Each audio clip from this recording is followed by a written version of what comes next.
Thus Spake Zarathustra, a book for all and none, by Friedrich Nietzsche, translated by Thomas Common, audio by Legendary Audiobooks.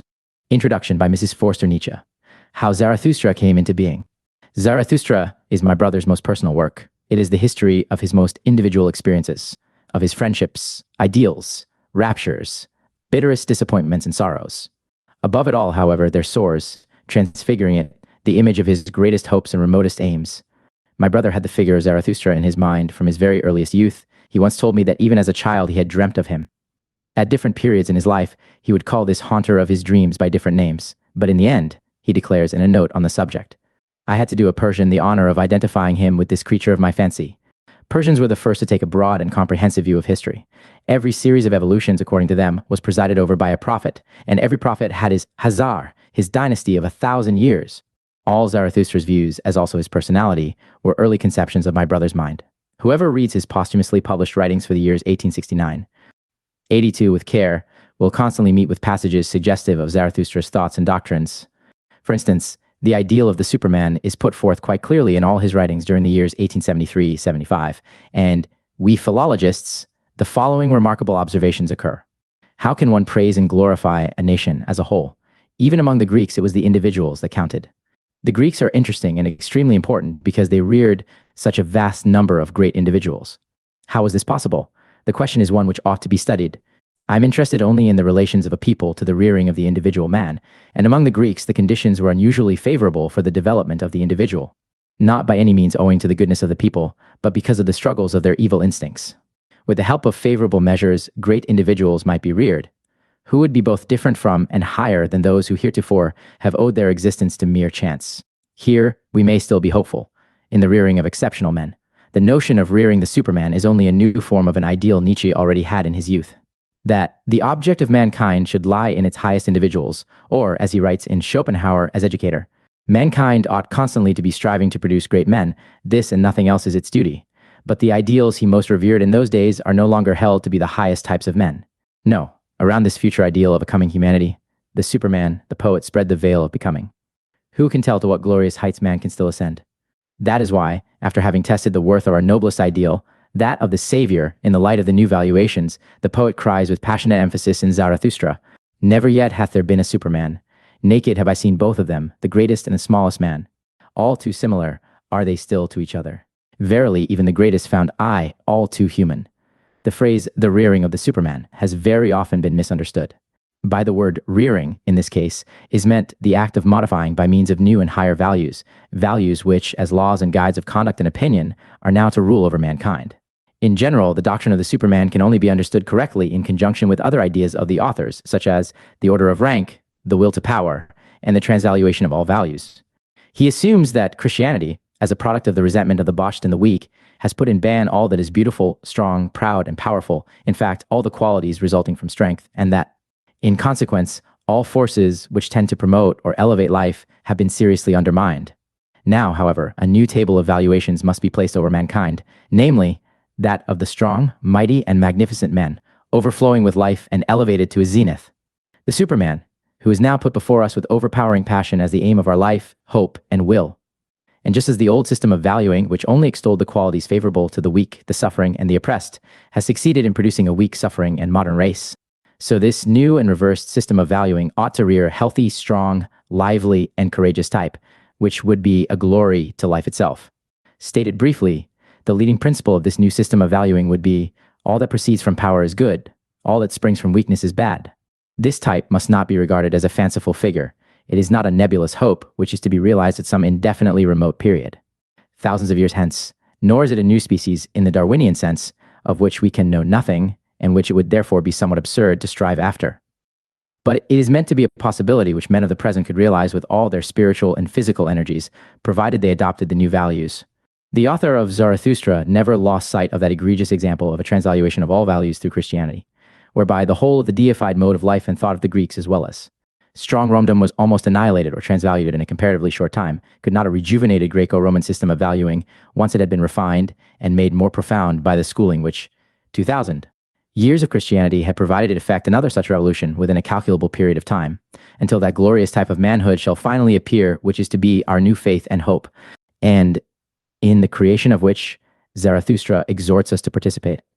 In his private notes on the subject, the author uses the expression Superman, always in the singular, by the by, as signifying the most thoroughly well-constituted type, as opposed to modern man. Above all, however, he designates Zarathustra himself as an example of the Superman. In Ecce Homo, he is careful to enlighten us concerning the precursors and prerequisites to the advent of this highest type, in referring to a certain passage in the Gay Science. In order to understand this type, we must first be quite clear in regard to the leading physiological condition on which it depends. This condition is what I call great healthiness. I know not how to express my meaning more plainly or more personally than I have done already in one of the last chapters, Aphorism 382 of the 5th book of the Gaia Scienza. We, the new, the nameless, the hard to understand, it says there, we firstlings of a yet untried future. We require for a new end also a new means, namely, a new healthiness, stronger, sharper, tougher, bolder, and merrier than all healthiness hitherto. He whose soul longeth to experience the whole range of hitherto recognized values and desirabilities, and to circumnavigate all the coasts of this ideal Mediterranean Sea, who, from the adventures of his most personal experience, wants to know how it feels to be a conqueror and discoverer of the ideal. As likewise how it is with the artist, the saint, the legislator, the sage, the scholar, the devotee, the prophet, and the godly nonconformist of the old style, requires one thing above all for that purpose: great healthiness, such healthiness as one not only possesses, but also constantly acquires and must acquire, because one unceasingly sacrifices it again, and must sacrifice it. And now, after having been long on the way in this fashion, we Argonauts of the ideal, more courageous perhaps than prudent, and often enough shipwrecked and brought to grief, nevertheless dangerously healthy, always healthy again, it would seem as if, in recompense for it all, that we have a still undiscovered country before us, the boundaries of which no one has yet seen. A beyond to all countries and corners of the ideal known hitherto, a world so over-rich in the beautiful, the strange, the questionable, the frightful, and the divine, that our curiosity as well as our thirst for possession thereof have got out of hand, alas, that nothing will now any longer satisfy us. How could we still be content with the man of the present day after such outlooks, and with such a craving in our conscience and consciousness? Sad enough, but it is unavoidable that we should look on the worthiest aims and hopes of the man of the present day with ill-concealed amusement, and perhaps should no longer look at them.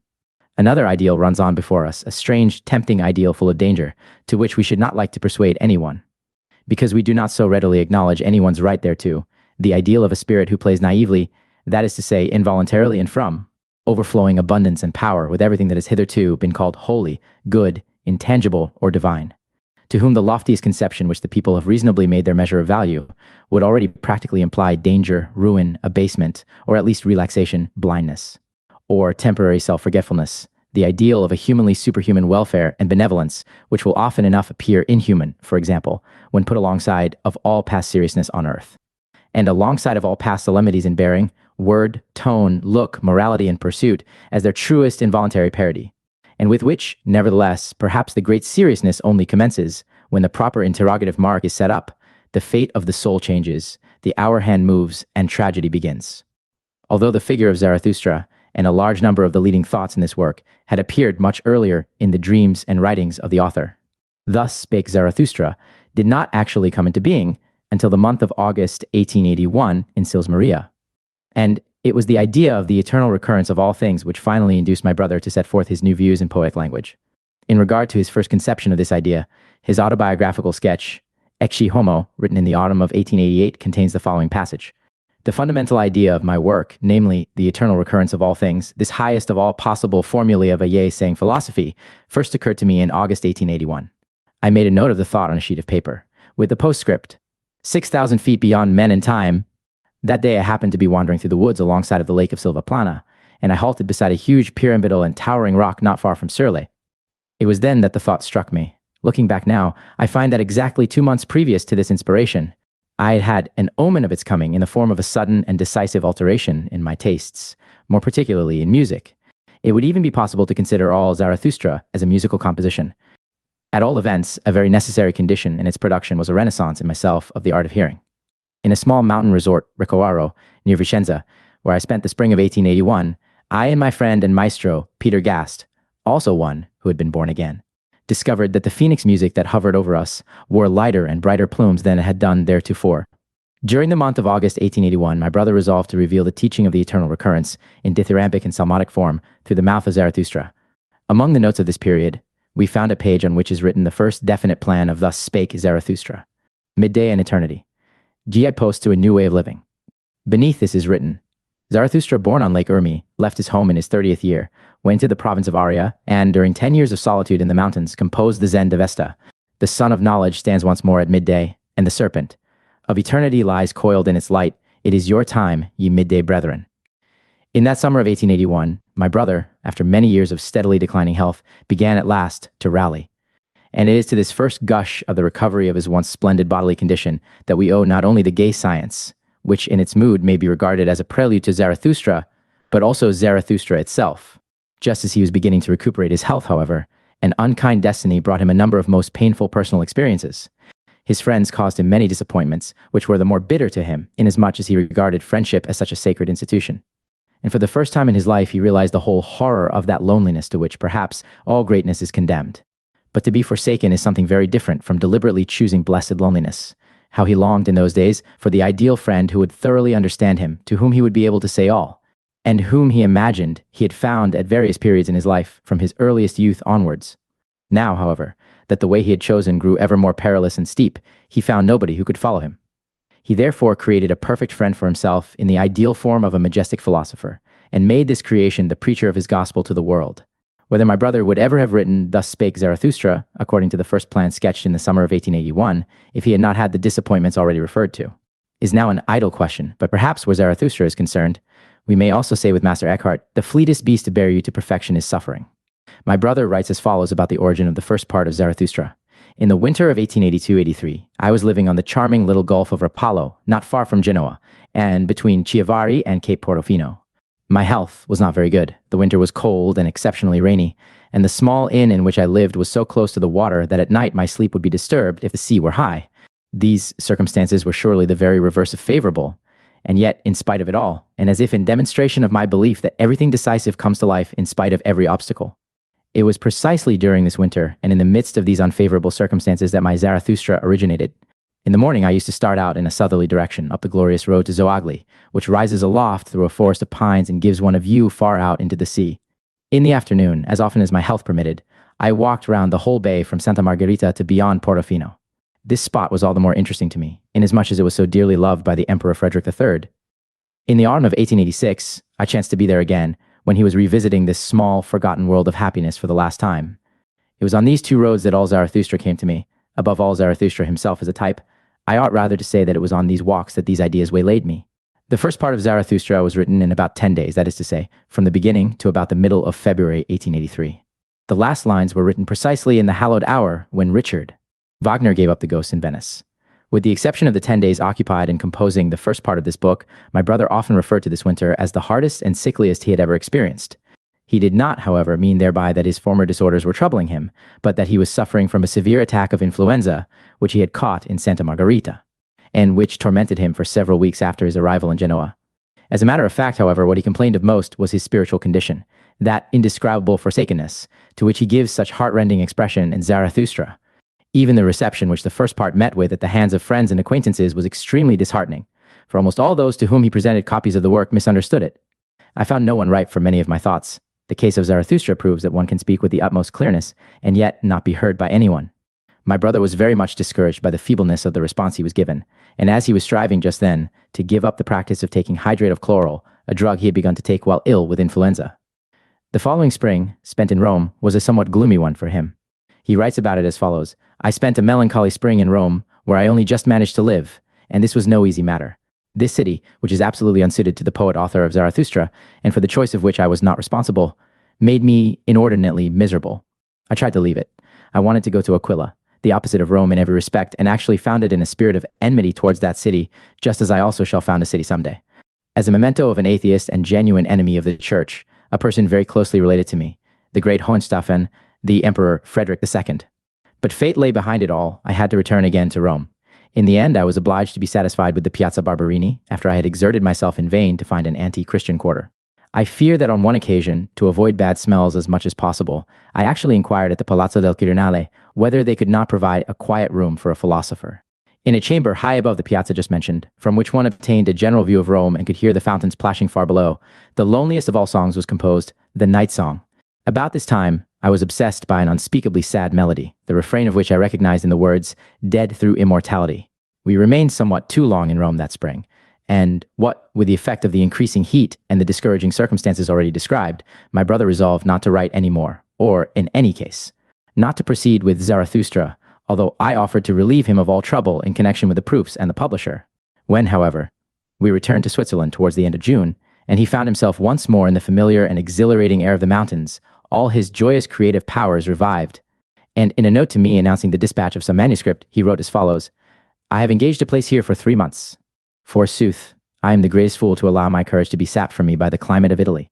Now and again I am troubled by the thought, what next? My future is the darkest thing in the world to me, but as there still remains a great deal for me to do, I suppose I ought rather to think of doing this than of my future, and leave the rest to thee and the gods." The second part of Zarathustra was written between the 26th of June and the 6th of July. This summer, finding myself once more in the sacred place where the first thought of Zarathustra flashed across my mind, I conceived the second part. 10 days sufficed. Neither for the second, the first, nor the third part have I required a day longer. He often used to speak of the ecstatic mood in which he wrote Zarathustra, how in his walks over hill and dale the ideas would crowd into his mind, and how he would note them down hastily in a notebook from which he would transcribe them on his return, sometimes working till midnight. He says in a letter to me, "You can have no idea of the vehemence of such composition." In Exe Homo Autumn 1888, he describes as follows with passionate enthusiasm the incomparable mood in which he created Zarathustra. Has anyone at the end of the 19th century any distinct notion of what poets of a stronger age understood by the word inspiration? If not, I will describe it.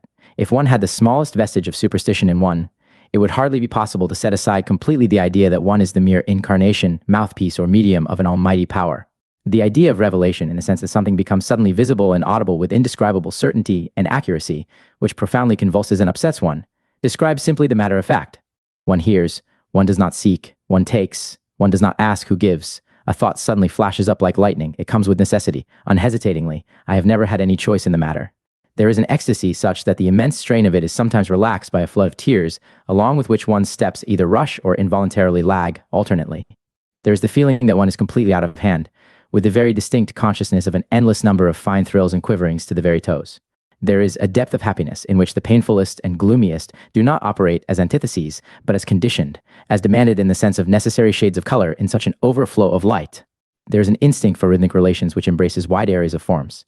Length, the need of a wide-embracing rhythm, is almost the measure of the force of an inspiration, a sort of counterpart to its pressure and tension. Everything happens quite involuntarily, as if in a tempestuous outburst of freedom, of absoluteness, of power and divinity. The involuntariness of the figures and similes is the most remarkable thing.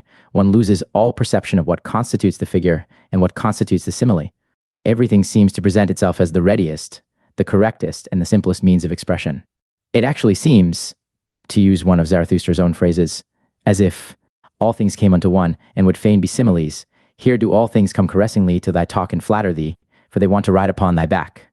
On every simile dost thou here ride to every truth. Here fly open unto thee all beings words and word cabinets. Here all being wanteth to become words. Here all becoming wanteth to learn of thee how to talk. This is my experience of inspiration. I do not doubt but that one would have to go back thousands of years in order to find someone who could say to me, "It is mine also." In the autumn of 1883, my brother left the Engadine for Germany and stayed there a few weeks. In the following winter, after wandering somewhat erratically through Stresa, Genoa, and Spezia, he landed in Nice, where the climate so happily promoted his creative powers that he wrote the third part of Zarathustra. In the winter, beneath the halcyon sky of Nice, which then looked down upon me for the first time in my life, I found the third Zarathustra and came to the end of my task, the whole having occupied me scarcely a year. Many hidden corners and heights in the landscapes round about Nice are hallowed to me by unforgettable moments. That decisive chapter entitled Old and New Tables was composed in the very difficult ascent from the station to Eza, that wonderful Moorish village in the rocks. My most creative moments were always accompanied by unusual muscular activity. The body is inspired, let us waive the question of the soul. I might often have been seen dancing in those days. Without a suggestion of fatigue, I could then walk for 7 or 8 hours on end among the hills. I slept well and laughed well. I was perfectly robust and patient. As we have seen, each of the 3 parts of Zarathustra was written, after a more or less short period of preparation, in about 10 days. The composition of the 4th part alone was broken by occasional interruptions. The first notes relating to this part were written while he and I were staying together in Zurich in September 1884. In the following November, while staying at Mentone, he began to elaborate these notes, and after a long pause, finished the manuscript at Nice between the end of January and the middle of February 1885. My brother then called this part the fourth and last, but even before and shortly after it had been privately printed, he wrote to me saying that he still intended writing a fifth and sixth part, and notes relating to these parts are now in my possession. This fourth part, the original ms of which contains this note, only for my friends, not for the public, is written in a particularly personal spirit, and those few to whom he presented a copy of it. He pledged to the strictest secrecy concerning its contents. He often thought of making this fourth part public also, but doubted whether he would ever be able to do so without considerably altering certain portions of it. At all events, he resolved to distribute this manuscript production, of which only 40 copies were printed, only among those who had proved themselves worthy of it. And it speaks eloquently of his utter loneliness and need of sympathy in those days, that he had occasion to present only 7 copies of his book according to this resolution. Already, at the beginning of this history, I hinted at the reasons which led my brother to select a Persian as the incarnation of his ideal of the majestic philosopher. His reasons, however, for choosing Zarathustra of all others to be his mouthpiece, he gives us in the following words. People have never asked me, as they should have done, what the name Zarathustra precisely means in my mouth. In the mouth of the first immoralist, for what distinguishes that philosopher from all others in the past is the very fact that he was exactly the reverse of an immoralist. Zarathustra was the first to see in the struggle between good and evil the essential wheel in the working of things. The translation of morality into the metaphysical as force, cause, end in itself was his work. But the very question suggests its own answer. Zarathustra created the most portentous error, morality. Consequently, he should also be the first to perceive that error. Not only because he's had longer and greater experience of the subject than any other thinker, all history is the experimental refutation of the theory of the so-called moral order of things. The more important point is that Zarathustra was more truthful than any other thinker. In his teaching alone do we meet with truthfulness upheld as the highest virtue, i.e., the reverse of the cowardice of the idealist who flees from reality. Zarathustra had more courage in his body than any other thinker before or after him. To tell the truth and to aim straight, that is the first Persian virtue. Am I understood? The overcoming of morality through itself, through truthfulness, the overcoming of the moralist through his opposite, through me, that is what the name Zarathustra means in my mouth. Elizabeth Forster Nietzsche. Nietzsche Archives. Weimar, December 1905. Thus spake Zarathustra. First part. Zarathustra's discourses. Zarathustra's prologue. 1. When Zarathustra was 30 years old, he left his home and the lake of his home, and went into the mountains.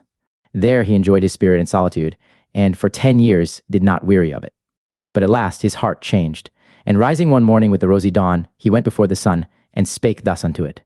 Thou great star, what would be thy happiness if thou hadst not those for whom thou shinest? For 10 years hast thou climbed hither unto my cave. Thou wouldst have wearied of thy light and of the journey, had it not been for me, mine eagle, and my serpent.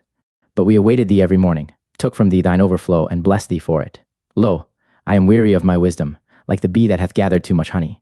I need hands outstretched to take it. I would fain bestow and distribute, until the wise have once more become joyous in their folly, and the poor happy in their riches. Therefore must I descend into the deep, as thou doest in the evening, when thou goest behind the sea, and givest light also to the nether world, thou exuberant star. Like thee must I go down, as men say, to whom I shall descend. Bless me then, thou tranquil eye, that canst behold even the greatest happiness without envy. Bless the cup that is about to overflow, that the water may flow golden out of it, and carry everywhere the reflection of thy bliss. Lo, this cup is again going to empty itself, and Zarathustra is again going to be a man. Thus began Zarathustra's downgoing. 2. Zarathustra went down the mountain alone, no one meeting him. When he entered the forest, however, there suddenly stood before him an old man, who had left his holy cot to seek roots. And thus spake the old man to Zarathustra. No stranger to me is this wanderer. Many years ago passed he by. Zarathustra he was called, but he hath altered. Then thou carriedst thine ashes into the mountains. Wilt thou now carry thy fire into the valleys? Fearest thou not the incendiary's doom? Yea, I recognize Zarathustra. Pure is his eye, and no loathing lurketh about his mouth. Goeth he not along like a dancer? Altered is Zarathustra. A child hath Zarathustra become. An awakened one is Zarathustra. What wilt thou do in the land of the sleepers? As in the sea hast thou lived in solitude, and it hath borne thee up.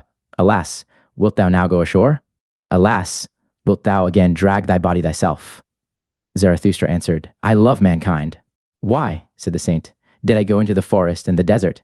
Was it not because I loved men far too well? Now I love God, men I do not love. Man is a thing too imperfect for me. Love to man would be fatal to me. Zarathustra answered, What spake I of love? I am bringing gifts unto men. Give him nothing, said the saint. Take rather part of their load and carry it along with them, that will be most agreeable unto them, if only it be agreeable unto thee. If, however, thou wilt give unto them, give them no more than an alms, and let them also beg for it. No, replied Zarathustra, I give no alms. I am not poor enough for that.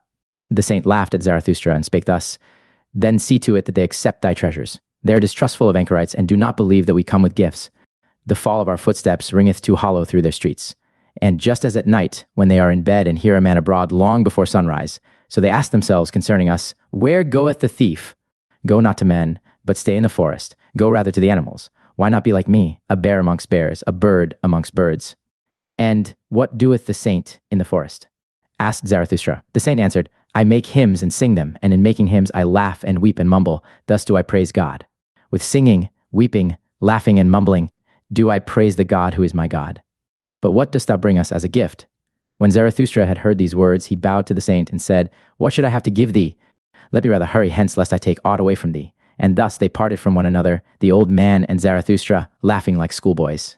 When Zarathustra was alone, however, he said to his heart, Could it be possible? This old saint in the forest hath not yet heard of it, that God is dead. 3. When Zarathustra arrived at the nearest town which adjoineth the forest, he found many people assembled in the marketplace, for it had been announced that a rope dancer would give a performance. And Zarathustra spake thus unto the people, I teach you the Superman. Man is something that is to be surpassed. What have ye done to surpass man? All beings hitherto have created something beyond themselves, and ye want to be the ebb of that great tide, and would rather go back to the beast than surpass man? What is the ape to man? A laughingstock, a thing of shame. And just the same shall man be to the Superman, a laughingstock, a thing of shame. Ye have made your way from the worm to man, and much within you is still worm. Once were ye apes, and even yet man is more of an ape than any of the apes. Even the wisest among you is only a disharmony and hybrid of plant and phantom. But do I bid you become phantoms or plants? Lo, I teach you the Superman. The Superman is the meaning of the earth. Let your will say, the Superman shall be the meaning of the earth. I conjure you, my brethren, remain true to the earth, and believe not those who speak unto you of super-earthly hopes. Poisoners are they, whether they know it or not. Despisers of life are they, decaying ones and poisoned ones themselves, of whom the earth is weary, so away with them.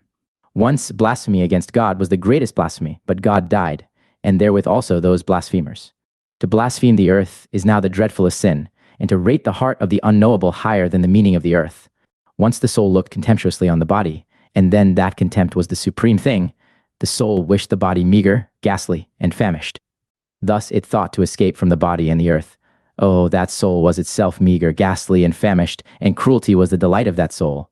But ye also, my brethren, tell me, what doth your body say about your soul? Is your soul not poverty and pollution and wretched self-complacency? Verily, a polluted stream is man. One must be a sea, to receive a polluted stream without becoming impure.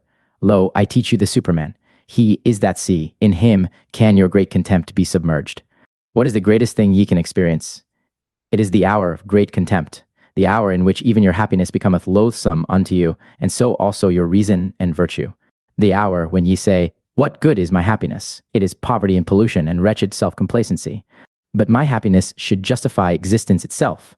The hour when ye say, What good is my reason? Doth it long for knowledge as the lion for his food? It is poverty and pollution and wretched self-complacency.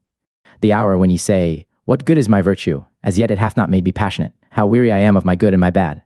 It is all poverty and pollution and wretched self-complacency. The hour when ye say, What good is my justice? I do not see that I am fervor and fuel. The just, however, are fervor and fuel. The hour when ye say, What good is my pity? Is not pity the cross on which he is nailed who loveth man? But my pity is not a crucifixion. Have ye ever spoken thus? Have ye ever cried thus? Ah, would that I had heard you crying thus. It is not your sin, it is your self-satisfaction that crieth unto heaven. Your very sparingness in sin crieth unto heaven. Where is the lightning to lick you with its tongue? Where is the frenzy with which ye should be inoculated? Lo, I teach you the Superman. He is that lightning. He is that frenzy. When Zarathustra had thus spoken, one of the people called out, We have now heard enough of the rope dancer. It is time now for us to see him. And all the people laughed at Zarathustra. But the rope dancer, who thought the words applied to him, began his performance. 4. Zarathustra, however, looked at the people and wondered. Then he spake thus, Man is a rope stretched between the animal and the Superman, a rope over an abyss, a dangerous crossing, a dangerous wayfaring, a dangerous looking back, a dangerous trembling and halting. What is great in man is that he is a bridge and not a goal. What is lovable in man is that he is an overgoing and a downgoing. I love those that know not how to live except as downgoers, for they are the overgoers. I love the great despisers, because they are the great adorers, and arrows of longing for the other shore. I love those who do not first seek a reason beyond the stars for going down and being sacrifices, but sacrifice themselves to the earth, that the earth of the Superman may hereafter arrive. I love him who liveth in order to know, and seeketh to know in order that the Superman may hereafter live. Thus seeketh he his own down-going. I love him who laboureth and inventeth, that he may build the house for the Superman, and prepare for him earth, animal, and plant, for thus seeketh he his own down-going. I love him who loveth his virtue, for virtue is the will to down-going, and an arrow of longing. I love him who reserveth no share of spirit for himself, but wanteth to be wholly the spirit of his virtue, thus walketh he as spirit over the bridge. I love him who maketh his virtue his inclination and destiny, thus for the sake of his virtue he is willing to live on or live no more. I love him who desireth not too many virtues. One virtue is more of a virtue than two, because it is more of a knot for one's destiny to cling to. I love him whose soul is lavish, who wanteth no thanks and doth not give back, for he always bestoweth, and desireth not to keep for himself. I love him who is ashamed when the dice fall in his favor, and who then asketh, Am I a dishonest player? For he is willing to succumb. I love him who scattereth golden words in advance of his deeds, and always doeth more than he promiseth, for he seeketh his own down-going. I love him who justifieth the future ones, and redeemeth the past ones, for he is willing to succumb through the present ones. I love him who chasteneth his God, because he loveth his God, for he must succumb through the wrath of his God. I love him whose soul is deep even in the wounding, and may succumb through a small matter. Thus goeth he willingly over the bridge. I love him whose soul is so overfull that he forgetteth himself, and all things are in him. Thus all things become his downgoing. I love him who is of a free spirit and a free heart. Thus is his head only the bowels of his heart. His heart, however, causeth his downgoing. I love all who are like heavy drops falling one by one out of the dark cloud that lowereth over man. They herald the coming of the lightning, and succumb as heralds. Lo, I am a herald of the lightning, and a heavy drop out of the cloud. The lightning, however, is the Superman. 5. When Zarathustra had spoken these words, he again looked at the people, and was silent. There they stand, said he to his heart. There they laugh. They understand me not. I am not the mouth for these ears. Must one first batter their ears, that they may learn to hear with their eyes? Must one clatter like kettle drums and penitential preachers? Or do they only believe the stammerer? They have something whereof they are proud. What do they call it? That which maketh them proud. Culture, they call it. It distinguisheth them from the Gothards. They dislike, therefore, to hear of contempt of themselves. So I will appeal to their pride. I will speak unto them of the most contemptible thing. That, however, is the last man. And thus spake Zarathustra unto the people. It is time for man to fix his goal. It is time for man to plant the germ of his highest hope. Still is his soil rich enough for it. But that soil will one day be poor and exhausted, and no lofty tree will any longer be able to grow thereon. Alas, there cometh a time when man will no longer launch the arrow of his longing beyond man, and the string of his bow will have unlearned to whiz. I tell you, one must still have chaos in one, to give birth to a dancing star. I tell you, ye have still chaos in you. Alas, there cometh a time when man will no longer give birth to any star. Alas, there cometh the time of the most despicable man, who can no longer despise himself. Lo, I show you the last man. What is love? What is creation? What is longing? What is a star? So asketh the last man and blinketh. The earth hath then become small, and on it there hoppeth the last man who maketh everything small. His species is ineradicable like that of the ground flea. The last man liveth longest. We have discovered happiness, say the last men, and blink thereby. They have left the regions where it is hard to live, for they need warmth. One still loveth one's neighbor, and rubbeth against him, for one needeth warmth. Turning ill and being distrustful, they consider sinful, they walk warily. He is a fool who still stumbleth over stones or men. A little poison now and then, that maketh pleasant dreams. And much poison at last for a pleasant death. One still worketh, for work is a pastime, but one is careful lest the pastime should hurt one. One no longer becometh poor or rich, both are too burdensome. Who still wanteth to rule? Who still wanteth to obey? Both are too burdensome. No shepherd, and one herd. Every one wanteth the same. Every one is equal. He who hath other sentiments goeth voluntarily into the madhouse. Formerly all the world was insane, say the subtlest of them, and blink thereby. They are clever, and know all that hath happened, so there is no end to their raillery. People still fall out, but are soon reconciled, otherwise it spoileth their stomachs. They have their little pleasures for the day, and their little pleasures for the night, but they have a regard for health. We have discovered happiness, say the last men, and blink thereby. And here ended the first discourse of Zarathustra, which is also called the prologue. For at this point, the shouting and mirth of the multitude interrupted him. Give us this last man, O Zarathustra, they called out. Make us into these last men. Then will we make thee a present of the Superman. And all the people exulted and smacked their lips. Zarathustra, however, turned sad and said to his heart, They understand me not, I am not the mouth for these years. Too long, perhaps, have I lived in the mountains, too much have I hearkened unto the brooks and trees, now do I speak unto them as unto the goatherds. Calm is my soul, and clear, like the mountains in the morning, but they think me cold, and a mocker with terrible jests. And now do they look at me and laugh, and while they laugh, they hate me too. There is ice in their laughter. 6 then, however, something happened which made every mouth mute and every eye fixed. In the meantime, of course, the rope dancer had commenced his performance. He had come out at a little door and was going along the rope which was stretched between 2 towers, so that it hung above the marketplace and the people. When he was just midway across, the little door opened once more, and a gaudily dressed fellow like a buffoon sprang out, and went rapidly after the first one. Go on, Wholefoot, cried his frightful voice. Go on, lazy bones, interloper, sallow face, lest I tickle thee with my heel. What dost thou here between the towers? In the tower is the place for thee, thou shouldst be locked up. To one better than thyself thou blockest the way. And with every word he came nearer and nearer the first one. When, however, he was but a step behind, there happened the frightful thing which made every mouth mute and every eye fixed. He uttered a yell like a devil, and jumped over the other who was in his way. The latter, however, when he thus saw his rival triumph, lost at the same time his head and his footing on the rope, he threw his pole away, and shot downwards faster than it, like an eddy of arms and legs, into the depth. The marketplace and the people were like the sea. When the storm cometh on, they all flew apart and in disorder, especially where the body was about to fall. Zarathustra, however, remained standing, and just beside him fell the body, badly injured and disfigured, but not yet dead. After a while, consciousness returned to the shattered man, and he saw Zarathustra kneeling beside him. What art thou doing there? Said he at last. I knew long ago that the devil would trip me up. Now he draggeth me to hell. Wilt thou prevent him? On mine honor, my friend, answered Zarathustra. There is nothing of all that whereof thou speakest. There is no devil and no hell. Thy soul will be dead even sooner than thy body. Fear, therefore, nothing any more. The man looked up distrustfully. If thou speakest the truth, said he, I lose nothing when I lose my life. I am not much more than an animal which hath been taught to dance by blows and scanty fare. Not at all, said Zarathustra. Thou hast made danger thy calling. Therein there is nothing contemptible. Now thou perishest by the calling, therefore will I bury thee with mine own hands. When Zarathustra had said this, the dying one did not reply further, but he moved his hand as if he sought the hand of Zarathustra in gratitude. 7. Meanwhile the evening came on, and the marketplace veiled itself in gloom. Then the people dispersed, for even curiosity and terror become fatigued. Zarathustra, however, still sat beside the dead man on the ground, absorbed in thought, so he forgot the time. But at last it became night, and a cold wind blew upon the lonely one. Then arose Zarathustra and said to his heart, Verily, a fine catch of fish hath Zarathustra made today. It is not a man he hath caught, but a corpse, somber as human life, and as yet without meaning, a buffoon may be faithful to it. I want to teach men the sense of their existence, which is the Superman, the lightning out of the dark cloud, man. But still am I far from them, and my sense speaketh not unto their sense. To men I am still something between a fool and a corpse. Gloomy is the night, gloomy are the ways of Zarathustra. Come, thou cold and stiff companion, I carry thee to the place where I shall bury thee with mine own hands. 8.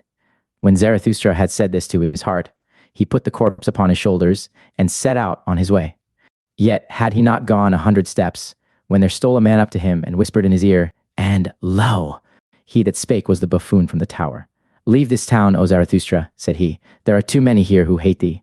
The good and just hate thee, and call thee their enemy and despiser. The believers in the orthodox belief hate thee, and call thee a danger to the multitude. It was thy good fortune to be laughed at, and verily thou spakest like a buffoon. It was thy good fortune to associate with the dead dog. By so humiliating thyself thou hast saved thy life today. Depart, however, from this town, or tomorrow I shall jump over thee, a living man over a dead one. And when he had said this, the buffoon vanished. Zarathustra, however, went on through the dark streets. At the gate of the town, the grave diggers met him. They shone their torch on his face, and recognizing Zarathustra, they sorely derided him. Zarathustra is carrying away the dead dog, a fine thing that Zarathustra hath turned a grave digger. For our hands are too cleanly for that roast. Will Zarathustra steal the bite from the devil? Well then, good luck to the repast, if only the devil is not a better thief than Zarathustra. He will steal them both, he will eat them both. And they laughed among themselves, and put their heads together. Zarathustra made no answer thereto, but went on his way. When he had gone on for 2 hours, past forests and swamps, he had heard too much of the hungry howling of the wolves, and he himself became a-hungry. So he halted at a lonely house in which a light was burning. Hunger attacketh me, said Zarathustra, like a robber. Among forests and swamps my hunger attacketh me, and late in the night. Strange humors hath my hunger. Often it cometh to me only after a repast, and all day it hath failed to come. Where hath it been? And thereupon Zarathustra knocked at the door of the house. An old man appeared, who carried a light, and asked, Who cometh unto me in my bad sleep? A living man and a dead one, said Zarathustra. Give me something to eat and drink. I forgot it during the day. He that feedeth the hungry refresheth his own soul, saith wisdom. The old man withdrew, but came back immediately, and offered Zarathustra bread and wine. A bad country for the hungry, said he. That is why I live here. Animal and man come unto me, the anchorite. But bid thy companion eat and drink also. He is wearier than thou. Zarathustra answered, My companion is dead. I shall hardly be able to persuade him to eat. That doth not concern me, said the old man sullenly. He that knocketh at my door must take what I offer him. Eat and fare ye well. Thereafter Zarathustra again went on for 2 hours, trusting to the path and the light of the stars, for he was an experienced night walker and liked to look into the face of all that slept. When the morning dawned, however, Zarathustra found himself in a thick forest, and no path was any longer visible. He then put the dead man in a hollow tree at his head, for he wanted to protect him from the wolves, and laid himself down on the ground and moss. And immediately he fell asleep, tired in body, but with a tranquil soul. Long slept Zarathustra, and not only the rosy dawn passed over his head, but also the morning. At last, however, his eyes opened, and amazedly he gazed into the forest in the stillness. Amazedly he gazed into himself. Then he arose quickly, like a seafarer who all at once seeth the land, and he shouted for joy, for he saw a new truth. And he spake thus to his heart, A light hath dawned upon me. I need companions, living ones, not dead companions and corpses, which I carry with me where I will. But I need living companions, who will follow me because they want to follow themselves, and to the place where I will. A light hath dawned upon me. Not to the people is Zarathustra to speak, but to companions. Zarathustra shall not be the herd's herdsman and hound, to allure many from the herd, for that purpose have I come. The people and the herd must be angry with me. A robber shall Zarathustra be called by the herdsmen. Herdsmen, I say, but they call themselves the good and just. Herdsmen, I say, but they call themselves the believers in the orthodox belief. Behold the good and just. Whom do they hate most? Him who breaketh up their tables of values, the breaker, the lawbreaker. He, however, is the creator. Behold the believers of all beliefs. Whom do they hate most? Him who breaketh up their tables of values, the breaker, the lawbreaker. He, however, is the creator. Companions, the creator seeketh, not corpses, and not herds or believers either. Fellow creators, the creator seeketh, those who grave new values on new tables. Companions, the creator seeketh, and fellow reapers. For everything is ripe for the harvest with him. But he lacketh the 100 sickles, so he plucketh the ears of corn and is vexed. Companions, the creator seeketh, and such as know how to whet their sickles. Destroyers will they be called, and despisers of good and evil, but they are the reapers and rejoicers. Fellow creators, Zarathustra seeketh, fellow reapers and fellow rejoicers. Zarathustra seeketh, what hath he to do with herds and herdsmen and corpses? And thou, my first companion, rest in peace. Well have I buried thee in thy hollow tree, well have I hid thee from the wolves. But I part from thee, the time hath arrived. Twixt rosy dawn and rosy dawn, there came unto me a new truth. I am not to be a herdsman, I am not to be a grave digger. Not any more will I discourse unto the people, for the last time have I spoken unto the dead. With the creators, the reapers, and the rejoicers will I associate, the rainbow will I show them, and all the stairs to the Superman. To the lone dwellers will I sing my song, and to the twain dwellers, and unto him who hath still ears for the unheard, will I make the heart heavy with my happiness. I make for my goal, I follow my course, over the loitering, and tardy will I leap. Thus let my ongoing be their downgoing. This had Zarathustra said to his heart when the sun stood at noontide. Then he looked inquiringly aloft, for he heard above him the sharp call of a bird. And behold, an eagle swept through the air in wide circles, and on it hung a serpent, not like a prey, but like a friend, for it kept itself coiled round the eagle's neck. They are mine animals, said Zarathustra, and rejoiced in his heart. The proudest animal under the sun, and the wisest animal under the sun, they have come out to reconnoiter. They want to know whether Zarathustra still liveth. Verily, do I still live? More dangerous have I found it among men than among animals. In dangerous paths goeth Zarathustra. Let mine animals lead me. When Zarathustra had said this, he remembered the words of the saint in the forest. Then he sighed, and spake thus to his heart. Would that I were wiser. Would that I were wise from the very heart, like my serpent. But I am asking the impossible. Therefore do I ask my pride to go always with my wisdom. And if my wisdom should some day forsake me, alas, it loveth to fly away. May my pride then fly with my folly. Thus began Zarathustra's downgoing, Zarathustra's discourses. First, the three metamorphoses. Three metamorphoses of the spirit do I designate to you, how the spirit becometh a camel, the camel a lion, and the lion at last a child. Many heavy things are there for the spirit, the strong load-bearing spirit in which reverence dwelleth, for the heavy and the heaviest longeth its strength. What is heavy? So asketh the load-bearing spirit, then kneeleth it down like the camel, and wanteth to be well laden. What is the heaviest thing, ye heroes? Asketh the load-bearing spirit, that I may take it upon me and rejoice in my strength. Is it not this, to humiliate oneself in order to mortify one's pride? To exhibit one's folly in order to mock at one's wisdom? Or is it this, to desert our cause when it celebrateth its triumph? To ascend high mountains to tempt the tempter? Or is it this, to feed on the acorns and grass of knowledge, and for the sake of truth to suffer hunger of soul? Or is it this, to be sick and dismiss comforters, and make friends of the deaf, who never hear thy requests? Or is it this, to go into foul water when it is the water of truth, and not disclaim cold frogs and hot toads? Or is it this, to love those who despise us, and give one's hand to the phantom when it is going to frighten us? All these heaviest things the load-bearing spirit taketh upon itself, and like the camel, which, when laden, hasteneth into the wilderness, so hasteneth the spirit into its wilderness. But in the loneliest wilderness happeneth the second metamorphosis. Here the spirit becometh a lion. Freedom will it capture, and lordship in its own wilderness. Its last lord here seeketh, hostile will it be to him, and to its last god. For victory will it struggle with the great dragon. What is the great dragon which the spirit is no longer inclined to call Lord and God? Thou shalt is the great dragon called. But the spirit of the lion saith, I will. Thou shalt, lieth in its path, sparkling with gold, a scale-covered beast, and on every scale glittereth golden, thou shalt. The values of 1,000 years glitter on those scales. And thus speaketh mightiest of all dragons. All the values of things glitter on me.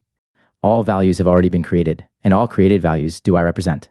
Verily, there shall be no I will any more. Thus speaketh the dragon. My brethren, wherefore is there need of the lion in the spirit? Why sufficeth not the beast of burden, which renounceth and is reverent? To create new values, that even the lion cannot yet accomplish, but to create itself freedom for new creating, that can the might of the lion do. To create itself freedom, and give a holy nay even unto duty. For that, my brethren, there is need of the lion. To assume the right to new values, that is the most formidable assumption for a load-bearing and reverent spirit. Verily, unto such a spirit it is praying, and the work of a beast of prey. As its holiest it once loved thou shalt, now is it forced to find illusion and arbitrariness even in the holiest things, that it may capture freedom from its love. The lion is needed for this capture. But tell me, my brethren, what the child can do, which even the lion could not do. Why hath the preying lion still to become a child? Innocence is the child, and forgetfulness, a new beginning, a game, a self-rolling wheel, a first movement, a holy yea. Aye, for the game of creating, my brethren, there is needed a holy yea unto life. Its own will, willeth now the spirit. His own world winneth the world's outcast. Three metamorphoses of the spirit have I designated to you, how the spirit became a camel, the camel a lion, and the lion at last a child. Thus spake Zarathustra. And at that time he abode in the town which is called the Pied Cow. Second, the academic chairs of virtue. People commended unto Zarathustra a wise man, as one who could discourse well about sleep and virtue. Greatly was he honored and rewarded for it, and all the youths sat before his chair. To him went Zarathustra, and sat among the youths before his chair, and thus spake the wise man, respect and modesty in presence of sleep. That is the first thing. And to go out of the way of all who sleep badly, and keep awake at night. Modest is even the thief in presence of sleep, he always stealeth softly through the night. Immodest, however, is the night watchman. Immodestly he carrieth his horn. No small art is it to sleep. It is necessary for that purpose to keep awake all day. 10 times a day must thou overcome thyself, that causeth wholesome weariness, and is poppy to the soul. 10 times must thou reconcile again with thyself, for overcoming is bitterness, and badly sleep the unreconciled. 10 truths must thou find during the day, otherwise wilt thou seek truth during the night, and thy soul will have been hungry. 10 times must thou laugh during the day, and be cheerful, otherwise thy stomach, the father of affliction, will disturb thee in the night. Few people know it, but one must have all the virtues in order to sleep well. Shall I bear false witness? Shall I commit adultery? Shall I covet my neighbor's maidservant? All that would ill accord with good sleep. And even if one have all the virtues, there is still one thing needful, to send the virtues themselves to sleep at the right time, that they may not quarrel with one another, the good females. And about thee, thou unhappy one, peace with God and thy neighbor, so desireth good sleep. And peace also with thy neighbor's devil, otherwise it will haunt thee in the night. Honor to the government, and obedience, and also to the crooked government. So desireth good sleep. How can I help it, if power like to walk on crooked legs? He who leadeth his sheep to the greenest pasture shall always be for me the best shepherd, so doth it accord with good sleep. Many honors I want not, nor great treasures, they excite the spleen, but it is bad sleeping without a good name and a little treasure. A small company is more welcome to me than a bad one, but they must come and go at the right time. So doth it accord with good sleep. Well, also, do the poor in spirit please me, they promote sleep. Blessed are they, especially if one always give in to them. Thus passeth the day unto the virtuous. When night cometh, then take I good care not to summon sleep. It dislikes to be summoned. Sleep, the lord of the virtues. But I think of what I have done and thought during the day. Thus ruminating, patient as a cow, I ask myself, what were thy 10 overcomings? And what were the 10 reconciliations, and the 10 truths, and the 10 laughters with which my heart enjoyed itself? Thus pondering and cradled by 40 thoughts, it overtaketh me all at once. Sleep, the unsummoned, the lord of the virtues. Sleep tappeth on mine eye, and it turneth heavy. Sleep toucheth my mouth, and it remaineth open. Verily, on soft souls doth it come to me, the dearest of thieves, and stealeth from me my thoughts. Stupid do I then stand, like this academic chair. But not much longer do I then stand, I already lie. When Zarathustra heard the wise man thus speak, he laughed in his heart, for thereby had a light dawned upon him. And thus spake he to his heart, a fool seemeth this wise man with his 40 thoughts, but I believe he knoweth well how to sleep. Happy even is he who liveth near this wise man. Such sleep is contagious, even through a thick wall it is contagious. A magic resideth even in his academic chair. And not in vain did the youths sit before the preacher of virtue. His wisdom is to keep awake in order to sleep well. And verily, if life had no sense, and had I to choose nonsense, this would be the desirablest nonsense for me also. Now know I well what people sought formerly above all else when they sought teachers of virtue. Good sleep they sought for themselves, and poppy-head virtues to promote it. To all those belauded sages of the academic chairs, wisdom was sleep without dreams. They knew no higher significance of life. Even at present, to be sure, there are some like this preacher of virtue, and not always so honorable, but their time is past. And not much longer do they stand, there they already lie. Blessed are those drowsy ones, for they shall soon nod to sleep. Third, backworldsman. Once on a time, Zarathustra also cast his fancy beyond man, like all backworldsmen. The work of a suffering and tortured god, did the world then seem to me. The dream and diction of a god, did the world then seem to me, colored vapors before the eyes of a divinely dissatisfied one. Good and evil, and joy and woe, and I and thou, colored vapors did they seem to me before creative eyes. The Creator wished to look away from himself. Thereupon, he created the world. Intoxicating joy is it for the sufferer to look away from his suffering and forget himself. Intoxicating joy and self-forgetting did the world once seem to me. This world, the eternally imperfect, an eternal contradiction's image and imperfect image, an intoxicating joy to its imperfect creator, thus did the world once seem to me. Thus, once on a time, did I also cast my fancy beyond man, like all backworldsmen. Beyond man, forsooth? Ah, ye brethren, that God whom I created was human work and human madness, like all the gods. A man was he, and only a poor fragment of a man and ego. Out of mine own ashes and glow it came unto me that phantom. And verily, it came not unto me from the beyond. What happened, my brethren? I surpassed myself, the suffering one. I carried mine own ashes to the mountain, a brighter flame I contrived for myself. And lo, thereupon the phantom withdrew from me. To me, the convalescent, would it now be suffering and torment to believe in such phantoms? Suffering would it now be to me, and humiliation. Thus speak I to backworldsmen. Suffering was it, and impotence, that created all backworlds, and the short madness of happiness, which only the greatest sufferer experience. Weariness, which seeketh to get to the ultimate with one leap, with a death leap, a poor ignorant weariness, unwilling even to will any longer, that created all gods and backworlds. Believe me, my brethren, it was the body which despaired of the body. It groped with the fingers of the infatuated spirit at the ultimate walls. Believe me, my brethren, it was the body which despaired of the earth. It heard the bowels of existence speaking unto it. And then it sought to get through the ultimate walls with its head, and not with its head only, into the other world. But that other world is well concealed from man, that dehumanized, inhuman world, which is a celestial naught, and the bowels of existence do not speak unto man except as man. Verily, it is difficult to prove all being, and hard to make it speak. Tell me, ye brethren, is not the strangest of all things best proved? Yea, this ego, with its contradiction and perplexity, speaketh most uprightly of its being, this creating, willing, evaluating ego, which is the measure and value of things. And this most upright existence, the ego, it speaketh of the body, and still implieth the body, even when it museth and roveth and fluttereth with broken wings. Always more uprightly learneth it to speak, the ego, and the more it learneth, the more doth it find titles and honors for the body and the earth.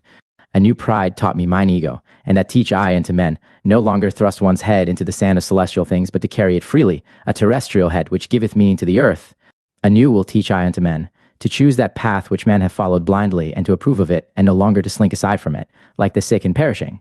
The sick and perishing, it was they who despised the body and the earth, and invented the heavenly world, and the redeeming blood drops, but even those sweet and sad poisons they borrowed from the body and the earth. From their misery they sought escape, and the stars were too remote for them. Then they sighed, "Oh, that there were heavenly paths by which to steal into another existence and to happiness." Then they contrived for themselves their bypaths and bloody drafts. Beyond the sphere of their body and this earth, they now fancied themselves transported, these ungrateful ones. But to what did they owe the convulsion and rapture of their transport? To their body and this earth. Gentle is Zarathustra to the sickly. Verily, he is not indignant at their modes of consolation and ingratitude. May they become convalescents and overcomers, and create higher bodies for themselves. Neither is Zarathustra indignant at a convalescent who looketh tenderly on his delusions. At midnight stealeth round the grave of his God, but sickness and a sick frame remain even in his tears. Many sickly ones have there always been among those who muse and languish for God. Violently they hate the discerning ones, and the latest of virtues, which is uprightness. Backward, they always gaze toward dark ages. Then, indeed, were delusion and faith something different. Raving of the reason was likeness to God, and doubt was sin. Too well do I know those godlike ones they insist on being believed in, and that doubt is sin. Too well also do I know what they themselves most believe in.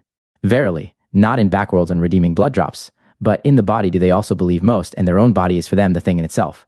But it is a sickly thing to them, and gladly would they get out of their skin. Therefore hearken they to the preachers of death, and themselves preach backworlds. Hearken rather, my brethren, to the voice of the healthy body. It is a more upright and pure voice. More uprightly and purely speaketh the healthy body, perfect and square built, and it speaketh of the meaning of the earth. Thus spake Zarathustra forth. The despisers of the body. To the despisers of the body will I speak my word. I wish them neither to learn afresh, nor teach anew, but only to bid farewell to their own bodies, and thus be dumb. Body am I, and soul, so saith the child. And why should one not speak like children? But the awakened one, the knowing one, saith, Body am I entirely, and nothing more, and soul is only the name of something in the body. The body is a big sagacity, a plurality with one sense, a war and a peace, a flock and a shepherd. An instrument of thy body is also thy little sagacity, my brother, which thou callest spirit, a little instrument and plaything of thy big sagacity. Ego, sayest thou, and art proud of that word.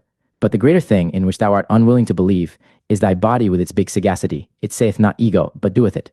What the sense feeleth, what the spirit discerneth, hath never its end in itself. But sense and spirit would fain persuade thee that they are the end of all things, so vain are they. Instruments and playthings are sense and spirit. Behind them there is still the self.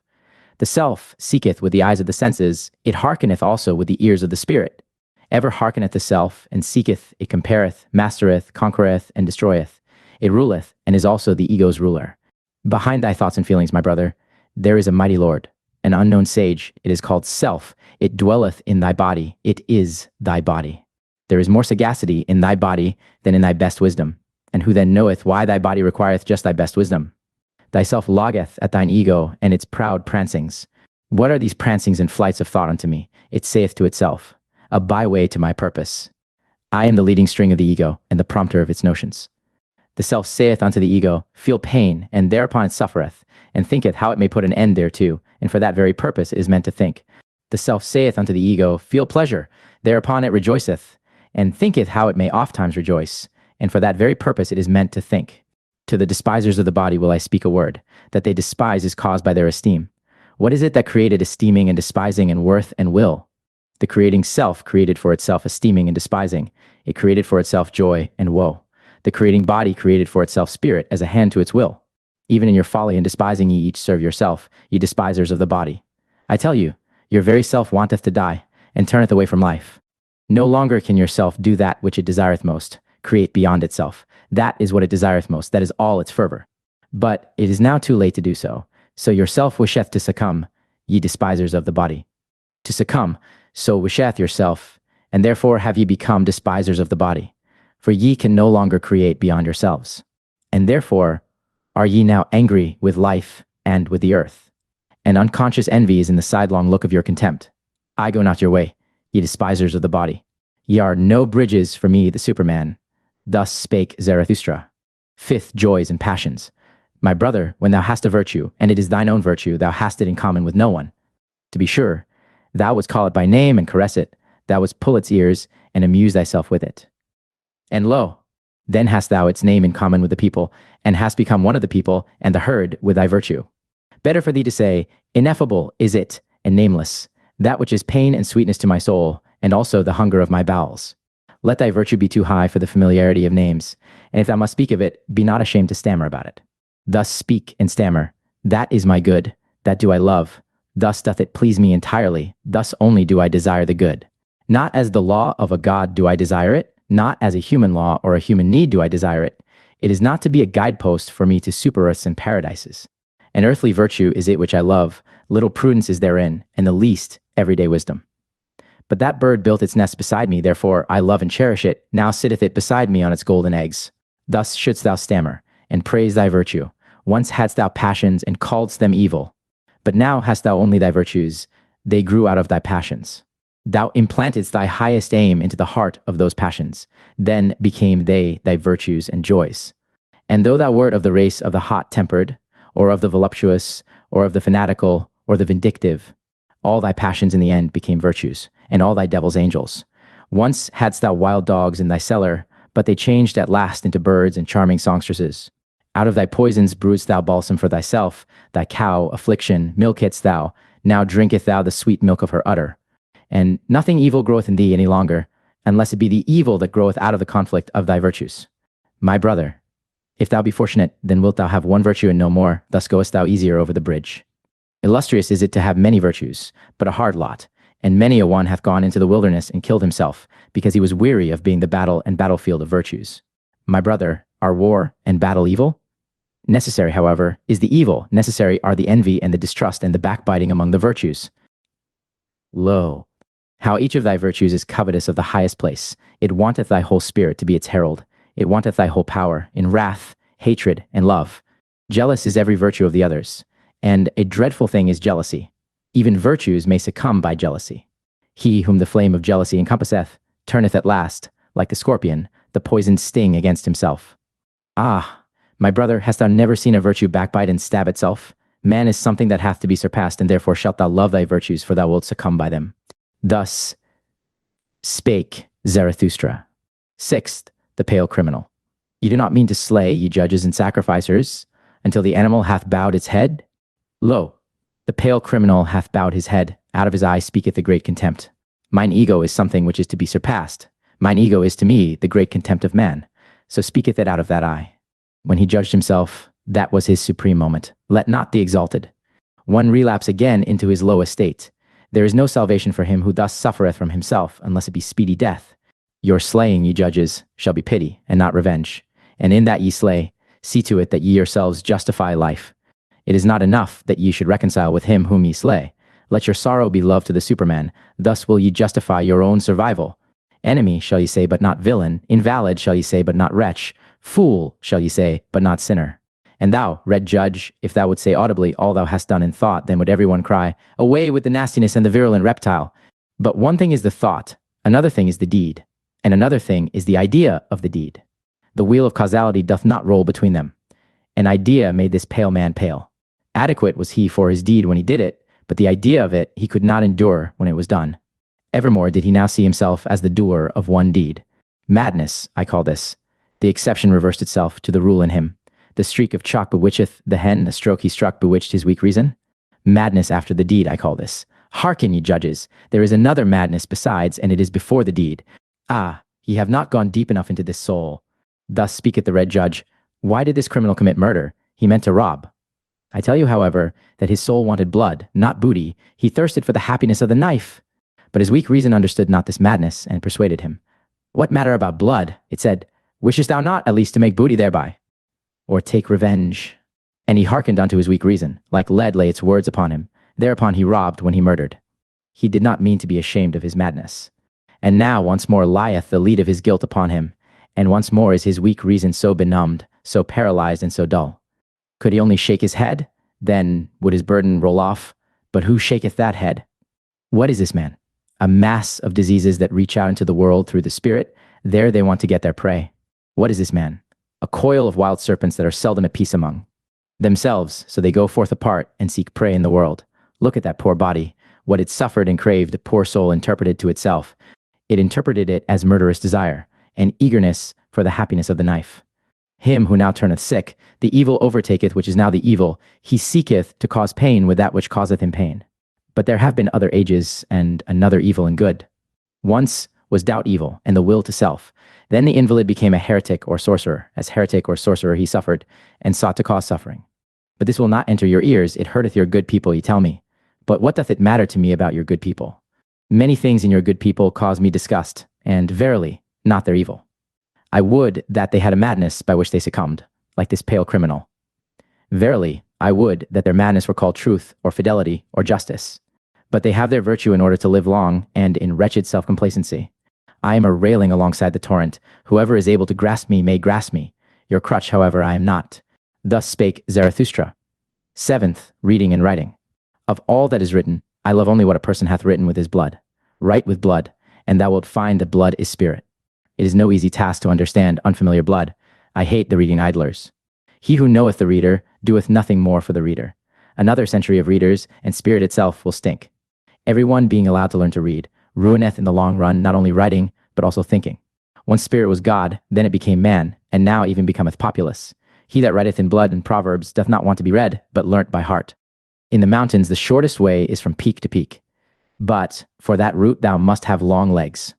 Proverbs should be peaks, and those spoken to should be big and tall.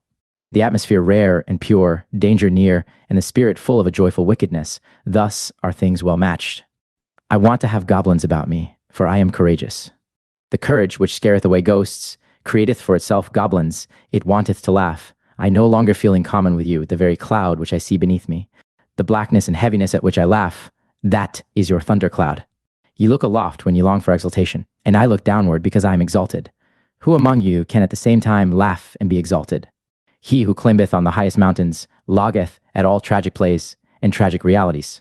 Courageous, unconcerned, scornful, coercive, so wisdom wisheth us she is a woman, and ever loveth only a warrior. Ye tell me, life is hard to bear, but for what purpose should ye have your pride in the morning and your resignation in the evening? Life is hard to bear, but do not affect to be so delicate. We are all of us fine sumpter asses and assesses. What have we in common with the rosebud, which trembleth because a drop of dew hath formed upon it? It is true, we love life, not because we are wont to live, but because we are wont to love. There is always some madness in love. But there is always also some method in madness. And to me also, who appreciate life, the butterflies and soap bubbles, and whatever is like them amongst us, seem most to enjoy happiness. To see these light, foolish, pretty, lively little sprites flit about, that moveth Zarathustra to tears and songs. I should only believe in a God that would know how to dance, and when I saw my devil, I found him serious, thorough, profound, solemn. He was the spirit of gravity. Through him all things fall. Not by wrath, but by laughter do we slay. Come, let us slay the spirit of gravity. I learned to walk, since then have I let myself run. I learned to fly, since then I do not need pushing in order to move from a spot. Now am I light, now do I fly, now do I see myself under myself. Now there danceth a God in me. Thus spake Zarathustra. 8th, the tree on the hill. Zarathustra's eye had perceived that a certain youth avoided him. And as he walked alone one evening over the hills surrounding the town called the Pied Cow, behold, there found he the youth sitting leaning against a tree and gazing with wearied look into the valley. Zarathustra thereupon laid hold of the tree beside which the youth sat, and spake thus. If I wished to shake this tree with my hands, I should not be able to do so. But the wind, which we see not, troubleth and bendeth it as it listeth. We are sorest bent and troubled by invisible hands. Thereupon the youth arose disconcerted, and said, I hear Zarathustra, and just now was I thinking of him. Zarathustra answered, Why art thou frightened on that account?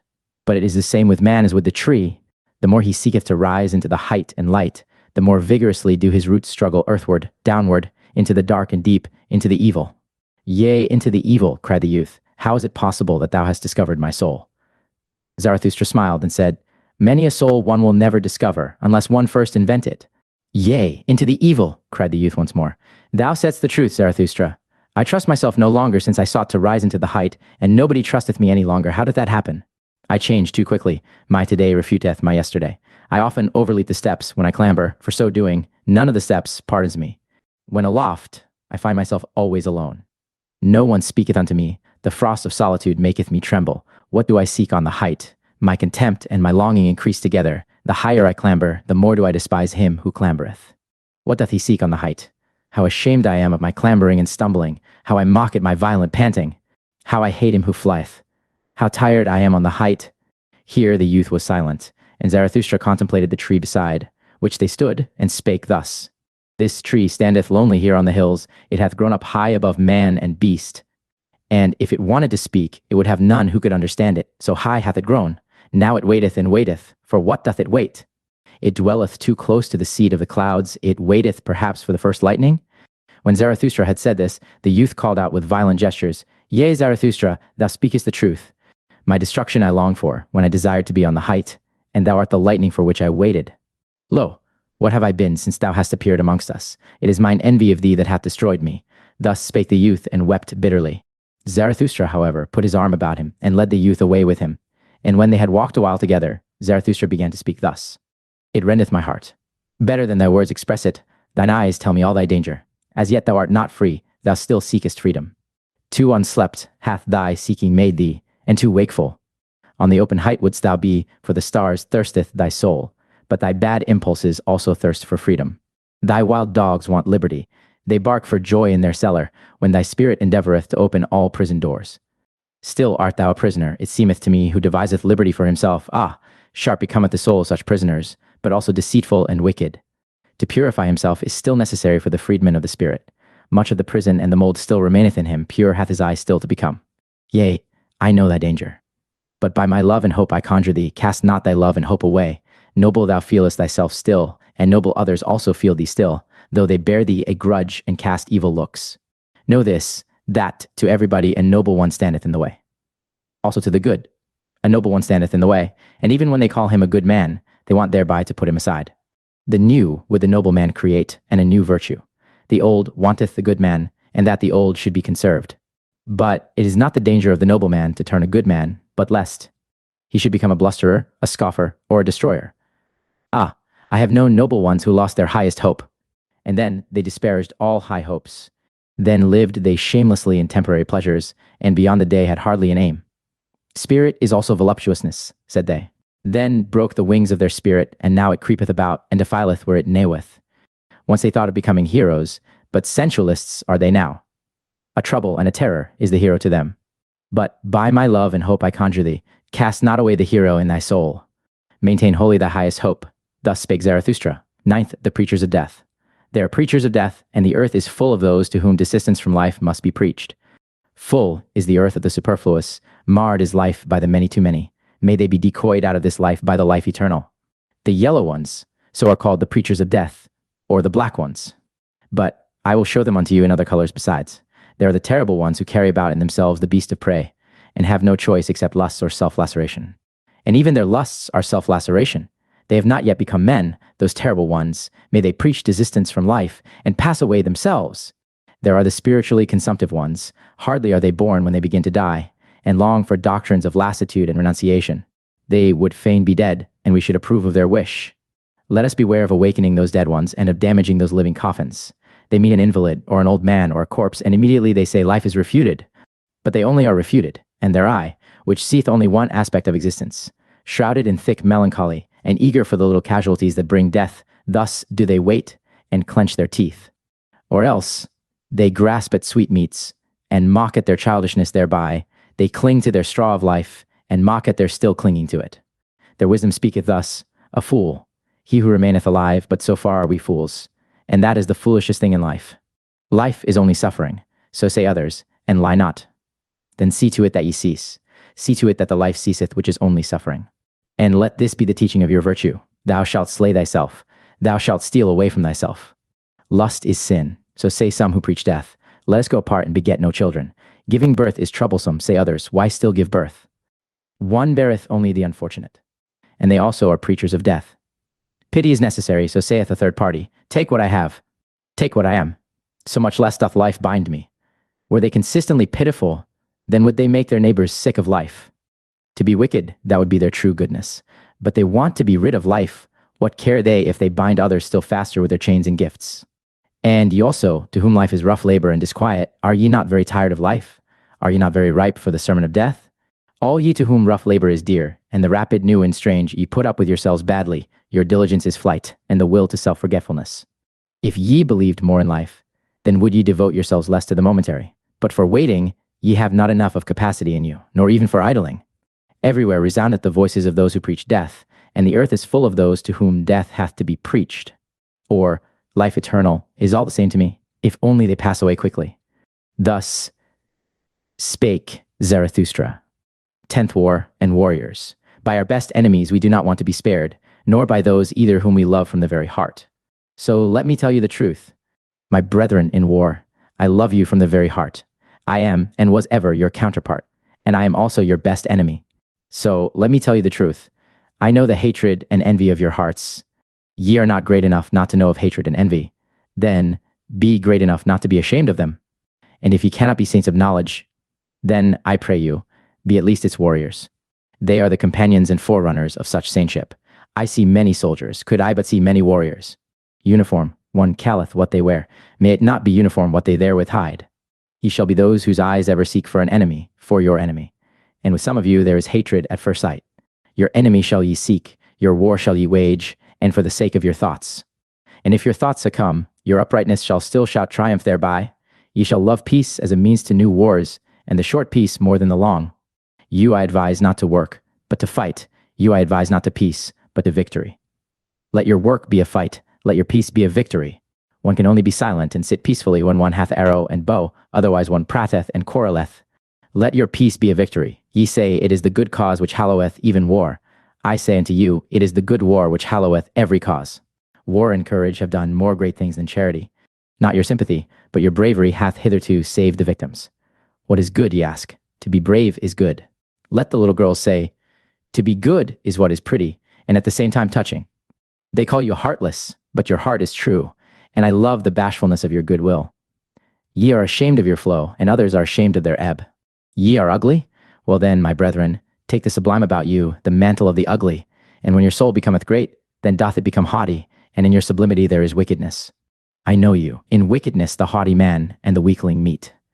But they misunderstand one another. I know you. Ye shall only have enemies to be hated, but not enemies to be despised. Ye must be proud of your enemies then. The successes of your enemies are also your successes. Resistance, that is the distinction of the slave. Let your distinction be obedience. Let your commanding itself be obeying. To the good warrior soundeth, thou shalt pleasanter than I will.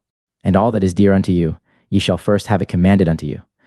Let your love to life be love to your highest hope, and let your highest hope be the highest thought of life.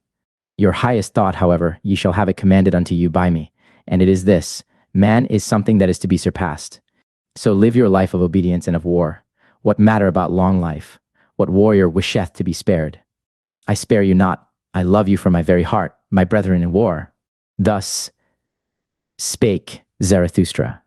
11th, the new idol. Somewhere there are still peoples and herds, but not with us, my brethren. Here there are states. A state, what is that? Well, open now your ears unto me, for now will I say unto you my word concerning the death of peoples. A state is called the coldest of all cold monsters. Coldly lieth it also, and this lie creepeth from its mouth. I, the state, am the people. It is a lie. Creators were they who created peoples and hung a faith and a love over them. Thus they serve life. Destroyers are they who lay snares for many and call it the state. They hang a sword and 100 cravings over them. Where there is still a people, there the state is not understood, but hated as the evil eye, and as sin against laws and customs. This sign I give unto you. Every people speaketh its language of good and evil. This its neighbor understandeth not. Its language hath it devised for itself in laws and customs. But the state lieth in all languages of good and evil, and whatever it saith it lieth, and whatever it hath stolen. False is everything in it. With stolen teeth it biteth the biting one. False are even its bowels. Confusion of language of good and evil, this sign I give unto you as the sign of the state. Verily, the will to death indicateth this sign. Verily, it beckoneth unto the preachers of death. Many too many are born, for the superfluous ones was the state devised. See just how it enticeth them to it, the many too many, how it swalloweth and cheweth and reacheth them.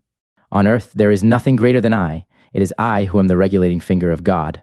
Thus roareth the monster. And not only the long-eared and short-sighted fall upon their knees. Ah, even in your ears, ye great souls, it whispereth its gloomy lies. Ah, it findeth out the rich hearts which willingly lavish themselves. Yea, it findeth you out too, ye conquerors of the old God. Weary ye became of the conflict, and now your weariness serveth the new idol. Heroes and honorable ones it would fain set up around it, the new idol. Gladly it basketh in the sunshine of good consciences, the cold monster. Everything will it give you if ye worship it, the new idol. Thus it purchaseth the luster of your virtue, and the glance of your proud eyes. It seeketh to allure by means of you, the many too many. Yea, a hellish artifice hath here been devised, a death horse jingling with the trappings of divine honors. Yea, a dying for many hath here been devised, which glorifieth itself as life, verily, a hearty service unto all preachers of death. The state, I call it, where all are poison drinkers, the good and the bad, the state where all lose themselves, the good and the bad, the state where the slow suicide of all is called life. Just see these superfluous ones. They steal the works of the inventors and the treasures of the wise. Culture, they call their theft, and everything becometh sickness and trouble unto them. Just see these superfluous ones. Sick are they always. They vomit their bile and call it a newspaper. They devour one another and cannot even digest themselves. Just see these superfluous ones. Wealth they acquire and become poorer thereby. Power they seek for, and above all, the lever of power. Much money, these impotent ones. See them clamber, these nimble apes. They clamber over one another, and thus scuffle into the mud and the abyss. Towards the throne they all strive. It is their madness, as if happiness sat on the throne. Ofttimes sitteth filth on the throne, and ofttimes also the throne on filth. Madmen they all seem to me, and clambering apes, and too eager. Badly smelleth their idol to me, the cold monster, badly they all smell to me, these idolaters. My brethren, will ye suffocate in the fumes of their maws and appetites? Better break the windows and jump into the open air. Do go out of the way of the bad odor. Withdraw from the idolatry of the superfluous. Do go out of the way of the bad odor. Withdraw from the steam of these human sacrifices. Open still remaineth the earth for great souls. Empty are still many sites for lone ones and twain ones, around which floateth the odor of tranquil seas. Open still remaineth a free life for great souls. Verily, he who possesseth little is so much the less possessed. Blessed be moderate poverty. There, where the state ceaseth, there only commenceth the man who is not superfluous. There commenceth the song of the necessary ones, the single and irreplaceable melody. There, where the state ceaseth, pray look thither, my brethren. Do ye not see it, the rainbow and the bridges of the Superman? Thus spake Zarathustra the 12th. The flies in the marketplace. Flee, my friend, into thy solitude. I see thee deafened with the noise of the great men, and stung all over with the stings of the little ones. Admirably do forest and rock know how to be silent with thee. Resemble again the tree which thou lovest, the broad-branched one. Silently and attentively it o'erhangeth the sea. Where solitude endeth, there beginneth the marketplace, and where the marketplace beginneth, there beginneth also the noise of the great actors, and the buzzing of the poison flies. In the world even the best things are worthless without those who represent them, those representers, the people call great men. Little do the people understand what is great, that is to say, the creating agency. But they have a taste for all representers and actors of great things. Around the devisers of new values revolveth the world, invisibly it revolveth. But around the actors revolve the people and the glory, such is the course of things. Spirit hath the actor, but little conscience of the spirit. He believeth always in that wherewith he maketh believe most strongly, in himself. Tomorrow he hath a new belief, and the day after, one still newer. Sharp perceptions hath he, like the people, and changeable humors. To upset, that meaneth with him to prove. To drive mad, that meaneth with him to convince. And blood is counted by him as the best of all arguments, a truth which only glideth into fine ears, he calleth falsehood and trumpery. Verily, he believeth only in gods that make a great noise in the world. Full of clattering buffoons is the marketplace, and the people glory in their great men. These are for them the masters of the hour. But the hour presseth them, so they press thee. And also from thee they want yea or nay. Alas, thou wouldst set thy chair betwixt for and against. On account of those absolute and impatient ones, be not jealous, thou lover of truth. Never yet did truth cling to the arm of an absolute one. On account of those abrupt ones, return to thy security. Only in the marketplace is one assailed by yea or nay. Slow is the experience of all deep fountains. Long have they to wait until they know what hath fallen into their depths. Away from the marketplace and from fame taketh place all that is great. Away from the marketplace and from fame have ever dwelt the devisers of new values. Flee, my friend, into thy solitude. I see thee stung all over by the poisonous flies. Flee thither where a rough, strong breeze bloweth. Flee into thy solitude.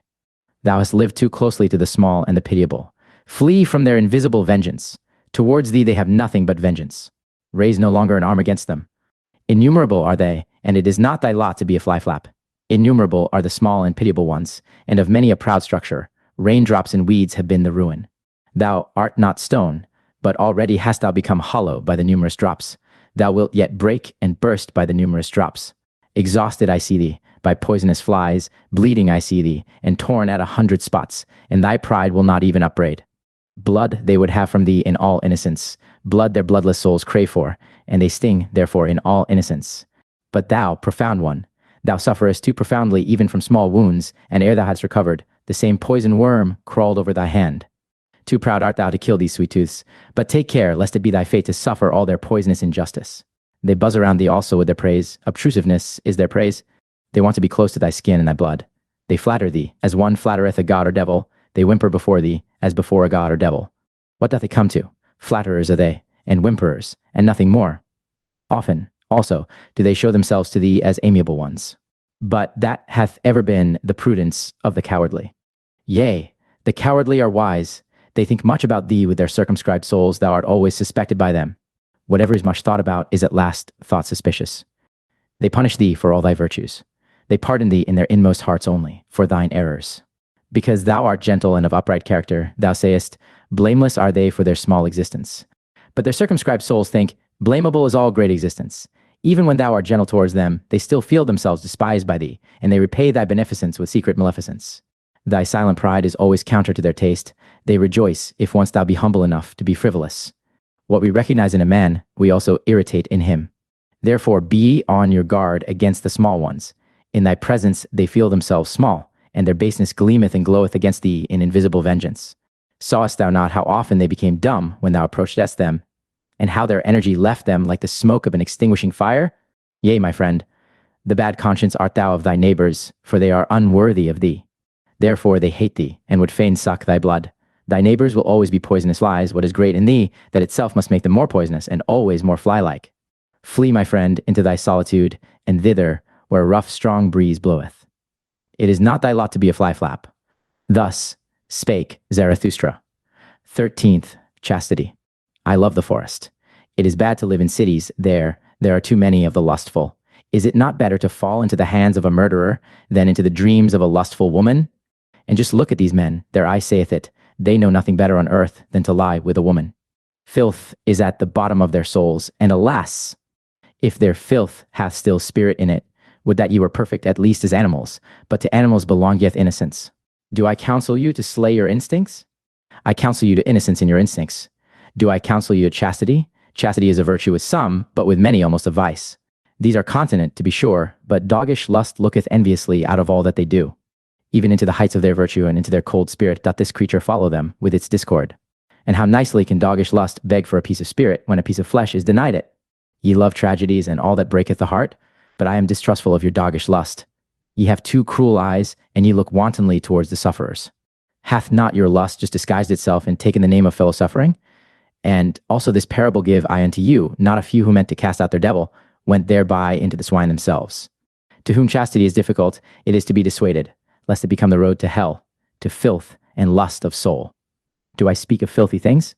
That is not the worst thing for me to do. Not when the truth is filthy, but when it is shallow, doth the discerning one go unwillingly into its waters. Verily, there are chaste ones from their very nature. They are gentler of heart, and laugh better and oftener than you. They laugh also at chastity, and ask, what is chastity? Is chastity not folly? But the folly came unto us, and not we unto it. We offered that guest harbor and heart. Now it dwelleth with us. Let it stay as long as it will. Thus spake Zarathustra. 14th, a friend. One is always too many about me, thinketh the anchorite. Always wants one, that maketh two in the long run. I and me are always too earnestly in conversation.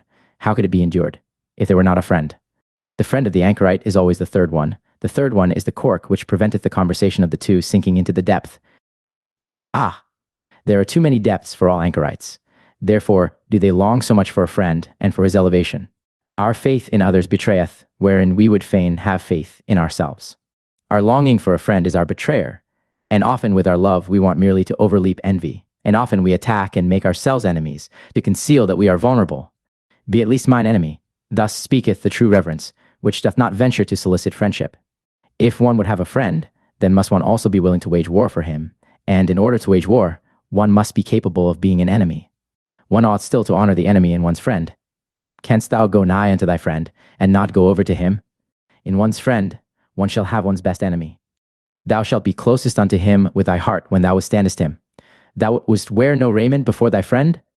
It is in honor of thy friend that thou showest thyself to him as thou art. But he wisheth thee to the devil on that account. He who maketh no secret of himself shocketh, so much reason have ye to fear nakedness. Aye, if ye were gods, ye could then be ashamed of clothing. Thou canst not adorn thyself fine enough for thy friend, for thou shalt be unto him an arrow and a longing for the Superman. Sawest thou ever thy friend asleep, to know how he looketh? What is usually the countenance of thy friend? It is thine own countenance in a coarse and imperfect mirror. Sawest thou ever thy friend asleep? Wert thou not dismayed at thy friend looking so? O my friend, man is something that hath to be surpassed. In divining and keeping silence shall the friend be a master, not everything must thou wish to see. Thy dream shall disclose unto thee what thy friend doeth when awake. Let thy pity be a divining, to know first if thy friend wanteth pity. Perhaps he loveth in thee the unmoved eye, and the look of eternity. Let thy pity for thy friend be hid under a hard shell. Thou shalt bite out a tooth upon it, thus will it have delicacy and sweetness. Art thou pure air and solitude, and bread and medicine to thy friend? Many a one cannot loosen his own fetters, but is nevertheless his friend's emancipator. Art thou a slave? Then thou canst not be a friend. Art thou a tyrant?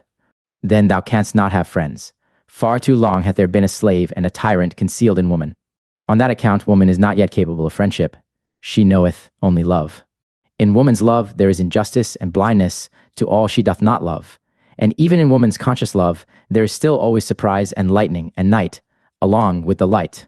As yet, woman is not capable of friendship. Women are still cats and birds. Or at the best, cows. As yet, woman is not capable of friendship. But tell me, ye men, who of you are capable of friendship? Oh, your poverty, ye men, and your sordidness of soul. As much as ye give to your friend, will I give even to my foe, and will not become poorer thereby. There is comradeship, may there be friendship. Thus spake Zarathustra, 15th the 1001 goals. Many lands saw Zarathustra, and many peoples. Thus he discovered the good and bad of many peoples. No greater power did Zarathustra find on earth than good and bad. No people could live without first valuing. If a people will maintain itself, however, it must not value as its neighbor valueth. Much that passed for good with one people was regarded with scorn, and contempt by another. Thus I found it. Much found I here called bad, which was there decked with purple honors. Never did the one neighbor understand the other. Ever did his soul marvel at his neighbor's delusion and wickedness. A table of excellencies hangeth over every people. Lo, it is the table of their triumphs, lo, it is the voice of their will to power. It is laudable, what they think hard, what is indispensable and hard they call good. And what relieveth in the direst distress, the unique and hardest of all, they extol as holy. Whatever maketh them rule and conquer and shine, to the dismay and envy of their neighbors, they regard as the high and foremost thing, the test and the meaning of all else. Verily, my brother, if thou knewest but a people's need, its land, its sky, and its neighbor, then wouldst thou divine the law of its surmountings, and why it climbeth up that ladder to its hope. Always shalt thou be the foremost and prominent above others. No one shall thy jealous soul love, except a friend, that made the soul a Greek thrill. Thereby went he his way to greatness. To speak truth, and be skillful with bow and arrow, so seemed it alike pleasing and hard to the people from whom cometh my name, the name which is alike pleasing and hard to me. To honor father and mother, and from the root of the soul to do their will, this table of surmounting hung another people over them, and became powerful and permanent thereby. To have fidelity, and for the sake of fidelity to risk honor and blood, even in evil and dangerous courses. Teaching itself so, another people mastered itself, and thus mastering itself became pregnant and heavy with great hopes. Verily, men have given unto themselves all their good and bad. Verily, they took it not, they found it not. It came not unto them as a voice from heaven. Values did man only assign to things in order to maintain himself. He created only the significance of things, a human significance. Therefore calleth he himself man, that is, the valuator. Valuing is creating. Hear it, ye creating ones. Valuation itself is the treasure and jewel of the valued things. Through valuation only is there value, and without valuation the nut of existence would be hollow. Hear it, ye creating ones. Change of values, that is, change of the creating ones. Always doth he destroy who have to be a creator. Creating ones were first of all peoples, and only in late times individuals. Verily, the individual himself is still the latest. Creation. Peoples once hung over them tables of the good. Love which would rule and love which would obey, created for themselves such tables. Older is the pleasure in the herd than the pleasure in the ego. And as long as the good conscience is for the herd, the bad conscience only saith, ego. Verily, the crafty ego, the loveless one, that seeketh its advantage in the advantage of many, it is not the origin of the herd, but its ruin. Loving ones was it always, and creating ones that created good and bad. Fire of love gloweth in the names of all the virtues, and fire of wrath. Many lands saw Zarathustra, and many peoples. No greater power did Zarathustra find on earth than the creations of the loving ones. Good and bad are they called. Verily, a prodigy is this power of praising and blaming. Tell me, ye brethren, who will master it for me? Who will put a fetter upon the 1,000 necks of this animal? 1,000 goals have there been hitherto, for 1,000 peoples have there been. Only the fetter for the 1,000 necks is still lacking. There is lacking the one goal. As yet, humanity hath not a goal. But pray tell me, my brethren, if the goal of humanity be still lacking, is there not also still lacking humanity itself? Thus spake Zarathustra. 16th neighbor love. Ye crowd around your neighbor and have fine words for it. But I say unto you, your neighbor love is your bad love of yourselves. Ye flee unto your neighbor from yourselves, and would fain make a virtue thereof, but I fathom your unselfishness. The thou is older than the I, the thou hath been consecrated, but not yet the I, so man presseth nigh unto his neighbor. Do I advise you to neighbor love? Rather, do I advise you to neighbor flight and to furthest love. Higher than love to your neighbor is love to the furthest and future ones. Higher still than love to men is love to things and phantoms. The phantom that runneth on before thee, my brother, is fairer than thou. Why dost thou not give unto it thy flesh and thy bones? But thou fearest and runnest unto thy neighbor. Ye cannot endure it with yourselves, and do not love yourselves sufficiently. So ye seek to mislead your neighbor into love, and would fain gild yourselves with his error. Would that ye could not endure it with any kind of near ones or their neighbors, then would ye have to create your friend and his overflowing heart out of yourselves. Ye call in a witness when ye want to speak well of yourselves, and when ye have misled him to think well of you, ye also think well of yourselves. Not only doth he lie, who speaketh contrary to his knowledge, but more so, he who speaketh contrary to his ignorance. And thus speak ye of yourselves in your intercourse, and belie your neighbor with yourselves. Thus saith the fool, association with men spoileth the character, especially when one hath none. The one goeth to his neighbor because he seeketh himself, and the other because he would fain lose himself. Your bad love to yourselves maketh solitude a prison to you.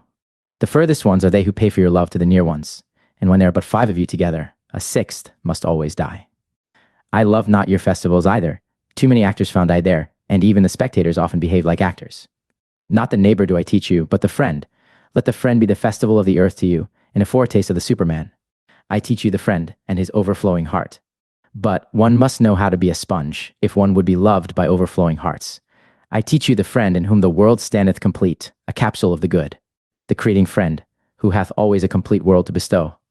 And as the world unrolled itself for him, so rolleth it together again for him in rings, as the growth of good through evil, as the growth of purpose out of chance. Let the future and the furthest be the motive of thy today. In thy friend shalt thou love the Superman as thy motive. My brethren, I advise you not to neighbor love. I advise you to furthest love. Thus spake Zarathustra. 16th, the way of the creating one. Wouldst thou go into isolation, my brother? Wouldst thou seek the way unto thyself? Tarry yet a little, and hearken unto me. He who seeketh may easily get lost himself. All isolation is wrong, so say the herd. And long didst thou belong to the herd. The voice of the herd will still echo in thee. And when thou sayest, I have no longer a conscience in common with you, then will it be a plaint and a pain. Lo, that pain itself did the same conscience produce, and the last gleam of that conscience still gloweth on thine affliction. But thou wouldst go the way of thine affliction, which is the way unto thyself. Then show me thine authority and thy strength to do so. Art thou a new strength and a new authority? A first motion, a self-rolling wheel? Canst thou also compel stars to revolve around thee? Alas, there is so much lusting for loftiness. There are so many convulsions of the ambitions. Show me that thou art not a lusting and ambitious one. Alas, there are so many great thoughts that do nothing more than the bellows they inflate and make emptier than ever. Free dost thou call thyself, thy ruling thought would I hear of, and not that thou hast escaped from a yoke. Art thou one entitled to escape from a yoke? Many a one hath cast away his final worth when he hath cast away his servitude. Free from what? What doth that matter to Zarathustra?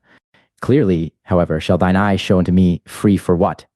Canst thou give unto thyself thy bad and thy good, and set up thy will as a law over thee? Canst thou be judge for thyself and avenger of thy law? Terrible is aloneness with the judge and avenger of one's own law. Thus is a star projected into desert space, and into the icy breath of aloneness. Today sufferest thou still from the multitude, thou individual. Today hast thou still thy courage unabated, and thy hopes. But one day will the solitude weary thee. One day will thy pride yield, and thy courage quail. Thou wilt one day cry, I am alone. One day wilt thou see no longer thy loftiness, and see too closely thy lowliness. Thy sublimity itself will frighten thee as a phantom. Thou wilt one day cry, all is false. There are feelings which seek to slay the lonesome one. If they do not succeed, then must they themselves die. But art thou capable of it to be a murderer? Hast thou ever known, my brother, the word disdain, and the anguish of thy justice in being just to those that disdain thee? Thou forcest many to think differently about thee, that charge they heavily to thine account. Thou camest nigh unto them, and yet wentest past, for that they never forgive thee. Thou goest beyond them, but the higher thou risest, the smaller doth the eye of envy see thee. Most of all, however, is the flying one hated. How could ye be just unto me? Must thou say, I choose your injustice as my allotted portion. Injustice and filth cast they at the lonesome one, but my brother, if thou wouldst be a star, thou must shine for them none the less on that account. And be on thy guard against the good and just. They would fain crucify those who devise their own virtue. They hate the lonesome ones. Be on thy guard, also, against holy simplicity. All is unholy to it that is not simple. Fain, likewise, would it play with the fire of the faggot and stake. And be on thy guard also, against the assaults of thy love. Too readily doth the recluse reach his hand to any one who meeteth him. To many a one mayest thou not give thy hand, but only thy paw, and I wish thy paw also to have claws. But the worst enemy thou canst meet wilt thou thyself always be. Thou waylayest thyself in caverns and forests. Thou lonesome one, thou goest the way to thyself. And past thyself and thy 7 devils leadeth thy way. A heretic wilt thou be to thyself, and a wizard and a soothsayer and a fool and a doubter and a reprobate and a villain. Ready must thou be to burn thyself in thine own flame. How couldst thou become new if thou have not first become ashes? Thou lonesome one, thou goest the way of the creating one. A god wilt thou create for thyself out of thy 7 devils. Thou lonesome one, thou goest the way of the loving one. Thou lovest thyself, and on that account despisest thou thyself, as only the loving ones despise. To create desireth the loving one, because he despiseth. What knoweth he of love who hath not been obliged to despise just what he loved? With thy love, go into thine isolation, my brother, and with thy creating, and late only will justice limp after thee. With my tears, go into thine isolation, my brother. I love him who seeketh to create beyond himself, and thus succumbeth. Thus spake Zarathustra. 18th. Old and young women. Why stealest thou along so furtively in the twilight, Zarathustra? And what hidest thou so carefully under thy mantle? Is it a treasure that hath been given thee? Or a child that hath been born thee? Or goest thou thyself on a thief's errand, thou friend of the evil? Verily, my brother, said Zarathustra, it is a treasure that hath been given me. It is a little truth which I carry. But it is naughty, like a young child, and if I hold not its mouth, it screameth too loudly. As I went on my way alone today, at the hour when the sun declineth, there met me an old woman, and she spake thus unto my soul. Much hath Zarathustra spoken also to us women, but never spake he unto us concerning woman. And I answered her, concerning woman, one should only talk unto men. Talk also unto me of woman, said she. I am old enough to forget it presently. And I obliged the old woman, and spake thus unto her. Everything in woman is a riddle, and everything in woman hath one solution. It is called pregnancy. Man is for woman a means. The purpose is always the child. But what is woman for man? 2 different things wanteth the true man, danger and diversion. Therefore wanteth he woman, as the most dangerous plaything. Man shall be trained for war, and woman for the recreation of the warrior. All else is folly. 2 sweet fruits, these the warrior liketh not. Therefore liketh he woman, bitter is even the sweetest woman. Better than man doth woman understand children, but man is more childish than woman. In the true man there is a child hidden, it wanteth to play. Up then, ye women, and discover the child in man. A plaything let woman be, pure and fine like the precious stone, illumined with the virtues of a world not yet come. Let the beam of a star shine in your love. Let your hope say, may I bear the Superman. In your love let there be valor. With your love shall ye assail him who inspireth you with fear. In your love be your honor. Little doth woman understand otherwise about honor, but let this be your honor, always to love more than ye are loved, and never be the second. Let man fear woman when she loveth, then maketh she every sacrifice, and everything else she regardeth as worthless. Let man fear woman when she hateth, for man in his innermost soul is merely evil, woman, however, is mean. Whom hateth woman most? Thus spake the iron to the lodestone, I hate thee most because thou attractest, but art too weak to draw unto thee. The happiness of man is, I will. The happiness of woman is, he will. Lo, now hath the world become perfect. Thus thinketh every woman when she obeyeth with all her love. Obey must the woman, and find a depth for her surface. Surface is woman's soul, a mobile, stormy film on shallow water. Man's soul, however, is deep. Its current gusheth in subterranean caverns. Woman surmiseth its force, but comprehendeth it not. Then answered me the old woman, many fine things hath Zarathustra said, especially for those who are young enough for them.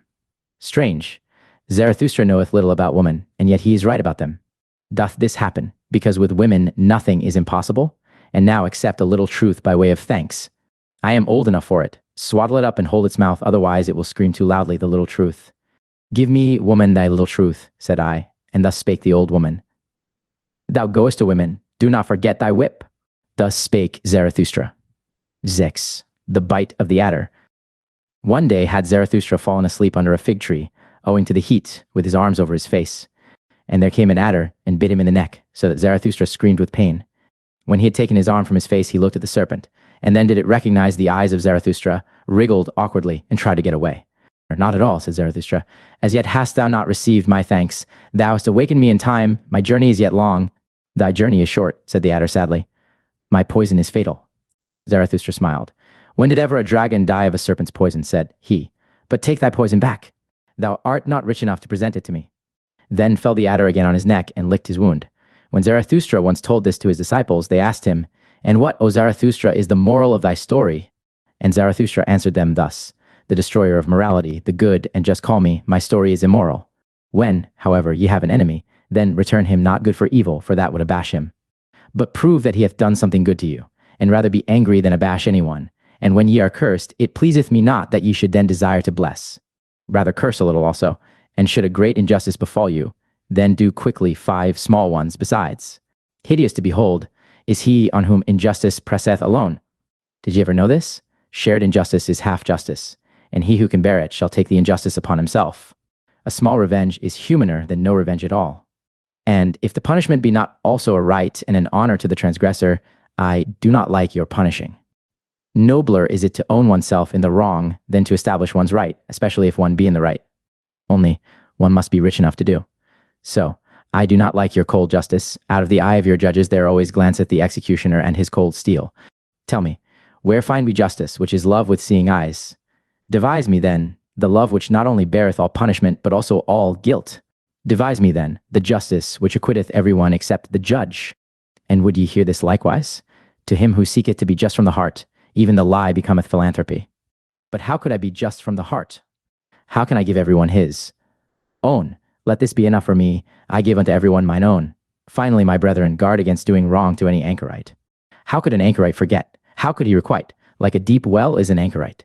Easy is it to throw in a stone. If it should sink to the bottom, however, tell me, who will bring it out again? Guard against injuring the anchorite. If ye have done so, however, well then, kill him also. Thus spake Zarathustra. XX, child and marriage. I have a question for thee alone, my brother. Like a sounding lead, cast I this question into thy soul, that I may know its depth. Thou art young, and desirest child and marriage. But I ask thee, art thou a man entitled to desire a child? Art thou the victorious one, the self-conqueror, the ruler of thy passions, the master of thy virtues? Thus do I ask thee, or doth the animal speak in thy wish, and necessity, or isolation, or discord in thee? I would have thy victory and freedom long for a child. Living monuments shalt thou build to thy victory and emancipation. Beyond thyself shalt thou build. But first of all must thou be built thyself, rectangular in body and soul. Not only onward shalt thou propagate thyself, but upward. For that purpose may the garden of marriage help thee. A higher body shalt thou create, a first movement, a spontaneously rolling wheel, a creating one shalt thou create. Marriage, so call I the will of the twain, to create the one that is more than those who created it. The reverence for one another, as those exercising such a will, call I marriage. Let this be the significance and the truth of thy marriage. But that which the many too many call marriage, those superfluous ones, what shall I call it? The poverty of soul in the twain. The filth of soul in the twain. The pitiable self-complacency in the twain. Marriage, they call it all. And they say their marriages are made in heaven. Well, I do not like it, that heaven of the superfluous. No, I do not like them, those animals tangled in the heavenly toils. Far from me also be the God who limpeth thither to bless what he hath not matched. Laugh not at such marriages. What child hath not had reason to weep over its parents? Worthy did this man seem, and ripe for the meaning of the earth, but when I saw his wife, the earth seemed to me a home for madcaps. Yea, I would that the earth shook with convulsions when a saint and a goose mate with one another. This one went forth in quest of truth as a hero, and at last got for himself a small, decked-up lie. His marriage he calleth it. That one was reserved in intercourse, and chose choicely. But one time he spoiled his company for all time. His marriage he calleth it. Another sought a handmaid with the virtues of an angel. But all at once he became the handmaid of a woman, and now would he need also to become an angel. Careful have I found all buyers, and all of them have astute eyes. But even the astutest of them buyeth his wife in a sack. many short follies, that is called love by you. And your marriage putteth an end to many short follies, with one long stupidity. Your love to woman, and woman's love to man, would that it were sympathy for suffering and veiled deities, but generally two animals alight on one another. But even your best love is only an enraptured simile and a painful ardor. It is a torch to light you to loftier paths. Beyond yourselves shall ye love some day. Then learn first of all to love, and on that account ye had to drink the bitter cup of your love. Bitterness is in the cup even of the best love. Thus doth it cause longing for the Superman. Thus doth it cause thirst in thee, the creating one. Thirst in the creating one, arrow, and longing for the Superman. Tell me, my brother, is this thy will to marriage? Wholly call I such a will, and such a marriage. Thus spake Zarathustra. Benigasexi, voluntary death. Many die too late, and some die too early. Yet strange soundeth the precept, die at the right time. Die at the right time, so teacheth Zarathustra. To be sure, he who never liveth at the right time, how could he ever die at the right time? Would that he might never be born. Thus, do I advise the superfluous ones? But even the superfluous ones make much ado about their death, and even the hollowest nut wanteth to be cracked. Everyone regardeth dying as a great matter, but as yet death is not a festival. Not yet have people learned to inaugurate the finest festivals. The consummating death I show unto you, which becometh a stimulus and promise to the living. His death dieth the consummating one triumphantly, surrounded by hoping and promising ones. Thus should one learn to die, and there should be no festival at which such a dying one doth not consecrate the oaths of the living. Thus to die is best. The next best, however, is to die in battle and sacrifice a great soul. But to the fighter equally hateful as to the victor is your grinning death, which stealeth nigh like a thief, and yet cometh as master. My death praise I unto you, the voluntary death, which cometh unto me, because I want it. And when shall I want it? He that hath a goal and an heir wanteth death at the right time for the goal and the heir. And out of reverence for the goal and the heir, he will hang up no more withered wreaths in the sanctuary of life. Verily, not the rope makers will I resemble. They lengthen out their cord, and thereby go ever backward. Many a one also waxeth too old for his truths and triumphs. A toothless mouth hath no longer the right to every truth. And whoever wanteth to have fame must take leave of honor betimes, and practice the difficult art of going at the right time. One must discontinue being feasted upon when one tasteth best. That is known by those who want to be long loved. Sour apples are there, no doubt, whose lot is to wait until the last day of autumn, and at the same time they become ripe, yellow, and shriveled. In some ageth the heart first, and in others the spirit, and some are hoary in youth, but the late young keep long young. To many men life is a failure, a poison worm gnaweth at their heart. Then let them see to it that their dying is all the more a success. Many never become sweet, they rot even in the summer. It is cowardice that holdeth them fast to their branches. Far too many live, and far too long hang they on their branches. Would that a storm came and shook all this rottenness and worm-eatenness from the tree. Would that there came preachers of speedy death. Those would be the appropriate storms and agitators of the trees of life. But I hear only slow death preached, and patience with all that is earthly. Ah, ye preach patience with what is earthly? This earthly is it that hath too much patience with you, ye blasphemers. Verily, too early died that Hebrew whom the preachers of slow death honor, and to many hath it proved a calamity that he died too early. As yet had he known only tears, and the melancholy of the Hebrews together with the hatred of the good, just, the Hebrew Jesus. Then was he seized with a longing for death. Had he but remained in the wilderness, and far from the good and just, then perhaps would he have learned to live, and love the earth, and laughter also. Believe it, my brethren, he died too early. He himself would have disavowed his doctrine had he attained to my age. Noble enough was he to disavow, but he was still immature. Immaturely loveth the youth, and immaturely also hateth he man and earth. Confined and awkward are still his soul and the wings of his spirit. But in man there is more of the child than in the youth, and less of melancholy. Better understandeth he about life and death. Free for death, and free in death, a holy naysayer, when there is no longer time for yea. Thus understandeth he about death and life. That your dying may not be a reproach to man and the earth, my friends, that do I solicit from the honey of your soul. In your dying shall your spirit and your virtue still shine like an evening afterglow around the earth, otherwise your dying hath been unsatisfactory. Thus will I die myself, that ye friends may love the earth more for my sake, and earth will I again become, to have rest in her that bore me. Verily, a goal had Zarathustra, he threw his ball. Now be ye friends the heirs of my goal, to you throw I the golden ball. Best of all, do I see you, my friends, throw the golden ball. And so tarry I still a little while on the earth, pardon me for it. Thus spake Zarathustra, when Zarathustraing virtue. When Zarathustra had taken leave of the town to which his heart was attached, the name of which is the pied cow, there followed him many people who called themselves his disciples and kept him company. Thus came they to a crossroad. Then Zarathustra told them that he now wanted to go alone, for he was fond of going alone.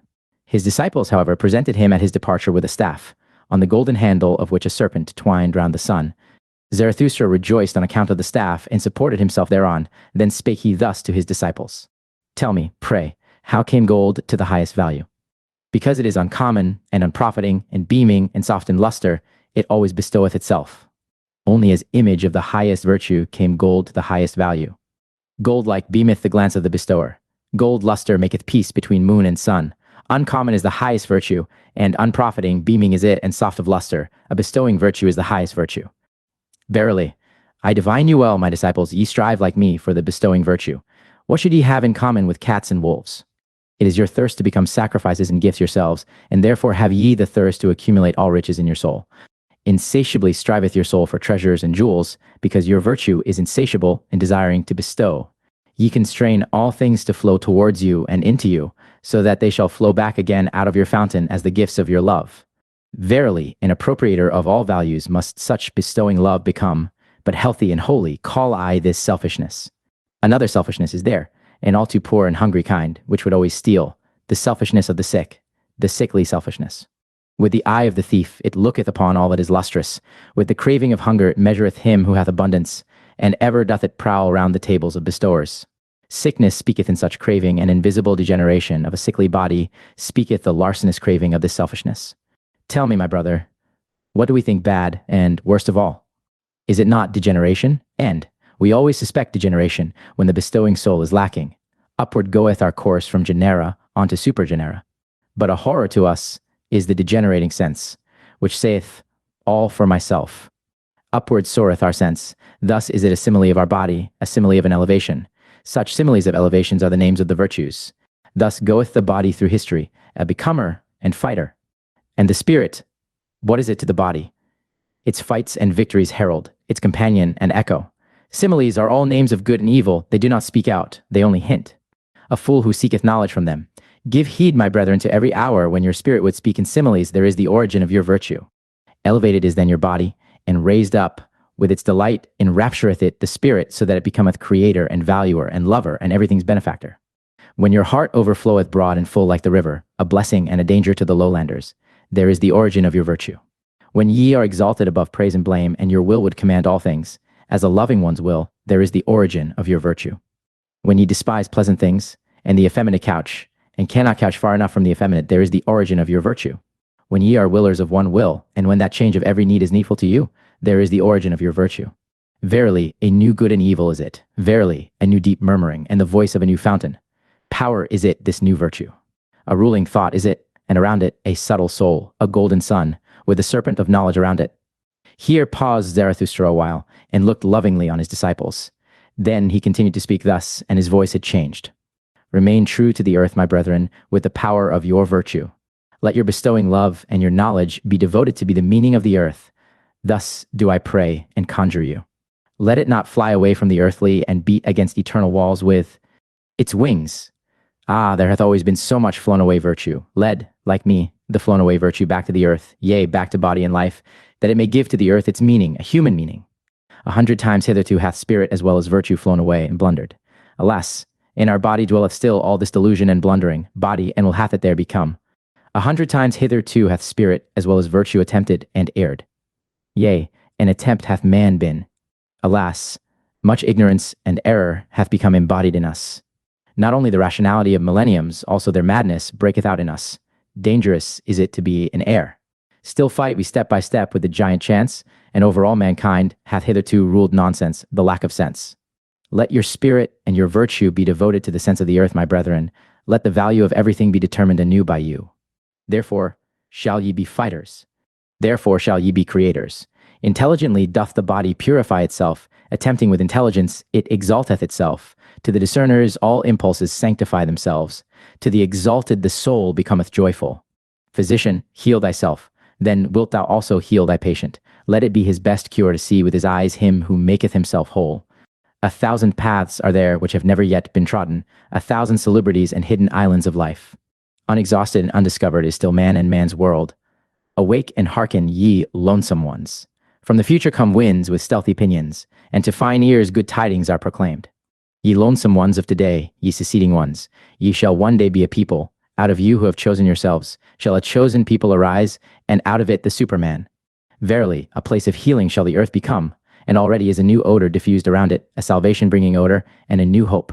When Zarathustra had spoken these words, he paused, like one who had not said his last word, and long did he balance the staff doubtfully in his hand. At last he spake thus, and his voice had changed. I now go alone, my disciples. Ye also now go away, and alone. So will I have it. Verily, I advise you, depart from me, and guard yourselves against Zarathustra.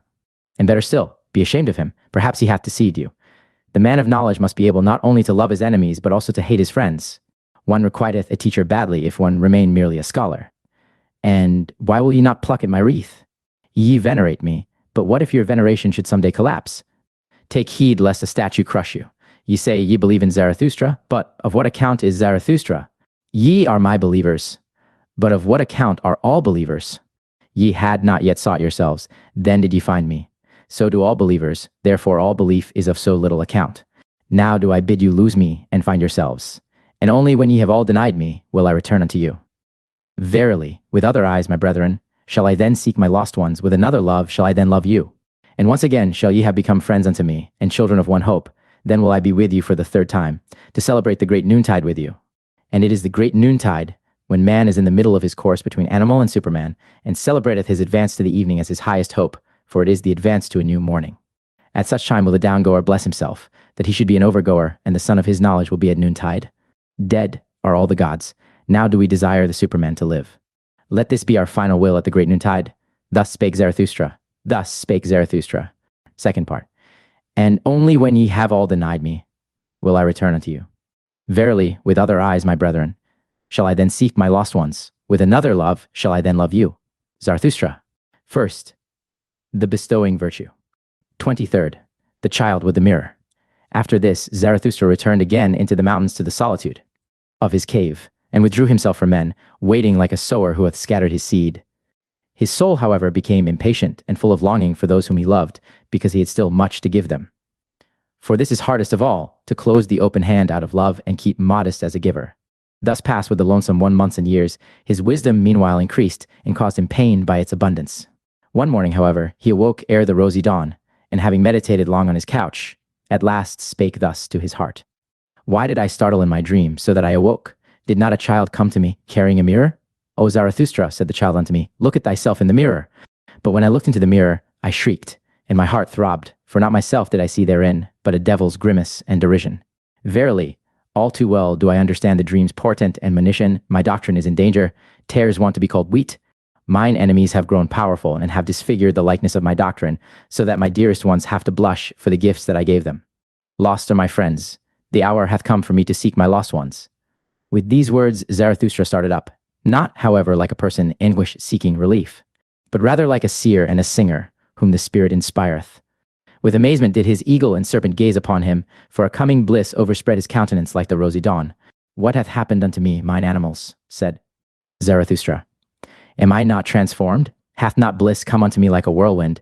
Foolish is my happiness, and foolish things will it speak. It is still too young, so have patience with it. Wounded am I by my happiness. All sufferers shall be physicians unto me. To my friends can I again go down, and also to mine enemies. Zarathustra can again speak and bestow, and show his best love to his loved ones. My impatient love overfloweth in streams, down towards sunrise and sunset. Out of silent mountains and storms of affliction rusheth my soul into the valleys. Too long have I longed and looked into the distance. Too long hath solitude possessed me. Thus have I unlearned to keep silence. Utterance have I become altogether, and the brawling of a brook from high rocks, downward into the valleys will I hurl my speech, and let the stream of my love sweep into unfrequented channels. How? Should a stream not finally find its way to the sea?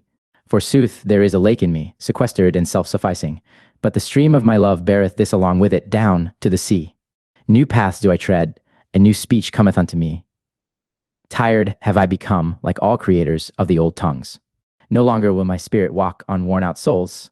Too slowly runneth all speaking for me. Into thy chariot, O storm, do I leap, and even thee will I whip with my spite. Like a cry and an huzzah will I traverse wide seas, till I find the happy isles where my friends sojourn, and mine enemies amongst them. How I now love every one unto whom I may but speak. Even mine enemies pertain to my bliss.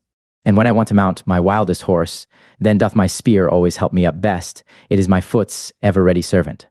The spear which I hurl at mine enemies, how grateful am I to mine enemies that I may at last hurl it. Too great hath been the tension of my cloud. Twixt laughters of lightnings will I cast hail showers into the depths. Violently will my breast then heave, violently will it blow its storm over the mountains, thus cometh its assuagement. Verily, like a storm cometh my happiness, and my freedom. But mine enemies shall think that the evil one roareth over their heads. Yea, ye also, my friends, will be alarmed by my wild wisdom, and perhaps ye will flee therefrom, along with mine enemies. Ah, that I knew how to lure you back with shepherd's flutes. Ah, that my lioness wisdom would learn to roar softly. And much have we already learned with one another. My wild wisdom became pregnant on the lonesome mountains. On the rough stones did she bear the youngest of her young. Now runneth she foolishly in the arid wilderness, and seeketh the soft sword, mine old wild wisdom. On the soft sword of your hearts, my friends, on your love, would she fain couch her dearest one? Thus spake Zarathustra. XXIV, in the happy isles, the figs fall from the trees, they are good and sweet, and in falling the red skins of them break. A north wind am I to ripe figs. Thus, like figs, do these doctrines fall for you, my friends. Imbibe now their juice and their sweet substance. It is autumn all around, and clear sky, and afternoon. Lo, what fullness is around us! And out of the midst of superabundance, it is delightful to look out upon distant seas. Once did people say God when they looked out upon distant seas. Now, however, have I taught you to say Superman. God is a conjecture, but I do not wish your conjecturing to reach beyond your creating will. Could ye create a God? Then, I pray you, be silent about all gods. But ye could well create the Superman. Not perhaps ye yourselves, my brethren, but into fathers and forefathers of the Superman could ye transform yourselves, and let that be your best creating. God is a conjecture, but I should like your conjecturing restricted to the conceivable. Could ye conceive a God? But let this mean will to truth unto you, that everything be transformed into the humanly conceivable, the humanly visible, the humanly sensible. Your own discernment shall ye follow out to the end, and what ye have called the world shall but be created by you. Your reason, your likeness, your will, your love, shall itself become. And verily, for your bliss, ye discerning ones. And how would ye endure life without that hope, ye discerning ones? Neither in the inconceivable could ye have been born, nor in the irrational. But that I may reveal my heart entirely unto you, my friends, if there were gods, how could I endure it to be no God? Therefore, there are no gods. Yea, I have drawn the conclusion, now, however, doth it draw me. God is a conjecture, but who could drink all the bitterness of this conjecture without dying? Shall his faith be taken from the creating one, and from the eagle his flights into eagle heights? God is a thought, it maketh all the straight crooked, and all that standeth real. What? Time would be gone, and all the perishable would be but a lie? To think this is giddiness and vertigo to human limbs, and even vomiting to the stomach, verily, the reeling sickness do I call it, to conjecture such a thing. Evil do I call it, and misanthropic. All that teaching about the one, and the plenum, and the unmoved, and the sufficient, and the imperishable. All the imperishable, that's but a simile. And the poets lie too much. But of time and of becoming shall the best similes speak. A praise shall they be, and a justification of all perishableness. Creating, that is the great salvation from suffering, and life's alleviation. But for the Creator to appear, suffering itself is needed, and much transformation. Yea, much bitter dying must there be in your life, ye creators. Thus are ye advocates and justifiers of all perishableness. For the Creator himself to be the newborn child, he must also be willing to be the childbearer, and endure the pangs of the childbearer. Verily, through 100 souls went I my way, and through 100 cradles and birth throes. Many a farewell have I taken. I know the heartbreaking last hours, but so willeth it my creating will my fate. Or, to tell you it more candidly, just such a fate willeth my will. All feeling suffereth in me, and is in prison, but my willing ever cometh to me as mine emancipator and comforter. Willing emancipateth. That is the true doctrine of will and emancipation. So teacheth you Zarathustra. No longer willing, and no longer valuing, and no longer creating. Ah, that great debility may ever be far from me. And also in discerning, do I feel only my will's procreating and evolving delight? And if there be innocence in my knowledge, it is because there is will to procreation in it. Away from God, and gods did this will allure me. What would there be to create if there were gods? But to man doth it ever impel me anew, my fervent creative will. Thus impelleth it the hammer to the stone. Ah, ye men, within the stone slumbereth an image for me, the image of my visions. Ah, that it should slumber in the hardest, ugliest stone. Now rageth my hammer ruthlessly against its prison. From the stone fly the fragments. What's that to me? I will complete it, for a shadow came unto me. The stillest and lightest of all things once came unto me. The beauty of the Superman came unto me as a shadow. Ah, my brethren, of what account now are the gods to me? Thus spake Zarathustra, XXV, the pitiful. My friends, There hath arisen a satire on your friend. Behold, Zarathustra walketh he not amongst us as if amongst animals? But it is better said in this wise, the discerning one walketh amongst men as amongst animals. Man himself is to the discerning one, the animal with red cheeks. How hath that happened unto him? Is it not because he hath had to be ashamed too oft? O my friends, thus speaketh the discerning one, shame, shame, shame. That is the history of man. And on that account doth the noble one enjoin upon himself not to abash. Bashfulness doth he enjoin on himself in presence of all sufferers. Verily, I like them not, the merciful ones, whose bliss is in their pity, too destitute are they of bashfulness. If I must be pitiful, I dislike to be called so, and if I be so, it is preferably at a distance. Preferably also do I shroud my head and flee before being recognized, and thus do I bid you do, my friends. May my destiny ever lead on afflicted ones like you across my path, and those with whom I may have hope and repast and honey in common. Verily, I have done this and that for the afflicted, but something better did I always seem to do when I had learned to enjoy myself better. Since humanity came into being, man hath enjoyed himself too little. That alone, my brethren, is our original sin.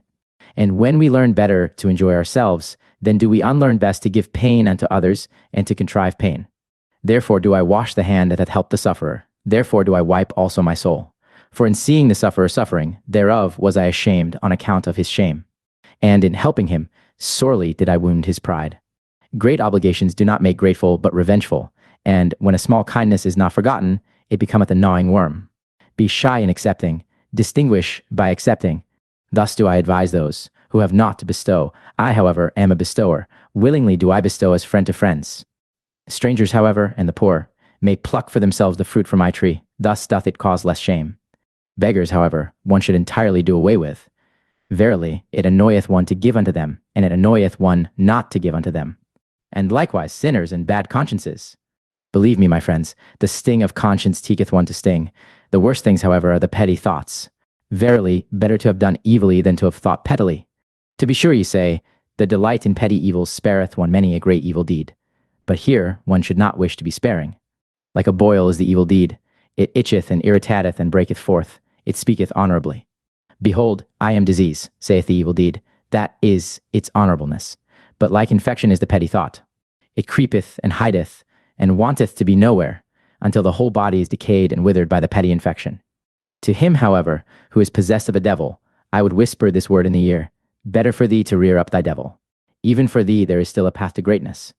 Ah, my brethren, one knoweth a little too much about everyone, and many a one becometh transparent to us, but still we can by no means penetrate him. It is difficult to live among men because silence is so difficult. And not to him who is offensive to us are we most unfair, but to him who doth not concern us at all. If, however, thou hast a suffering friend, then be a resting place for his suffering, like a hard bed, however, a camp bed, thus wilt thou serve him best. And if a friend doeth thee wrong, then say, I forgive thee what thou hast done unto me. That thou hast done it unto thyself, however, how could I forgive that? Thus speaketh all great love, it surpasseth even forgiveness and pity. One should hold fast one's heart, for when one letteth it go, how quickly doth one's head run away? Ah, where in the world have there been greater follies than with the pitiful? And what in the world hath caused more suffering than the follies of the pitiful? Woe unto all loving ones who have not an elevation which is above their pity. Thus spake the devil unto me once on a time, even God hath his hell, is his love for man. And lately did I hear him say these words, God is dead, of his pity for man hath God died. So be ye warned against pity, from thence there yet cometh unto men a heavy cloud. Verily, I understand weather signs. But attend also to this word, all great love is above all its pity, for it seeketh to create what is loved. Myself do I offer unto my love, and my neighbor as myself. Such is the language of all creators. All creators, however, are hard. Thus spake Zarathustra. Ex exnith, the priests. And one day Zarathustra made a sign to his disciples, and spake these words unto them. Here are priests, but although they are mine enemies, pass them quietly and with sleeping swords. Even among them there are heroes, many of them have suffered too much, so they want to make others suffer. Bad enemies are they, nothing is more revengeful than their meekness, and readily doth he soil himself who toucheth them. But my blood is related to theirs, and I want withal to see my blood honored in theirs. And when they had passed, a pain attacked Zarathustra, but not long had he struggled with the pain, when he began to speak thus. It moveth my heart for those priests. They also go against my taste, but that is the smallest matter unto me, since I am among men. But I suffer and have suffered with them. Prisoners are they unto me, and stigmatized ones. He whom they call Savior put them in fetters of false values and fatuous words. Oh, that someone would save them from their Savior. On an isle they once thought they had landed, when the sea tossed them about, but behold, it was a slumbering monster. False values and fatuous words, these are the worst monsters for mortals, long slumbereth and waiteth the fate that is in them. But at last it cometh, and awaketh, and devoureth, and engulfeth whatever hath built tabernacles upon it. Oh, just look at those tabernacles which those priests have built themselves. Churches they call their sweet-smelling caves. Oh, that falsified light, that mustified air, where the soul may not fly aloft to its height. But so enjoineth their belief, on your knees, up the stair, ye sinners. Verily, rather would I see a shameless one than the distorted eyes of their shame and devotion. Who created for themselves such caves and penitent stairs? Was it not those who sought to conceal themselves, and were ashamed under the clear sky? And only when the clear sky looketh again through ruined roofs, and down upon grass and red poppies on ruined walls, will I again turn my heart to the seats of this God. They called God that which opposed and afflicted them, and verily there was much hero spirit in their worship. And they knew not how to love their God otherwise than by nailing men to the cross. As corpses they thought to live. In black draped they their corpses. Even in their talk do I still feel the evil flavor of charnel houses. And he who liveth nigh unto them liveth nigh to black pools, wherein the toad singeth his song with sweet gravity. Better songs would they have to sing, for me to believe in their Savior. More like saved ones would his disciples have to appear unto me. Naked would I like to see them, for beauty alone should preach penitence. But whom would that disguised affliction convince? Verily, their saviors themselves came not from freedom and freedom's seventh heaven. Verily, they themselves never trod the carpets of knowledge. Of defects did the spirit of those saviors consist, but into every defect had they put their illusion, their stopgap, which they called God. In their pity was their spirit drowned, and when they swelled and o'erswelled with pity, there always floated to the surface a great folly. Eagerly and with shouts drove they their flock over their footbridge, as if there were but one footbridge to the future. Verily, those shepherds also were still of the flock. Small spirits and spacious souls had those shepherds, but, my brethren, what small domains have even the most spacious souls hitherto been? Characters of blood did they write on the way they went, and their folly taught that truth is proved by blood. But blood is the very worst witness to truth. Blood tainteth the purest teaching, and turneth it into delusion and hatred of heart. And when a person goeth through fire for his teaching, what doth that prove? It is more verily, when out of one's own burning cometh one's own teaching. Sultry heart and cold head, where these meet, there ariseth the blusterer, the Saviour. Greater ones, verily, have there been, and higher born ones, than those whom the people call saviors, those rapturous blusterers. And by still greater ones than any of the saviors, must ye be saved, my brethren, if ye would find the way to freedom. Never yet hath there been a superman. Naked have I seen both of them, the greatest man and the smallest man. All too similar are they still to each other. Verily, even the greatest found I all too human. Thus spake Zarathustra. Existential, the virtuous. With thunder and heavenly fireworks must one speak to indolent and somnolent senses. But beauty's voice speaketh gently. It appealeth only to the most awakened souls. Gently vibrated and laughed unto me today my buckler. It was beauty's holy, laughing and thrilling. At you, ye virtuous ones, laughed my beauty today. And thus came its voice unto me. They want to be paid besides. Ye want to be paid besides, ye virtuous ones. Ye want reward for virtue, and heaven for earth, and eternity for your today? And now ye upbraid me for teaching that there is no reward giver, nor paymaster? And verily, I do not even teach that virtue is its own reward. Ah, this is my sorrow. Into the basis of things have reward and punishment been insinuated, and now even into the basis of your souls, ye virtuous ones. But like the snout of the boar shall my word grub up the basis of your souls. A plowshare will I be called by you. All the secrets of your heart shall be brought to light. And when ye lie in the sun, grubbed up and broken, then will also your falsehood be separated from your truth. For this is your truth. Ye are too pure for the filth of the words. Vengeance, punishment, recompense, retribution. Ye love your virtue as a mother loveth her child. But when did one hear of a mother wanting to be paid for her love? It is your dearest self, your virtue. The ring's thirst is in you. To reach itself again struggleth every ring, and turneth itself. And like the star that goeth out, so is every work of your virtue. Ever is its light on its way and traveling, and when will it cease to be on its way? Thus is the light of your virtue still on its way, even when its work is done. Be it forgotten and dead, still its ray of light liveth and travelleth. That your virtue is yourself, and not an outward thing, a skin or a cloak, that is the truth from the basis of your souls, ye virtuous ones. But sure enough, there are those to whom virtue meaneth writhing under the lash, and ye have hearkened too much unto their crying. And others are there who call virtue the slothfulness of their vices, and when once their hatred and jealousy relax the limbs, their justice becometh lively and rubbeth its sleepy eyes. And others are there who are drawn downwards, their devils draw them. But the more they sink, the more ardently gloweth their eye, and the longing for their God. Ah, Their crying also hath reached your ears, ye virtuous ones. What I am not, that is God to me and virtue. And others are there who go along heavily and creakingly, like carts taking stones downhill. They talk much of dignity and virtue. Their drag they call virtue.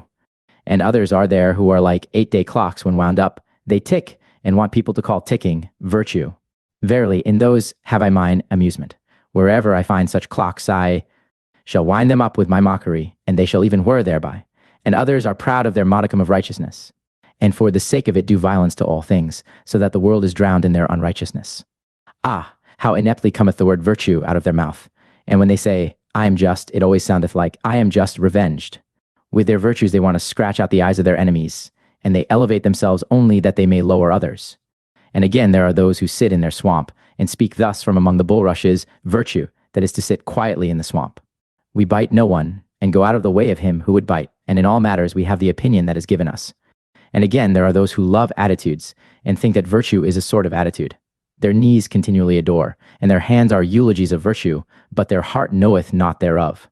And again there are those who regard it as virtue to say, virtue is necessary, but after all they believe only that policemen are necessary. And many a one who cannot see men's loftiness, calleth it virtue to see their baseness far too well, thus calleth he his evil eye virtue. And some want to be edified and raised up, and call it virtue, and others want to be cast down, and likewise call it virtue. And thus do almost all think that they participate in virtue, and at least every one claimeth to be an authority on good and evil. But Zarathustra came not to say unto all those liars and fools, what do ye know of virtue? What could ye know of virtue? But that ye, my friends, might become weary of the old words which ye have learned from the fools and liars. That ye might become weary of the words reward, retribution, punishment, righteous vengeance. That ye might become weary of saying, that an action is good is because it is unselfish. Ah, my friends, that your very self be in your action as the mother is in the child, let that be your formula of virtue. Verily, I have taken from you 100 formulae and your virtue's favorite playthings, and now ye upbraid me. As children, upbraid. They played by the sea, then came there a wave and swept their playthings into the deep, and now do they cry. But the same wave shall bring them new playthings, and spread before them new speckled shells. Thus will they be comforted, and like them shall ye also, my friends, have your comforting, and new speckled shells. Thus spake Zarathustra, X16th, the rabble. Life is a well of delight, but where the rabble also drink, there all fountains are poisoned. To everything cleanly am I well disposed, but I hate to see the grinning mouths and the thirst of the unclean. They cast their eye down into the fountain, and now glanceth up to me their odious smile out of the fountain.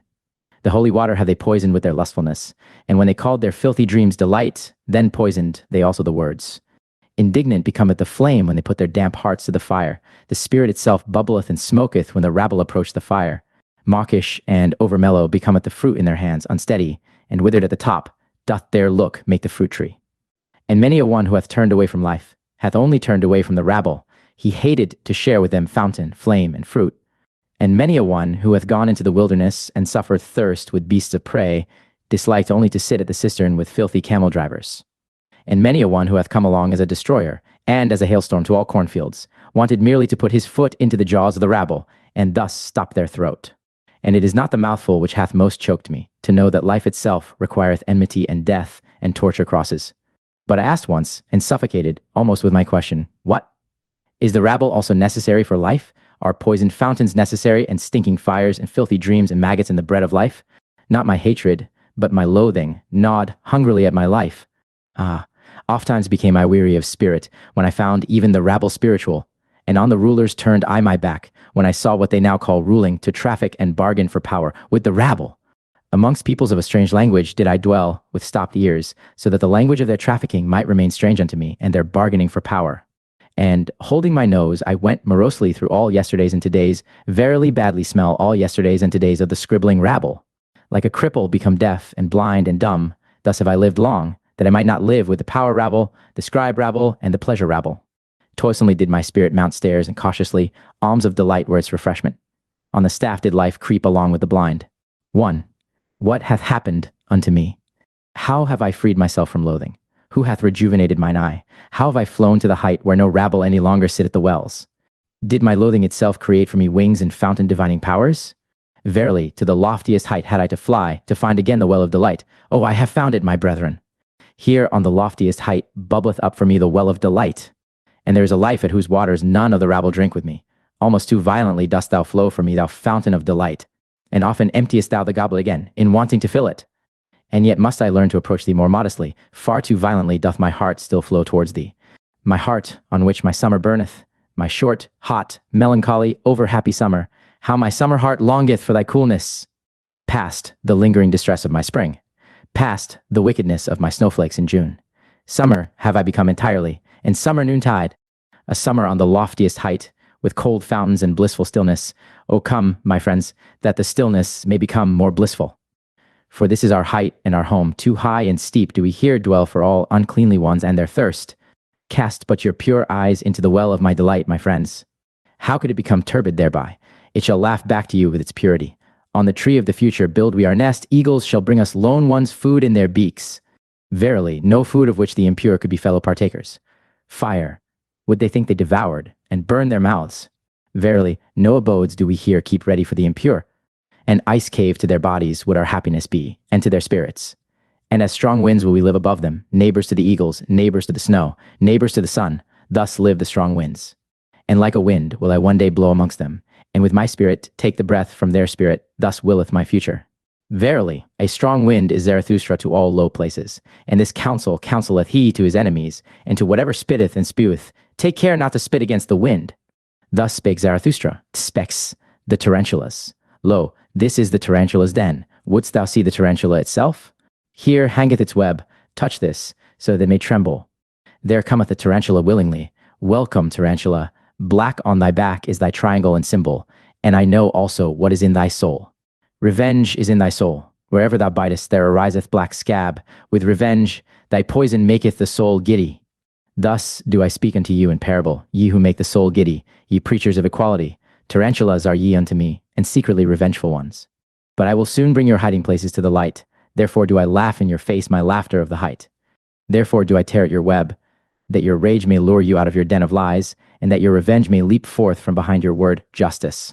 Because for man to be redeemed from revenge, that is for me the bridge to the highest hope, and a rainbow after long storms. Otherwise, however, would the tarantulas have it. Let it be very justice for the world to become full of the storms of our vengeance. Thus do they talk to one another. Vengeance will we use, and insult, against all who are not like us. Thus do the tarantula hearts pledge themselves. And will to equality, that itself shall henceforth be the name of virtue, and against all that hath power will we raise an outcry. Ye preachers of equality, the tyrant frenzy of impotence crieth thus in you for equality. Your most secret tyrant longings disguise themselves thus in virtue words. Fretted conceit and suppressed envy, perhaps your father's conceit and envy, in you break they forth as flame and frenzy of vengeance. What the Father hath hid cometh out in the Son, and oft have I found in the Son the Father's revealed secret. Inspired ones they resemble, but it is not the heart that inspireth them, but vengeance. And when they become subtle and cold, it is not spirit, but envy that maketh them so. Their jealousy leadeth them also into thinkers' paths, and this is the sign of their jealousy. They always go too far, so that their fatigue hath at last to go to sleep on the snow. In all their lamentations soundeth vengeance, in all their eulogies is maleficence, and being judged seemeth to them bliss. But thus do I counsel you, my friends, distrust all in whom the impulse to punish is powerful. They are people of bad race and lineage. Out of their countenances peer the hangman and the sleuth-hound. Distrust all those who talk much of their justice. Verily, in their souls not only honey is lacking, and when they call themselves the good and just, forget not that for them to be Pharisees, nothing is lacking but power. My friends, I will not be mixed up and confounded with others. There are those who preach my doctrine of life, and are at the same time preachers of equality and tarantulas. That they speak in favor of life, though they sit in their den, these poison spiders, and withdrawn from life, is because they would thereby do injury. To those would they thereby do injury who have power at present. For with those the preaching of death is still most at home. Were it otherwise, then would the tarantulas teach otherwise, and they themselves were formerly the best world maligners and heretic burners. With these preachers of equality will I not be mixed up and confounded, for thus speaketh justice unto me, men are not equal, and neither shall they become so. What would be my love to the Superman if I spake otherwise? On 1,000 bridges and piers shall they throng to the future, and always shall there be more war and inequality among them. Thus doth my great love make me speak. Inventors of figures and phantoms shall they be in their hostilities, and with those figures and phantoms shall they yet fight with each other, the supreme fight.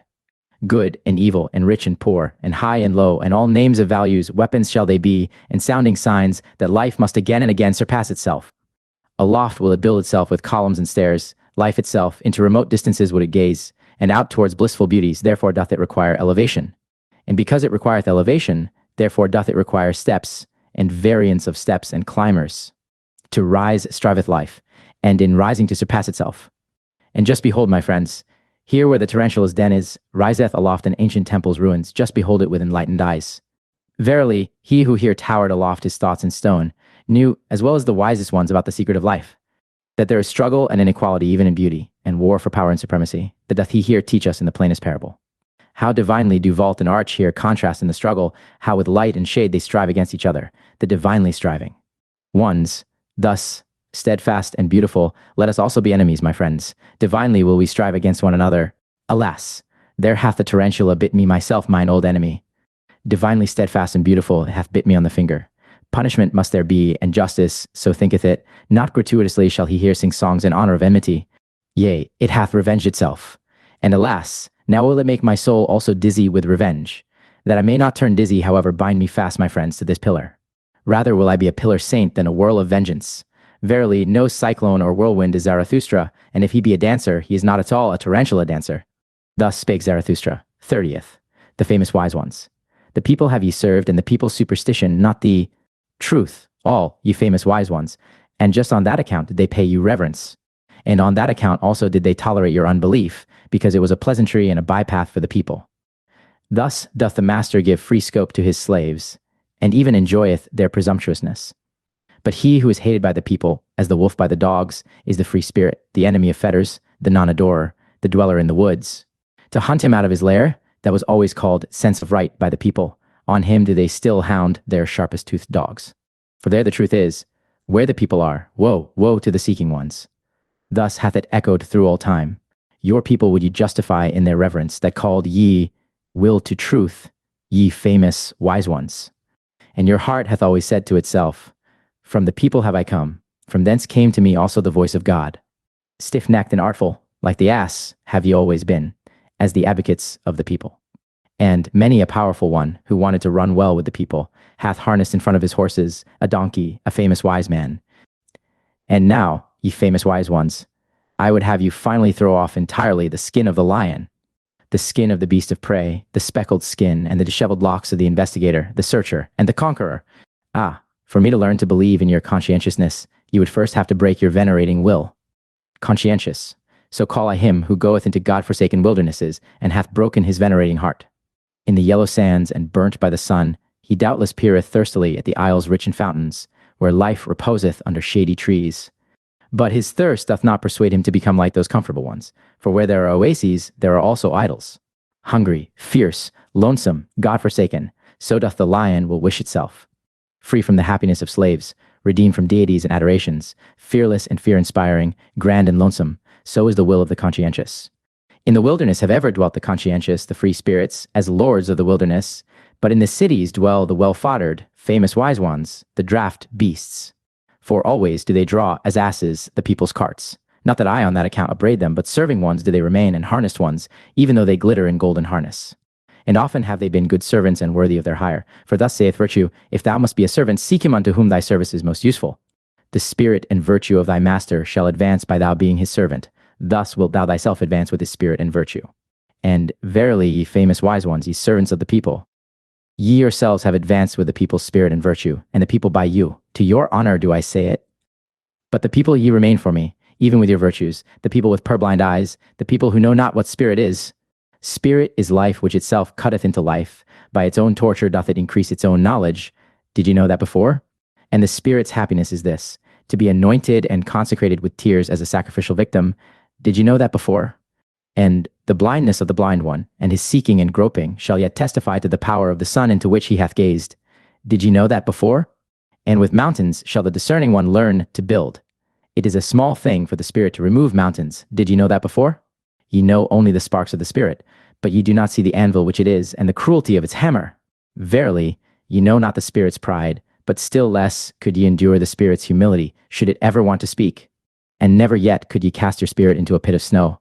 Ye are not hot enough for that. Thus are ye unaware also of the delight of its coldness. In all respects, however, ye make too familiar with the spirit, and out of wisdom have ye often made an almshouse and a hospital for bad poets. Ye are not eagles, thus have ye never experienced the happiness of the alarm of the spirit. and he who is not a bird should not camp above abysses. Ye seem to me lukewarm ones, but coldly floweth all deep knowledge. Ice cold are the innermost wells of the spirit, a refreshment to hot hands and handlers. Respectable do ye there stand, and stiff, and with straight backs ye famous wise ones, no! Strong wind or will impelleth you. Have ye ne'er seen a sail crossing the sea, rounded and inflated, and trembling with the violence of the wind? Like the sail trembling with the violence of the spirit, doth my wisdom cross the sea, my wild wisdom. But ye servants of the people, ye famous wise ones, how could ye go with me? Thus spake Zarathustra. Sexai, the night song. 'Tis night, now do all gushing fountains speak louder, and my soul also is a gushing fountain. 'Tis night, now only do all songs of the loving ones awake, and my soul also is the song of a loving one. Something appeased, unappeasable, is within me. It longeth to find expression. A craving for love is within me, which speaketh itself the language of love. Light am I, ah, that I were night! But it is my lonesomeness to be begirt with light. Ah, that I were dark and nightly! How would I suck at the breast of light, and you yourselves would I bless, ye twinkling starlets and glowworms aloft, and would rejoice in the gifts of your light. But I live in mine own light, I drink again into myself the flames that break forth from me. I know not the happiness of the receiver, and oft have I dreamt that stealing must be more blessed than receiving. It is my poverty that my hand never ceaseth bestowing. It is mine envy that I see waiting eyes and the brightened nights of longing. Oh, the misery of all bestowers. Oh, the darkening of my sun. Oh, the craving to crave. Oh, the violent hunger and satiety they take from me, but do I yet touch their soul? There is a gap twixt giving and receiving, and the smallest gap hath finally to be bridged. Over. A hunger ariseth out of my beauty. I should like to injure those I illumine. I should like to rob those I have gifted. Thus do I hunger for wickedness. Withdrawing my hand when another hand already stretcheth out to it, hesitating like the cascade which hesitateth even in its leap. Thus do I hunger for wickedness. Such revenge doth mine abundance think of, such mischief welleth out of my lonesomeness. My happiness in bestowing died bestowing, my virtue became weary of itself by its abundance. He who ever bestoweth is in danger of losing his shame. To him who ever dispenseth, the hand and heart become callous by very dispensing. Mine eye no longer overfloweth for the shame of suppliance. My hand hath become too hard for the trembling of filled hands. Whence have gone the tears of mine eye, and the down of my heart? Oh, the lonesomeness of all bestowers. Oh, the silence of all shining ones. Many suns circle in desert space. To all that is dark do they speak with their light, but to me they are silent. Oh, this is the hostility of light to the shining one. Unpityingly doth it pursue its course. Unfair to the shining one in its innermost heart, cold to the suns. Thus travelleth every sun. Like a storm do the suns pursue their courses, that is their travelling. Their inexorable do they follow, that is their coldness. Oh, ye only is it, ye dark, nightly ones, that extract warmth from the shining ones. Oh, ye only drink milk and refreshment from the light's udders. Ah, there is ice around me, my hand burneth with the iciness. Ah, there is thirst in me, it panteth after your thirst. 'Tis night, alas, that I have to be light, and thirst for the nightly, and lonesomeness. 'Tis night, now doth my longing break forth in me as a fountain, for speech do I long. 'Tis night, now do all gushing fountains speak louder, and my soul also is a gushing fountain. 'Tis night, now do all songs of loving ones awake, and my soul also is the song of a loving one. Thus sang Zarathustra. Baksexwa, the dance song. One evening when Zarathustra and his disciples through the forest, and when he sought for a well, lo, he lighted upon a green meadow peacefully surrounded with trees and bushes, where maidens were dancing together. As soon as the maidens recognized Zarathustra, they ceased dancing. Zarathustra, however, approached them with friendly mien and spake these words. Cease not your dancing, ye lovely maidens. No game spoiler hath come to you with evil eye, no enemy of maidens. God's advocate am I with the devil, he, however, is the spirit of gravity. How could I, ye light-footed ones, be hostile to divine dances, or to maidens' feet with fine ankles? To be sure, I am a forest, and a night of dark trees, but he who is not afraid of my darkness will find banks full of roses under my cypresses. And even the little god may he find, who is dearest to maidens, beside the well lieth he quietly, with closed eyes. Verily, in broad daylight did he fall asleep, the sluggard. Had he perhaps chased butterflies too much? Upbraid me not, ye beautiful dancers, when I chasten the little god somewhat. He will cry, certainly, and weep, but he is laughable even when weeping. And with tears in his eyes shall he ask you for a dance, and I myself will sing a song to his dance. A dance song and satire on the spirit of gravity, my supremest, powerfulest devil, who is said to be Lord of the world. And this is the song that Zarathustra sang, when Cupid and the maidens danced together. Of late did I gaze into thine eye, O life, and into the unfathomable did I there seem to sink. But thou pullst me out with a golden angle. Derisively didst thou laugh when I called thee unfathomable. Such is the language of all fish, saidst thou, What they do not fathom is unfathomable. But changeable am I only, and wild and altogether a woman, and no virtuous one, though I be called by you men the profound one, or the faithful one, the eternal one, the mysterious one. But ye men endow us always with your own virtues, alas, ye virtuous ones. Thus did she laugh, the unbelievable one, but never do I believe her and her laughter, when she speaketh evil of herself. And when I talked face to face with my wild wisdom, she said to me angrily, Thou willest, thou cravest, thou lovest, on that account alone dost thou praise life. Then had I almost answered indignantly and told the truth to the angry one, and one cannot answer more indignantly than when one telleth the truth to one's wisdom. For thus do things stand with us three. In my heart do I love only life, and verily, most when I hate her. But that I am fond of wisdom, and often too fond, is because she remindeth me very strongly of life. She hath her eye, her laugh, and even her golden angle rod. Am I responsible for it that both are so alike? And when once life asked me, Who is she then, is wisdom?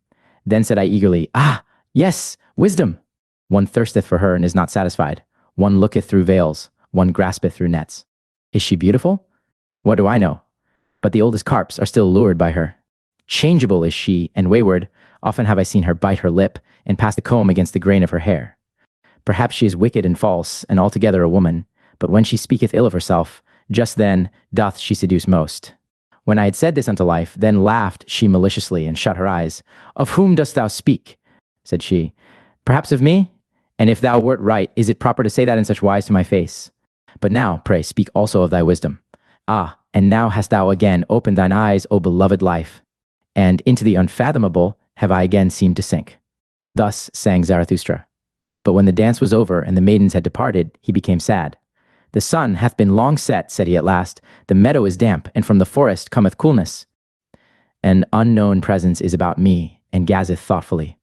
What? Thou livest still, Zarathustra. Why? Wherefore? Whereby? Whither? Where? How? Is it not folly still to live? Ah, my friends, the evening is it which thus interrogateth in me. Forgive me my sadness. Evening hath come on, forgive me that evening hath come on. Thus sang Zarathustra. The grave song. Yonder is the grave island, the silent isle. Yonder also are the graves of my youth. Thither will I carry an evergreen wreath of life. Resolving thus in my heart, did I sail o'er the sea. O ye sights and scenes of my youth, O all ye gleams of love, ye divine fleeting gleams. How could ye perish so soon for me? I think of you today as my dead ones. From you, my dearest dead ones, cometh unto me a sweet savour, heart-opening and melting. Verily, it convulseth and openeth the heart of the lone seafarer. Still am I the richest and most to be envied, I the lonesomest one, for I have possessed you, and ye possess me still. Tell me, to whom hath there ever fallen such rosy apples from the tree as have fallen unto me? Still am I your love's heir and heritage, blooming to your memory with many-hued, wild-growing virtues, O ye dearest ones. Ah, we were made to remain nigh unto each other, ye kindly strange marvels, and not like timid birds did ye come to me in my longing nay, but as trusting ones to a trusting one. Yea, may for faithfulness like me, and for fond eternities, must I now name you by your faithlessness, ye divine glances and fleeting gleams, no other name have I yet learnt. Verily, too early did ye die for me, ye fugitives. Yet did ye not flee from me, nor did I flee from you. Innocent are we to each other in our faithlessness. To kill me did they strangle you, ye singing birds of my hopes. Yea, at you, ye dearest ones, did malice ever shoot its arrows to hit my heart? And they hit it. Because ye were always my dearest, my possession and my possessedness, on that account had ye to die young, and far too early. At my most vulnerable point did they shoot the arrow, namely, at you, whose skin is like down, or more like the smile that dieth at a glance. But this word will I say unto mine enemies, what is all manslaughter in comparison with what ye have done unto me? Worse evil did ye do unto me than all manslaughter, the irretrievable did ye take from me, thus do I speak unto you, mine enemies. Slew ye not my youth's visions and dearest marvels, my playmates took ye, from me the blessed spirits. To their memory do I deposit this wreath and this curse upon you, mine enemies. Have ye not made mine eternal short, as a tone dieth away in a cold night? Scarcely, as the twinkle of divine eyes, did it come to me, as a fleeting gleam. Thus spake once in a happy hour my purity, divine shall everything be unto me. Then did ye haunt me with foul phantoms, ah, whither hath that happy hour now fled? All days shall be holy unto me. So spake once the wisdom of my youth, verily, the language of a joyous wisdom. But then did ye enemies steal my nights, and sold them to sleepless torture? Ah, whither hath that joyous wisdom now fled? Once did I long for happy auspices, then did ye lead an owl monster across my path, an adverse sign. Ah, whither did my tender longing then flee? All loathing did I once vow to renounce, then did ye change my nigh ones and nearest ones into ulcerations. Ah, whither did my noblest vow then flee? As a blind one did I once walk in blessed ways, then did ye cast filth on the blind one's course, and now is he disgusted with the old footpath. And when I performed my hardest task, and celebrated the triumph of my victories, then did ye make those who love me call out that I then grieved them most. Verily, it was always your doing, ye embittered to me my best honey, and the diligence of my best bees.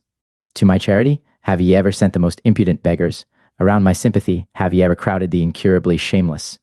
Thus have ye wounded the faith of my virtue, and when I offered my holiest as a sacrifice, immediately did your piety put its fatter gifts beside it, so that my holiest suffocated in the fumes of your fat. And once did I want to dance, as I had never yet danced, beyond all heavens did I want to dance. Then did ye seduce my favorite minstrel. And now hath he struck up an awful melancholy air, alas, he tooted as a mournful horn to mine ear. Murderous minstrel, instrument of evil, most innocent instrument. Already did I stand prepared for the best dance, then didst thou slay my rapture with thy tones. Only in the dance do I know how to speak the parable of the highest things, and now hath my grandest parable remained unspoken in my limbs. Unspoken and unrealized hath my highest hope remained. And there have perished for me all the visions and consolations of my youth. How did I ever bear it? How did I survive and surmount such wounds? How did my soul rise again out of those sepulchres? Yea, something invulnerable, unburiable is with me, something that would rend rocks asunder, it is called my will. Silently doth it proceed, and unchanged throughout the years. Its course will it go upon my feet, mine old will. Heart of heart is its nature, and invulnerable. Invulnerable am I only in my heel. Ever livest thou there, and art like thyself, thou most patient one. Ever hast thou burst all shackles of the tomb. In thee still liveth also the unrealizedness of my youth, and as life and youth sittest thou here hopeful on the yellow ruins of graves. Yea, thou art still for me the demolisher of all graves. Hail to thee, my will, and only where there are graves are there resurrections. Thus sang Zarathustra. Self-surpassing. Will to truth do ye call it, ye wisest ones, that which impelleth you and maketh you ardent. Will for the thinkableness of all being, thus do I call your will. All being would ye make thinkable, for ye doubt with good reason whether it be already thinkable. But it shall accommodate and bend itself to you. So willeth your will. Smooth shall it become and subject to the spirit as its mirror and reflection. That is your entire will, ye wisest ones, as a will to power. And even when ye speak of good and evil and of estimates of value, ye would still create a world before which ye can bow the knee, such is your ultimate hope and ecstasy. The ignorant, to be sure, the people, they are like a river on which a boat floateth along, and in the boat sit the estimates of value, solemn and disguised. Your will and your valuations have ye put on the river of becoming. It betrayeth unto me an old will to power, what is believed by the people, as good and evil. It was ye wisest ones, who put such guests in this boat and gave them pomp and proud names, ye and your ruling will. Onward the river now carrieth your boat, it must carry it. A small matter, if the rough wave foameth and angrily resisteth its keel. It is not the river that is your danger and the end of your good and evil, ye wisest ones, but that will itself, the will to power, the unexhausted, procreating life will. But that ye may understand my gospel of good and evil, for that purpose will I tell you my gospel of life, and of the nature of all living things. The living thing did I follow. I walked in the broadest and narrowest paths to learn its nature. With 100-faced mirror did I catch its glance when its mouth was shut, so that its eye might speak unto me. And its eye spake unto me. But wherever I found living things, there heard I also the language of obedience. All living things are obeying things. And this heard I secondly, whatever cannot obey itself is commanded. Such is the nature of living things. This, however, is the third thing which I heard, namely, that commanding is more difficult than obeying. And not only because the commander beareth the burden of all obeyers, and because this burden readily crusheth him. An attempt and a risk seemed all commanding unto me. And whenever it commandeth, the living thing risketh itself thereby. Yea, even when it commandeth itself, then also must it atone for its commanding. Of its own law must it become the judge and avenger and victim. How doth this happen? So did I ask myself, what persuadeth the living thing to obey and command, and even be obedient in commanding? Hearken now unto my word, ye wisest ones. Test it seriously, whether I have crept into the heart of life itself, and into the roots of its heart. Wherever I found a living thing, there found I will to power, and even in the will of the servant found I the will to be master. That to the stronger the weaker shall serve, thereto persuadeth he his will, who would be master over a still weaker one. That delight alone he is unwilling to forego. And as the lesser surrendereth himself to the greater that he may have delight and power over the least of all, so doth even the greatest surrender himself, and staketh life for the sake of power. It is the surrender of the greatest to run risk and danger, and play dice for death. And where there is sacrifice and service and love glances, there also is the will to be master. By ways doth the weaker then slink into the fortress, and into the heart of the mightier one, and there stealeth power. And this secret spake life herself unto me. Behold, said she, I am that which must ever surpass itself. To be sure, ye call it will to procreation, or impulse towards a goal, towards the higher, remoter, more manifold, but all that is one and the same secret. Rather would I succumb than disown this one thing, and verily, where there is succumbing and leaf falling, lo, there doth life sacrifice itself for power, that I have to be struggle, and becoming, and purpose, and cross-purpose. Ah, he who divineth my will, divineth well also on what crooked paths it hath to tread. Whatever I create, and however much I love it, soon must I be adverse to it, and to my love so willeth my will. And even thou, discerning one, art only a path and footstep of my will. Verily, my will to power walketh even on the feet of thy will to truth. He certainly did not hit the truth who shot at it the formula, will to existence. That will doth not exist. For what is not, cannot will. That, however, which is in existence, how could it still strive for existence? Only where there is life is there also will, not, however, will to life, but so teach I thee will to power. Much is reckoned higher than life itself by the living one, but out of the very reckoning speaketh the will to power. Thus did life once teach me, and thereby, ye wisest ones, do I solve you the riddle of your hearts. Verily, I say unto you, good and evil which would be everlasting, it doth not exist. Of its own accord must it ever surpass itself anew. With your values and formulae of good and evil, ye exercise power, ye valuing ones, and that is your secret love, and the sparkling, trembling, and overflowing of your souls. But a stronger power groweth out of your values, and a new surpassing, by it breaketh egg and eggshell. And he who hath to be a creator in good and evil, verily, he hath first to be a destroyer, and break values in pieces. Thus doth the greatest evil pertain to the greatest good, that, however, is the creating good. Let us speak thereof, ye wisest ones, even though it be bad. To be silent is worse, all suppressed truths become poisonous. And let everything break up which can break up by our truths. Many a house is still to be built. Thus spake Zarathustra. XXXV, the sublime ones, calm is the bottom of my sea, who would guess that it hideth droll monsters? Unmoved is my depth, but it sparkleth with swimming enigmas and laughters. A sublime one saw I today, a solemn one, a penitent of the spirit. Oh, how my soul laughed at his ugliness! With upraised breast, and like those who draw in their breath, thus did he stand, the sublime one, and in silence. O'erhung with ugly truths, the spoil of his hunting, and rich in torn raiment, many thorns also hung on him. But I saw no rose. Not yet had he learned laughing and beauty. Gloomy did this hunter return from the forest of knowledge. From the fight with wild beasts returned he home, but even yet a wild beast gazeth out of his seriousness, an unconquered wild beast. As a tiger doth he ever stand, on the point of springing, but I do not like those strained souls. Ungracious is my taste towards all those self-engrossed ones. And you tell me, friends, that there is to be no dispute about taste and tasting. But all life is a dispute about taste and tasting. Taste, that is weight at the same time, and scales and weigher, and alas for every living thing that would live without dispute about weight and scales and weigher. Should he become weary of his sublimeness, this sublime one, then only will his beauty begin, and then only will I taste him and find him savory. And only when he turneth away from himself will he o'erleap his own shadow, and verily, into his sun. Far too long did he sit in the shade, the cheeks of the penitent of the spirit became pale, he almost starved on his expectations. Contempt is still in his eye, and loathing hideth in his mouth. To be sure, he now resteth, but he hath not yet taken rest in the sunshine. As the ox ought he to do, and his happiness should smell of the earth, and not of contempt for the earth. As a white ox would I like to see him, which, snorting and lowing, walketh before the plowshare, and his lowing should also laud all that is earthly. Dark is still his countenance, the shadow of his hand danceth upon it, o'ershadowed is still the sense of his eye. His deed itself is still the shadow upon him, his doing obscureth the doer. Not yet hath he overcome his deed. To be sure, I love in him the shoulders of the ox, but now do I want to see also the eye of the angel.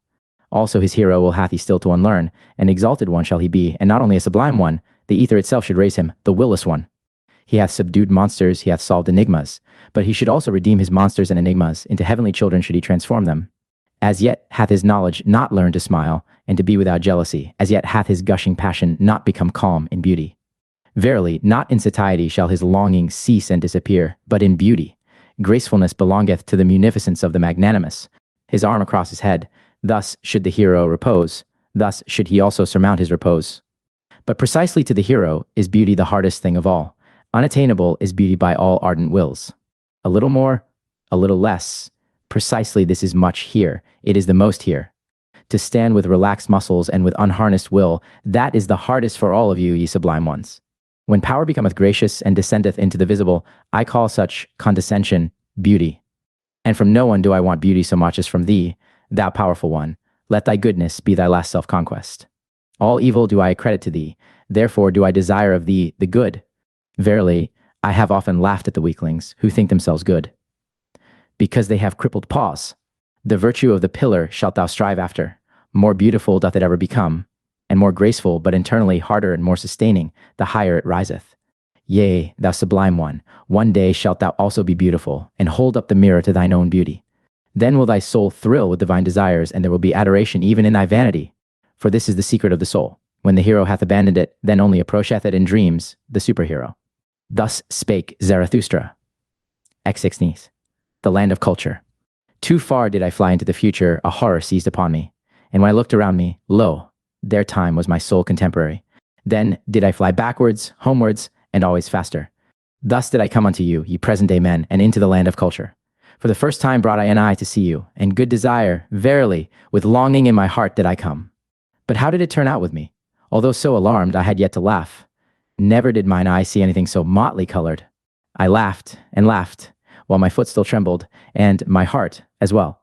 Here, forsooth, is the home of all the paint pots, said I, with 50 patches painted on faces and limbs. So sat ye there to mine astonishment, ye present-day men, and with 50 mirrors around you, which flattered your play of colors, and repeated it. Verily, ye could wear no better masks, ye present-day men, than your own faces. Who could recognize you?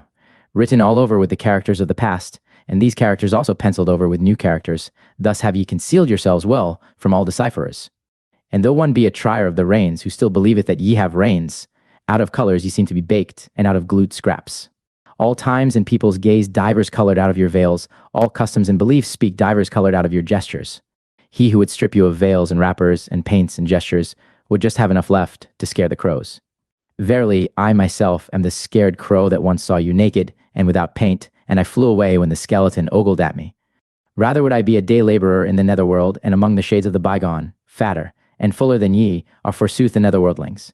This, yea this, is bitterness to my bowels, that I can neither endure you naked nor clothed, ye present-day man.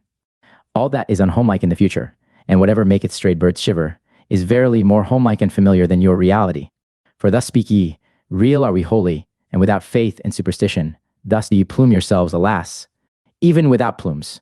Indeed, how would ye be able to believe, ye divers colored ones, ye who are pictures of all that hath ever been believed? Perambulating refutations are ye of belief itself, and a dislocation of all thought. Untrustworthy ones. Thus do I call you, ye real ones. All periods prayed against one another in your spirits, and the dreams and pratings of all periods were even realer than your awakeness. Unfruitful are ye, therefore do ye lack belief. But he who had to create had always his presaging dreams and astral premonitions, and believed in believing. Half-open doors are ye, at which grave-diggers wait. And this is your reality. Everything deserveth to perish. Alas, how ye stand there before me, ye unfruitful ones, how lean your ribs. And many of you surely have had knowledge thereof. Many a one hath said, there hath surely a God filched something from me secretly whilst I slept. Verily, enough to make a girl for himself therefrom. Amazing is the poverty of my ribs. Thus hath spoken many a present day. Man, yea, ye are laughable unto me, ye present day men, and especially when ye marvel at yourselves. And woe unto me if I could not laugh at your marveling, and had to swallow all that is repugnant in your platters. As it is, however, I will make lighter of you, since I have to carry what is heavy, and what matter if beetles and may bugs also alight on my load? Verily, it shall not on that account become heavier to me, and not from you, ye present day men, shall my great weariness arise. Ah, whither shall I now ascend with my longing? From all mountains do I look out for fatherlands and motherlands, but a home have I found nowhere. Unsettled am I in all cities and decamping at all gates. Alien to me and a mockery are the present day men, to whom of late my heart impelled me, and exiled am I from fatherlands and motherlands. Thus do I love only my children's land, the undiscovered in the remotest sea, for it do I bid my sails search and search. Unto my children will I make amends for being the child of my fathers, and unto all the future for this present day. Thus spake Zarathustra. X6 immaculate perception. When yestereve the moon arose, then did I fancy it about to bear a son. So broad and teeming did it lie on the horizon. But it was a liar with its pregnancy, and sooner will I believe in the man in the moon than in the woman. To be sure, little of a man is he also, that timid night reveller. Verily, with a bad conscience doth he stalk over the roofs. For he is covetous and jealous, the monk in the moon, covetous of the earth, and all the joys of lovers. Nay, I like him not, that tomcat on the roofs. Hateful unto me are all that slink around half-closed windows. Piously and silently doth he stalk along on the star carpets, but I like no light treading human feet, on which not even a spur jingleth. Every honest one's step speaketh, the cat, however, stealeth along over the ground. Lo, cat, like doth the moon come along, and dishonestly this parable speak. I unto you sentimental dissemblers, unto you the pure discerners. You do I call covetous ones. Also ye love the earth, and the earthly, I have divined you well, but shame is in your love, and a bad conscience, ye are like the moon. To despise the earthly hath your spirit been persuaded, but not your bowels. These, however, are the strongest in you. And now is your spirit ashamed to be at the service of your bowels, and goeth by ways and lying ways to escape its own shame. That would be the highest thing for me, so saith your lying spirit unto itself, to gaze upon life without desire, and not like the dog, with hanging out tongue. To be happy in gazing, with dead will, free from the grip and greed of selfishness, cold and ashy gray all over, but with intoxicated moon eyes. That would be the dearest thing to me. Thus doth the seduced one seduce himself, to love the earth as the moon loveth it, and with the eye only to feel its beauty. And this do I call immaculate perception of all things, to want nothing else from them, but to be allowed to lie before them as a mirror with 100 facets. O ye sentimental dissemblers, ye covetous ones! Ye lack innocence in your desire, and now do ye defame desiring on that account. Verily, not as creators, as procreators, or as jubilators do ye love the earth. Where is innocence? Where there is will to procreation, and he who seeketh to create beyond himself hath for me the purest will. Where is beauty? Where I must will with my whole will, where I will love and perish, that an image may not remain merely an image. Loving and perishing, these have rhymed from eternity. Will to love, that is to be ready also for death. Thus do I speak unto you cowards. But now doth your emasculated ogling profess to be contemplation, and that which can be examined with cowardly eyes is to be christened beautiful. O ye violators of noble names! But it shall be your curse, ye immaculate ones, ye pure discerners, that ye shall never bring forth, even though ye lie broad and teeming on the horizon. Verily, ye fill your mouth with noble words, and we are to believe that your heart overfloweth, ye cozeners? But my words are poor, contemptible, stammering words. Gladly do I pick up what falleth from the table at your repasts.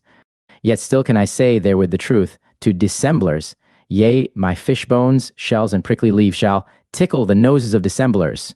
Bad air is always about you and your repasts. Your lascivious thoughts, your lies, and secrets are indeed in the air. Dare only to believe in yourselves, and in your inward parts. He who doth not believe in himself always lieth. A god's mask have ye hung in front of you, ye pure ones, into a god's mask hath your execrable coiling snake crawled. Verily ye deceive, ye contemplative ones. Even Zarathustra was once the dupe of your godlike exterior. He did not divine the serpent's coil with which it was stuffed. A god's soul I once thought I saw playing in your games, ye pure discerners. No better arts did I once dream of than your arts. Serpent's filth and evil odor, the distance concealed from me, and that a lizard's craft prowled thereabouts lasciviously. But I came nigh unto you, then came to me the day, and now cometh it to you. At an end is the moon's love affair. See there, surprised and pale doth it stand, before the rosy dawn. For already she cometh, the glowing one, her love to the earth cometh. Innocence and creative desire is all solar love. See there, how she cometh impatiently over the sea. Do ye not feel the thirst and the hot breath of her love? At the sea would she suck, and drink its depths to her height. Now riseth the desire of the sea with its 1,000 breasts. Kissed and sucked would it be by the thirst of the sun, vapor would it become, and height and path of light and light itself. Verily, like the sun do I love life, and all deep seas. And this meaneth to me knowledge, all that is deep shall ascend to my height. Thus spake Zarathustra. Ex-white scholars, when I lay asleep, then did a sheep eat, at the ivy wreath on my head, it ate, and said thereby, Zarathustra is no longer a scholar. It said this, and went away clumsily and proudly. A child told it to me. I like to lie here, where the children play, beside the ruined wall, among thistles and red poppies. A scholar am I still to the children, and also to the thistles and red poppies. Innocent are they, even in their wickedness. But to the sheep I am no longer a scholar, so willeth my lot blessings upon it. For this is the truth, I have departed from the house of the scholars, and the door have I also slammed behind me. Too long did my soul sit hungry at their table, not like them have I got the knack of investigating, as the knack of nut cracking. Freedom do I love, and the air over fresh soil, rather would I sleep on oxskins than on their honors and dignities. I am too hot and scorched with mine own thought, often is it ready to take away my breath. Then have I to go into the open air, and away from all dusty rooms. but they sit cool in the cool shade. They want in everything to be merely spectators, and they avoid sitting where the sun burneth on the steps. Like those who stand in the street and gape at the passers-by, thus do they also wait, and gape at the thoughts which others have thought. Should one lay hold of them, then do they raise a dust like flour sacks, and involuntarily, but who would divine that their dust came from corn, and from the yellow delight of the summer fields? When they give themselves out as wise, then do their petty sayings and truths chill me. In their wisdom there is often an odor as if it came from the swamp, and verily, I have even heard the frog croak in it. Clever are they have dexterous fingers. What doth my simplicity pretend to beside their multiplicity?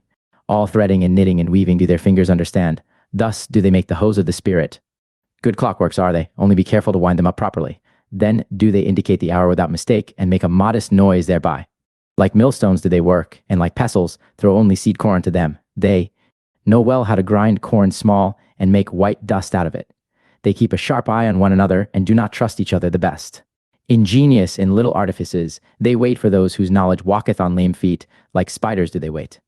I saw them always prepare their poison with precaution, and always did they put glass gloves on their fingers in doing so.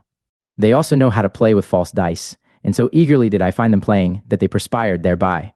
We are alien to each other, and their virtues are even more repugnant to my taste than their falsehoods and false dice. And when I lived with them, then did I live above them. Therefore did they take a dislike to me. They want to hear nothing of anyone walking above their heads, and so they put wood and earth and rubbish betwixt me and their heads. Thus did they deafen the sound of my tread, and least have I hitherto been heard by the most learned. All mankind's faults and weaknesses did they put betwixt themselves and me. They call it false ceiling in their houses. But nevertheless I walk with my thoughts above their heads, and even should I walk on mine own errors, still would I be above them and their heads. For men are not equal, so speaketh justice. And what I will, they may not will, thus spake Zarathustra, as sinks poets. Since I have known the body better, said Zarathustra to one of his disciples, the spirit hath only been to me symbolically spirit, and all the imperishable, that is also but a simile. So have I heard thee say once before, answered the disciple, and then thou addedst, but the poets lie too much. Why didst thou say that the poets lie too much? Why, said Zarathustra, thou askest why. I do not belong to those who may be asked after their why. Is my experience but of yesterday? It is long ago that I experienced the reasons for mine opinions. Should I not have to be a cask of memory, if I also wanted to have my reasons with me? It is already too much for me even to retain mine opinions, and many a bird flieth away. And sometimes also do I find a fugitive creature in my dovecote, which is alien to me, and trembleth when I lay my hand upon it. But what did Zarathustra once say unto thee? That the poets lie too much? But Zarathustra also is a poet. Believest thou that he there spake the truth? Why dost thou believe it? The disciple answered, I believe in Zarathustra. But Zarathustra shook his head and smiled. Belief doth not sanctify me, said he, least of all the belief in myself. But granting that someone did say in all seriousness that the poets lie too much, he was right, we do lie too much. We also know too little and are bad learners, so we are obliged to lie. And which of us poets hath not adulterated his wine? Many a poisonous hotchpotch hath evolved in our cellars, many an indescribable thing hath there been done. And because we know little, therefore are we pleased from the heart with the poor in spirit, especially when they are young women. And even of those things are we desirous, which old women tell one another in the evening. This do we call the eternally feminine in us. And as if there were a special secret access to knowledge, which choketh up for those who learn anything, so do we believe in the people and in their wisdom. This, however, do all poets believe, that whoever pricketh up his ears when lying in the grass or on lonely slopes, learneth something of the things that are betwixt heaven and earth. And if there come unto them tender emotions, then do the poets always think that nature herself is in love with them, and that she stealeth to their ear to whisper secrets into it. In amorous flatteries of this do they plume and pride themselves before all mortals. Ah, there are so many things betwixt heaven and earth of which only the poets have dreamed, and especially above the heavens, for all gods are poet symbolizations, poet sophistications. Verily, ever are we drawn aloft, that is, to the realm of the clouds. On these do we set our gaudy puppets, and then call them gods and supermen. Are not they light enough for those chairs? All these gods and supermen? Ah, how I am weary of all the inadequate that is insisted on as actual. Ah, how I am weary of the poets. When Zarathustra so spake, his disciple resented it, but was silent. And Zarathustra also was silent, and his eye directed itself inwardly, as if it gazed into the far distance. At last he sighed and drew breath. I am of today and heretofore, said he thereupon, but something is in me that is of the morrow, and the day following, and the hereafter. I became weary of the poets, of the old and of the new. Superficial are they all unto me, and shallow seas. They did not think sufficiently into the depth. Therefore, their feeling did not reach to the bottom. Some sensation of voluptuousness and some sensation of tedium, these have as yet been their best contemplation. Ghost breathing and ghost whisking, seemeth to me all the jingle-jangling of their harps. What have they known hitherto of the fervor of tones? They are also not pure enough for me. They all muddle their water, that it may seem deep. And fain would they thereby prove themselves reconcilers, but mediaries and mixers are they unto me, and half, and impure. Ah, I cast indeed my net into their sea, and meant to catch good fish, but always did I draw up the head of some ancient god. Thus did the sea give a stone to the hungry one, and they themselves may well originate from the sea. Certainly one findeth pearls in them, thereby they are the more like hard mollusks. And instead of a soul, I have often found in them salt slime. They have learned from the sea also its vanity. Is not the sea the peacock of peacocks? Even before the ugliest of all buffaloes doth it spread out its tail, never doth it tire of its lace fan of silver and silk. Disdainfully doth the buffalo glance thereat, nigh to the sand with its soul, nigher still to the thicket, nighest, however, to the swamp. What is beauty in sea and peacock's splendor to it? This parable I speak unto the poets. Verily their spirit itself is the peacock of peacocks, and a sea of vanity. Spectators, seeketh the spirit of the poet, should they even be buffaloes. But of this spirit became I weary, and I see the time coming when it will become weary of itself. Yea, changed have I seen the poets, and their glance turned towards themselves. Penitents of the spirit have I seen appearing, they grew out of the poets. Thus spake Zarathustra. XL, great events. There is an isle in the sea, not far from the happy isles of Zarathustra, on which a volcano ever smoketh, of which isle the people, and especially the old women amongst them, say that it is placed as a rock before the gate of the netherworld. But that through the volcano itself the narrow way leadeth downwards, which conducteth to this gate. Now about the time that Zarathustra sojourned on the Happy Isles, it happened that a ship anchored at the isle on which standeth the smoking mountain, and the crew went ashore to shoot rabbits. About the noontide hour, however, when the captain and his men were together again, they saw suddenly a man coming towards them through the air, and a voice said distinctly, "It is time. It is the highest time." But when the figure was nearest to them, it flew past quickly, however, like a shadow, in the direction of the volcano. Then did they recognize with the greatest surprise that it was Zarathustra, for they had all seen him before except the captain himself. And they loved him as the people love, in such wise that love and awe were combined in equal degree. "Behold," said the old helmsman, "there goeth Zarathustra to hell, about the same time that these sailors landed on the Fire Isle." There was a rumor that Zarathustra had disappeared, and when his friends were asked about it, they said that he had gone on board a ship by night, without saying whither he was going. Thus there arose some uneasiness. After 3 days, however, there came the story of the ship's crew in addition to this uneasiness, and then did all the people say that the devil had taken Zarathustra. His disciples laughed, sure enough, at this talk, and one of them said even, "Sooner would I believe that Zarathustra hath taken the devil." But at the bottom of their hearts they were all full of anxiety and longing, so their joy was great when on the 5th day Zarathustra appeared amongst them. And this is the account of Zarathustra's interview with the fire dog. "The earth," said he, "hath a skin, and the skin hath diseases. One of these diseases, for example, is called man. And another of these diseases is called the fire dog. Concerning him men have greatly deceived themselves, and let themselves be deceived. To fathom this mystery did I go o'er the sea, and I have seen the truth naked, verily, barefooted up to the neck. Now do I know how it is concerning the fire dog, and likewise concerning all the spouting and subversive devils, of which not only old women are afraid. Up with thee, fire dog, out of thy depth," cried I, "and confess how deep that depth is. Whence cometh that which thou snortest up? Thou drinkest copiously at the sea, that doth thine embittered eloquence betray. In sooth, for a dog of the depth, thou takest thy nourishment too much from the surface. At the most, I regard thee as the ventriloquist of the earth. And ever, when I have heard subversive and spouting devils speak, I have found them like thee, embittered, mendacious, and shallow. Ye understand how to roar and obscure with ashes. Ye are the best braggarts, and have sufficiently learned the art of making dregs boil. Where ye are, there must always be dregs at hand, and much that is spongy, hollow, and compressed, it wanteth to have freedom. Freedom, ye all roar most eagerly, but I have unlearned the belief in great events when there is much roaring and smoke about them. And believe me, friend Hullabaloo, the greatest events are not our noisiest, but our stillest hours.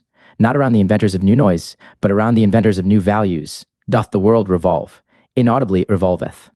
And just own to it. Little had ever taken place when thy noise and smoke passed away. What if a city did become a mummy, and a statue lay in the mud?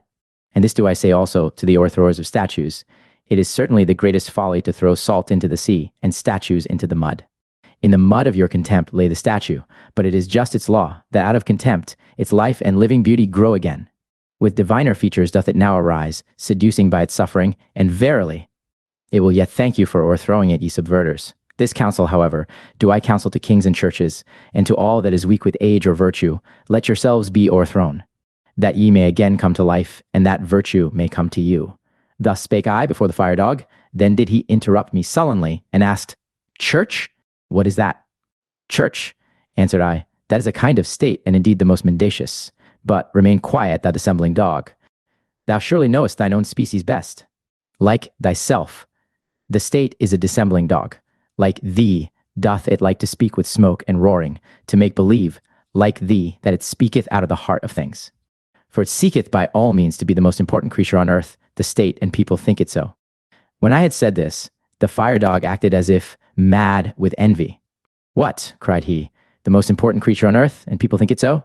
And so much vapor and terrible voices came out of his throat that I thought he would choke with vexation and envy. At last he became calmer, and his panting subsided, as soon, however, as he was quiet. I said laughingly, Thou art angry, fire dog, so I am in the right about thee. And that I may also maintain the right, hear the story of another fire dog. He speaketh actually out of the heart of the earth. Gold doth his breath exhale, and golden rain, so doth his heart desire. What are ashes and smoke and hot dregs to him? Laughter flitteth from him like a variegated cloud. Adverse is he to thy gargling and spewing and grips in the bowels. The gold, however, and the laughter, these doth he take out of the heart of the earth. For, that thou mayst know it, the heart of the earth is of gold. When the fire dog heard this, he could no longer endure to listen to me. Abashed did he draw in his tail, said bow wow in a cowed voice, and crept down into his cave. Thus told Zarathustra. His disciples, however, hardly listened to him, so great was their eagerness to tell him about the sailors, the rabbits, and the flying man. What am I to think of it? Said Zarathustra. Am I indeed a ghost? But it may have been my shadow. Ye have surely heard something of the wanderer and his shadow? One thing, however, is certain. I must keep a tighter hold of it, otherwise it will spoil my reputation. And once more, Zarathustra shook his head and wondered. What am I to think of it? Said he once more. Why did the ghost cry, It is time, it is the highest time? For what is it then, the highest time? Thus spake Zarathustra, Exili, the soothsayer, and I saw a great sadness come over mankind. The best turned weary of their works. A doctrine appeared, a faith ran beside it. All is empty, all is alike, all hath been. And from all hills there re-echoed, all is empty, all is alike, all hath been. To be sure we have harvested, but why have all our fruits become rotten and brown? What was it fell last night from the evil moon? In vain was all our labor, poison hath our wine become, the evil eye hath singed yellow our fields and hearts. Arid have we all become, and fire falling upon us. Then do we turn dust like ashes, yea, the fire itself have we made aweary. All our fountains have dried up, even the sea hath receded. All the ground trieth to gape, but the depth will not swallow. Alas, where is there still a sea in which one could be drowned? So soundeth our plaint across shallow swamps. Verily, even for dying have we become too weary. Now do we keep awake and live on in sepulchres. Thus did Zarathustra hear a soothsayer speak, and the foreboding touched his heart and transformed him. Sorrowfully did he go about, and wearily, and he became like unto those of whom the soothsayer had spoken. Verily, said he unto his disciples, a little while, and there cometh the long twilight. Alas, how shall I preserve my light through it, that it may not smother in this sorrowfulness? To remoter worlds shall it be a light, and also to remotest nights. Thus did Zarathustra go about, grieved in his heart, and for 3 days he did not take any meat or drink, he had no rest, and lost his speech. At last it came to pass that he fell into a deep sleep. His disciples, however, sat around him in long night watches, and waited anxiously to see if he would awake, and speak again, and recover from his affliction. And this is the discourse that Zarathustra spake when he awoke. His voice, however, came unto his disciples as from afar. Hear, I pray you, the dream that I dreamed, my friends, and help me to divine its meaning. A riddle is it still unto me, this dream. The meaning is hidden in it and encaged, and doth not yet fly above it on free pinions. All life had I renounced, so I dreamed. Night watchman and grave guardian had I become, aloft, in the lone mountain fortress of death. There did I guard his coffins, full stood the musty vaults of those trophies of victory. Out of glass coffins did vanquished life gaze upon me. The odor of dust-covered eternities did I breathe, sultry and dust-covered lay my soul. And who could have aired his soul there? Brightness of midnight was ever around me, lonesomeness cowered beside her, and as a third death-rattle stillness, the worst of my female friends. Keys did I carry, the rustiest of all keys, and I knew how to open with them the most creaking of all gates. Like a bitterly angry croaking ran the sound through the long corridors when the leaves of the gate opened. Ungraciously did this bird cry, unwillingly was it awakened.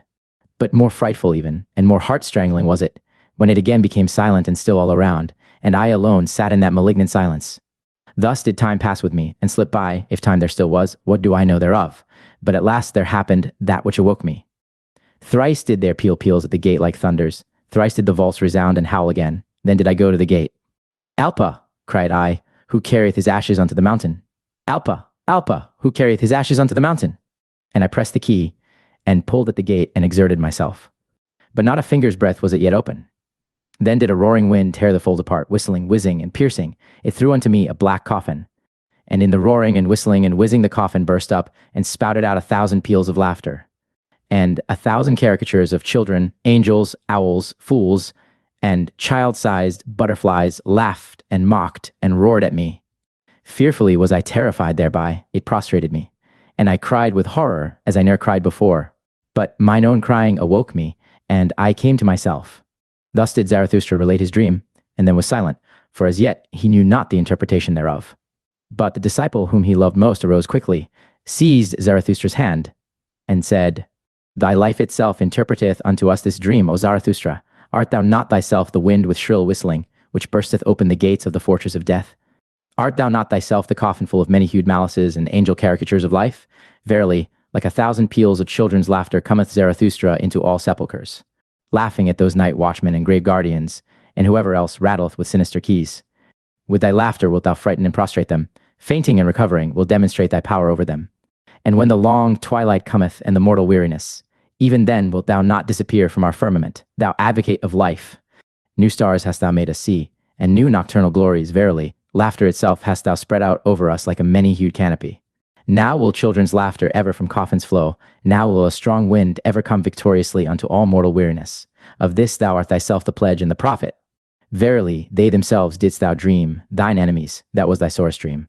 But as thou awokest from them, and camest to thyself, so shall they awaken from themselves, and come unto thee. Thus spake the disciple, and all the others then thronged around Zarathustra, grasped him by the hands, and tried to persuade him to leave his bed and his sadness, and return unto them. Zarathustra, however, sat upright on his couch, with an absent look. Like one returning from long foreign sojourn did he look on his disciples, and examine their features, but still he knew them not.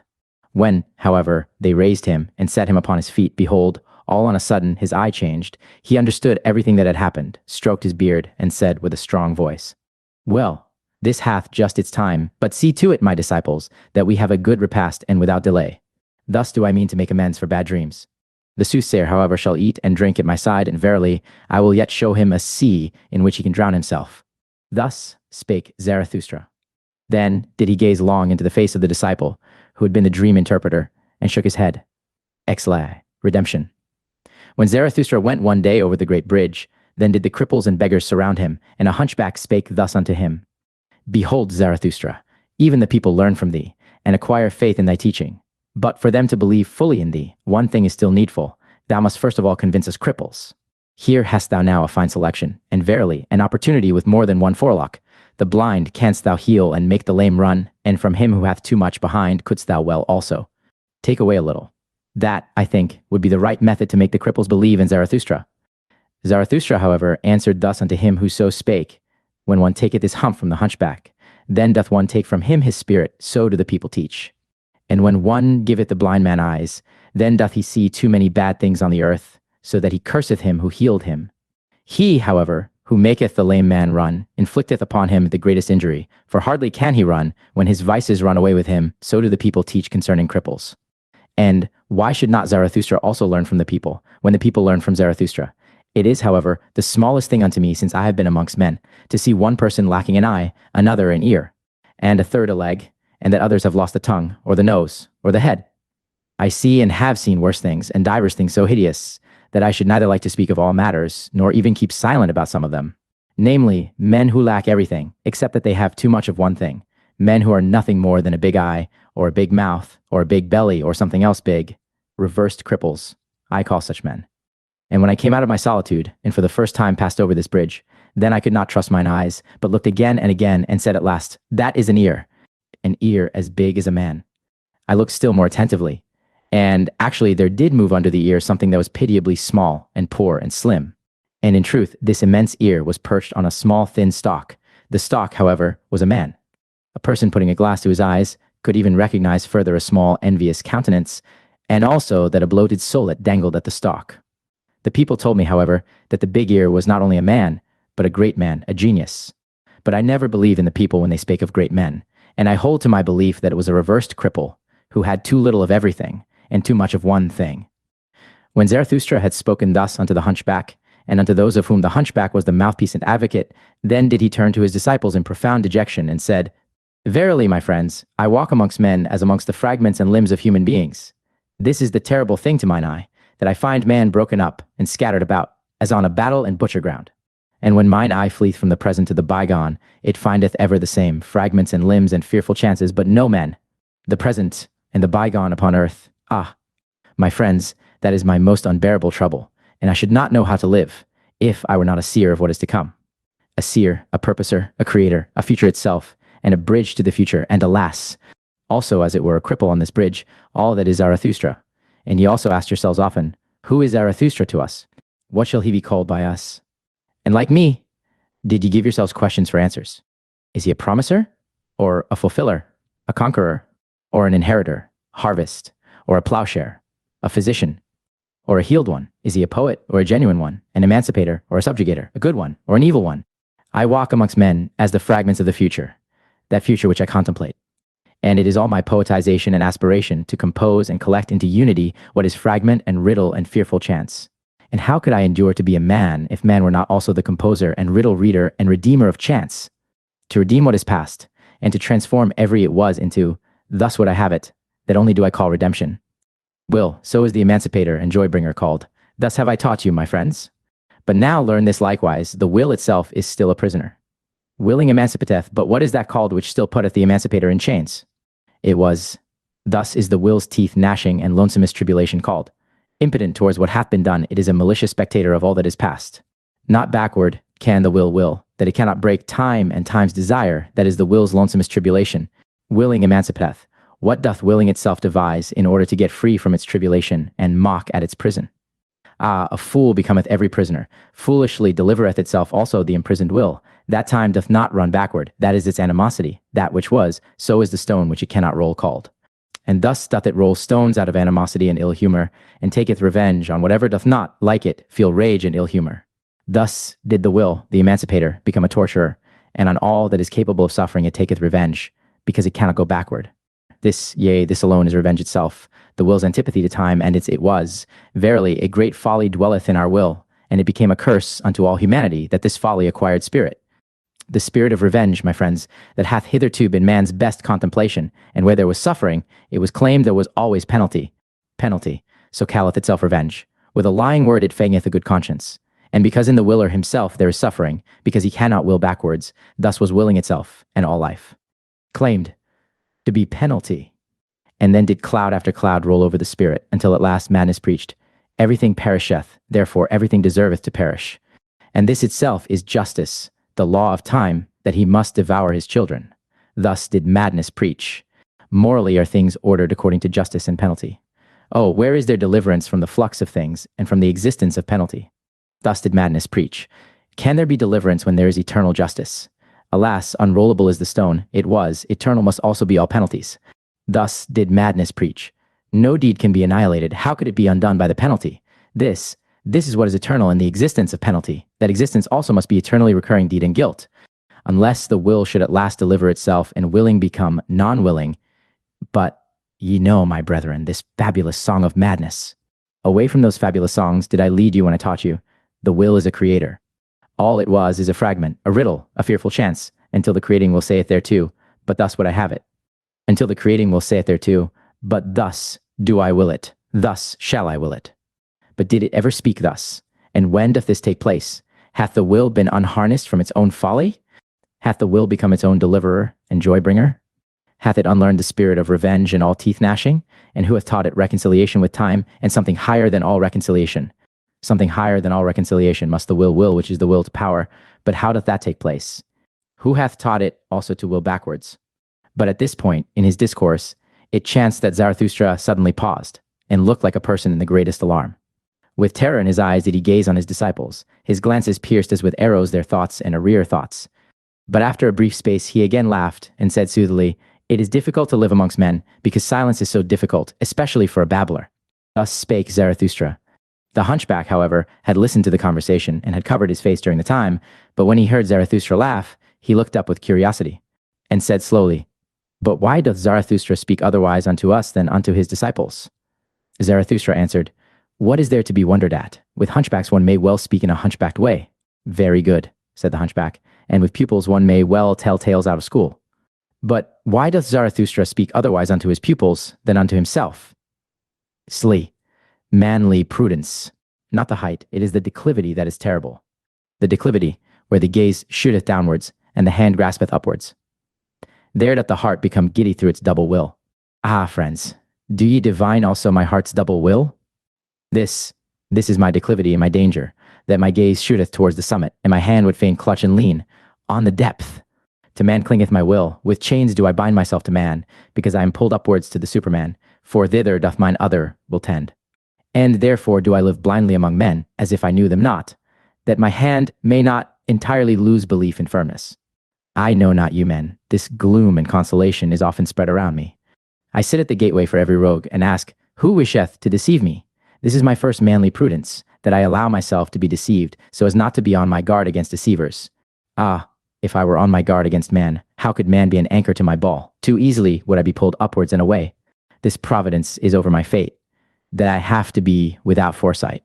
And he who would not languish amongst men must learn to drink out of all glasses, and he who would keep clean amongst men must know how to wash himself even with dirty water. And thus spake I often to myself for consolation, courage, cheer up, old heart, and unhappiness hath failed to befall thee. Enjoy that as thy happiness. This, however, is mine other manly prudence. I am more forbearing to the vain than to the proud. Is not wounded vanity the mother of all tragedies? Where, however, pride is wounded, there groweth up something better than pride. That life may be fair to behold, its game must be well played. For that purpose, however, it needeth good actors.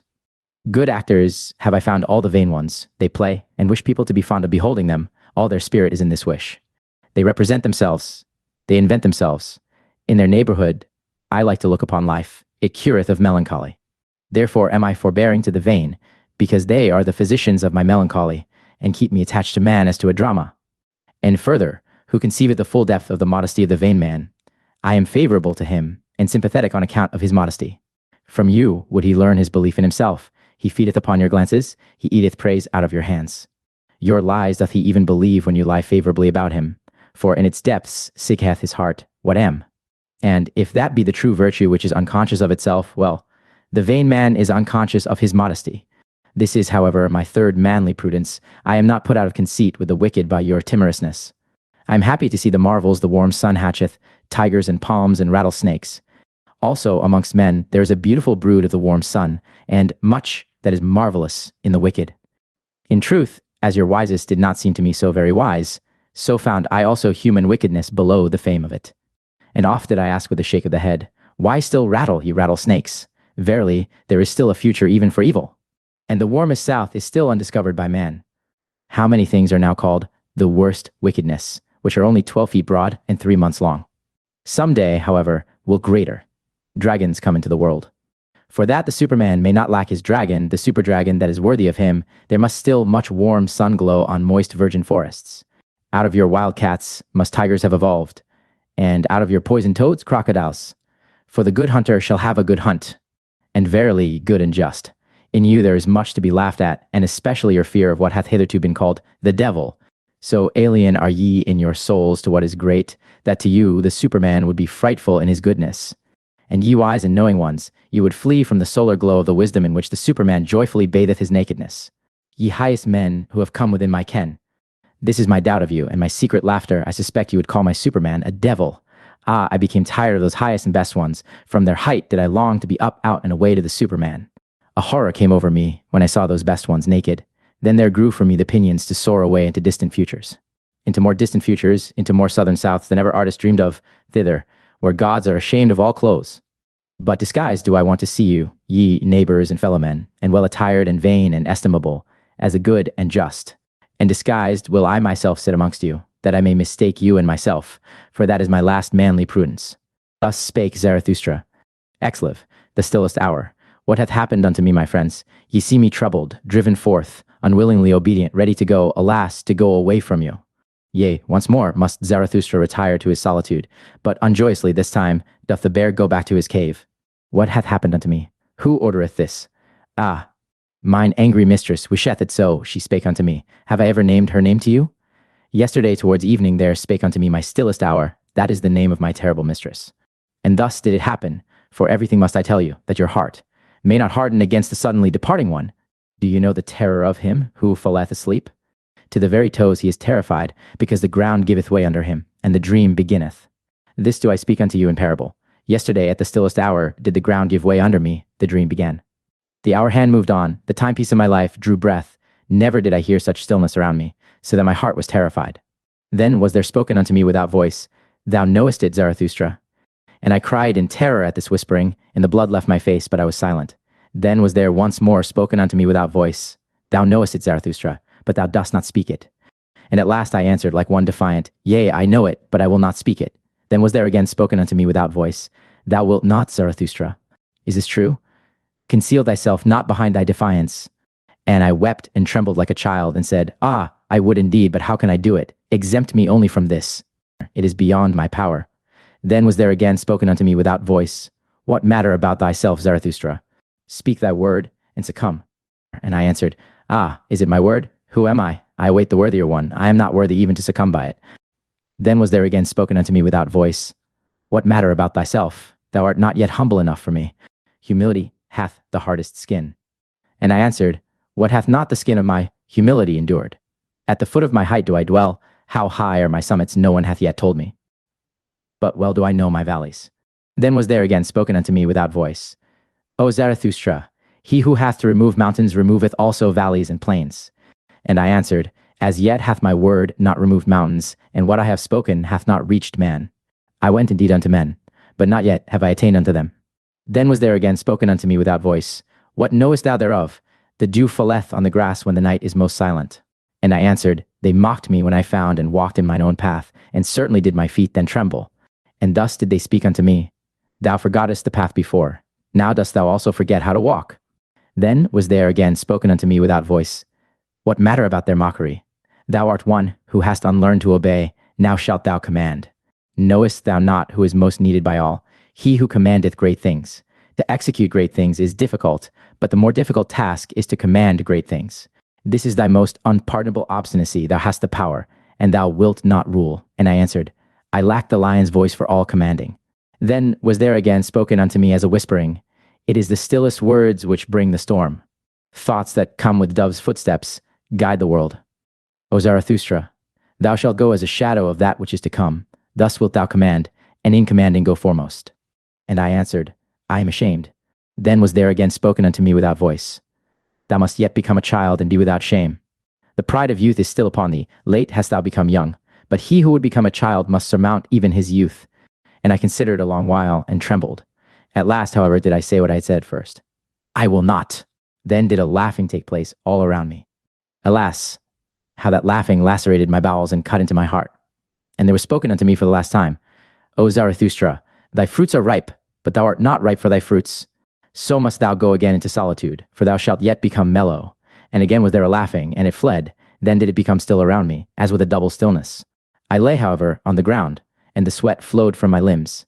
Now have ye heard all, and why I have to return into my solitude. Nothing have I kept hidden from you, my friends. But even this have ye heard from me, who is still the most reserved of men, and will be so. Ah, my friends, I should have something more to say unto you. I should have something more to give unto you. Why do I not give it? Am I then a niggard? When, however, Zarathustra had spoken these words, the violence of his pain, and a sense of the nearness of his departure from his friends came over him, so that he wept aloud, and no one knew how to console him. In the night, however, he went away alone, and left his friends. Third part. Ye look aloft when ye long for exaltation, and I look downward because I am exalted. Who among you can at the same time laugh and be exalted? He who climbeth on the highest mountains locketh at all tragic plays and tragic realities. Zarathustra, I, reading and writing, XLV, the Wanderer.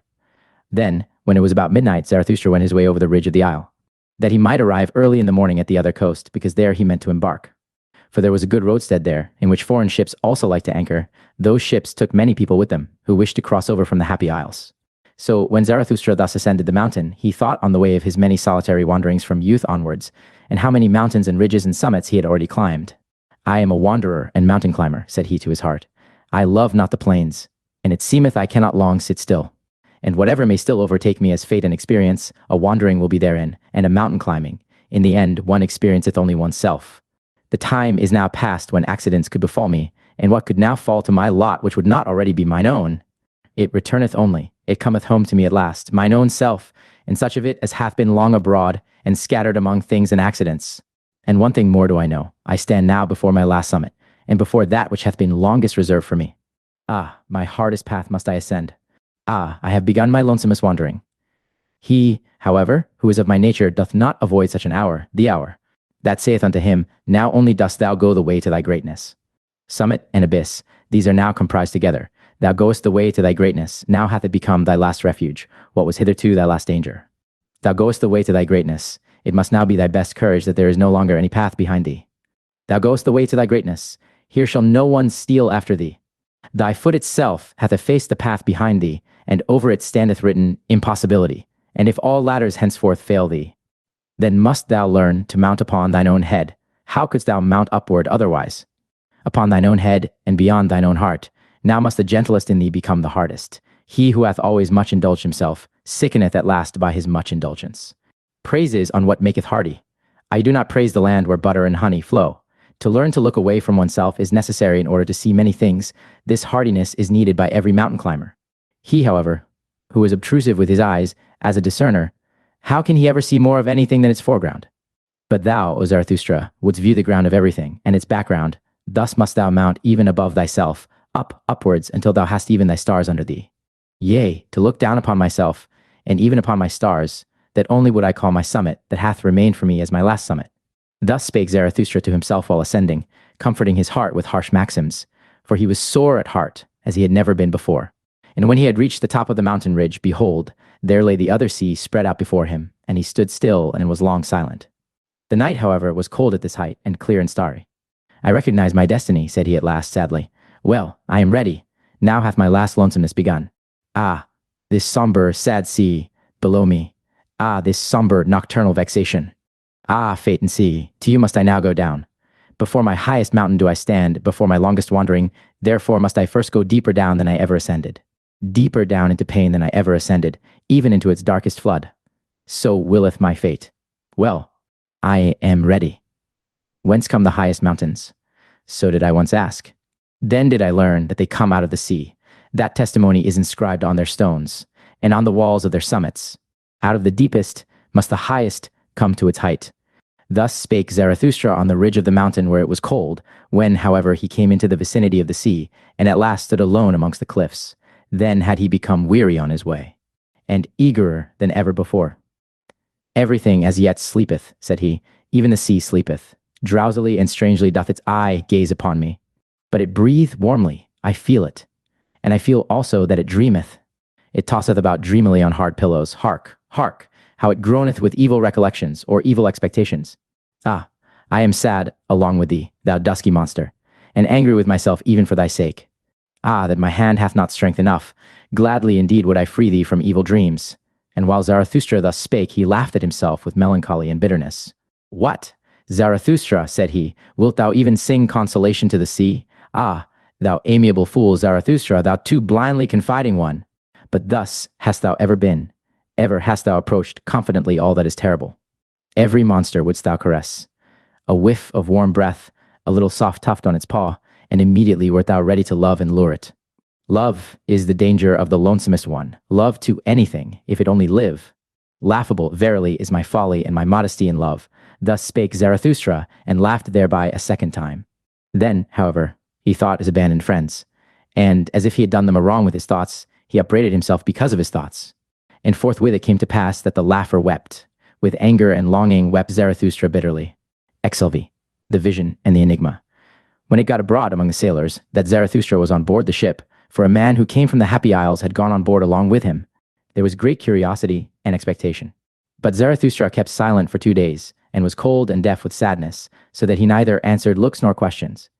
On the evening of the second day, however, he again opened his ears, though he still kept silent, for there were many curious and dangerous things to be heard on board the ship, which came from afar, and was to go still further. Zarathustra, however, was fond of all those who make distant voyages and dislike to live without danger.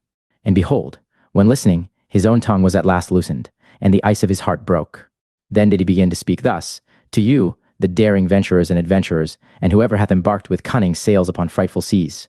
To you, the enigma intoxicated, the twilight enjoyers, whose souls are allured by flutes to every treacherous gulf. For ye dislike to grope at a thread with cowardly hand, and where ye can divine, there do ye hate to calculate. To you only do I tell the enigma that I saw, the vision of the lonesomest one. Gloomily walked I, lately, in corpse-colored twilight, gloomily and sternly, with compressed lips. Not only one sun had set for me, a path which ascended daringly among boulders, an evil, lonesome path, which neither herb nor shrub any longer cheered, a mountain path, crunched under the daring of my foot. Mutely marching over the scornful clinking of pebbles, trampling the stone that let it slip, thus did my foot force its way upwards. Upwards, in spite of the spirit that drew it downwards, towards the abyss, the spirit of gravity, my devil and archenemy. Upwards, although it sat upon me, half dwarf, half mole, paralyzed, paralyzing, dripping lead in mine ear, and thoughts like drops of lead into my brain. O Zarathustra, it whispered scornfully, syllable by syllable, thou stone of wisdom, thou threwest thyself high, but every thrown stone must fall. O Zarathustra, thou stone of wisdom, thou sling stone, thou star destroyer, thyself threwest thou so high, but every thrown stone must fall, condemned of thyself, and to thine own stoning, O Zarathustra, far indeed threwest thou thy stone, but upon thyself will it recoil. Then was the dwarf silent, and it lasted long. The silence, however, oppressed me, and to be thus in pairs, one is verily lonesomer than when alone. I ascended, I dreamt, I thought. But everything oppressed me. A sick one did I resemble, whom bad torture wearieth, and a worse dream reawakeneth out of his first sleep. But there is something in me, which I call courage. It hath hitherto slain for me every dejection. This courage at last bade me stand still and say, Dwarf, thou or I. For courage is the best slayer, courage which attacketh. For in every attack there is sound of triumph. Man, however, is the most courageous animal. Thereby hath he overcome every animal. With sound of triumph hath he overcome every pain. Human pain, however, is the sorest pain. Courage slayeth also giddiness at abysses. And where doth man not stand at abysses? Is not seeing itself seeing abysses? Courage is the best slayer. Courage slayeth also fellow suffering. Fellow suffering, however, is the deepest abyss. As deeply as man looketh into life, so deeply also doth he look into suffering. Courage, however, is the best slayer. Courage which attacketh, it slayeth even death itself. For it saith, was that life? Well, once more. In such speech, however, there is much sound of triumph. He who hath ears to hear, let him hear. 2. Halt, dwarf, said I. Either I or thou. I, however, am the stronger of the two. Thou knowest not mine abysmal thought. It couldst thou not endure. Then happened that which made me lighter, for the dwarf sprang from my shoulder, the prying sprite, and it squatted on a stone in front of me. There was, however, a gateway just where we halted. Look at this gateway. Dwarf, I continued, it hath two faces. Two roads come together here. These hath no one yet gone to the end of. This long lane backwards, it continueth for an eternity. And that long lane forward, that is another eternity. They are antithetical to one another. These roads, they directly abut on one another. And it is here at this gateway that they come together. The name of the gateway is inscribed above this moment. But should one follow them further, and ever further and further on, thinkest thou, dwarf, that these roads would be eternally antithetical? Everything straight lieth, murmured the dwarf contemptuously.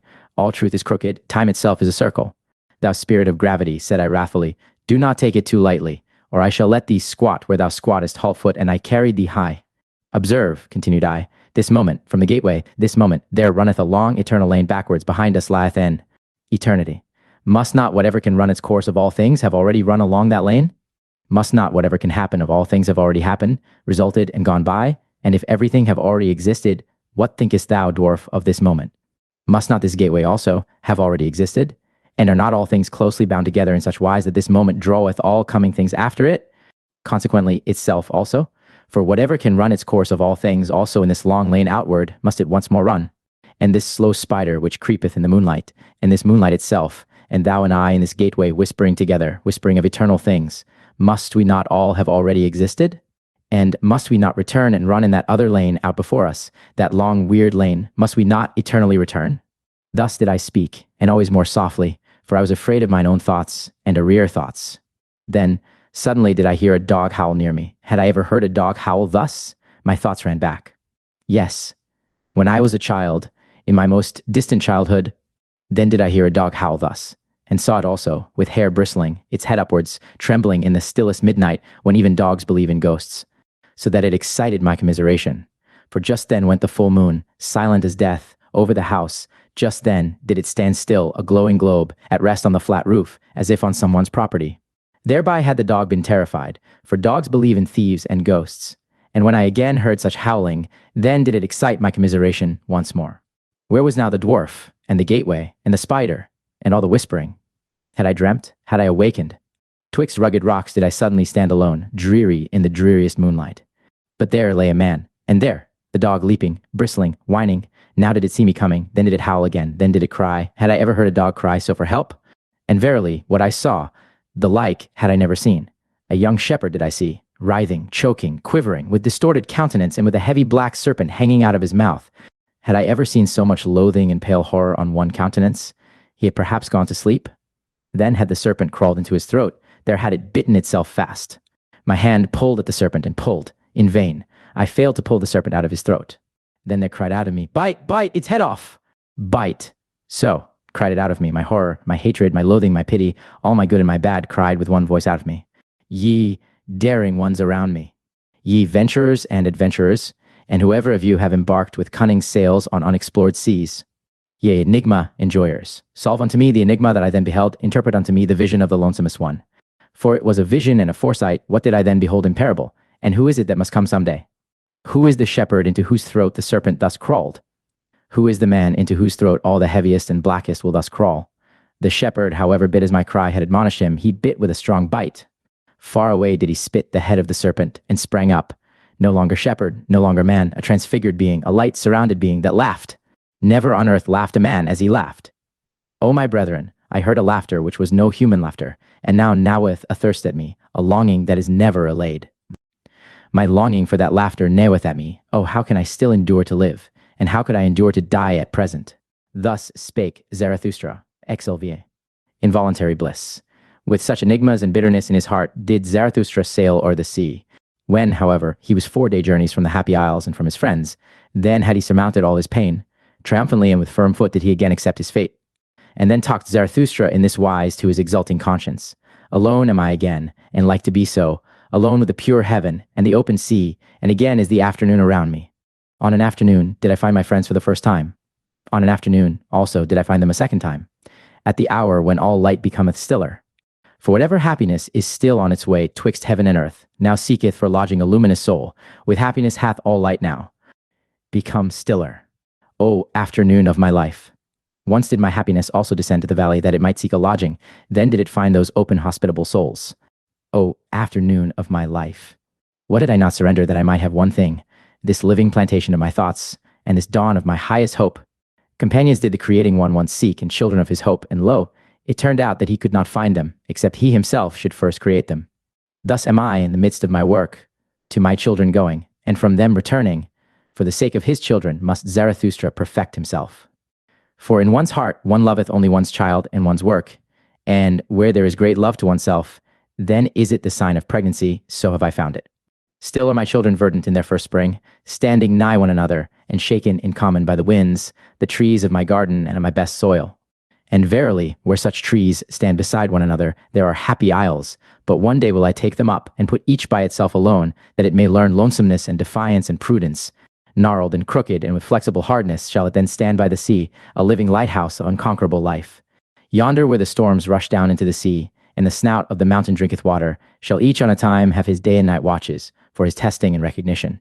Recognized and tested shall each be, to see if he be of my type and lineage, if he be master of a long will, silent even when he speaketh, and giving in such wise that he taketh in giving, so that he may one day become my companion, a fellow creator and fellow enjoyer with Zarathustra, such a one as writeth my will on my tables, for the fuller perfection of all things. And for his sake, and for those like him, must I perfect myself.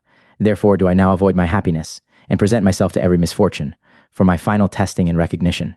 And verily, it were time that I went away, and the wanderer's shadow and the longest tedium and the stillest hour have all said unto me, it is the highest time. The word blew to me through the keyhole, and said, Come. The door sprang subtly open unto me, and said, Go.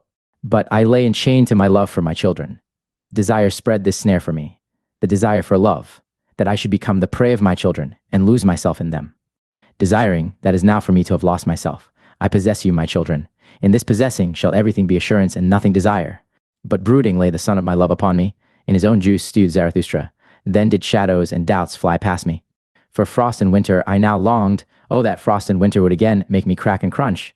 Sighed I, then arose icy mist out of me. My past burst its tomb. Many pains buried alive woke up. Fully slept had they merely concealed in corpse clothes. So called everything unto me in signs. It is time, but I heard not until at last mine abyss moved, and my thought bit me. Ah, abysmal thought, which art my thought. When shall I find strength to hear thee burrowing, and no longer tremble? To my very throat throbbeth my heart when I hear thee burrowing. Thy muteness even is like to strangle me, thou abysmal mute one. As yet have I never ventured to call thee up. It hath been enough that I have carried thee about with me. As yet have I not been strong enough for my final lion wantonness and playfulness. Sufficiently formidable unto me hath thy weight ever been, but one day shall I yet find the strength in the lion's voice which will call thee up. When I shall have surmounted myself therein, then will I surmount myself also in that which is greater, and a victory shall be the seal of my perfection. Meanwhile do I sail along on uncertain seas. Chance flattereth me. Smooth-tongued chance, forward and backward do I gaze, still see I no end. As yet hath the hour of my final struggle not come to me, or doth it come to me perhaps just now? Verily, with insidious beauty do sea and life gaze upon me round about. O afternoon of my life! O happiness before eventide! O haven upon high seas! O peace in uncertainty! How I distrust all of you. Verily distrustful am I of your insidious beauty, like the lover am I, who distrusteth too sleek smiling. As he pusheth the best beloved before him, tender even in severity, the jealous one, so do I push this blissful hour before me. Away with thee, thou blissful hour! With thee hath there come to me an involuntary bliss. Ready for my severest pain do I here stand. At the wrong time hast thou come. Away with thee, thou blissful hour! Rather harbor there my children, hasten, and bless them before eventide with my happiness. There, already approacheth eventide, the sun sinketh. Away, my happiness! Thus spake Zarathustra. And he waited for his misfortune the whole night, but he waited in vain. The night remained clear and calm, and happiness itself came nigher and nigher unto him. Towards morning, however, Zarathustra laughed to his heart, and said mockingly, Happiness runneth after me. That is because I do not run after women. Happiness, however, is a woman. Exilvi, before sunrise. O heaven above me, thou pure, thou deep heaven, thou abyss of light. Gazing on thee, I tremble with divine desires. Up to thy height to toss myself, that is my depth. In thy purity to hide myself, that is mine innocence. The god veileth his beauty, thus hidest thou thy stars. Thou speakest not, thus proclaimest thou thy wisdom unto me. Mute o'er the raging sea hast thou risen for me today. Thy love and thy modesty make a revelation unto my raging soul. In that thou camest unto me beautiful, veiled in thy beauty, in that thou spakest unto me mutely, obvious in thy wisdom. Oh, how could I fail to divine all the modesty of thy soul? Before the sun didst thou come unto me, the lonesomest one. We have been friends from the beginning. To us are grief, gruesomeness, and ground common. Even the sun is common to us. We do not speak to each other because we know too much. We keep silent to each other. We smile our knowledge to each other. Art thou not the light of my fire? Hast thou not the sister soul of mine insight? Together did we learn everything. Together did we learn to ascend beyond ourselves to ourselves, and to smile uncloudedly. Uncloudedly to smile down out of luminous eyes and out of miles of distance, when under us constraint and purpose and guilt steam like rain. And wandered I alone, for what did my soul hunger by night and in labyrinthine paths? And climbed thy mountains, whom did I ever seek, if not thee, upon mountains? And all my wandering and mountain climbing, a necessity was it merely, and a makeshift of the unhandy one. To fly only wanteth mine entire will, to fly into thee. And what have I hated more than passing clouds, and whatever tainteth thee? And mine own hatred have I even hated, because it tainted thee. The passing clouds I detest, those stealthy cats of prey. They take from thee and me what is common to us, the vast unbounded yea and amen saying. These mediators and mixers we detest, the passing clouds, those half and half ones that have neither learned to bless nor to curse from the heart. Rather will I sit in a tub under a closed heaven. Rather will I sit in the abyss without heaven, and see thee, thou luminous heaven, tainted with passing clouds. And oft have I longed to pin them fast with the jagged gold wires of lightning, that I might, like the thunder, beat the drum upon their kettle bellies.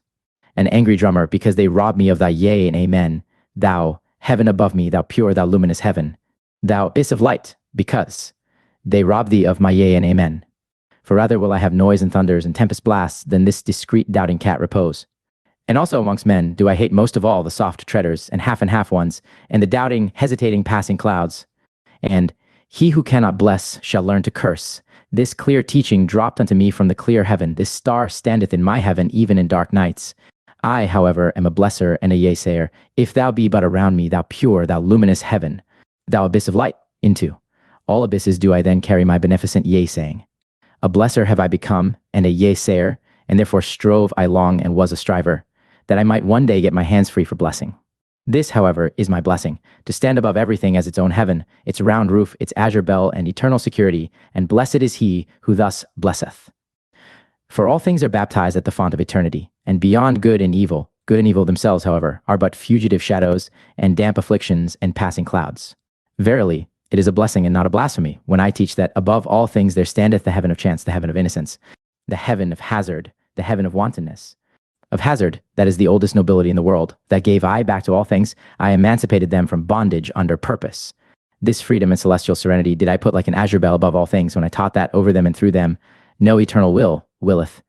This wantonness and folly did I put in place of that will, when I taught that in everything there is one thing impossible, rationality. A little reason, to be sure, a germ of wisdom scattered from star to star. This leaven is mixed in all things. For the sake of folly, wisdom is mixed in all things. A little wisdom is indeed possible, but this blessed security have I found in all things, that they prefer to dance on the feet of chance. O heaven above me, thou pure, thou lofty heaven, this is now thy purity unto me, that there is no eternal reason spider and reason cobweb, that thou art to me a dancing floor for divine chances, that thou art to me a table of the gods, for divine dice and dice players. But thou blushest? Have I spoken unspeakable things? Have I abused when I meant to bless thee? Or is it the shame of being two of us that maketh thee blush? Dost thou bid me go and be silent, because now day cometh. The world is deep, and deeper than e'er the day could read. Not everything may be uttered in presence of day. But day cometh, so let us part. O heaven above me, thou modest one, thou glowing one, O thou, my happiness before sunrise. The day cometh, so let us part. Thus spake Zarathustra. Exelix, the bed-warfing virtue. When Zarathustra was again on the continent, he did not go straightway to his mountains and his cave, but made many wanderings and questionings, and ascertained this and that, so that he said of himself jestingly, Lo, a river that floweth back unto its source in many windings. For he wanted to learn what had taken place among men during the interval, whether they had become greater or smaller.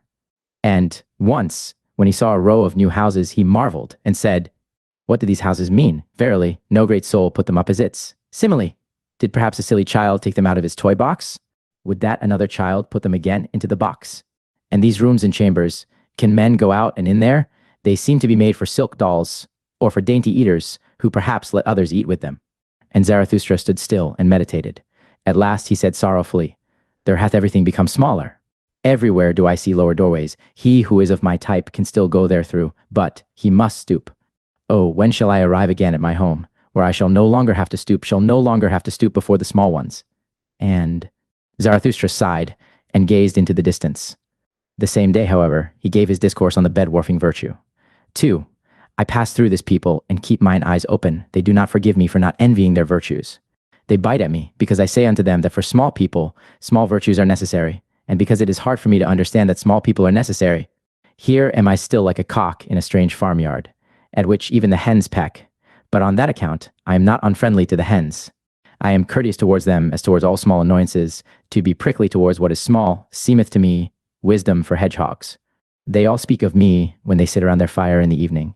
They speak of me, but no one thinketh of me. This is the new stillness which I have experienced. Their noise around me spreadeth a mantle over my thoughts. They shout to one another, What is this gloomy cloud about to do to us? Let us see that it doth not bring a plague upon us. And recently did a woman seize upon her child that was coming unto me. Take the children away, cried she. Such eyes scorch children's souls.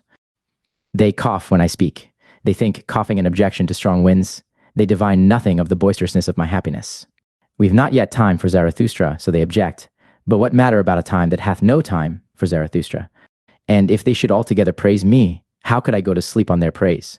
A girdle of spines is their praise unto me, it scratcheth me even when I take it off. And this also did I learn among them. The praiser doeth as if he gave back. In truth, however, he wanteth more to be given him. Ask my foot if their lauding and luring strains please it. Verily, to such measure and tic-tac it liketh neither to dance nor to stand still. To small virtues would they fain lure and laud me. To the tic-tac of small happiness would they fain persuade my foot. I pass through this people and keep mine eyes open. They have become smaller, and ever become smaller. The reason thereof is their doctrine of happiness and virtue. For they are moderate also in virtue, because they want comfort. With comfort, however, moderate virtue only is compatible. To be sure, they also learn in their way to stride on and stride forward. That I call their hobbling. Thereby, they become a hindrance to all who are in haste. And many of them go forward and look backwards thereby with stiffened necks. Those do I like to run up against. Foot and eye shall not lie, nor give the lie to each other. But there is much lying among small people. Some of them will, but most of them are willed. Some of them are genuine, but most of them are bad actors. There are actors without knowing it amongst them, and actors without intending it. The genuine ones are always rare, especially the genuine actors. Of man there is little here, therefore do their women masculinize themselves. For only he who is man enough will save the woman. And this hypocrisy found I worst amongst them, that even those who command feign the virtues of those who serve. I serve, thou servest, we serve. So chanteth here even the hypocrisy of the rulers, and alas, if the first lord be only the first servant. Ah, even upon their hypocrisy did mine eyes' curiosity alight, and well did I divine all their fly happiness, and their buzzing around sunny window panes. So much kindness, so much weakness do I see, so much justice and pity, so much weakness. Round, fair, and considerate are they to one another, as grains of sand are round, fair, and considerate to grains of sand. Modestly to embrace a small happiness, that do they call submission, and at the same time they peer modestly after a new small happiness. In their hearts they want simply one thing most of all, that no one hurt them. Thus do they anticipate everyone's wishes and do well unto every one. That, however, is cowardice, though it be called virtue. And when they chance to speak harshly, those small people, then do I hear therein only their hoarseness. Every draught of air maketh them hoarse. Shrewd indeed are they, their virtues have shrewd fingers, but they lack fists. Their fingers do not know how to creep behind fists. Virtue for them is what maketh modest and tame. Therewith have they made the wolf a dog, and man himself man's best domestic animal. We set our chair in the midst, so saith their smirking unto me, and as far from dying gladiators as from satisfied swine. That, however, is mediocrity, though it be called moderation. 3. I pass through this people and let fall many words, but they know neither how to take nor how to retain them. They wonder why I came not to revile venery and vice, and verily, I came not to warn against pickpockets either. They wonder why I am not ready to abet and whet their wisdom, as if they had not yet enough of wiseacres, whose voices grate on mine ear like slate pencils. And when I call out, curse all the cowardly devils in you, that would fain whimper and fold the hands and adore, then do they shout, Zarathustra is godless. And especially do their teachers of submission shout this, but precisely in their ears do I love to cry, Yea! I am Zarathustra, the godless, those teachers of submission. Wherever there is aught puny or sickly or scabby, there do they creep like lice, and only my disgust preventeth me from cracking them. Well, this is my sermon for their ears. I am Zarathustra the godless, who saith, who is more godless than I, that I may enjoy his teaching? I am Zarathustra the godless. Where do I find mine equal? And all those are mine equals who give unto themselves their will, and divest themselves of all submission. I am Zarathustra the godless. I cook every chance in my pot. And only when it hath been quite cooked do I welcome it as my food. And verily, many a chance came imperiously unto me, but still more imperiously did my will speak unto it. Then did it lie imploringly upon its knees, imploring that it might find home and heart with me, and saying flatteringly, See, O Zarathustra, how friend only cometh unto friend. But why talk I, when no one hath mine ears? And so will I shout it out unto all the winds. Ye ever become smaller, ye small people, ye crumble away, ye comfortable ones. Ye will yet perish, by your many small virtues, by your many small omissions, and by your many small submissions. Too tender, too yielding, so is your soil. But for a tree to become great, it seeketh to twine hard roots around hard rocks. Also, what ye omit weaveth at the web of all the human future. Even your knot is a cobweb, and a spider that liveth on the blood of the future. And when ye take, then is it like stealing, ye small virtuous ones. But even among knaves honor saith that one shall only steal when one cannot rob. It giveth itself. That is also a doctrine of submission. But I say unto you, ye comfortable ones, that it taketh to itself, and will ever take more and more from you. Ah, that ye would renounce all half willing, and would decide for idleness as ye decide for action. Ah, that ye understood my word. Do ever what ye will, but first be such as can will. Love ever your neighbor as yourselves, but first be such as love themselves, such as love with great love, such as love with great contempt. Thus speaketh Zarathustra the godless. But why talk I, when no one hath mine ears? It is still an hour too early for me here. Mine own forerunner am I among this people, mine own cockcrow in dark lanes. But their hour cometh, and there cometh also mine. Hourly do they become smaller, poorer, unfruitfuler, poor herbs, poor earth, and soon shall they stand before me like dry grass and prairie, and verily, weary of themselves, and panting for fire more than for water. O blessed hour of the lightning, O mystery before noontide, running, fires will I one day make of them, and heralds with flaming tongues. Herald shall they one day with flaming tongues, it cometh, it is nigh, the great noontide. Thus spake Zarathustra on the Olive Mount. Winter, a bad guest, sitteth with me at home, blue are my hands with his friendly handshaking. I honor him, that bad guest, but gladly leave him alone. Gladly do I run away from him, and when one runneth well, then one escapeth him. With warm feet and warm thoughts do I run where the wind is calm, to the sunny corner of mine Olive Mount. There do I laugh at my stern guest, and am still fond of him, because he cleareth my house of flies, and quieteth many little noises. For he suffereth it not, if a gnat wanteth to buzz, or even two of them. Also the lanes maketh he lonesome, so that the moonlight is afraid there at night. A hard guest is he, but I honor him, and do not worship, like the tenderlings, the pot-bellied fire idol. Better even a little teeth chattering than idle adoration. So willeth my nature. And especially have I a grudge against all ardent, steamy fire idols. Him whom I love better in winter than in summer. Better do I now mock at mine enemies, and more heartily, when winter sitteth in my house. Heartily, verily, even when I creep into bed, there still loggeth and wantoneth my hidden happiness, even my deceptive dream loggeth. I, a creeper. Never in my life did I creep before the powerful, and if ever I lied, then did I lie out of love. Therefore am I glad even in my winter bed. A poor bed warmeth me more than a rich one, for I am jealous of my poverty. And in winter she is most faithful unto me. With a wickedness do I begin every day. I mock at the winter with a cold bath. On that account grumbleth my stern housemate. Also do I like to tickle him with a wax taper, that he may finally let the heavens emerge from ashy grey twilight. For especially wicked am I in the morning, at the early hour when the pail rattleth at the well, and horses neigh warmly in grey lanes. Impatiently do I then wait, that the clear sky may finally dawn for me, the snow-bearded winter sky, the hoary one, the white head. The winter sky, the silent winter sky, which often stifleth even its sun. Did I perhaps learn from it the long clear silence? Or did it learn it from me? Or hath each of us devised it himself? Of all good things the origin is 1,000-fold. All good roguish things spring into existence for joy. How could they always do so? For once only.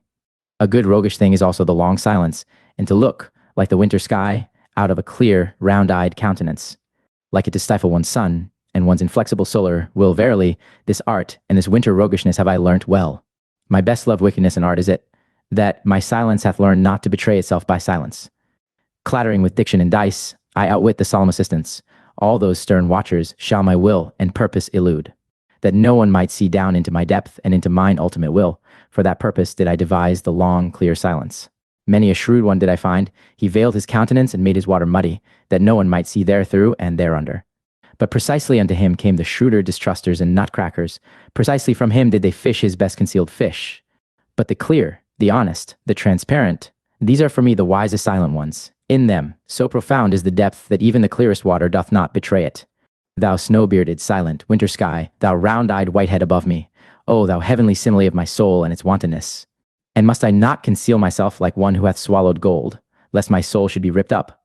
Must I not wear stilts, that they may overlook my long legs, all those enviers and injurers around me? Those dingy, fire-warmed, used-up, green-tinted, ill-natured souls, how could their envy endure my happiness? Thus do I show them only the ice and winter of my peaks, and not that my mountain windeth all the solar girdles around it. They hear only the whistling of my winter storms, and know not that I also travel over warm seas, like longing, heavy, hot south winds.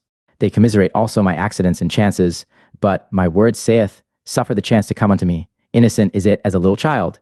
How could they endure my happiness, if I did not put around it accidents, and winter privations, and bare skin caps, and enmantling snowflakes? If I did not myself commiserate their pity, the pity of those enviers and injurers, if I did not myself sigh before them, and chatter with cold, and patiently let myself be swathed in their pity. This is the wise, waggish will and goodwill of my soul, that it concealeth not its winters and glacial storms, it concealeth not its chilblains either. To one man, lonesomeness is the flight of the sick one. To another, it is the flight from the sick ones. Let them hear me chattering and sighing with winter cold, all those poor squinting knaves around me. With such sighing and chattering do I flee from their heated rooms. Let them sympathize with me and sigh with me on account of my chilblains. At the ice of knowledge will he yet freeze to death, so they mourn. Meanwhile do I run with warm feet hither and thither on mine Olive Mount. In the sunny corner of mine Olive Mount do I sing, and mock at all pity.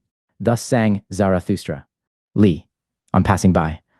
Thus slowly wandering through many peoples and divers cities, did Zarathustra return by roundabout roads to his mountains and his cave.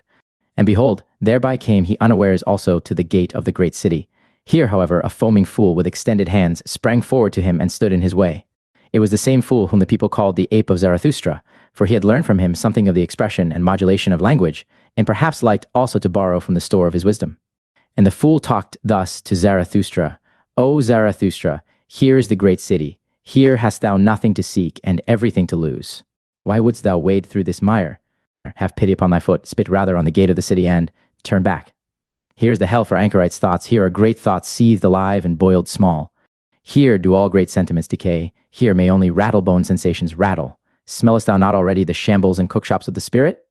Steameth not this city with the fumes of slaughtered spirit? Seest thou not the souls hanging like limp dirty rags? And they make newspapers also out of these rags. Hearest thou not how spirit hath here become a verbal game? Loathsome verbal swill doth it vomit forth, and they make newspapers also out of this verbal swill. They hound one another, and know not whither. They inflame one another, and know not why. They tinkle with their pinchbeck, they jingle with their gold. They are cold, and seek warmth from distilled waters. They are inflamed, and seek coolness from frozen spirits. They are all sick and sore through public opinion. All lusts and vices are here at home, but here there are also the virtuous. There is much appointed virtue. Much appointable virtue with scribe fingers, and hearty sitting flesh and waiting flesh, blessed with small breast stars and padded haunchless daughters. There is here also much piety, and much faithful spittle-licking and spittle-backing before the God of hosts. From on high drippeth the star, and the gracious spittle, for the high longeth every starless bosom. The moon hath its court, and the court hath its moon calves. Unto all, however, that cometh from the court do the mendicant people pray, and all appointable mendicant virtues. I serve, thou servest, we serve. So prayeth all appointable virtue to the prince, that the merited star may at last stick on the slender breast. But the moon still revolveth around all that is earthly. So revolveth also the prince around what is earthliest of all. That, however, is the gold of the shopman. The god of the hosts of war is not the god of the golden bar, the prince proposeth, but the shopman disposeth.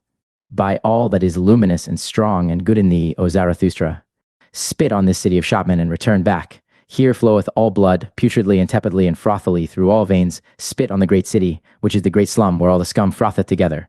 Spit on the city of compressed souls and slender breasts, of pointed eyes and sticky fingers. On the city of the obtrusive, the brazen-faced, the pen demagogues and tongue demagogues, the overheated ambitious, where everything maimed, ill-famed, lustful, untrustful, overmellow, sickly yellow and seditious, festereth, pernicious. Spit on the great city and turn back. Here, however, did Zarathustra interrupt the foaming fool and shut his mouth. Stop this at once, called out Zarathustra. Long have thy speech and thy species disgusted me. Why didst thou live so long by the swamp, that thou thyself hadst to become a frog and a toad? Floweth there not a tainted, frothy swamp blood in thine own veins, when thou hast thus learned to croak and revile? Why wentest thou not into the forest? Or why didst thou not till the ground? Is the sea not full of green islands? I despise thy contempt. And when thou warnedst me, why didst thou not warn thyself? Out of love alone shall my contempt and my warning bird take wing, but not out of the swamp. They call thee mine ape, thou foaming fool. But I call thee my grunting pig. By thy grunting, thou spoilest even my praise of folly. What was it that first made thee grunt? Because no one sufficiently flattered thee, therefore didst thou seat thyself beside this filth, that thou mightest have cause for much grunting. That thou mightest have cause for much vengeance. For vengeance, thou vain fool, is all thy foaming. I have divined thee well. But thy fool's word injureth me, even when thou art right. And even if Zarathustra's word were 100 times justified, thou wouldst ever do wrong with my word. Thus spake Zarathustra. Then did he look on the great city, and sighed, and was long silent. At last he spake thus: I loathe also this great city, and not only this fool. Here and there is nothing to better, nothing to worsen. Woe to this great city, and I would that I already saw the pillar of fire in which it will be consumed. For such pillars of fire must precede great noontide. But this hath its time and its own fate. This precept, however, give I unto thee in parting, thou fool. Where one can no longer love, there should one pass by. Thus spake Zarathustra, and passed by the fool and the great city. Lie, the apostates, first. Ah, lieth everything already withered and grey, which but lately stood green and many-hued on this meadow? And how much honey of hope did I carry hence into my beehives? Those young hearts have already all become old, and not old even. Only weary, ordinary, comfortable, they declare it, we have again become pious. Of late did I see them run forth at early morn with valorous steps, but the feet of their knowledge became weary, and now do they malign even their morning valor. Verily, many of them once lifted their legs like the dancer. To them winked the laughter of my wisdom. Then did they bethink themselves. Just now have I seen them bent down, to creep to the cross. Around light and liberty did they once flutter like gnats and young poets, a little older, a little colder, and already are they mystifiers and mumblers and mollycoddles. Did perhaps their hearts despond, because lonesomeness had swallowed me like a whale? Did their ear perhaps hearken yearningly long for me in vain, and for my trumpet notes and herald calls? Ah, ever are there but few of those whose hearts have persistent courage and exuberance, and in such remaineth also the spirit patient. The rest, however, are cowardly. The rest, these are always the great majority, the commonplace, the superfluous, the far too many, those all are cowardly. Him who is of my type will also the experiences of my type meet on the way, so that his first companions must be corpses and buffoons. His second companions, however, they will call themselves his believers, will be a living host, with much love, much folly, much unbearded veneration. To those believers shall he who is of my type among men not bind his heart. In those springtimes and many-hued meadows shall he not believe, who knoweth the thickly faint-hearted human species. Could they do otherwise? Then would they also will otherwise. The half and half spoil every whole. That leaves become withered. What is there to lament about that? Let them go and fall away, O Zarathustra, and do not lament. Better even to blow amongst them with rustling winds. Blow amongst those leaves, O Zarathustra, that everything withered may run away from thee the faster. 2. We have again become pious, so do those apostates confess, and some of them are still too pusillanimous thus to confess. Unto them I look into the eye, before them I say it unto their face, and unto the blush on their cheeks, ye are those who again pray. It is however a shame to pray, not for all, but for thee and me, and whoever hath his conscience in his head. For thee it is a shame to pray. Thou knowest it well, the faint-hearted devil in thee, which would fain fold its arms, and place its hands in its bosom. And take it easier, this faint-hearted devil persuadeth thee that there is a God. Thereby, however, dost thou belong to the light-dreading type, to whom light never permitteth repose. Now must thou daily thrust thy head deeper into obscurity and vapor. And verily, thou choosest the hour well, for just now do the nocturnal birds again fly abroad. The hour hath come for all light-dreading people, the vesper hour and leisure hour, when they do not take leisure. I hear it and smell it, it hath come, their hour for hunt and procession, not indeed for a wild hunt, but for a tame, lame, snuffling, soft treaders, soft prayers hunt.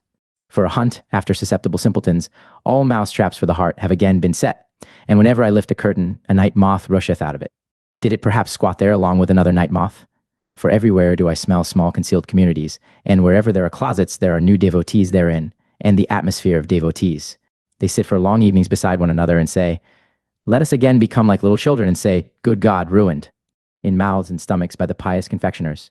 Or they look for long evenings at a crafty lurking cross spider that preacheth prudence to the spiders themselves, and teacheth that under crosses it is good for cobweb spinning. Or they sit all day at swamps with angle rods, and on that account think themselves profound. But whoever fisheth where there are no fish, I do not even call him superficial. Or they learn in godly gay style to play the harp with a hymn poet, who would fain harp himself into the heart of young girls, for he hath tired of old girls and their praises. Or they learn to shudder with a learned semi-madcap, who waiteth in darkened rooms for spirits to come to him, and the spirit runneth away entirely. Or they listen to an old roving howl and growl piper, who hath learnt from the sad winds the sadness of sounds. Now pipeth he as the wind, and preacheth sadness in sad strains. And some of them have even become night watchmen. They know now how to blow horns and go about at night and awaken old things which have long fallen asleep. 5 words about old things did I hear yesternight at the garden wall. They came from such old, sorrowful, arid night watchmen. For a father he careth not sufficiently for his children. Human fathers do this better. He is too old. He now careth no more for his children, answered the other night watchman. Hath he then children? No one can prove it unless he himself prove it. I have long wished that he would for once prove it thoroughly. Prove? As if he had ever proved anything. Proving is difficult to him. He layeth great stress on one's believing him. Aye, belief saveth him, belief in him. That is the way with old people. So it is with us also. Thus spake to each other the 2 old night watchmen and light scarers, and tooted thereupon sorrowfully on their horns. So did it happen yesternight at the garden wall. To me, however, did the heart writhe with laughter, and was like to break, it knew not where to go, and sunk into the midriff. Verily, it will be my death yet, to choke with laughter when I see asses drunken, and hear night watchmen thus doubt about God. Hath the time not long since passed for all such doubts? Who may nowadays awaken such old slumbering, light-shunning things? With the old deities hath it long since come to an end, and verily, a good joyful deity end had they. They did not begloom themselves to death that the people fabricate. On the contrary, they laughed themselves to death once on a time. That took place when the ungodliest utterance came from a god himself, the utterance, there is but one God, thou shalt have no other gods before me. An old grim beard of a god, a jealous one, forgot himself in such wise. And all the gods then laughed and shook upon their thrones and exclaimed, Is it not just divinity that there are gods, but no God? He that hath an ear, let him hear. Thus talked Zarathustra in the city he loved, which is surnamed the Pied Cow. For from here he had but 2 days to travel to reach once more his cave and his animals. His soul, however, rejoiced unceasingly on account of the nighness of his return home. Lie, the return home, O lonesomeness, my home, lonesomeness. Too long have I lived wildly in wild remoteness to return to thee without tears. Now threaten me with the finger as mothers threaten. Now smile upon me as mothers smile. Now say just, who was it that like a whirlwind once rushed away from me? Who, when departing, called out, Too long have I sat with lonesomeness, there have I unlearned silence. That hast thou learned now, surely, O Zarathustra, everything do I know, and that thou wert more forsaken amongst the many, thou unique one, than thou ever wert with me. One thing is forsakenness, another matter is lonesomeness, that hast thou now learned, and that amongst men thou wilt ever be wild and strange even when they love thee, for above all they want to be treated indulgently. Here, however, art thou at home and house with thyself. Here canst thou utter everything, and unbosom all motives. Nothing is here ashamed of congealed feelings. Here do all things come caressingly to thy talk and flatter thee, for they want to ride upon thy back. On every simile dost thou here ride to every truth. Uprightly and openly mayst thou here talk to all things, and verily it soundeth as praise in their ears, for one to talk to all things directly. Another matter, however, is forsakenness. For dost thou remember, O Zarathustra, when thy bird screamed overhead, when thou stoodest in the forest, irresolute, ignorant where to go beside a corpse? When thou spakest, Let mine animals lead me. More dangerous have I found it among men than among animals. That was forsakenness. And dost thou remember, O Zarathustra, when thou sattest in thine isle, a well of wine giving and granting amongst empty buckets, bestowing and distributing amongst the thirsty, until at last thou alone sast thirsty amongst the drunken ones, and wailedst nightly, Is taking not more blessed than giving, and stealing yet more blessed than taking? That was forsakenness. And dost thou remember, O Zarathustra, when thy stillest hour came and drove thee forth from thyself, when with wicked whispering it said, Speak and succumb, when it disgusted thee with all thy waiting in silence, and discouraged thy humble courage? That was forsakenness. O lonesomeness, my home, lonesomeness, how blessedly and tenderly speaketh thy voice unto me. We do not question each other, we do not complain to each other, we go together openly through open doors. For all is open with thee and clear, and even the hours run here on lighter feet. For in the dark time vageth heavier upon one than in the light. Here fly open unto me all beings' words and word cabinets. Here all being wanteth to become words. Here all becoming wanteth to learn of me how to talk. Down there, however, all talking is in vain. There, forgetting and passing by are the best wisdom, that have I learned now. He who would understand everything in man must handle everything. But for that, I have 2 clean hands. I do not like even to inhale their breath, alas, that I have lived so long among their noise and bad breaths. O blessed stillness around me! O pure odors around me! How from a deep breast this stillness fetcheth pure breath! How it hearkeneth, this blessed stillness! But down there speaketh everything. There is everything misheard. If one announce one's wisdom with bells, the shopman in the marketplace will out-jingle it with pennies. Everything among them talketh, no one knoweth any longer how to understand. Everything falleth into the water, nothing falleth any longer into deep wells. Everything among them talketh, nothing succeedeth any longer and accomplisheth itself. Everything cackleth, but who will still sit quietly on the nest and hatch eggs? Everything among them talketh, everything is out-talked. And that which yesterday was still too hard for time itself and its tooth, hangeth. Today, out-champed and out-chewed from the mouths of the men of today. Everything among them talketh, everything is betrayed. And what was once called the secret and secrecy of profound souls belongeth today to the street trumpeters and other butterflies. O human hubbub, thou wonderful thing, thou noise in dark streets, now art thou again behind me, my greatest danger lieth behind me. In indulging and pitying lay ever my greatest danger, and all human hubbub wisheth to be indulged and tolerated. With suppressed truths, with fool's hand and befooled heart, and rich and petty lies of pity, thus have I ever lived among men. Disguised did I sit amongst them, ready to misjudge myself that I might endure them, and willingly saying to myself, Thou fool, thou'st not know men. One unlearneth men when one liveth amongst them. There is too much foreground in all men. What can far-seeing, far-longing eyes do there? And, fool that I was, when they misjudged me, I indulged them on that account more than myself, being habitually hard on myself, and often even taking revenge on myself for the indulgence. Stung all over by poisonous flies, and hollowed like the stone by many drops of wickedness, thus did I sit among them, and still said to myself, Innocent is everything petty of its pettiness. Especially did I find those who call themselves the good, the most poisonous flies. They sting in all innocence, they lie in all innocence. How could they be just towards me? He who liveth amongst the good, pity teacheth him to lie. Pity maketh stifling air for all free souls. For the stupidity of the good is unfathomable. To conceal myself in my riches, that did I learn down there. For every one did I still find poor in spirit. It was the lie of my pity, that I knew in every one, that I saw and scented in every one, what was enough of spirit for him and what was too much. There are stiff wise men, I call them wise, not stiff. Thus did I learn to slur over words. The grave diggers dig for themselves diseases. Under old rubbish rest bad vapors. One should not stir up the marsh. One should live on mountains. With blessed nostrils do I again breathe mountain freedom. Freed at last is my nose from the smell of all human hubbub. With sharp breezes tickled, as with sparkling wine, sneezeth my soul, sneezeth and shouteth self-congratulatingly, health to thee! Thus spake Zarathustra, live, the three evil things. 1. In my dream, in my last morning dream, I stood today on a promontory. Beyond the world, I held a pair of scales and weighed the world. Alas, that the rosy dawn came too early to me. She glowed me awake. The jealous one, jealous is she always of the glows of my morning dream. Measurable by him who hath time, weighable by a good weigher, attainable by strong pinions, divinable by divine nutcrackers. Thus did my dream find the world. My dream, a bold sailor, half ship, half hurricane, silent as the butterfly, impatient as the falcon, how had it the patience and leisure today for world weighing? Did my wisdom perhaps speak secretly to it, my laughing, wide-awake day wisdom, which mocketh at all infinite worlds?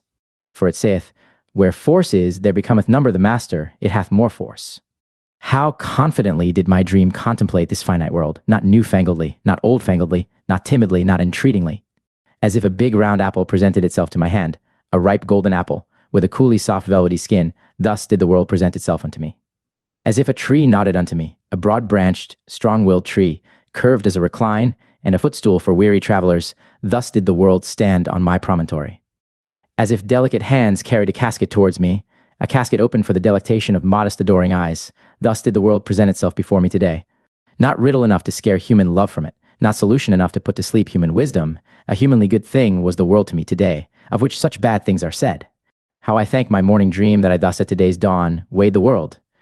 As a humanly good thing did it come unto me, this dream and heart comforter, and that I may do the like by day, and imitate and copy its best. Now will I put the three worst things on the scales, and weigh them humanly well. He who taught to bless taught also to curse. What are the three best? Cursed things in the world? These will I put on the scales. Voluptuousness, passion for power, and selfishness. These three things have hitherto been best cursed, and have been in worst and falsest repute. These three things will I weigh humanly well. Well, here is my promontory, and there is the sea. It rolleth hither unto me, shaggily and fawningly, the old, faithful, 100-headed dog monster that I love. Well, here will I hold the scales over the weltering sea, and also a witness do I choose to look on, thee, the anchorite tree, thee, the strong-odored, broad-arched tree that I love. On what bridge goeth the now to the hereafter? By what constraint doth the high stoop to the low? And what enjoineth even the highest still to grow upwards? Now stand the scales poised and at rest. 3 heavy questions have I thrown in. 3 heavy answers carrieth the other scale. 2. Voluptuousness, unto all hair-shirted despisers of the body, a sting and stake, and cursed as the world by all backworldsmen, for it mocketh and befooleth all erring, misinferring teachers. Voluptuousness, to the rabble, the slow fire at which it is burnt, to all wormy wood, to all stinking rags, the prepared heat and stew furnace. Voluptuousness, to free hearts, a thing innocent and free, the garden happiness of the earth, all the future's thanks overflow to the present. Voluptuousness, only to the withered a sweet poison, to the lion-willed, however, the great cordial, and the reverently saved wine of wines. Voluptuousness, the great symbolic happiness of a higher happiness and highest hope. For to many is marriage promised, and more than marriage, to many that are more unknown to each other than man and woman, and who hath fully understood how unknown to each other are man and woman. Voluptuousness, but I will have hedges around my thoughts, and even around my words, lest swine and libertine should break into my gardens. Passion for power, the glowing scourge of the hardest of the heart hard, the cruel torture reserved for the cruelest themselves, the gloomy flame of living pyres. Passion for power, the wicked gadfly which is mounted on the vainest peoples, the scorner of all uncertain virtue, which rideth on every horse and on every pride. Passion for power, the earthquake which breaketh and upbreaketh all that is rotten and hollow, the rolling, rumbling, punitive demolisher of whited sepulchres, the flashing interrogative sign beside premature answers. Passion for power, before whose glance man creepeth and croucheth and drudgeth, and becometh lower than the serpent and the swine, until at last great contempt crieth out of him. Passion for power, the terrible teacher of great contempt, which preacheth to their face to cities and empires, away with thee, until a voice crieth out of themselves, away with me. Passion for power, which, however, mounteth alluringly even to the pure and lonesome, and up to self-satisfied elevations, glowing like a love that painteth purple felicities alluringly on earthly heavens. Passion for power, but who would call it passion, when the height longeth to stoop for power? Verily, nothing sick or diseased is there in such longing and descending, that the lonesome height may not forever remain lonesome and self-sufficing, that the mountains may come to the valleys and the winds of the heights to the plains. Oh, who could find the right prenomen and honoring name for such longing? Bestowing virtue, thus did Zarathustra once name the unnameable. And then it happened also, and verily, it happened for the first time, that his word blessed selfishness, the wholesome, healthy selfishness, that springeth from the powerful soul, to which the high body appertaineth, the handsome, triumphing, refreshing body, around which everything becometh a mirror, the pliant, persuasive body, the dancer, whose symbol and epitome is the self-enjoying soul. Of such bodies and souls the self-enjoyment calleth itself virtue. With its words of good and bad doth such self-enjoyment shelter itself as with sacred groves. With the names of its happiness doth it banish from itself everything contemptible. Away from itself doth it banish everything cowardly. It saith, bad, that is cowardly. Contemptible seem to it the ever solicitous, the sighing, the complaining, and whoever pick up the most trifling advantage. It despiseth also all bittersweet wisdom, for verily there is also wisdom that bloometh in the dark, a nightshade wisdom, which ever seeketh, all is vain. Shy distrust is regarded by it as base, and every one who wanteth oaths instead of looks and hands, also all over distrustful wisdom, for such is the mode of cowardly souls. Baser still it regardeth the obsequious, doggish one, who immediately lieth on his back, the submissive one, and there is also wisdom that is submissive and doggish, and pious and obsequious. Hateful to it altogether, and a loathing, is he who will never defend himself, he who swalloweth down poisonous spittle and bad looks, the all too patient one, the all endurer, the all satisfied one, for that is the mode of slaves, whether they be servile before gods and divine spurnings, or before men and stupid human opinions, at all kinds of slaves doth it spit, this blessed selfishness. Bad, thus doth it call all that is spirit broken, and sordidly servile, constrained, blinking eyes, depressed hearts, and the false submissive style, which kisseth with broad cowardly lips. And spurious wisdom, so doth it call all the wit that slaves, and hoary-headed and weary ones affect, and especially all the cunning, spurious-witted, curious-witted foolishness of priests.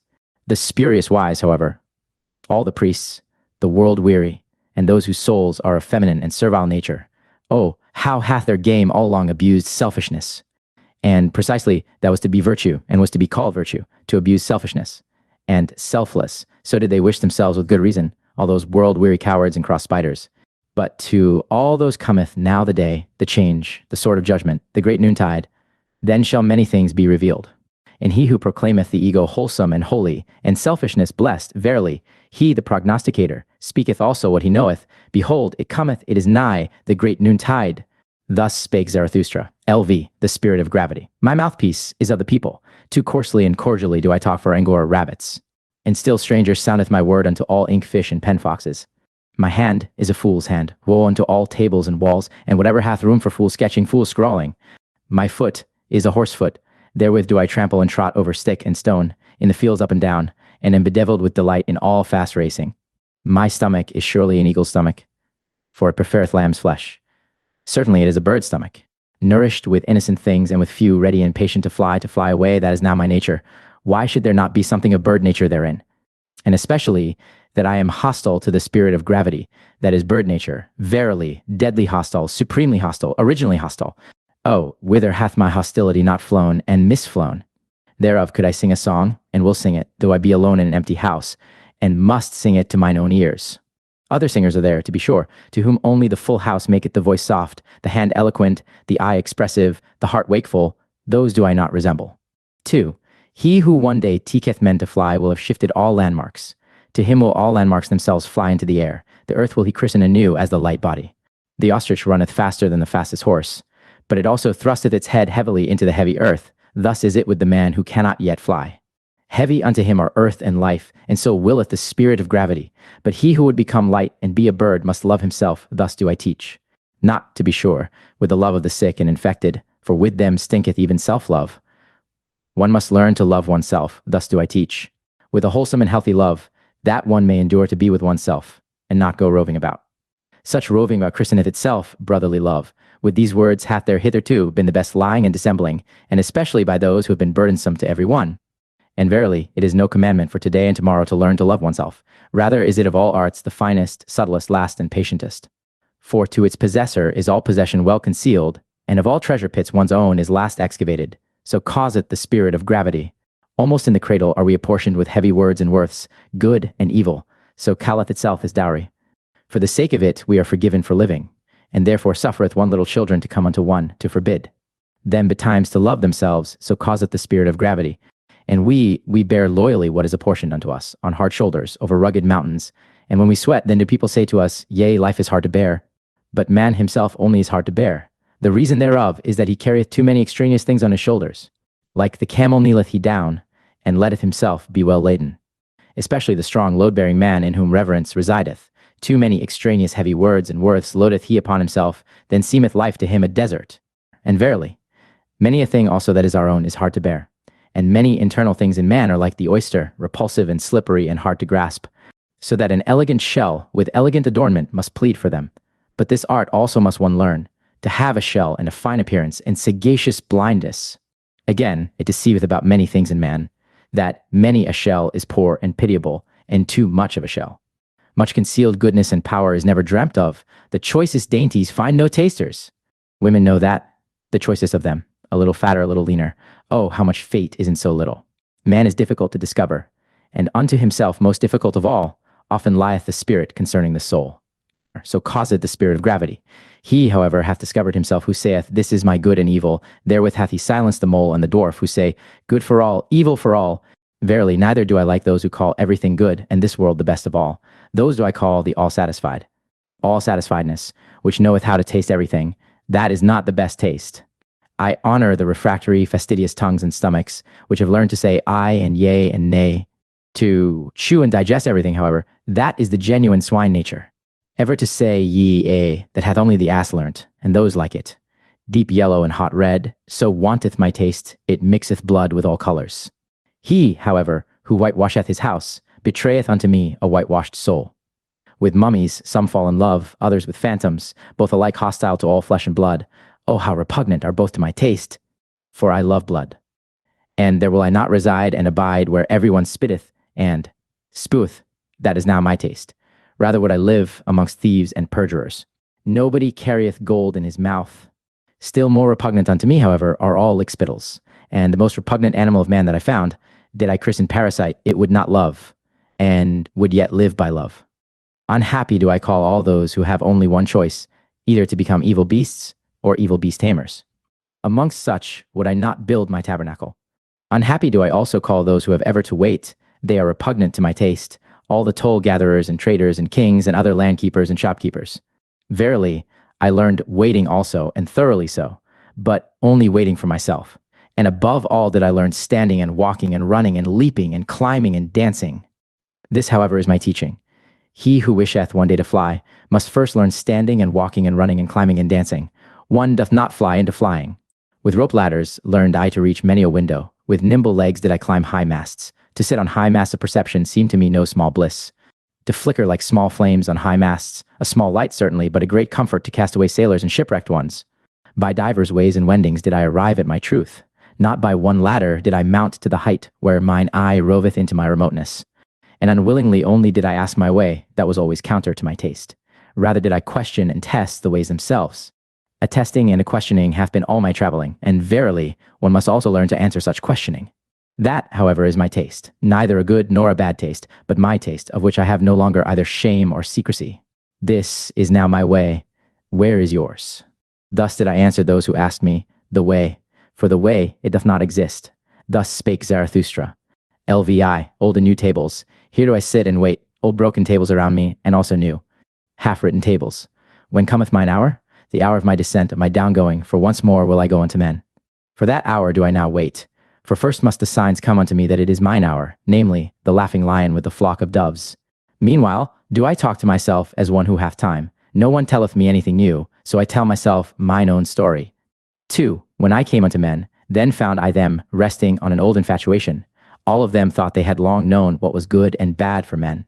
An old wearisome business seemed to them all discourse about virtue, and he who wished to sleep well spake of good and bad ere retiring to rest. This somnolence did I disturb when I taught that no one yet knoweth what is good and bad, unless it be the creating one. It is he, however, who createth man's goal, and giveth to the earth its meaning and its future. He only effecteth it that aught is good or bad. And I bade them upset their old academic chairs, and wherever that old infatuation had sat, I bade them laugh at their great moralists, their saints, their poets, and their saviors. At their gloomy sages did I bid them laugh, and whoever had sat admonishing as a black scarecrow on the tree of life. On their great grave highway did I seat myself, and even beside the carrion and vultures, and I laughed at all their bygone and its mellow decaying glory. Verily, like penitential preachers and fools did I cry wrath and shame on all their greatness and smallness. Oh, that their best is so very small. Oh, that their worst is so very small. Thus did I laugh. Thus did my wise longing, born in the mountains, cry and laugh in me, a wild wisdom, verily, my great pinion rustling longing. And oft did it carry me off and up and away and in the midst of laughter.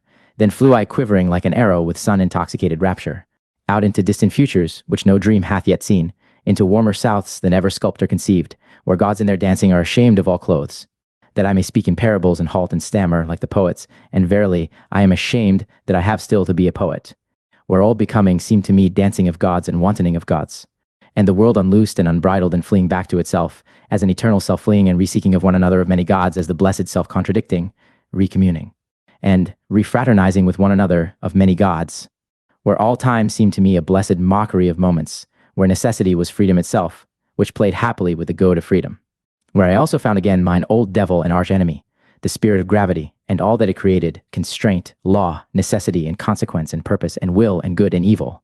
For must there not be that which is danced over, danced beyond? Must there not, for the sake of the nimble, the nimblest, be moles and clumsy dwarfs? 3. There was it also where I picked up from the path the word Superman, and that man is something that must be surpassed. That man is a bridge, and not a goal, rejoicing over his noontides and evenings, as advances to new rosy dawns. The Zarathustra word of the great noontide, and whatever else I have hung up over men like purple evening afterglows. Verily, also new stars did I make them see, along with new nights, and over cloud and day and night did I spread out laughter like a gay-colored canopy.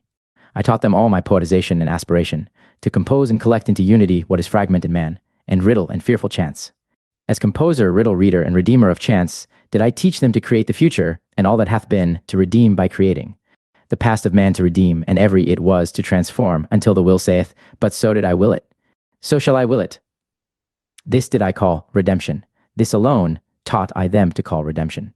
Now do I await my redemption, that I may go unto them for the last time. For once more will I go unto men, amongst them will my sun set, in dying will I give them my choicest gift. From the sun did I learn this. When it goeth down, the exuberant one, gold doth it then pour into the sea, out of inexhaustible riches, so that the poorest fisherman roweth, even with golden oars. For this did I once see, and did not tire of weeping in beholding it. Like the sun will also Zarathustra go down, now sitteth he here, and waiteth, old broken tables around him, and also new tables, half written. 4. Behold, here is a new table, but where are my brethren who will carry it with me to the valley and into hearts of flesh? Thus demandeth my great love to the remotest ones, be not considerate of thy neighbor. Man is something that must be surpassed. There are many divers ways and modes of surpassing, see thou there too. But only a buffoon thinketh, man can also be overleapt. Surpass thyself even in thy neighbor, and a right which thou canst seize upon, shalt thou not allow to be given thee. What thou doest can no one do to thee again. Lo, there is no requital. He who cannot command himself shall obey, and many a one can command himself, but still sorely lacketh self-obedience. 5. Thus wisheth the type of noble souls. They desire to have nothing gratuitously, least of all, life. He who is of the populace wisheth to live gratuitously. We others, however, to whom life hath given itself, we are ever considering what we can best give in return. And verily, it is a noble dictum which saith, what life promiseth us, that promise will we keep to life. One should not wish to enjoy where one doth not contribute to the enjoyment. And one should not wish to enjoy. For enjoyment and innocence are the most bashful things, neither like to be sought for. One should have them, but one should rather seek for guilt and pain. 6. O my brethren, he who is a firstling is ever sacrificed. Now, however, are we firstlings? We all bleed on secret sacrificial altars. We all burn and broil in honor of ancient idols. Our best is still young. This exciteth old palates. Our flesh is tender. Our skin is only lamb's skin. How could we not excite old idol priests? In ourselves dwelleth he still, the old idol priest, who broileth our best for his banquet. Ah, my brethren, how could firstlings fail to be sacrifices? But so wisheth our type, and I love those who do not wish to preserve themselves. The downgoing ones do I love with mine entire love, for they go beyond. 7. To be true, that can few be, and he who can, will not. Least of all, however, can the good be true. Oh, those good ones. Good men never speak the truth. For the spirit, thus to be good, is a malady. They yield, those good ones, they submit themselves, their heart repeateth, their soul obeyeth. He, however, who obeyeth, doth not listen to himself. All that is called evil by the good must come together in order that one truth may be born. O my brethren, are ye also evil enough for this truth? The daring venture, the prolonged distrust, the cruel nay, the tedium, the cutting into the quick, how seldom do these come together? Out of such seed, however, is truth produced. Beside the bad conscience hath hitherto grown all knowledge. Break up, ye discerning ones, the old tables. 8. When the water hath planks, when gangways and railings o'erspan the stream, verily, he is not believed who thence saith, all is in flux. But even the simpletons contradict him. What? Say the simpletons, all in flux. Planks and railings are still over the stream. Over the stream all is stable, all the values of things, the bridges and bearings, all good and evil, these are all stable. Cometh, however, the hard winter, the stream tamer, then learn even the wittiest distrust, and verily, not only the simpletons then say, should not everything stand still? Fundamentally standeth everything still. That is an appropriate winter doctrine, good cheer for an unproductive period, a great comfort for winter sleepers and fireside loungers. Fundamentally standeth everything still, but contrary thereto, preeth the thawing wind. The thawing wind, a bullock, which is no ploughing bullock, a furious bullock, a destroyer, which with angry horns breaketh the ice. The ice, however, breaketh gangways. O my brethren, is not everything at present in flux? Have not all railings and gangways fallen into the water? Who would still hold on to good and evil? Woe to us, hail to us, the thawing wind bloweth. Thus preach my brethren through all the streets. 9. There's an old illusion, it is called good and evil. Around soothsayers and astrologers hath hitherto revolved the orbit of this illusion. Once did one believe in soothsayers and astrologers, and therefore did one believe, everything is fate, thou shalt, for thou must. Then again did one distrust all soothsayers and astrologers, and therefore did one believe, everything is freedom, thou canst, for thou willest. O my brethren, concerning the stars in the future, there hath hitherto been only illusion, and not knowledge. And therefore concerning good and evil, there hath hitherto been only illusion, and not knowledge. 10. Thou shalt not rob, thou shalt not slay. Such precepts were once called holy. Before them did one bow the knee and the head and take off one's shoes. But I ask you, where have there ever been better robbers and slayers in the world than such holy precepts? Is there not even in all life robbing and slaying? And for such precepts to be called holy, was not truth itself thereby slain? Or was it a sermon of death that called holy what contradicted and dissuaded from life? Oh, my brethren, break up for me the old tables. 11. It is my sympathy with all the past that I see it is abandoned to the favor, the spirit, and the madness of every generation that cometh, and reinterpreteth all that hath been as its bridge. A great potentate might arise, an artful prodigy, who with approval and disapproval could strain and constrain all the past, until it became for him a bridge, a harbinger, a herald, and a cock crowing. This, however, is the other danger, and mine other sympathy. He who is of the populace, his thoughts go back to his grandfather. With his grandfather, however, doth time cease. Thus is all the past abandoned, for it might some day happen for the populace to become master, and drown all time in shallow waters. Therefore, O my brethren, a new nobility is needed, which shall be the adversary of all populace and potentate rule, and shall inscribe anew the word noble on new tables. For many noble ones are needed, and many kinds of noble ones for a new nobility. Or, as I once said in parable, that is just divinity, that there are gods, but no God. 12. O my brethren, I consecrate you, and point you to a new nobility. Ye shall become procreators and cultivators and sowers of the future. Verily, not to a nobility which ye could purchase like traders with traders' gold, for little worth is all that hath its price. Let it not be your honor henceforth whence ye come, but whither ye go. Your will and your feet which seek to surpass you, let these be your new honor. Verily, not that ye have served a prince, of what account are princes now, nor that ye have become a bulwark to that which standeth, that it may stand more firmly. Not that your family have become courtly at courts, and that ye have learned, gay-colored, like the flamingo, to stand long hours in shallow pools. For ability to stand is a merit in courtiers, and all courtiers believe that unto blessedness after death pertaineth permission to sit, nor even that a spirit called holy led your forefathers into promised lands, which I do not praise, for where the worst of all trees grew, the cross, in that land there is nothing to praise. And verily, wherever this Holy Spirit led its knights, always in such campaigns did, goats and geese and rye-heads and guy-heads run foremost. O my brethren, not backward shall your nobility gaze, but outward, Exiles shall ye be from all fatherlands and forefatherlands. Your children's land shall ye love. Let this love be your new nobility, the undiscovered in the remotest seas. For it do I bid your sails search and search. Unto your children shall ye make amends for being the children of your fathers. All the past shall ye thus redeem. This new table do I place over you. Why should one live? All is vain. To live, that is to thrash straw. To live, that is to burn oneself and yet not get warm. Such ancient babbling still passeth for wisdom, because it is old, however, and smelleth mustily. Therefore is it the more honored. Even mold ennobleth. Children might thus speak, they shun the fire because it hath burnt them. There is much childishness in the old books of wisdom. And he who ever thrasheth straw, why should he be allowed to rail at thrashing? Such a fool one would have to muzzle. Such persons sit down to the table and bring nothing with them, not even good hunger, and then do they rail, all is vain. But to eat and drink well, my brethren, is verily no vain art. Break up for me the tables of the never joyous ones. 14. To the clean are all things clean, thus say the people. I, however, say unto you, to the swine all things become swinish. Therefore preach the visionaries and bowed heads, whose hearts are also bowed down. The world itself is a filthy monster. For these are all unclean spirits, especially those, however, who have no peace or rest, unless they see the world from the backside, the backworldsmen. To those do I say it to the face, although it sound unpleasantly, the world resembleth man, in that it hath a backside, so much is true. There is in the world much filth, so much is true, but the world itself is not therefore a filthy monster. There is wisdom in the fact that much in the world smelleth badly, loathing itself createth wings, and fountain divining powers. In the best there is still something to loathe, and the best is still something that must be surpassed. O my brethren, there is much wisdom in the fact that much filth is in the world. 15.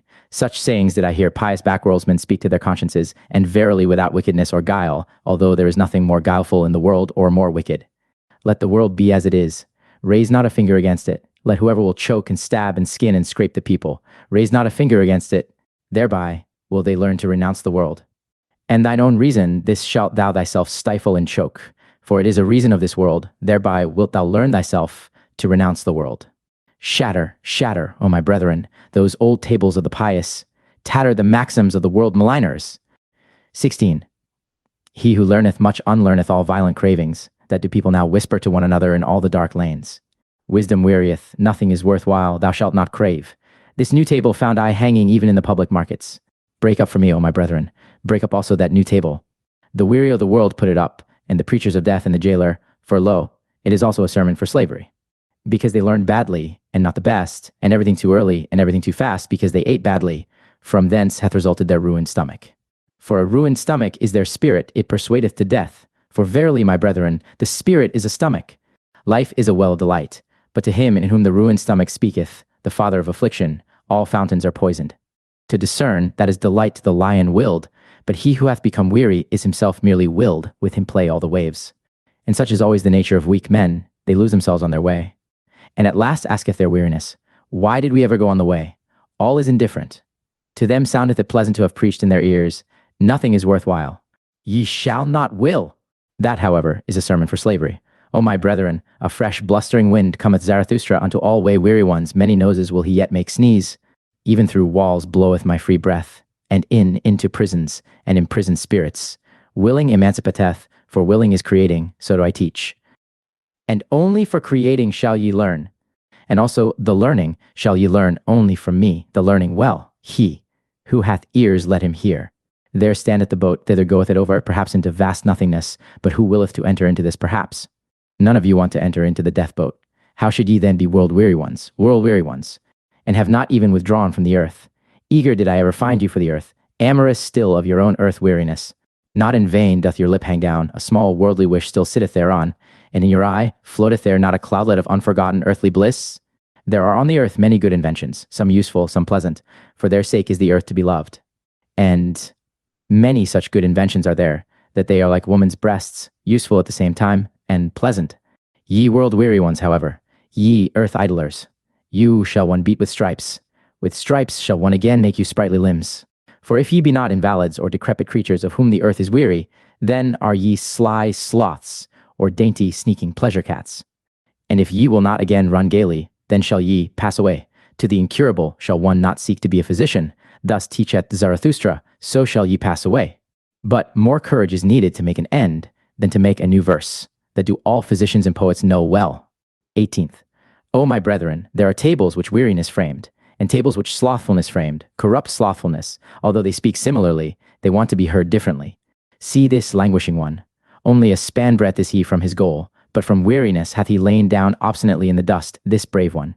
From weariness yawneth he at the path, at the earth, at the goal, and at himself. Not a step further will he go, this brave one. Now gloweth the sun upon him, and the dogs lick at his sweat. But he lieth there in his obstinacy, and prefereth to languish. A span breadth from his goal, to languish. Verily, you will have to drag him into his heaven by the hair of his head, this hero. Better still that ye let him lie where he hath lain down, that sleep may come unto him, the comforter, with cooling patterain. Let him lie, until of his own accord he awakeneth, until of his own accord he repudiateth all weariness, and what weariness hath taught through him. Only, my brethren, see that ye scare the dogs away from him, the idle skulkers and all the swarming vermin. All the swarming vermin of the cultured, that feast on the sweat of every hero, I form circles around me in holy boundaries. Ever fewer ascend with me ever higher mountains, I build a mountain range out of ever holier mountains. But wherever you would ascend with me, O my brethren, take care lest a parasite ascend with you. A parasite, that is a reptile, a creeping, cringing reptile, that trieth to fatten on your infirm and sore places. And this is its art, it divineth where ascending souls are weary. In your trouble and dejection, in your sensitive modesty, doth it build its loathsome nest. Where the strong are weak, where the noble are all too gentle, there buildeth it its loathsome nest. The parasite liveth where the great have small sore places. What is the highest of all species of being, and what is the lowest? The parasite is the lowest species. He, however, who is of the highest species, feedeth most parasites. For the soul which hath the longest ladder, and can go deepest down, how could there fail to be most parasites upon it? The most comprehensive soul, which can run and stray and rove furthest in itself, the most necessary soul, which out of joy flingeth itself into chance. The soul in being, which plungeth into becoming, the possessing soul, which seeketh to attain desire and longing. The soul fleeing from itself, which overtaketh itself in the widest circuit, the wisest soul, unto which folly speaketh most sweetly. The soul most self-loving, in which all things have their current and countercurrent, their ebb and their flow. Oh, how could the loftiest soul fail to have the worst parasites? O my brethren, am I then cruel? But I say, what falleth, that shall one also push. Everything of today, it falleth, it decayeth, who would preserve it? But I wish also to push it. Know ye the delight which rolleth stones into precipitous depths? Those men of today see just how they roll into my depths. A prelude am I to better players, O my brethren. An example. Do according to mine example. And him whom you do not teach to fly, teach I pray you to fall faster. I love the brave, but it is not enough to be a swordsman. One must also know whereon to use swordsmanship. And often is it greater bravery to keep quiet and pass by, that thereby one may reserve oneself for a worthier foe. Ye shall only have foes to be hated, but not foes to be despised. Ye must be proud of your foes. Thus have I already taught. For the worthier foe, O my brethren, shall ye reserve yourselves. Therefore must ye pass by many a one, especially many of the rabble, who din your ears with noise about people and peoples. Keep your eye clear of their for and against. There is there much right, much wrong. He who looketh on becometh wroth. Therein viewing, therein hewing, they are the same thing. Therefore depart into the forests and lay your sword to sleep. Go your ways, and let the people and peoples go theirs, gloomy ways, verily, on which not a single hope glinteth any more. Let there the traitor rule, where all that still glittereth is traitor's gold. It is the time of kings no longer. That which now colleth itself, the people is unworthy of kings. See how these peoples themselves now do just like the traitors. They pick up the smallest advantage out of all kinds of rubbish. They lay lures for one another. They lure things out of one another. That they call good neighborliness. O blessed remote period when a people said to itself, I will be master over peoples. For, my brethren, the best shall rule, the best also willeth to rule. And where the teaching is different, there the best is lacking. 22. If they had bread for nothing, alas, for what would they cry? Their maintainment, that is their true entertainment, and they shall have it hard. Beasts of prey, are they in their working? There is even plundering. In their earning, there is even overreaching. Therefore shall they have it hard. Better beasts of prey shall they thus become, subtler, cleverer, more manlike, for man is the best beast of prey. All the animals hath man already robbed of their virtues. That is why of all animals it hath been hardest for man. Only the birds are still beyond him. And if man should yet learn to fly, alas, to what height would his rapacity fly? Thus would I have man and woman, fit for war, the one fit for maternity, the other, both, however, fit for dancing with head and legs. And lost be the day to us in which a measure hath not been danced. And false be every truth which hath not had laughter along with it. 24. Your marriage arranging, see that it be not a bad arranging. Ye have arranged too hastily, so there followeth therefrom marriage breaking. and better marriage breaking than marriage bending, marriage lying. Thus spake a woman unto me, indeed I broke the marriage, but first did the marriage break me. The badly paired found I ever the most revengeful, they make every one suffer for it, that they no longer run singly. On that account want I the honest ones to say to one another, we love each other, let us see to it that we maintain our love. Or shall our pledging be blundering? Give us a set term and a small marriage, that we may see if we are fit for the great marriage. It is a great matter always to be twain. Thus do I counsel all honest ones, and what would be my love to the Superman and to all that is to come, if I should counsel and speak otherwise. Not only to propagate yourselves onwards but upwards. Thereto, O my brethren, may the garden of marriage help you. 25. He who hath grown wise concerning old origins, lo, he will at last seek after the fountains of the future and new origins. O my brethren, not long will it be until new peoples shall arise, and new fountains shall rush down into new depths. For the earthquake, it choketh up many wells, it causeth much languishing, but it bringeth also to light inner powers and secrets. The earthquake discloseth new fountains. In the earthquake of old peoples new fountains burst forth. And whoever calleth out, lo, here is a well for many thirsty ones, one heart for many longing ones, one will for many instruments around him collecteth a people, that is to say, many attempting ones. Who can command who must obey that is there attempted? Ah, with what long seeking and solving and failing and learning and re-attempting. Human society, it is an attempt, so I teach, a long seeking. It seeketh, however, the ruler. An attempt, my brethren, and no contract. Destroy, I pray you, destroy that word of the soft-hearted and half. 26. O my brethren, with whom lieth the greatest danger to the whole human future? Is it not with the good and just? As those who say and feel in their hearts, we already know what is good and just, we possess it also. Woe to those who still seek thereafter. And whatever harm the wicked may do, the harm of the good is the harmfulest harm. And whatever harm the world maligners may do, the harm of the good is the harmfulest harm.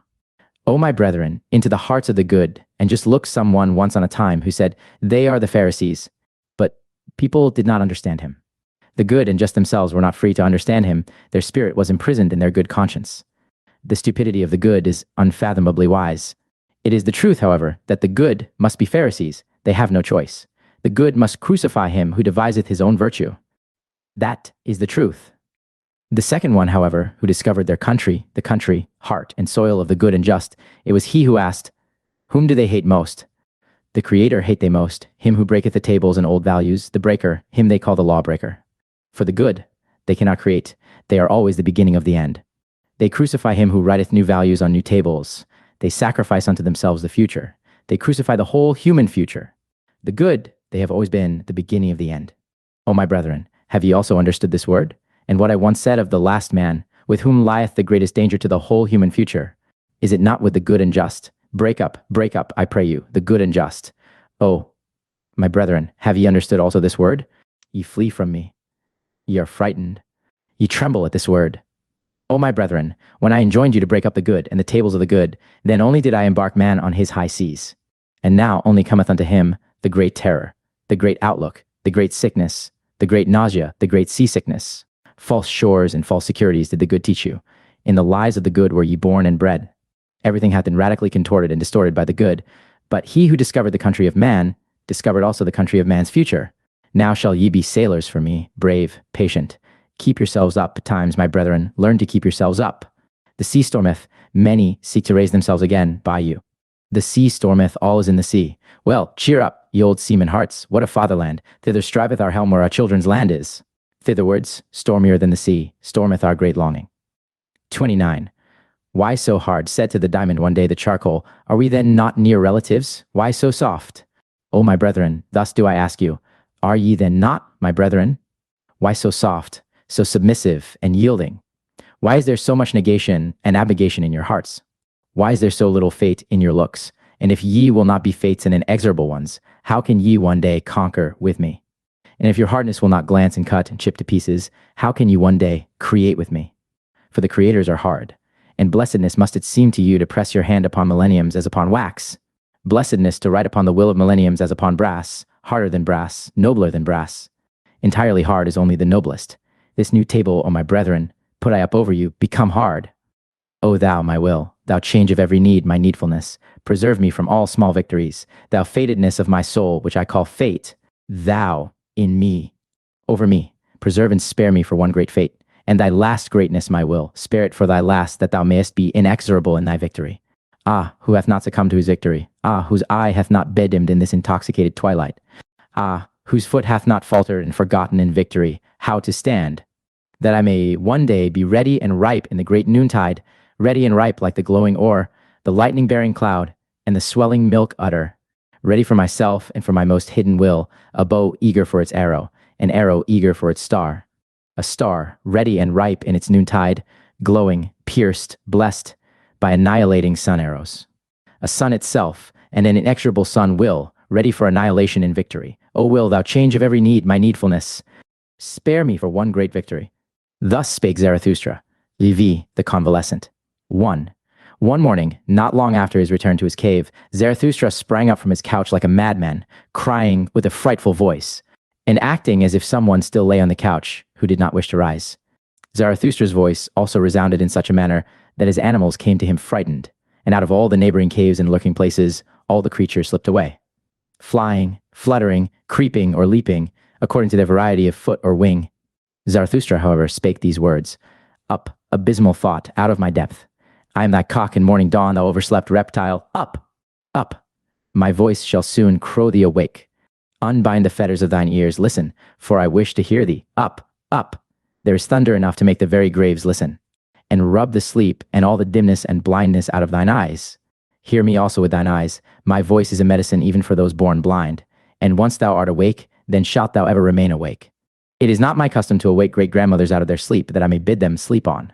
Thou stirrest, stretchest thyself, wheezest? Up, up, not wheeze shalt thou, but speak unto me. Zarathustra calleth thee, Zarathustra the godless. I, Zarathustra, the advocate of living, the advocate of suffering, the advocate of the circuit, thee do I call, my most abysmal thought. Joy to me, thou comest, I hear thee, mine abyss speaketh, my lowest depth have I turned over into the light. Joy to me, come hither, give me thy hand, ha, let be. Aha, disgust, disgust, disgust, alas to me. 2. Hardly, however, had Zarathustra spoken these words when he fell down as one dead and remained long as one dead. When, however, he again came to himself, then was he pale and trembling and remained lying, and for long he would neither eat nor drink. This condition continued for 7 days. His animals, however, did not leave him day nor night, except that the eagle flew forth to fetch food. And what it fetched and foraged, it laid on Zarathustra's couch, so that Zarathustra at last lay among yellow and red berries, grapes, rosy apples, sweet-smelling herbage, and pine cones. At his feet, however, 2 lambs were stretched, which the eagle had with difficulty carried off from their shepherds. At last, after 7 days, Zarathustra raised himself upon his couch, took a rosy apple in his hand, smelt it, and found its smell pleasant. Then did his animals think the time had come to speak unto him. O Zarathustra, said they, now hast thou lain thus for 7 days with heavy eyes, wilt thou not set thyself again upon thy feet? Step out of thy cave, the world waiteth for thee as a garden. The wind playeth with heavy fragrance which seeketh for thee, and all brooks would like to run after thee. All things long for thee, since thou hast remained alone for 7 days, step forth out of thy cave. All things want to be thy physicians. Did perhaps a new knowledge come to thee, a bitter, grievous knowledge? Like leavened dough layest thou, thy soul arose and swelled beyond all its bounds. O mine animals, answered Zarathustra, talk on thus, and let me listen. It refresheth me. So to hear your talk, where there is talk, there is the world as a garden unto me. How charming it is that there are words and tones, are not words and tones rainbows and seeming bridges, twixt the eternally separated. To each soul belongeth another world, to each soul is every other soul a backworld. Among the most alike doth semblance deceive most delightfully, for the smallest gap is most difficult to bridge over. For me, how could there be an outside of me? There is no outside. But this we forget on hearing tones. How delightful it is that we forget. Have not names and tones been given unto things that man may refresh himself with them? It is a beautiful folly speaking, therewith danceth man over everything. How lovely is all speech and all falsehoods of tones. With tones danceth our love on variegated rainbows. O Zarathustra, said then his animals, to those who think like us, things all dance themselves. They come and hold out the hand and laugh and flee and return. Everything goeth, everything returneth, eternally rolleth the wheel of existence. Everything dieth, everything blossometh forth again, eternally runneth on the year of existence. Everything breaketh, everything is integrated anew, eternally buildeth itself, the same house of existence. All things separate, all things again greet one another, eternally true to itself remaineth the ring of existence. Every moment beginneth existence, around every, here rolleth the ball, there, the middle is everywhere. Crooked is the path of eternity, O ye wags and barrel organs. Answered Zarathustra, and smiled once more. How well do you know what had to be fulfilled in 7 days? and how that monster crept into my throat and choked me. But I bit off its head and spat it away from me. And ye have made a liar lay out of it. Now, however, do I lie here, still exhausted with that biting and spitting away, still sick with mine own salvation. And ye looked on at it all? O mine animals, are ye also cruel? Did ye like to look at my great pain as men do? For man is the cruelest animal. At tragedies, bullfights, and crucifixions hath he hitherto been happiest on earth, and when he invented his hell, behold, that was his heaven on earth. When the great man crieth, immediately runneth the little man thither, and his tongue hangeth out of his mouth for very lusting. He, however, calleth it his pity. The little man, especially the poet, how passionately doth he accuse life in words. Hearken to him, but do not fail to hear the delight which is in all accusation. Such accusers of life, them life overcometh with a glance of the eye. Thou lovest me. Saith the insolent one, wait a little, as yet have I no time for thee. Towards himself man is the cruelest animal, and in all who call themselves sinners and bearers of the cross and penitents, do not overlook the voluptuousness in their plaints and accusations.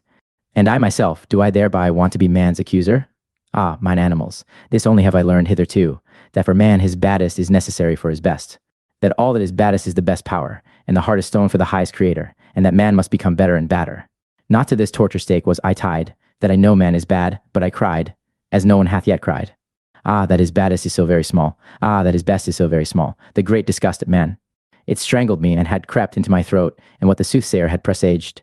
All is alike, nothing is worthwhile, knowledge strangleth. A long twilight limped on before me, a fatally weary, fatally intoxicated sadness which spake with yawning mouth. Eternally he returneth. The man of whom thou art weary, the small man, so yawned my sadness, and dragged its foot, and could not go to sleep. A cavern became the human earth to me, its breast caved in, everything living became to me human dust and bones and mouldering past. My sighing sat on all human graves and could no longer arise. My sighing and questioning croaked and choked, and gnawed and nagged day and night. Ah, man returneth eternally. The small man returneth eternally. Naked had I once seen both of them, the greatest man and the smallest man, all too like one another, all too human, even the greatest man. All too small, even the greatest man. That was my disgust at man, and the eternal return also of the smallest man. That was my disgust at all existence. Ah, disgust, disgust, disgust. Thus spake Zarathustra, and sighed and shuddered, for he remembered his sickness. Then did his animals prevent him from speaking further. Do not speak further, thou convalescent. So answered his animals, but go out, where the world waiteth for thee like a garden. Go out unto the roses, the bees, and the flocks of doves. Especially, however, unto the singing birds, to learn singing from them. For singing is for the convalescent, the sound ones may talk. And when the sound also want songs, then want they other songs than the convalescent. O ye wags and barrel organs, do be silent, answered Zarathustra, and smiled at his animals. How well ye know what consolation I devised for myself in 7 days. That I have to sing once more, that consolation did I devise for myself in this convalescence. Would ye also make another liar lay thereof? Do not talk further, answered his animals once more. Rather, thou convalescent, prepare for thyself first a lyre, a new lyre. For behold, O Zarathustra, for thy new lays there are needed new lyres. Sing and bubble over, O Zarathustra, heal thy soul with new lays, that thou mayest bear thy great fate, which hath not yet been anyone's fate. For thine animals know it well, O Zarathustra, who thou art and must become. Behold, thou art the teacher of the eternal return. That is now thy fate, that thou must be the first to teach this teaching. How could this great fate not be thy greatest danger and infirmity? Behold, we know what thou teachest, that all things eternally return, and ourselves with them, and that we have already existed times without number, and all things with us. Thou teachest that there is a great year of becoming, a prodigy of a great year. It must, like a sandglass, ever turn up anew, that it may anew run down and run out. So that all those years are like one another in the greatest and also in the smallest. So that we ourselves, in every great year, are like ourselves in the greatest and also in the smallest. And if thou wouldst now die, O Zarathustra, behold, we know also how thou wouldst then speak to thyself, but thine animals beseech thee not to die yet. Thou wouldst speak, and without trembling, buoyant rather with bliss, for a great weight and worry would be taken from thee, thou patientest one. Now do I die and disappear, wouldst thou say, and in a moment I am nothing. Souls are as mortal as bodies. But the plexus of causes returneth, in which I am intertwined. It will again create me. I myself pertain to the causes of the eternal return. I come again with this sun, with this earth, with this eagle, with this serpent, not to a new life, or a better life, or a similar life. I come again eternally to this identical and selfsame life, in its greatest and its smallest, to teach again the eternal return of all things.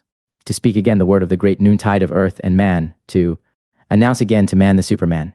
I have spoken my word. I break down by my word, so willeth mine eternal fate, as announcer do I succumb. The hour hath now come for the down-goer to bless himself. Thus endeth Zarathustra's down-going. When the animals had spoken these words, they were silent and waited, so that Zarathustra might say something to them. But Zarathustra did not hear that they were silent. On the contrary, he lay quietly with closed eyes like a person sleeping, although he did not sleep, for he communed just then with his soul. The serpent, however, and the eagle, when they found him silent in such wise, respected the great stillness around him, and prudently retired. Thee, the great longing. O my soul, I have taught thee to say today as once on a time and formerly, and to dance thy measure over every here and there and yonder. O my soul, I delivered thee from all by places, I brushed down from thee dust and spiders in twilight.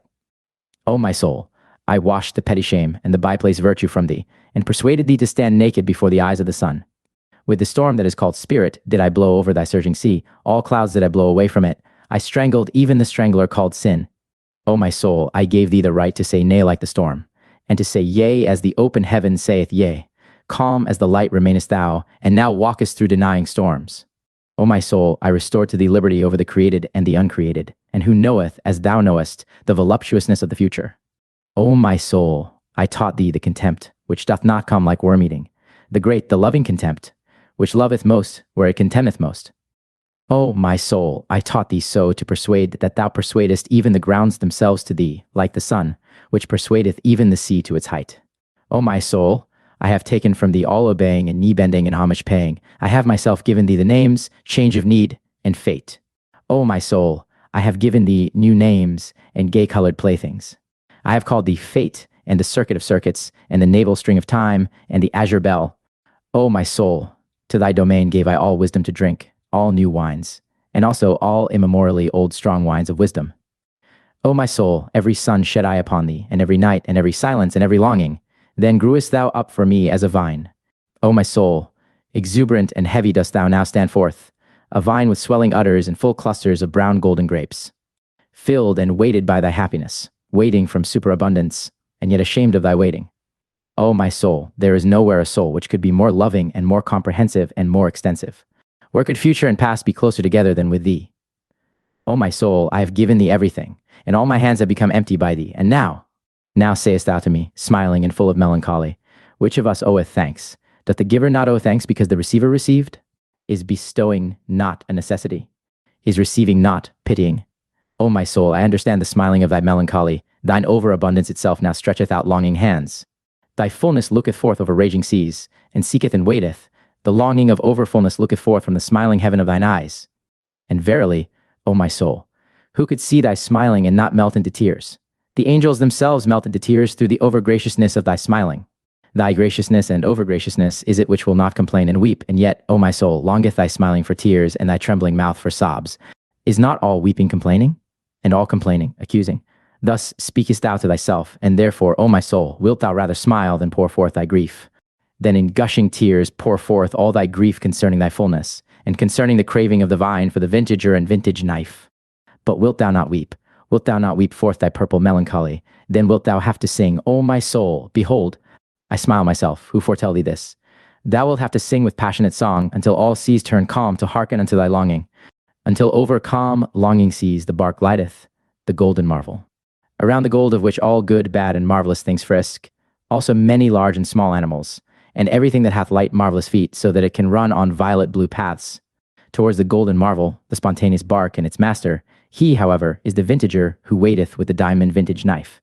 Thy great deliverer, O my soul, the nameless one, for whom future songs only will find names. And verily, already hath thy breath the fragrance of future songs. Already glowest thou and dreamest, already drinkest thou thirstily at all deep echoing wells of consolation. Already reposeth thy melancholy in the bliss of future songs. O my soul, now have I given thee all, and even my last possession, and all my hands have become empty by thee, that I bade thee sing, behold, that was my last thing to give. That I bade thee sing, say now, say, which of us now oweth thanks? Better still, however, sing unto me, sing, O my soul, and let me thank thee. Thus spake Zarathustra. Licks, the second dance song. 1. Into thine eyes gazed I lately, O life, gold saw I gleam in thy night eyes, my heart stood still with delight. A golden bark saw I gleam on darkened waters, a sinking, drinking, reblinking, golden swing bark. At my dance frantic foot, Dost thou cast a glance, a laughing, questioning, melting, thrown glance? Twice only movest thou thy rattle with thy little hands. Then did my feet swing with dance fury. My heels reared aloft, my toes they hearkened. Thee they would know, hath not the dancer his ear in his toe? Unto thee did I spring, then fledst thou back from my bound, and towards me waved thy flying tresses round. Away from thee did I spring, and from thy snaky tresses, then stoodst thou there half turned, and in thine eye caresses. With crooked glances dost thou teach me crooked courses, on crooked courses learn my feet. Crafty fancies. I fear thee near, I love thee far, thy flight allureth me, thy seeking secureth me. I suffer, but for thee, what would I not gladly bear? For thee, whose coldness inflameth, whose hatred misleadeth, whose flight enchaineth, whose mockery pleadeth. Who would not hate thee, thou great bindress, inwindress, temptress, seekress, findress? Who would not love thee, thou innocent, impatient, wind-swift, child-eyed sinner? Whither pullest thou me now, thou paragon and tomboy?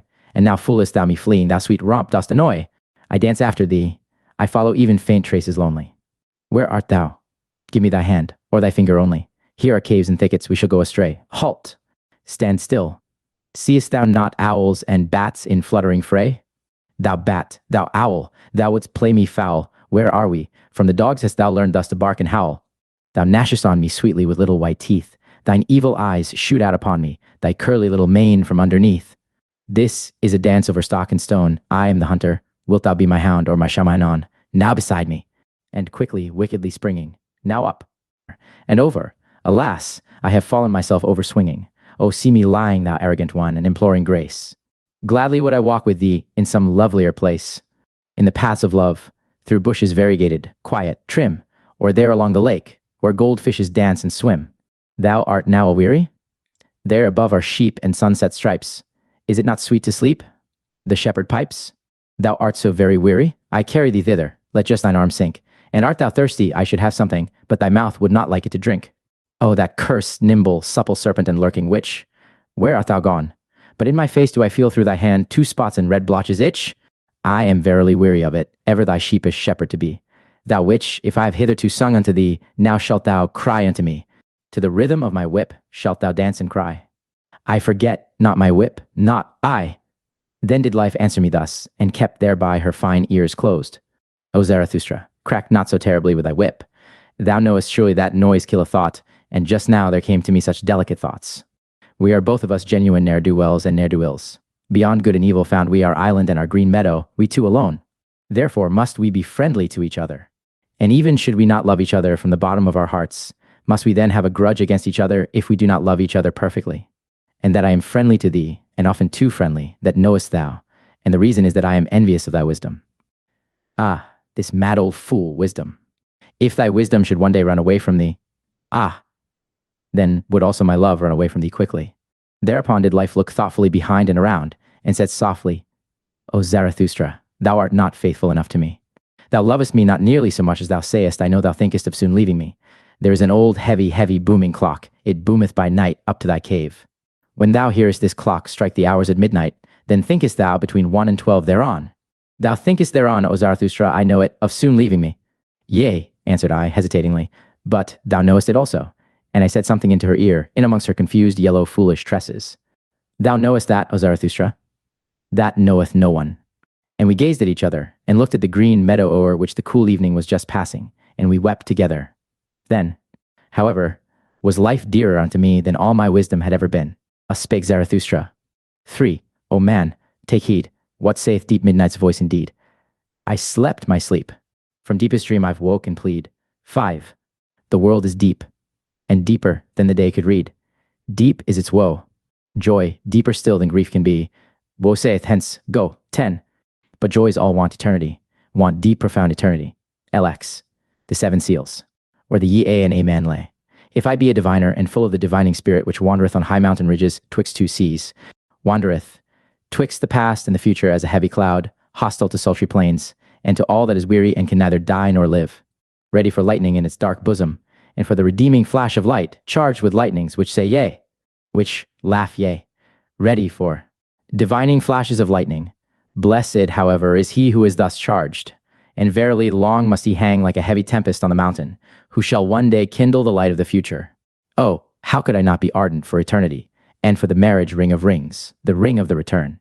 Never yet have I found the woman by whom I should like to have children, unless it be this woman whom I love, for I love thee, O eternity. For I love thee, O eternity. 2. If ever my wrath hath burst graves, shifted landmarks, or rolled old shattered tables into precipitous depths, if ever my scorn hath scattered molded words to the winds, and if I have come like a besom to cross spiders, and as a cleansing wind to old charnel houses, if ever I sat rejoicing where old gods lie buried, world-blessing, world-loving, beside the monuments of old world maligners. For even churches and God's graves do I love, if only heaven looketh through their ruined roofs with pure eyes, gladly do I sit like grass and red poppies on ruined churches. Oh, how could I not be ardent for eternity, and for the marriage ring of rings, the ring of the return? Never yet have I found the woman by whom I should like to have children, unless it be this woman whom I love, for I love thee, O eternity. For I love thee, O eternity. If ever a breath hath come to me of the created breath, and of the heavenly necessity which compelleth even chances to dance star dances, if ever I have laughed with the laughter of the creative lightning, to which the long thunder of the deed followeth grumblingly, but obediently, if ever I have played dice with the gods at the divine table of the earth, so that the earth quaked and ruptured, and snorted forth fire streams. For a divine table is the earth, and trembling with new creative dictums and dice casts of the gods. Oh, how could I not be ardent for eternity, and for the marriage ring of rings, the ring of the return? Never yet have I found the woman by whom I should like to have children, unless it be this woman whom I love, for I love thee, O eternity. For I love thee, O eternity. 4. If ever I have drunk a full draught of the foaming spice and confection bowl in which all things are well mixed, if ever my hand hath mingled the furthest with the nearest, fire with spirit, joy with sorrow, and the harshest with the kindest, if I myself am a grain of the saving salt which maketh everything in the confection bowl mix well, for there is a salt which uniteth good with evil, and even the evilest is worthy, as spicing and as final overfoaming. Oh, how could I not be ardent for eternity, and for the marriage ring of rings, the ring of the return? Never yet have I found the woman by whom I should like to have children, unless it be this woman whom I love, for I love thee, O eternity. For I love thee, O eternity. 5. If I be fond of the sea, and all that is sea-like, and fondest of it when it angrily contradicteth me, if the exploring delight be in me, which impelleth sails to the undiscovered, if the seafarer's delight be in my delight, if ever my rejoicing hath called out, the shore hath vanished, now hath fallen from me the last chain, the boundless roareth around me, far away sparkle from me space and time, well, cheer up, old heart. Oh, how could I not be ardent for eternity, and for the marriage ring of rings, the ring of the return? Never yet have I found the woman by whom I should like to have children, unless it be this woman whom I love, for I love thee, O eternity. For I love thee, O eternity. 6. If my virtue be a dancer's virtue, and if I have often sprung with both feet into golden emerald rapture, if my wickedness be a laughing wickedness, at home among rose banks and hedges of lilies, for in laughter is all evil present, but it is sanctified and absolved by its own bliss. And if it be my alpha and omega, that everything heavy shall become light, every body a dancer, and every spirit a bird. And verily, that is my alpha and omega. Oh, how could I not be ardent for eternity, and for the marriage ring of rings, the ring of the return? Never yet have I found the woman by whom I should like to have children, unless it be this woman whom I love, for I love thee, O eternity. For I love thee, O eternity. 7. If ever I have spread out a tranquil heaven above me, and have flown into mine own heaven with mine own pinions, if I have swum playfully in profound luminous distances, and if my freedom's avian wisdom hath come to me, thus, however, speaketh avian wisdom, lo, there is no above and no below. Throw thyself about, outward, backward, thou light one. Sing, speak no more. Are not all words made for the heavy? Do not all words lie to the light ones? Sing, speak no more. Oh, how could I not be ardent for eternity, and for the marriage ring of rings, the ring of the return? Never yet have I found the woman by whom I should like to have children, unless it be this woman whom I love, for I love thee, O eternity. For I love thee, O eternity. 4th and last part. Ah, where in the world have there been greater follies than with the pitiful? And what in the world hath caused more suffering than the follies of the pitiful? Woe unto all loving ones who have not an elevation which is above their pity. Thus spake the devil unto me once on a time, even God hath his hell, it is his love for man. And lately did I hear him say these words, God is dead, of his pity for man hath God died. Zarathustra 2nd. The pitiful. LXI, the honey sacrifice. And again passed moons and years over Zarathustra's soul, and he heeded it not. His hair, however, became white. One day when he sat on a stone in front of his cave, and gazed calmly into the distance, one there gazeth out on the sea, and away beyond sinuous abysses. Then went his animals thoughtfully round about him, and at last set themselves in front of him. O Zarathustra, said they, gazest thou perhaps for thy happiness? Of what account is my happiness? Answered he, I have long ceased to strive any more for happiness. I strive for my work. O Zarathustra, said the animals once more, that sayest thou as one who hath overmuch of good things? Liest thou not in a sky blue lake of happiness? Ye wags, answered Zarathustra, and smiled. How well did ye choose the simile? But you know also that my happiness is heavy, and not like a fluid wave of water. It presseth me, and will not leave me, and is like molten pitch. Then went his animals again thoughtfully around him, and placed themselves once more in front of him. O Zarathustra, said they, it is consequently for that reason that thou thyself always becometh yellower and darker, although thy hair looketh white and flaxen. Lo, thou sittest in thy pitch. What do ye say, mine animals? Said Zarathustra, laughing. Verily I reviled when I spake of pitch. As it happeneth with me, so is it with all fruits that turn ripe. It is the honey in my veins that maketh my blood thicker, and also my soul stiller. So will it be, O Zarathustra, answered his animals, and pressed up to him. But wilt thou not today ascend a high mountain? The air is pure, and today one seeth more of the world than ever. Yea, mine animals, answered he, ye counsel admirably, and according to my heart, I will today ascend a high mountain. But see that honey is there ready to hand, yellow, white, good, ice-cool, golden comb honey. For know that when aloft, I will make the honey sacrifice. When Zarathustra, however, was aloft on the summit, he sent his animals home that had accompanied him, and found that he was now alone. Then he laughed from the bottom of his heart, looked around him, and spake thus. That I spake of sacrifices and honey sacrifices, it was merely a ruse in talking, and verily a useful folly. Here aloft can I now speak freer than in front of mountain caves and anchorites, domestic animals. What to sacrifice? I squander what is given me. A squanderer with 1,000 hands, how could I call that sacrificing? And when I desired honey, I only desired bait, and sweet mucus and mucilage, for which even the mouths of growling bears, and strange, sulky, evil birds, water. The best bait, as huntsmen and fishermen require it. For if the world be as a gloomy forest of animals, and a pleasure ground for all wild huntsmen, it seemeth to me rather, and preferably, a fathomless, rich sea, a sea full of many-hued fishes and crabs, for which even the gods might long, and might be tempted to become fishers in it, and casters of nets. So rich is the world in wonderful things, great and small, especially the human world, the human sea. Towards it, do I now throw out my golden angle rod and say, Open up, thou human abyss. Open up, and throw unto me thy fish and shining crabs.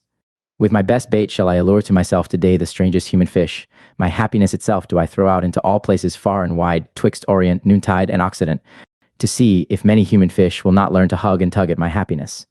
Until, biting at my sharp hidden hooks, they have to come up unto my height, the motliest abyss groundlings, to the wickedest of all fishers of men. For this am I from the heart, and from the beginning, drawing, hither drawing, upward drawing, upbringing, a drawer, a trainer, a training master, who not in vain counseled himself once on a time, become what thou art. Thus may men now come up to me, for as yet do I await the signs that it is time for my down going. As yet do I not myself go down, as I must do, amongst men. Therefore do I here wait, crafty and scornful upon high mountains, no impatient one, no patient one, rather one who hath even unlearnt patience, because he no longer suffereth. For my fate giveth me time. It hath forgotten me, perhaps? Or doth it sit behind a big stone and catch flies? And verily, I am well disposed to mine eternal fate, because it doth not hound and hurry me, but leaveth me time for merriment and mischief, so that I have today ascended this high mountain to catch fish. Did ever anyone catch fish upon high mountains? And though it be a folly what I here seek and do, it is better so than that down below I should become solemn with waiting, and green and yellow. A posturing wrath snorter with waiting, a holy howlstorm from the mountains, an impatient one that shouteth down into the valleys. Hearken, else I will scourge you with the scourge of God. Not that I would have a grudge against such wrathful ones on that account. They are well enough for laughter to me. Impatient must they now be, those big alarm drums, which find a voice now or never. Myself, however, and my fate, we do not talk to the present, neither do we talk to the never. For talking we have patience and time, and more than time. For one day must it yet come, and may not pass by. What must one day come and may not pass by? Our great Hazar, that is to say, our great remote human kingdom, the Zarathustra kingdom of 1,000 years. How remote may such remoteness be? What doth it concern me? But on that account it is none the less sure unto me, with both feet stand I secure on this ground. On an eternal ground, on hard primary rock, on this highest, hardest primary mountain ridge, unto which all winds come, as unto the storm parting, asking where? And whence? And whither? Here, laugh, laugh my hearty, healthy wickedness. From high mountains cast down thy glittering scorn laughter. Allure for me with thy glittering the finest human fish. And whatever belongeth unto me in all seas, my in and for me in all things, fish that out for me, bring that up to me. For that do I wait, the wickedest of all fish catchers. Out, out, my fishing hook. In and down thou bathe my happiness. Drip thy sweetest dew, thou honey of my heart. Bite, my fishing hook, into the belly of all black affliction. Look out, mine eye. Oh, how many seas round about me, what dawning human futures, and above me, what rosy red stillness, what unclouded silence. Alexia I, the cry of distress. The next day sat Zarathustra again on the stone in front of his cave, whilst his animals roved about in the world outside to bring home new food. Also new honey, for Zarathustra had spent and wasted the old honey to the very last particle. When he thus sat, however, with a stick in his hand, tracing the shadow of his figure on the earth, and reflecting, verily, not upon himself and his shadow, all at once he startled and shrank back, for he saw another shadow beside his own. And when he hastily looked around and stood up, behold, there stood the soothsayer beside him, the same whom he had once given to eat and drink at his table, the proclaimer of the great weariness, who taught, all is alike, nothing is worth while, the world is without meaning, knowledge strangleth. But his face had changed since then, and when Zarathustra looked into his eyes, his heart was startled once more, so much evil announcement and ashy grey lightnings passed over that countenance. The soothsayer, who had perceived what went on in Zarathustra's soul, wiped his face with his hand, as if he would wipe out the impression. The same did also Zarathustra. And when both of them had thus silently composed and strengthened themselves, they gave each other the hand, as a token that they wanted once more to recognize each other. Welcome hither, said Zarathustra, thou soothsayer of the great weariness. Not in vain shalt thou once have been my messmate and guest. Eat and drink also with me today, and forgive it that a cheerful old man sitteth with thee at table. A cheerful old man, answered the soothsayer, shaking his head. But whoever thou art, or wouldst be, O Zarathustra, thou hast been here aloft the longest time. In a little while thy bark shall no longer rest on dry land. Do I then rest on dry land? Asked Zarathustra, laughing. The waves around thy mountain, answered the soothsayer, rise and rise, the waves of great distress and affliction. They will soon raise thy bark also and carry thee away. Thereupon was Zarathustra silent and wondered. Dost thou still hear nothing? Continued the soothsayer. Doth it not rush and roar out of the depth? Zarathustra was silent once more and listened. Then heard he a long, long cry, which the abysses threw to one another and passed on, for none of them wished to retain it, so evil did it sound. Thou ill announcer, said Zarathustra at last, that is a cry of distress, and the cry of a man. It may come perhaps out of Black Sea. But what doth human distress matter to me? My last sin which hath been reserved for me, knowest thou what it is called? Pity, answered the soothsayer from an overflowing heart, and raised both his hands aloft. O Zarathustra, I have come that I may seduce thee to thy last sin. And hardly had those words been uttered, when there sounded the cry once more, and longer and more alarming than before, also much nearer. Hearest thou? Hearest thou, O Zarathustra, called out the soothsayer. The cry concerneth thee, it calleth thee, come, come, come, it is time, it is the highest time. Zarathustra was silent thereupon, confused and staggered. At last he asked, like one who hesitateth in himself, And who is it that there calleth me? But thou knowest it certainly, answered the soothsayer warmly. Why dost thou conceal thyself? It is the higher man that crieth for thee. The higher man? Cried Zarathustra, horror-stricken. What wanteth he? What wanteth he? The higher man. What wanteth he here? And his skin covered with perspiration. The soothsayer, however, did not heed Zarathustra's alarm, but listened and listened in the downward direction. When, however, it had been still there for a long while, he looked behind and saw Zarathustra standing trembling.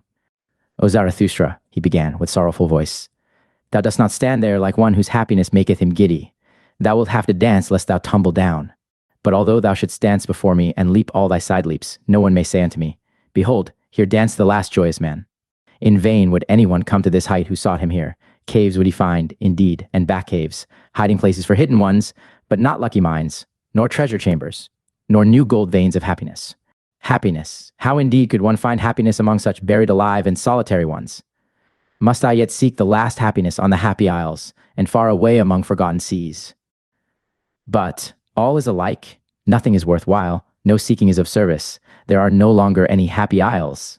Thus sighed the soothsayer. With his last sigh, however, Zarathustra again became serene and assured, like one who hath come out of a deep chasm into the light. Nay, nay, 3 times nay, exclaimed he with a strong voice, and stroked his beard. That do I know better. There are still happy isles. Silence thereon, thou sighing sorrow sack. Cease to splash thereon, thou rain cloud of the forenoon. Do I not already stand here wet with thy misery and drenched like a dog?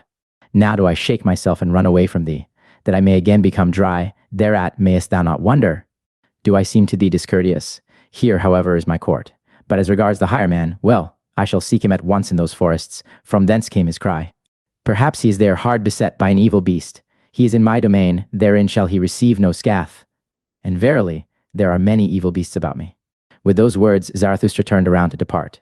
Then said the soothsayer, O Zarathustra, thou art a rogue. I know it well, thou wouldst fain be rid of me. Rather wouldst thou run into the forest and lay snares for evil beasts. But what good will it do thee? In the evening wilt thou have me again. In thine own cave will I sit, patient and heavy like a block, and wait for thee. So be it, shouted back Zarathustra as he went away. And what is mine in my cave belongeth also unto thee, my guest. Shouldst thou, however, find honey therein, well, just lick it up, thou growling bear, and sweeten thy soul. For in the evening we want both to be in good spirits and joyful, because this day hath come to an end. And thou thyself shalt dance to my lays as my dancing bear. Thou dost not believe this? Thou shakest thy head? Well, cheer up, old bear. But I also am a soothsayer. Spake Zarathustra. Lexi, talk with the kings.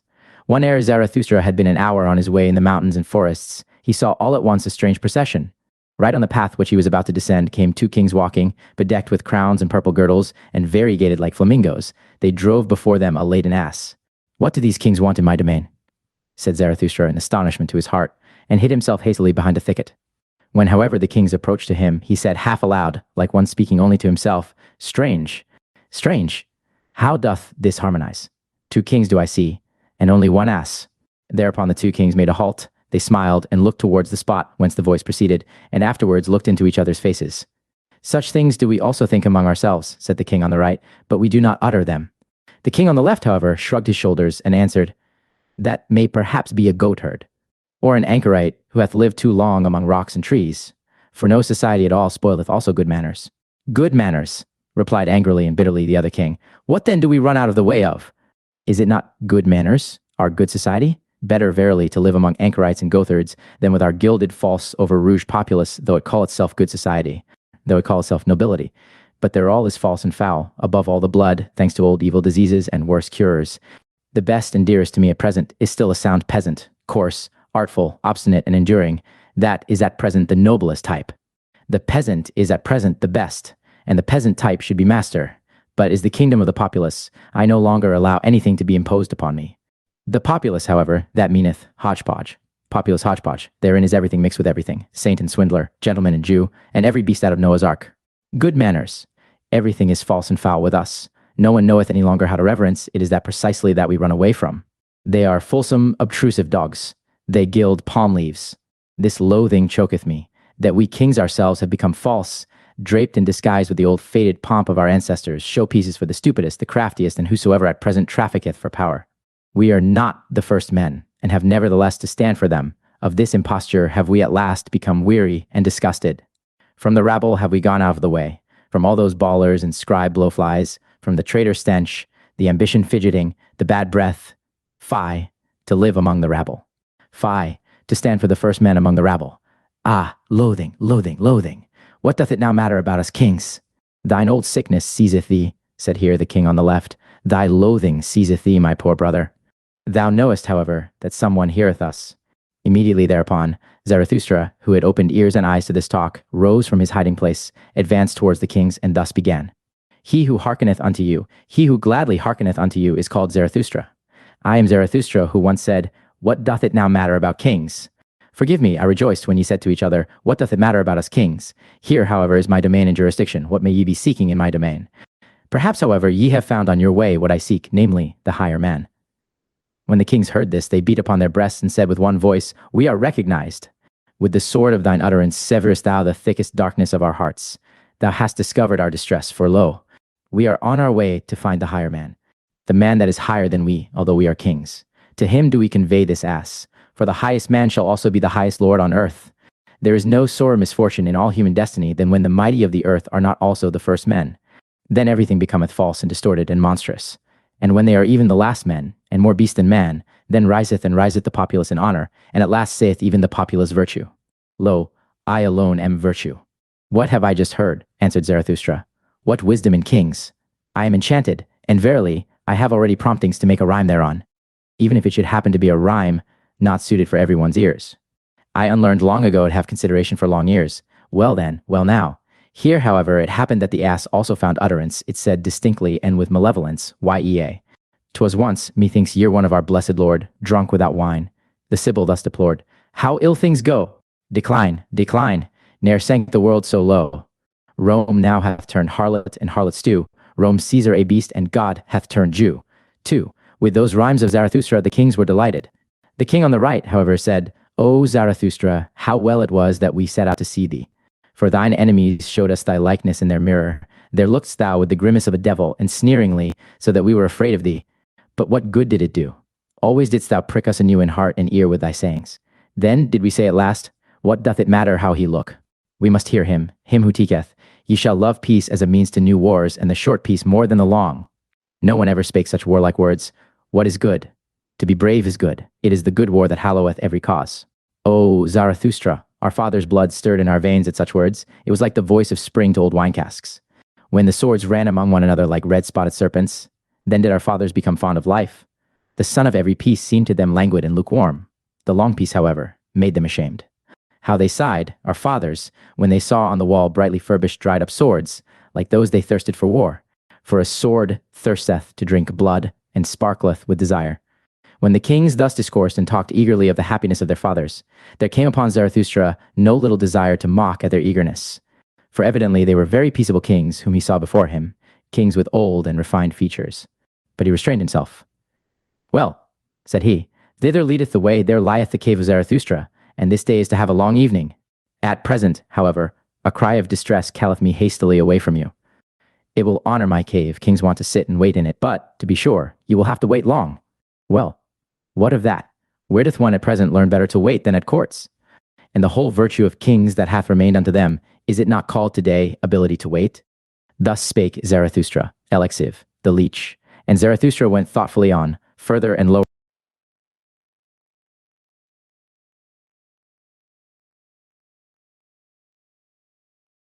down, through forests and past moory bottoms. As it happeneth, however, to every one who meditateth upon hard matters, he trod thereby unawares upon a man. And lo, there spurted into his face all at once a cry of pain, and 2 curses, and 20 bad invectives, so that in his fright he raised his stick, and also struck the trodden one.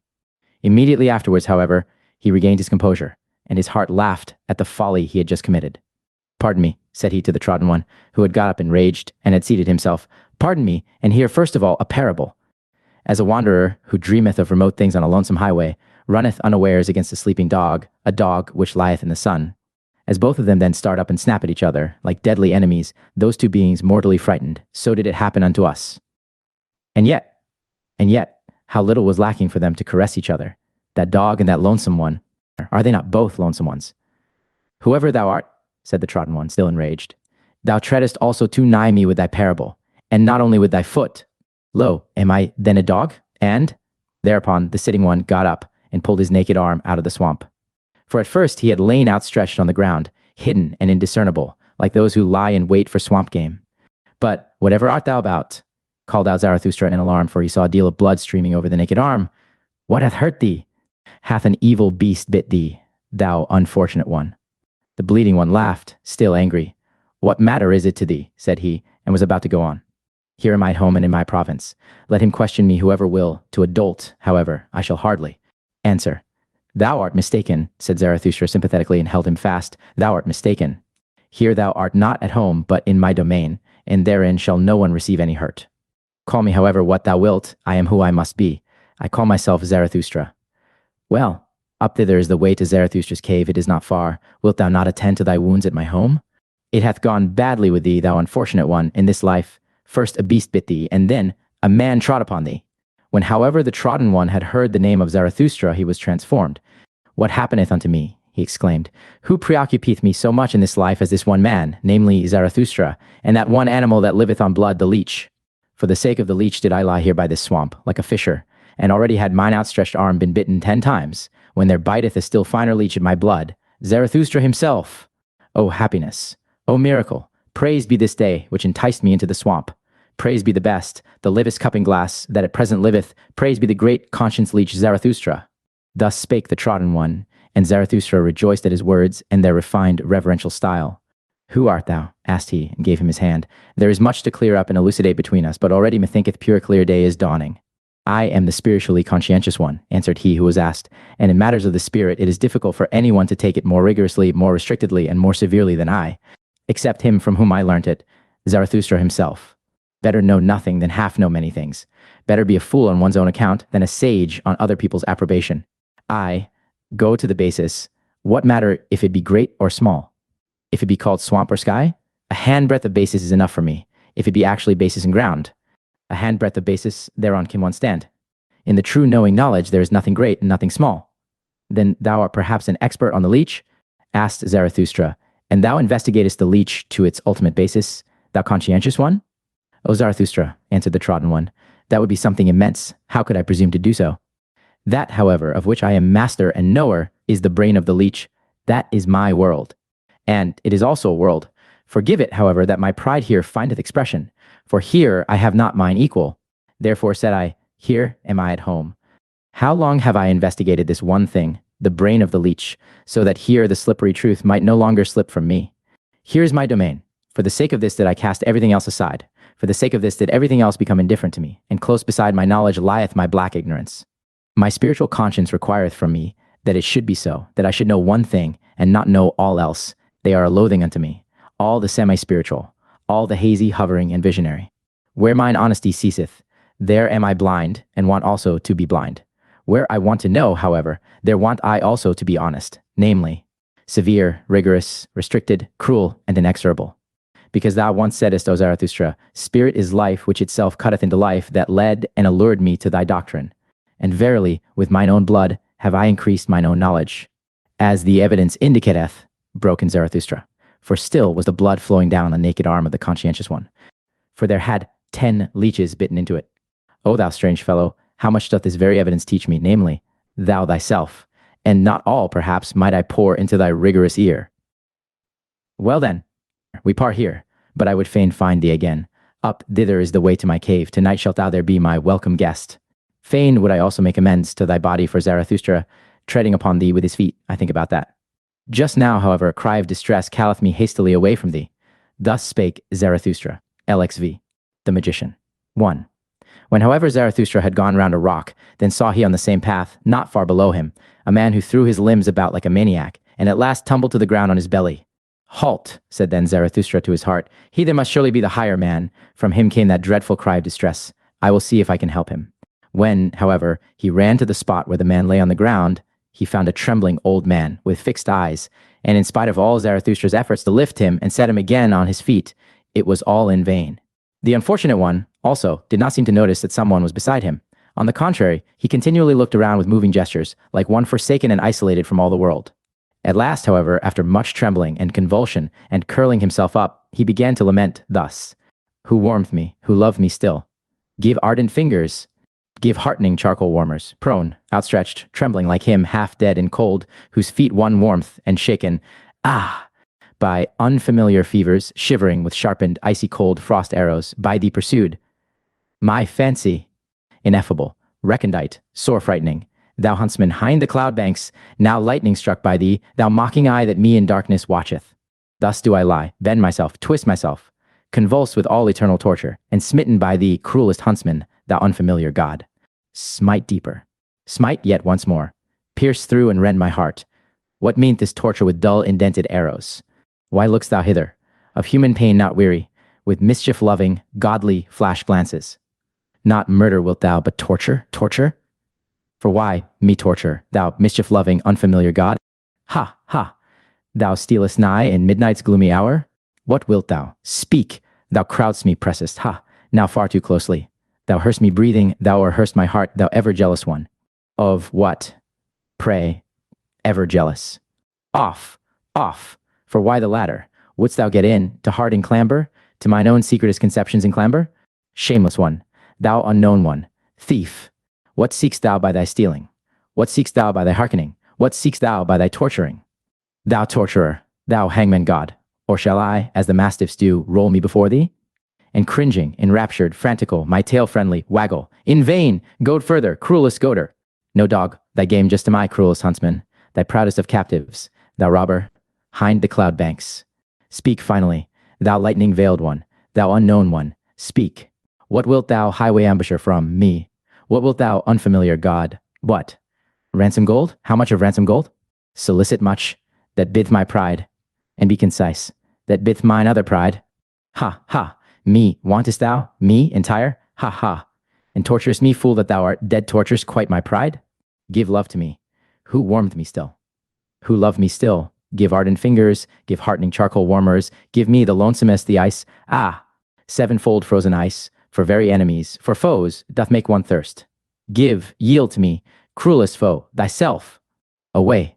There fled he surely, my final, only comrade, my greatest foe, mine unfamiliar, my hangman god. Nay, come thou back, with all of thy great tortures. To me the last of lonesome ones, oh, come thou back. All my hot tears in streamlets trickle their course to thee, and all my final hearty fervor upgloweth to thee.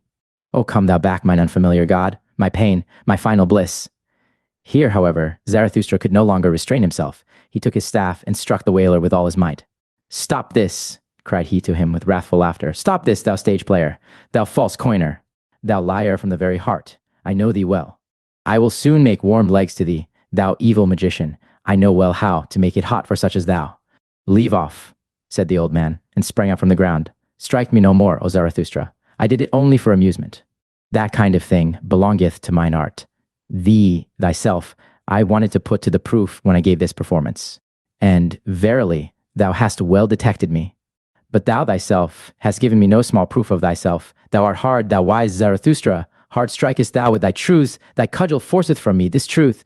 Flatter not, answered Zarathustra, still excited and frowning. Thou stage player from the heart. Thou art false. Why speakest thou of truth?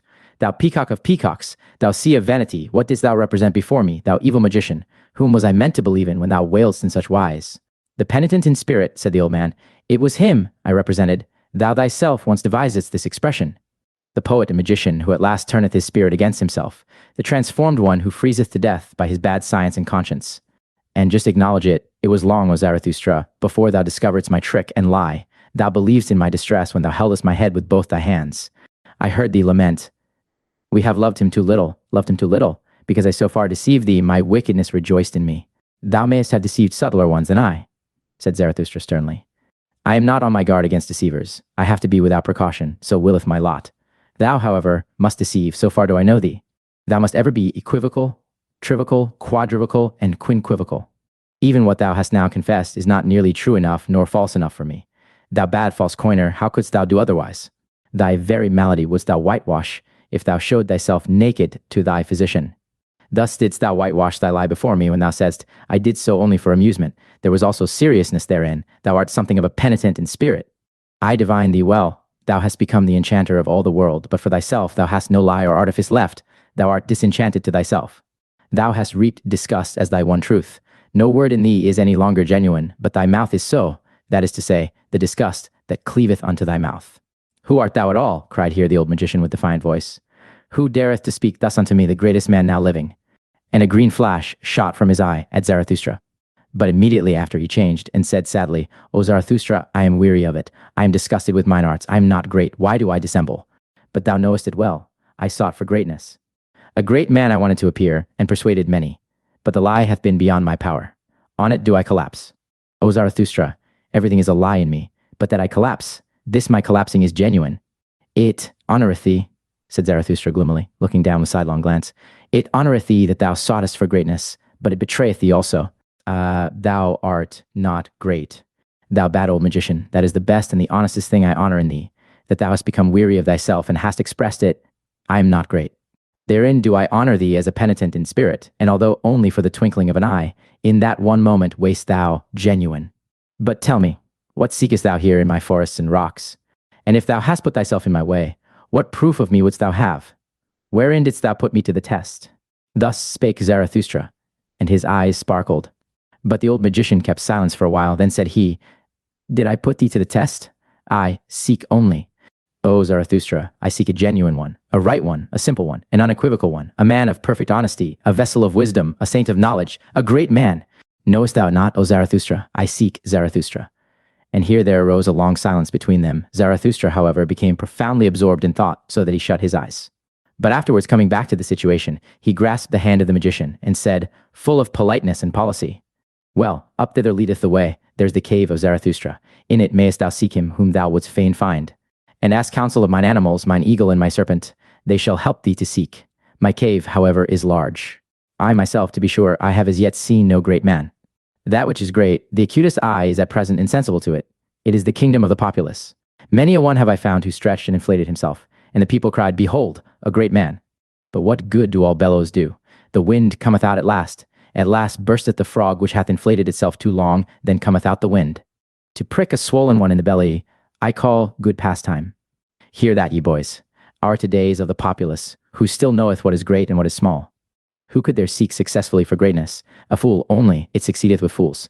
Thou seekest for great men, thou strange fool. Who taught that to thee? Is today the time for it? O thou bad seeker, why dost thou tempt me? Thus spake Zarathustra, comforted in his heart, and went laughing on his way. LXV, out of service. Not long, however, after Zarathustra had freed himself from the magician, he again saw a person sitting beside the path which he followed, namely a tall, black man, with a haggard, pale countenance. This man grieved him exceedingly. Alas, said he to his heart, there sitteth disguised affliction. Methinketh he is of the type of the priests. What do they want in my domain? What? Hardly have I escaped from that magician, and must another necromancer again run across my path? Some sorcerer with laying on of hands, some somber wonder worker by the grace of God, some anointed world maligner, whom may the devil take. But the devil is never at the place which would be his right place. He always cometh too late, the cursed dwarf and clubfoot. Thus cursed Zarathustra impatiently in his heart, and considered how, with averted look, he might slip past the black man. But behold, it came about otherwise.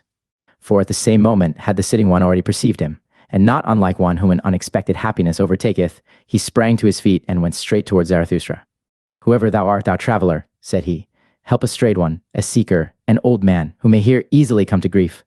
The world here is strange to me, and remote wild beasts also did I hear howling, and he who could have given me protection, he is himself no more. I was seeking the pious man, a saint, and an anchorite, who, alone in his forest, had not yet heard of what all the world knoweth at present. What doth all the world know at present? Asked Zarathustra. Perhaps that the old God no longer liveth, in whom all the world once believed. Thou sayest it, answered the old man sorrowfully. And I served that old God until his last hour. Now, however, am I out of service, without master, and yet not free. Likewise am I no longer merry even for an hour, except it be in recollections. Therefore did I ascend into these mountains, that I might finally have a festival for myself once more, as becometh an old pope and church father, for know it, that I am the last pope. A festival of pious recollections and divine services. Now, however, is he himself dead, the most pious of men, the saint in the forest, who praised his God constantly with singing and mumbling. He himself found I no longer when I found his cot, but 2 wolves found I therein, which howled on account of his death, for all animals loved him. Then did I haste away. Had I thus come in vain into these forests and mountains? Then did my heart determine that I should seek another, the most pious of all those who believe not in God. My heart determined that I should seek Zarathustra. Thus spake the hoary man, and gazed with keen eyes at him who stood before him. Zarathustra, however, seized the hand of the old pope, and regarded it a long while with admiration. Lo, thou venerable one, said he then, what a fine and long hand! That is the hand of one who hath ever dispensed blessings. Now, however, doth it hold fast him whom thou seekest, me, Zarathustra. It is I, the ungodly Zarathustra, who saith, who is ungodlier than I, that I may enjoy his teaching. Thus spake Zarathustra, and penetrated with his glances the thoughts and arrear thoughts of the old pope. At last the latter began. He who most loved and possessed him hath now also lost him most. Lo, I myself am surely the most godless of us at present? But who could rejoice at that? Thou servedst him to the last? Asked Zarathustra thoughtfully after a deep silence. Thou knowest how he died. Is it true what they say, that sympathy choked him? That he saw how man hung on the cross, and could not endure it, that his love to man became his hell, and at last his death? The old pope, however, did not answer, but looked aside timidly, with a painful and gloomy expression. Let him go, said Zarathustra, after prolonged meditation, still, looking the old man straight in the eye. Let him go, he is gone, and though it honoureth thee that thou speakest only in praise of this dead one, yet thou knowest as well as I who he was, and that he went curious ways. To speak before 3 eyes, said the old pope cheerfully, he was blind of 1 eye. In divine matters, I am more enlightened than Zarathustra himself, and may well be so. My love served him long years, my will followed all his will. A good servant, however, knoweth everything, and many a thing even which a master hideth from himself. He was a hidden God, full of secrecy. Verily, he did not come by his son otherwise than by secret ways. At the door of his faith standeth adultery. Whoever extolleth him as a God of love doth not think highly enough of love itself. Did not the God want also to be judge? But the loving one loveth irrespective of reward and requital. When he was young, that God out of the Orient, then was he harsh and revengeful, and built himself a hell for the delight of his favorites. At last, however, he became old and soft and mellow and pitiful, more like a grandfather than a father, but most like a tottering old grandmother. There did he sit, shriveled in his chimney corner, fretting on account of his weak legs, world-weary, will-weary, and one day he suffocated of his all-too-great pity. Thou old Pope, said here Zarathustra interposing, hast thou seen that with thine eyes? It could well have happened in that way, and also otherwise. When gods die, they always die many kinds of death. Well, at all events, one way or other, he is gone. He was counter to the taste of mine ears and eyes, worse than that I should not like to say against him. I love everything that looketh bright and speaketh honestly. But he, thou knowest it forsooth, thou old priest, there was something of thy type in him, the priest type. He was equivocal. He was also indistinct. How he raged at us, this wrath snorter, because we understood him badly. But why did he not speak more clearly? And if the fault lay in our ears, why did he give us ears that hurt him badly? If there was dirt in our ears, well, who put it in them? Too much miscarried with him, this potter who had not learned thoroughly. That he took revenge on his pots and creations, however, because they turned out badly, that was a sin against good taste. There is also good taste in piety. This at last said, away with such a god. Better to have no god. Better to set up destiny on one's own account. Better to be a fool. Better to be God oneself. What do I hear? Said then the old Pope with intent ears. O Zarathustra, thou art more pious than thou believest, with such an unbelief. Some god in thee hath converted thee to thine ungodliness. Is it not thy piety itself which no longer letteth thee believe in a god? And thine overgreat honesty will yet lead thee even beyond good and evil. Behold, what hath been reserved for thee? Thou hast eyes and hands and mouth, which have been predestined for blessing from eternity. One doth not bless with the hand alone. Nigh unto thee, though thou professest to be the ungodliest one, I feel a hale and holy odor of long benedictions. I feel glad and grieved thereby. Let me be thy guest, O Zarathustra, for a single night. Nowhere on earth shall I now feel better than with thee. Amen. So shall it be, said Zarathustra, with great astonishment. Up thither leadeth the way, there lieth the cave of Zarathustra. Gladly, forsooth, would I conduct thee thither myself, thou venerable one, for I love all pious men. But now, a cry of distress calleth me hastily away from thee. In my domain shall no one come to grief. My cave is a good haven. And best of all, would I like to put every sorrowful one again on firm land and firm legs. Who, however, could take thy melancholy off thy shoulders? For that I am too weak. Long, verily, should we have to wait until some one reawoke thy God for thee. For that old God liveth no more, he is indeed dead. Thus spake Zarathustra. Alexine, the ugliest man. And again did Zarathustra's feet run through mountains and forests, and his eyes sought and sought, but nowhere was he to be seen whom they wanted to see, the sorely distressed sufferer and crier. On the whole way, however, he rejoiced in his heart and was full of gratitude. What good thing, said he, hath this day given me, as amends for its bad beginning? What strange interlocutors have I found? At their words will I now chew a long while, as at good corn. Small shall my teeth grind and crush them, until they flow like milk into my soul. When, however, the path again curved round a rock, all at once the landscape changed, and Zarathustra entered into a realm of death. Here bristled aloft black and red cliffs, without any grass, tree, or bird's voice, for it was a valley which all animals avoided, even the beasts of prey, except that a species of ugly, thick, green serpent came here to die when they became old. Therefore the shepherds called this valley Serpent Death. Zarathustra, however, became absorbed in dark recollections, for it seemed to him as if he had once before stood in this valley, and much heaviness settled on his mind, so that he walked slowly and always more slowly, and at last stood still. Then, however, when he opened his eyes, he saw something sitting by the wayside shaped like a man, and hardly like a man, something nondescript. And all at once there came over Zarathustra a great shame, because he had gazed on such a thing. Blushing up to the very roots of his white hair, he turned aside his glance, and raised his foot that he might leave this ill-starred place. Then, however, became the dead wilderness vocal, for from the ground a noise welled up, gurgling and rattling. As water gurgleth and rattleth at night through stopped-up water pipes, and at last it turned into human voice and human speech, it sounded thus: Zarathustra, Zarathustra, read my riddle, say, what is the revenge on the witness? I entice thee back, here is smooth ice. See to it, that thy pride doth not here break its legs. Thou thinkest thyself wise, thou proud Zarathustra. Read then the riddle, thou hard nutcracker, the riddle that I am. Say then, who am? When, however, Zarathustra had heard these words, what think ye then took place in his soul? Pity overcame him, and he sank down all at once, like an oak that hath long withstood many tree fellers, heavily, suddenly, to the terror even of those who meant to fell it.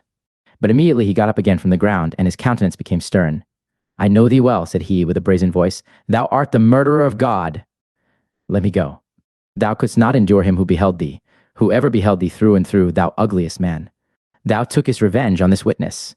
Thus spake Zarathustra and was about to go. but the nondescript grasped at a corner of his garment and began anew to gurgle and seek for words. "Stay," said he at last. "Stay, do not pass by. I have divined what axe it was that struck thee to the ground. Hail to thee, O Zarathustra, that thou art again upon thy feet. Thou hast divined, I know it well, how the man feeleth who killed him, the murderer of God. Stay, sit down here beside me, it is not to no purpose. To whom would I go but unto thee? Stay, sit down. Do not, however, look at me. Honor thus mine ugliness. They persecute me. Now art thou my last refuge. Not with their hatred, not with their bailiffs. O such persecution would I mock at, and be proud and cheerful. Hath not all success hitherto been with the well-persecuted ones? And he who persecuteth well learneth readily to be obsequent when once he is put behind. But it is their pity is it from which I flee away and flee to thee. O Zarathustra, protect me, thou, my last refuge, thou sole one who divinest me. Thou hast divined how the man feeleth who killed him. Stay, and if thou wilt go, thou impatient one, go not the way that I came. That way is bad. Art thou angry with me because I have already racked language too long? Because I have already counseled thee? But know that it is I, the ugliest man, who have also the largest, heaviest feet. Where I have gone, the way is bad. I tread all paths to death and destruction, but that thou passedst me by in silence, that thou blushedst, I saw it well. Thereby did I know thee as Zarathustra. Everyone else would have thrown to me his alms, his pity in look and speech. But for that, I am not beggar enough, that didst thou divine. For that I am too rich, rich in what is great, frightful, ugliest, most unutterable. Thy shame, O Zarathustra, honored me. With difficulty did I get out of the crowd of the pitiful, that I might find the only one who at present teacheth that pity is obtrusive, thyself, O Zarathustra. Whether it be the pity of a god, or whether it be human pity, it is offensive to modesty. And unwillingness to help may be nobler than the virtue that rusheth to do so. That, however, namely, pity, is called virtue itself at present by all petty people. They have no reverence for great misfortune, great ugliness, great failure. Beyond all these do I look, as a dog looketh over the backs of thronging flocks of sheep. They are petty, good-willed, grey people. As the heron looketh contemptuously at shallow pools with backward bent head, so do I look at the throng of grey little waves and wills and souls. Too long have we acknowledged them to be right, those petty people, so we have at last given them power as well, and now do they teach that. Good is only what petty people call good. And truth is at present what the preacher spake, who himself sprang from them, that singular saint and advocate of the petty people, who testified of himself, I am the truth. That immodest one hath long made the petty people greatly puffed up, he who taught no small error when he taught, I am the truth. Hath an immodest one ever been answered more courteously? Thou. However, O Zarathustra passed him by and saidst, Nay, nay, 3 times nay. Thou warnedst against his error. Thou warnedst the first to do so against pity, not every one, not none, but thyself and thy type. Thou art ashamed of the shame of the great sufferer. And verily, when thou sayest, From pity there cometh a heavy cloud, take heed, ye men. When thou teachest, all creators are hard, all great love is beyond their pity, O Zarathustra, how well versed dost thou seem to me in weather signs. Thou thyself, however, warn thyself also against thy pity. For many are on their way to thee, many suffering, doubting, despairing, drowning, freezing ones. I warn thee also against myself. Thou hast read my best, my worst riddle, myself, and what I have done. I know the axe that fell at thee. But he had to die. He looked with eyes which beheld everything. He beheld men's depths and dregs, all his hidden ignominy and ugliness. His pity knew no modesty, he crept into my dirtiest corners. This most prying, over-intrusive, over-pitiful one had to die. He ever beheld me. On such a witness I would have revenge, or not live myself. The God who beheld everything, and also man, that God had to die. Man cannot endure it that such a witness should live. Thus spake the ugliest man. Zarathustra, however, got up and prepared to go on, for he felt frozen to the very bowels. Thou nondescript, said he, thou warnest me against thy path. As thanks for it, I praise mine to thee. Behold, up thither is the cave of Zarathustra. My cave is large and deep, and hath many corners. There findeth he that is most hidden his hiding place. And close beside it, there are 100 lurking places, and by places for creeping, fluttering, and hopping creatures. Thou outcast, who hast cast thyself out, thou wilt not live amongst men and men's pity. Well then, do like me. Thus wilt thou learn also from me. Only the doer learneth. And talk first and foremost to mine animals, the proudest animal and the wisest animal. They might well be the right counselors for us both. Thus spake Zarathustra, and went his way, more thoughtfully and slowly even than before, for he asked himself many things, and hardly knew what to answer. How poor indeed is man, thought he in his heart, how ugly, how wheezy, how full of hidden shame. They tell me that man loveth himself.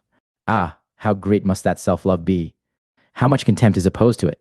Even this man hath loved himself, as he hath despised himself. A great lover methinketh he is, and a great despiser. No one have I yet found who more thoroughly despised himself, even that is elevation. Alas, was this perhaps the higher man whose cry I heard? I love the great despisers. Man is something that hath to be surpassed. Lex in, the voluntary beggar. When Zarathustra had left the ugliest man, he was chilled and felt lonesome. For much coldness and lonesomeness came over his spirit, so that even his limbs became colder thereby. When, however, he wandered on, uphill and down, at times past green meadows, though also sometimes over wild stony couches, where formerly perhaps an impatient brook had made its bed. Then he turned all at once warmer and heartier again. What hath happened unto me? He asked himself, something warm and living quickeneth me, it must be in the neighborhood. Already am I less alone, unconscious companions and brethren rove around me, their warm breath toucheth my soul. When, however, he spied about and sought for the comforters of his lonesomeness, behold, there were kine there standing together on an eminence, whose proximity and smell had warmed his heart. The kine, however, seemed to listen eagerly to a speaker, and took no heed of him who approached. When, however, Zarathustra was quite nigh unto them, then did he hear plainly that a human voice spake in the midst of the kine, and apparently all of them had turned their heads towards the speaker. Then ran Zarathustra up speedily and drove the animals aside, for he feared that someone had here met with harm, which the pity of the kine would hardly be able to relieve. But in this he was deceived, for behold, there sat a man on the ground who seemed to be persuading the animals to have no fear of him, a peaceable man and preacher on the mount, out of whose eyes kindness itself preached. What dost thou seek here? Called out Zarathustra in astonishment. What do I here seek? Answered he, the same that thou seekest, thou mischief maker, that is to say, happiness upon earth. To that end, however, I would fain learn of these kine, for I tell thee that I have already talked half a morning unto them, and just now were they about to give me their answer. Why dost thou disturb them? Except we be converted and become as kine, we shall in no wise enter into the kingdom of heaven. For we ought to learn from them one thing, ruminating. And verily, although a man should gain the whole world, and yet not learn one thing, ruminating, what would it profit him? He would not be rid of his affliction. His great affliction, that, however, is at present called disgust. Who hath not at present his heart, his mouth, and his eyes full of disgust? Thou also, but behold these kine. Thus spake the preacher on the mount, and turned then his own look towards Zarathustra, for hitherto it had rested lovingly on the kine. Then, however, he put on a different expression. Who is this with whom I talk? He exclaimed, frightened, and sprang up from the ground. This is the man without disgust. This is Zarathustra himself, the surmounter of the great disgust. This is the eye. This is the mouth. This is the heart of Zarathustra himself. And whilst he thus spake, he kissed with o'erflowing eyes the hands of him with whom he spake, and behaved altogether like one to whom a precious gift and jewel hath fallen unawares from heaven. The kine, however, gazed at it all and wondered. Speak not of me, thou strange one, thou amiable one, said Zarathustra, and restrained his affection. Speak to me firstly of thyself. Art thou not the voluntary beggar who once cast away great riches, who was ashamed of his riches and of the rich, and fled to the poorest to bestow upon them his abundance and his heart? But they received him not. But they received me not, said the voluntary beggar. Thou knowest it, forsooth. So I went at last to the animals, and to those kine. Then learnest thou, interrupted Zarathustra, how much harder it is to give properly than to take properly, and that bestowing well is an art, the last subtlest master art of kindness. Especially nowadays, answered the voluntary beggar. At present, that is to say, when everything low hath become rebellious and exclusive and haughty in its manner, in the manner of the populace. For the hour hath come, thou knowest it forsooth, for the great evil, long, slow mob and slave insurrection, it extendeth and extendeth. Now doth it provoke the lower classes, all benevolence and petty giving, and the overrich may be on their guard. Whoever at present drip, like bulgy bottles out of all too small necks, of such bottles at present one willingly breaketh the necks. Wanton avidity, bilious envy, careworn revenge, populous pride, all these struck mine eye. It is no longer true that the poor are blessed. The kingdom of heaven, however, is with the kine. And why is it not with the rich? Asked Zarathustra temptingly, while he kept back the kine which sniffed familiarly at the peaceful one. Why dost thou tempt me? Answered the other. Thou knowest it thyself better even than I. What was it drove me to the poorest, O Zarathustra? Was it not my disgust at the richest? At the culprits of riches, with cold eyes and rank thoughts, who pick up profit out of all kinds of rubbish, at this rabble that stinketh to heaven, at this gilded, falsified populace, whose fathers were pickpockets, or carrion crows, or rag pickers, with wives compliant, lewd, and forgetful, for they are all of them not far different from harlots. Populace above, populace below, what are poor and rich at present? That distinction did I unlearn, then did I flee away further and ever further until I came to those kine. Thus spake the peaceful one, and puffed himself and perspired with his words, so that the kine wondered anew. Zarathustra, however, kept looking into his face with a smile. All the time the man talked so severely, and shook silently his head. Thou doest violence to thyself, thou preacher on the mount, when thou usest such severe words. For such severity, neither thy mouth nor thine eye have been given thee, nor, methinketh, hath thy stomach either. Unto it all such rage and hatred and foaming over is repugnant. Thy stomach wanteth softer things. Thou art not a butcher. Rather seemest thou to me a plant eater and a root man. Perhaps thou grindest corn. Certainly, however, thou art averse to fleshly joys, and thou lovest honey. Thou hast divined me well, answered the voluntary beggar with lightened heart. I love honey. I also grind corn, for I have sought out what tasteth sweetly and maketh pure breath. Also what requireth a long time, a day's work and a mouth's work for gentle idlers and sluggards. Furthest, to be sure, have those kind carried it? They have devised ruminating and lying in the sun. They also abstain from all heavy thoughts which inflate the heart. Well, as Zarathustra, thou shouldst also see mine animals, mine eagle and my serpent. Their like do not at present exist on earth. Behold, thither leadeth the way to my cave. Be tonight its guest, and talk to mine animals of the happiness of animals, until I myself come home. For now a cry of distress calleth me hastily away from thee. Also, shouldst thou find new honey with me, ice-cold, golden comb honey, eat it. Now, however, take leave at once of thy kind, thou strange one. Thou amiable one, though it be hard for thee, for they are thy warmest friends and preceptors. One excepted, whom I hold still dearer, answered the voluntary beggar. Thou thyself art good, O Zarathustra, and better even than a cow. Away, away with thee, thou evil flatterer, cried Zarathustra mischievously. Why dost thou spoil me with such praise and flattery, honey? Away, away from me, cried he once more, and heaved his stick at the fond beggar, who, however, ran nimbly away. Alexix, the shadow. Scarcely, however, was the voluntary beggar gone in haste, and Zarathustra again alone, when he heard behind him a new voice which called out, Stay, Zarathustra, do wait. It is myself, forsooth, O Zarathustra, myself, thy shadow. But Zarathustra did not wait, for a sudden irritation came over him on account of the crowd and the crowding in his mountains. Whither hath my lonesomeness gone? Spake he. It is verily becoming too much for me. These mountains swarm. My kingdom is no longer of this world. I require new mountains. My shadow calleth me? What matter about my shadow? Let it run after me. I run away from it. Thus spake Zarathustra to his heart, and ran away. But the one behind followed after him, so that immediately there were three runners, one after the other, namely, foremost the voluntary beggar, then Zarathustra, and thirdly, and hindmost, his shadow. But not long had they run thus when Zarathustra became conscious of his folly, and shook off with one jerk all his irritation and detestation. What? Said he. Have not the most ludicrous things always happened to us old anchorites and saints? Verily my folly hath grown big in the mountains. Now do I hear 6 old fools' legs rattling behind one another. But doth Zarathustra need to be frightened by his shadow? Also, methinketh that after all it hath longer legs than mine. Thus spake Zarathustra, and laughing with eyes and entrails, he stood still and turned round quickly. And behold, he almost thereby threw his shadow and follower to the ground, so closely had the latter followed at his heels, and so weak was he. For when Zarathustra scrutinized him with his glance, he was frightened as by a sudden apparition. So slender, swarthy, hollow, and worn out did this follower appear. Who art thou? Asked Zarathustra vehemently. What doest thou here? And why callest thou thyself my shadow? Thou art not pleasing unto me. Forgive me, answered the shadow, that it is I, and if I please thee not, well, O Zarathustra. Therein do I admire thee and thy good taste. A wanderer am I, who have walked long at thy heels, always on the way, but without a goal, also without a home, so that verily I lack little of being the eternally wandering Jew, except that I am not eternal and not a Jew.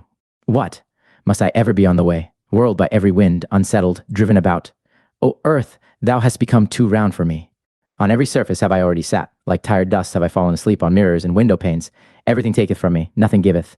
I become thin, I am almost equal to a shadow. After thee, however, O Zarathustra, did I fly and hie longest, and though I hid myself from thee, I was nevertheless thy best shadow. Wherever thou hast sat, there sat I also. With thee have I wandered about in the remotest, coldest worlds, like a phantom that voluntarily haunteth winter roofs and snows.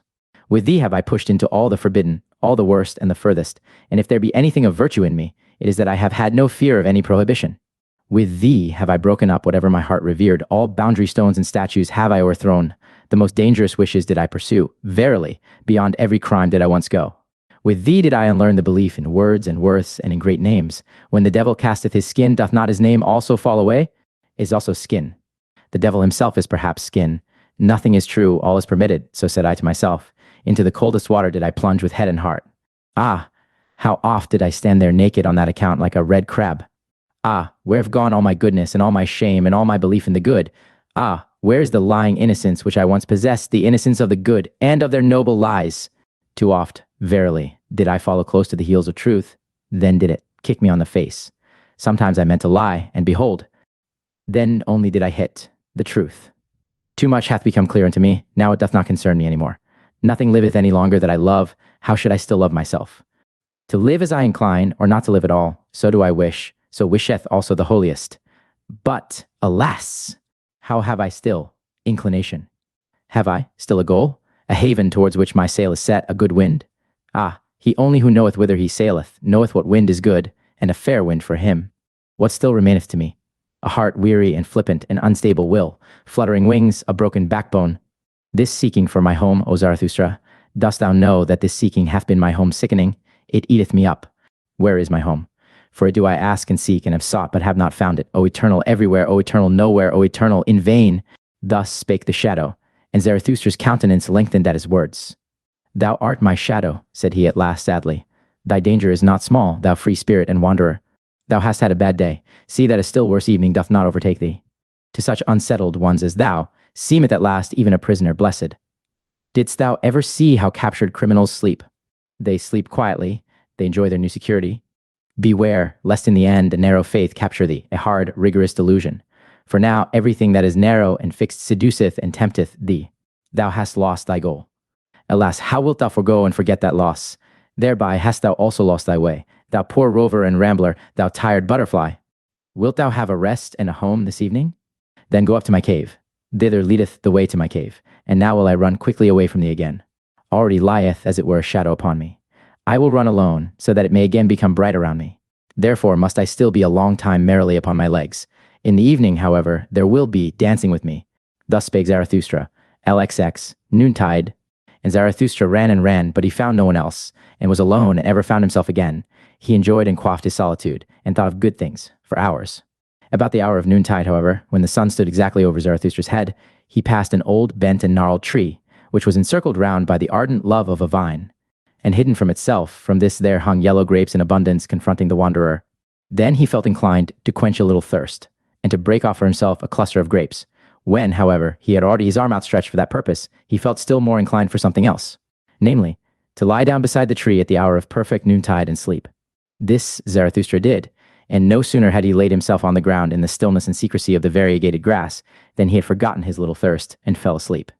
For as the proverb of Zarathustra saith, one thing is more necessary than the other, only that his eyes remained open, for they never grew weary of viewing and admiring the tree and the love of the vine.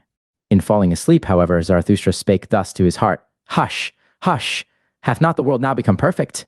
What hath happened unto me? As a delicate wind danceth invisibly upon parquetted seas, light, feather light, so danceth sleep upon me. No eye doth it close to me, it leaveth my soul awake. Light is it, verily, feather light. It persuadeth me, I know not how, it toucheth me inwardly with a caressing hand, it constraineth me. Yea, it constraineth me, so that my soul stretcheth itself out. How long and weary it becometh, my strange soul. Hath a seventh day evening come to it precisely at noontide? Hath it already wandered too long blissfully among good and ripe things? It stretcheth itself out, longer. It lieth still, my strange soul. Too many good things hath it already tasted. This golden sadness oppresseth it, it distorteth its mouth.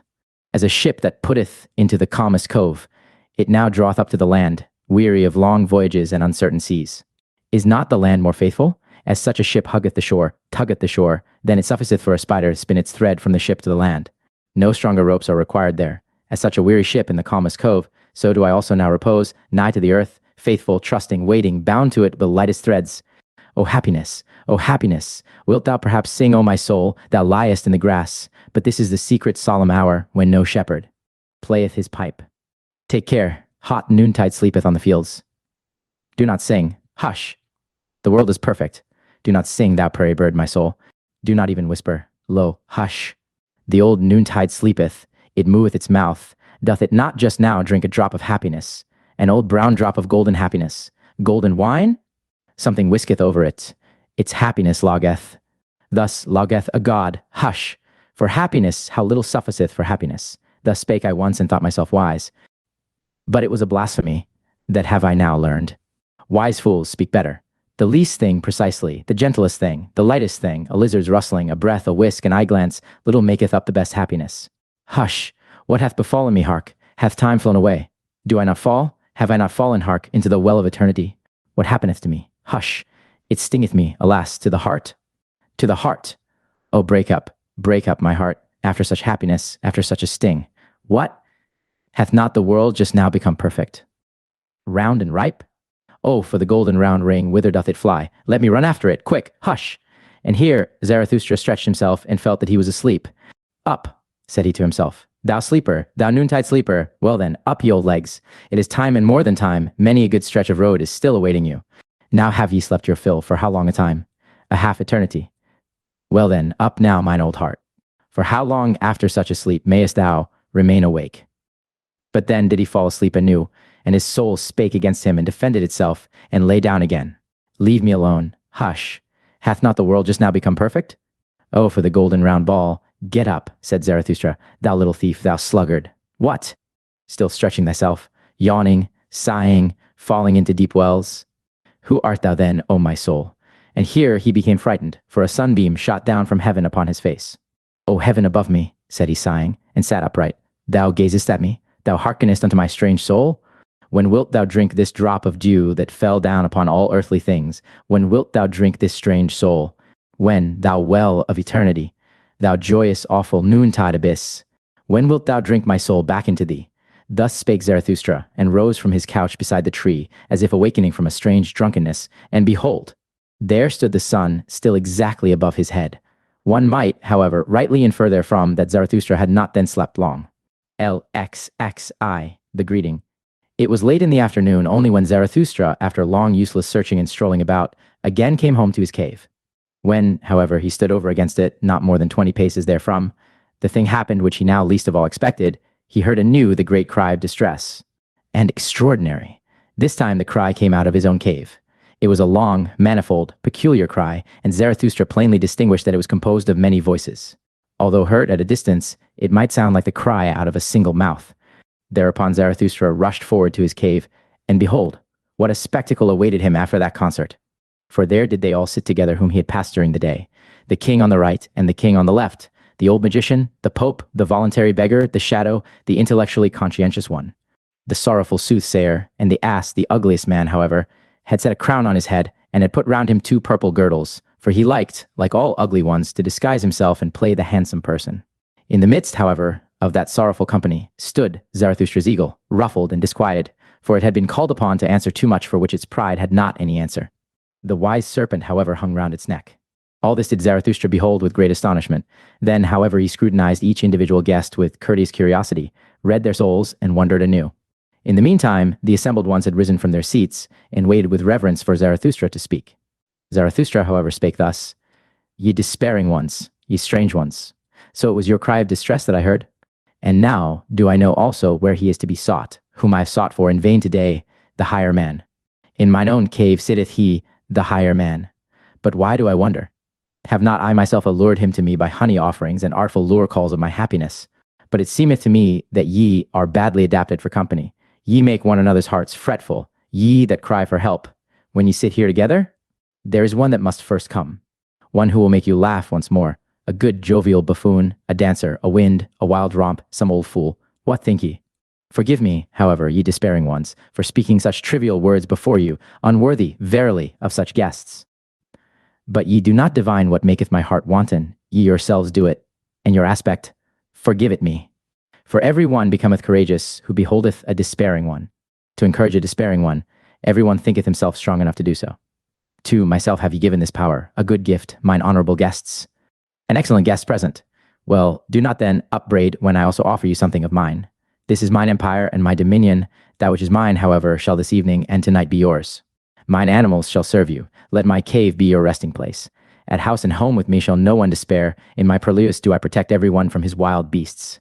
And that is the first thing which I offer you security. The second thing, however, is my little finger. And when ye have that, then take the whole hand also, yea, and the heart with it. Welcome here. Welcome to you, my guests. Thus spake Zarathustra, and laughed with love and mischief. After this greeting, his guests bowed once more, and were reverentially silent. The king on the right, however, answered him in their name. O Zarathustra, by the way in which thou hast given us thy hand and thy greeting, we recognize thee as Zarathustra. Thou hast humbled thyself before us. Almost hast thou hurt our reverence. Who, however, could have humbled himself as thou hast done with such pride, that uplifteth us ourselves? A refreshment is it to our eyes and hearts. To behold this, merely Gladly would we ascend higher mountains than this. For as eager beholders have we come, we wanted to see what brighteneth dim eyes. And lo, now is it all over with our cries of distress. Now are our minds and hearts open and enraptured. Little is lacking for our spirits to become wanton. There is nothing, O Zarathustra, that groweth more pleasingly on earth than a lofty, strong will. It is the finest growth. An entire landscape refresheth itself at one such tree. To the pine do I compare him, O Zarathustra, which groweth up like thee, tall, silent, hardy, solitary, of the best, supplest wood, stately. In the end, however, grasping out for its dominion with strong green branches, asking weighty questions of the wind, the storm, and whatever is at home on high places. Answering more weightily, a commander, a victor. Oh, who should not ascend high mountains to behold such growths? At thy tree, O Zarathustra, the gloomy and ill-constituted also refresh themselves. At thy look even the wavering become steady and heal their hearts. And verily, towards thy mountain and thy tree do many eyes turn today. A great longing hath arisen, and many have learned to ask, Who is Zarathustra? And those into whose ears thou hast at any time dripped thy song and thy honey, all the hidden ones, the lone dwellers and the twain dwellers, have simultaneously said to their hearts, Doth Zarathustra still live? It is no longer worthwhile to live. Everything is indifferent, everything is useless, or else we must live with Zarathustra. Why doth he not come who hath so long announced himself? Thus do many people ask, Hath solitude swallowed him up? Or should we perhaps go to him? Now doth it come to pass that solitude itself becometh fragile and breaketh open, like a grave that breaketh open and can no longer hold its dead. Everywhere one seeth resurrected ones. Now do the waves rise and rise around thy mountain, O Zarathustra, and however high be thy height, many of them must rise up to thee. Thy boat shall not rest much longer on dry ground. And that we despairing ones have now come into thy cave and already no longer despair, it is but a prognostic and a presage that better ones are on the way to thee. For they themselves are on the way to thee, the last remnant of God among men, that is to say, all the men of great longing, of great loathing, of great satiety, all who do not want to live, unless they learn again to hope, unless they learn from thee, O Zarathustra, the great hope. Thus spake the king on the right, and seized the hand of Zarathustra in order to kiss it, but Zarathustra checked his veneration, and stepped back frightened, fleeing, as it were, silently and suddenly into the far distance. After a little while, however, he was again at home with his guests, looked at them with clear, scrutinizing eyes, and said, My guests, ye higher men, I will speak plain language and plainly with you. It is not for you that I have waited here in these mountains. Plain language and plainly? Good God, said here the king on the left to himself. One seeth he doth not know the good Occidentals, this sage out of the Orient. But he meaneth blunt language and bluntly. Well, that is not the worst taste in these days. Ye may verily all of you be higher men, continued Zarathustra, but for me ye are neither high enough nor strong enough.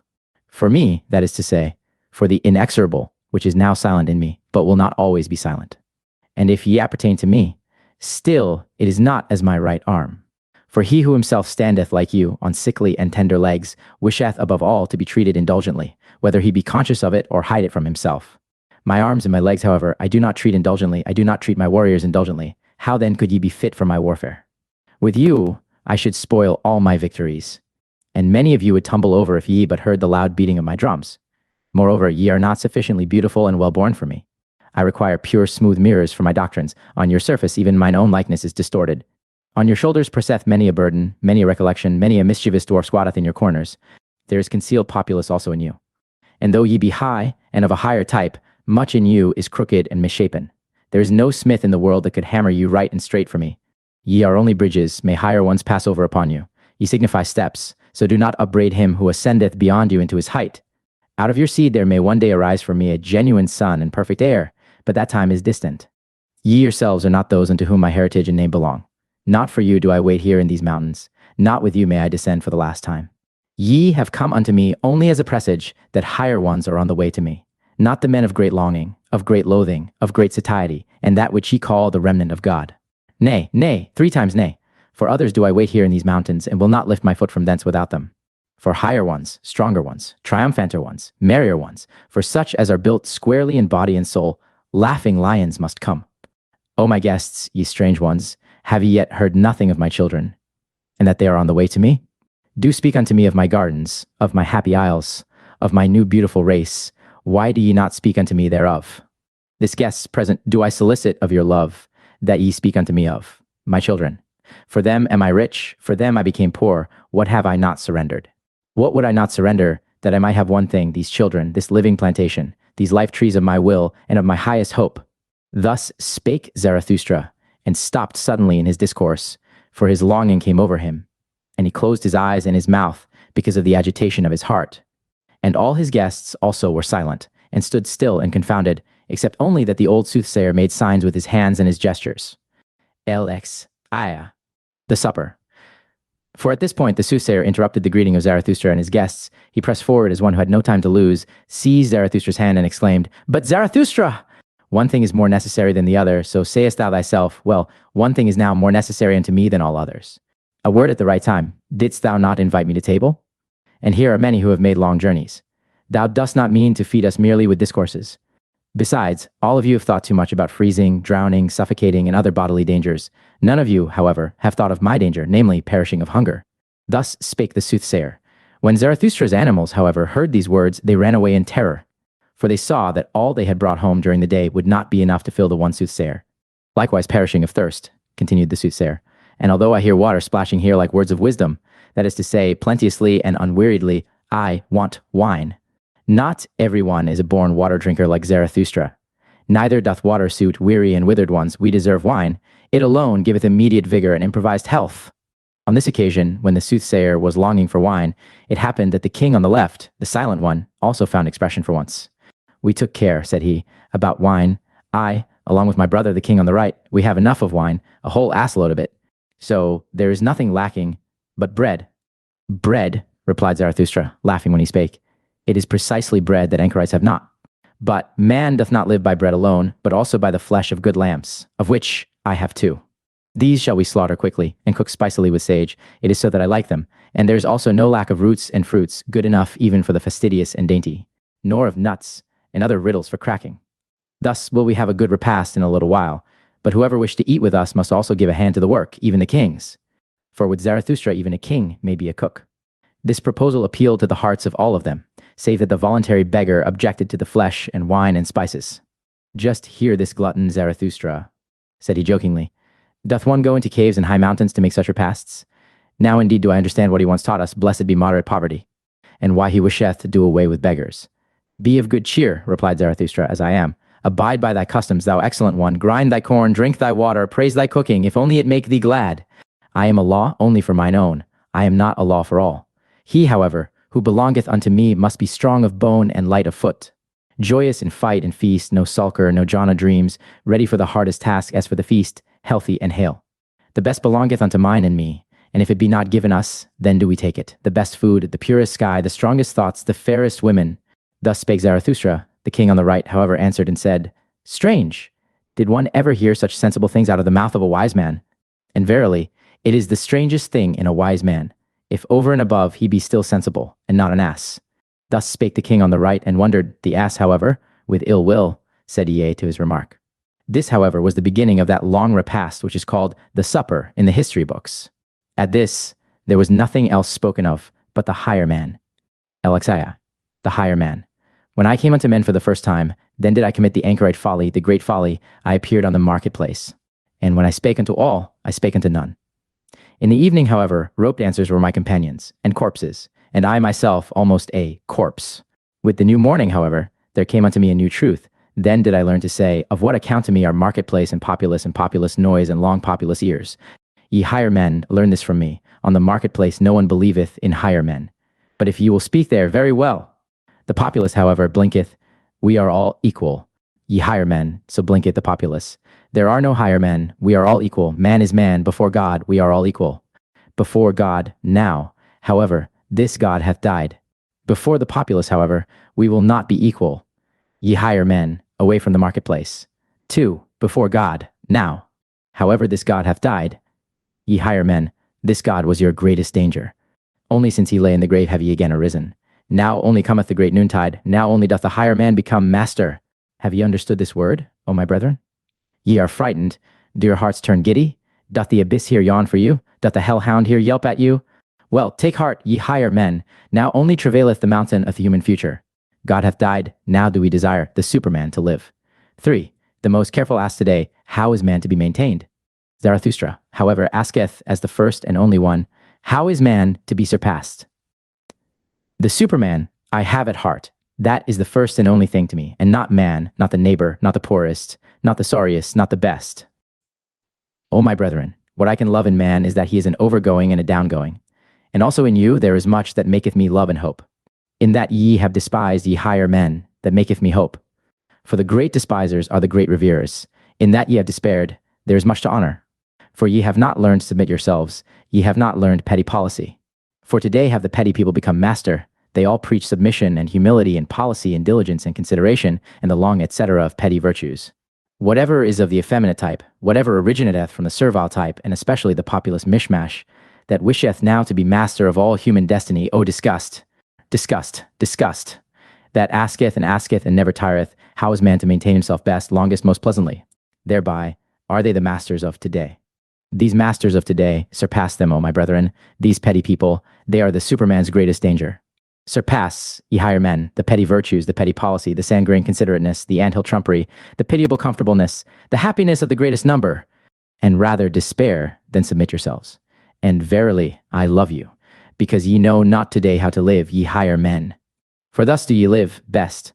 For, have ye courage, O my brethren? Are ye stout-hearted?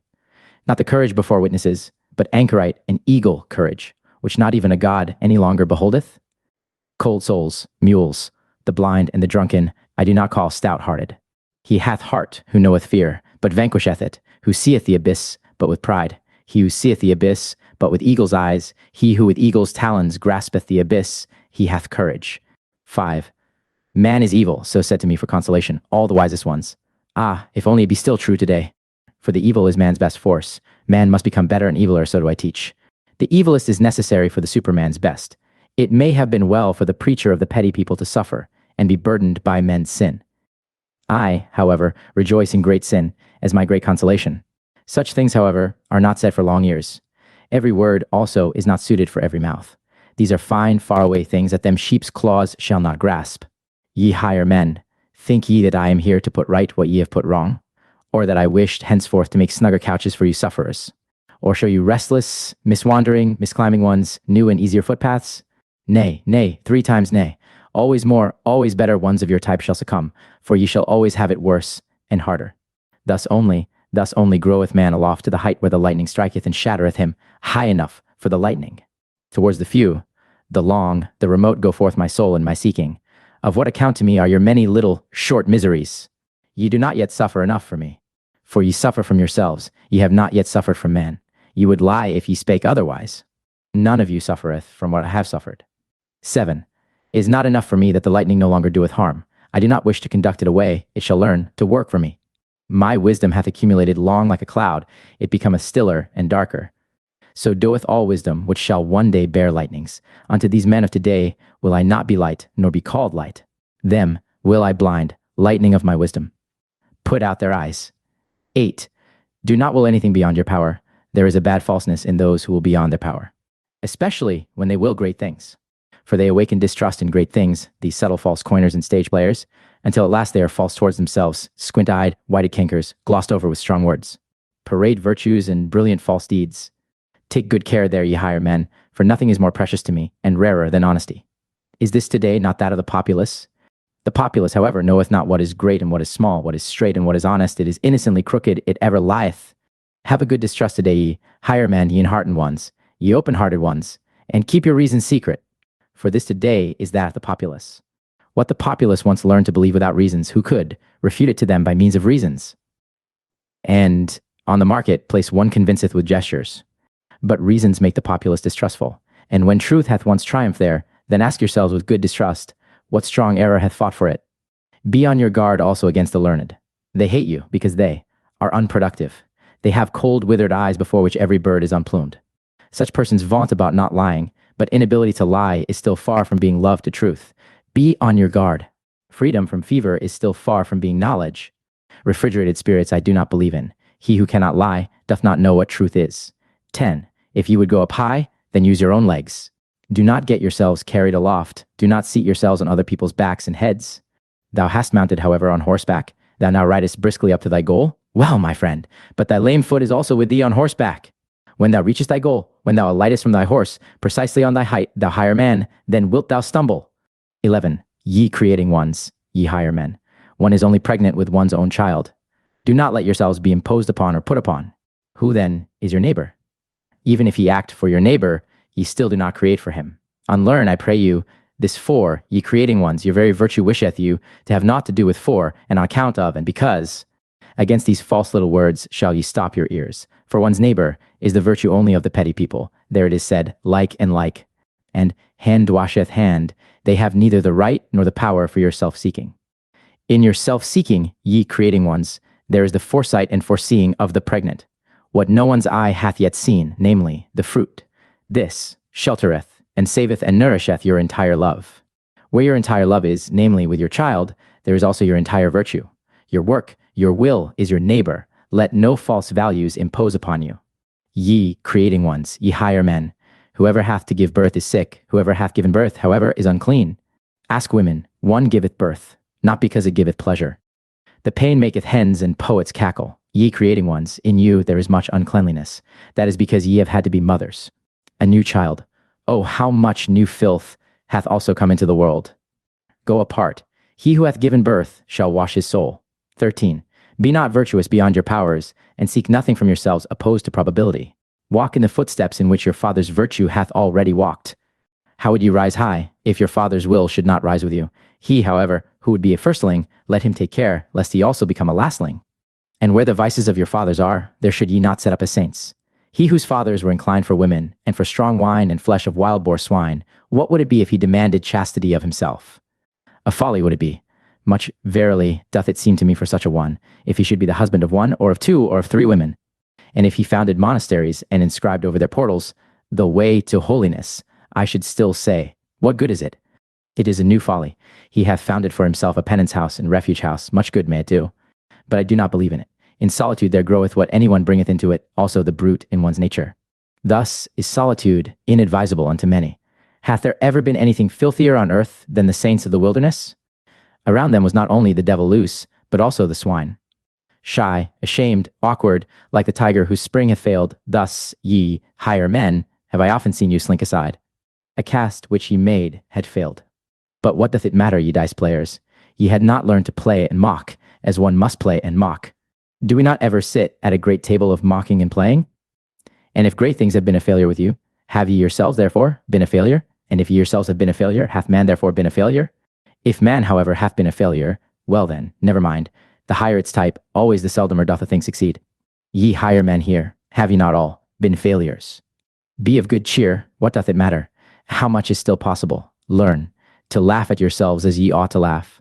What wonder even that ye have failed, and only half succeeded, ye half shattered ones? Doth not man's future strive and struggle in you? Man's furthest, profoundest star highest issues, his prodigious powers, do not all these foam through one another in your vessel? What wonder that many a vessel shattereth? Learn to laugh at yourselves as ye ought to laugh.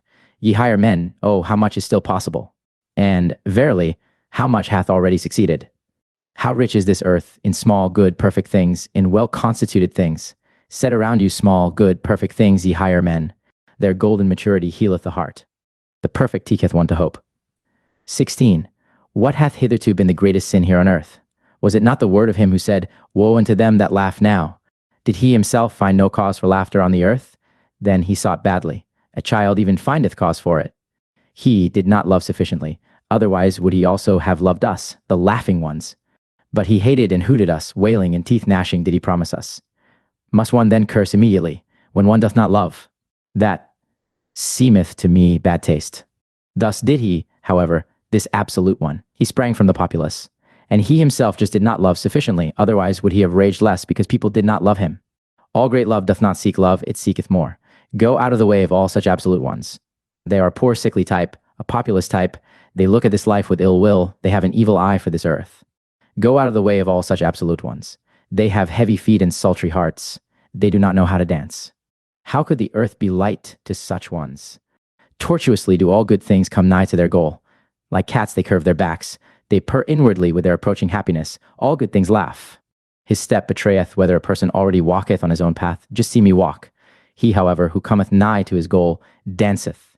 And verily, a statue have I not become. Not yet do I stand there stiff, stupid and stony, like a pillar. I love fast racing. And though there be on earth fens and dense afflictions, he who hath light feet runneth even across the mud, and danceth as upon well-swept ice. Lift up your hearts, my brethren, higher, And do not forget your legs.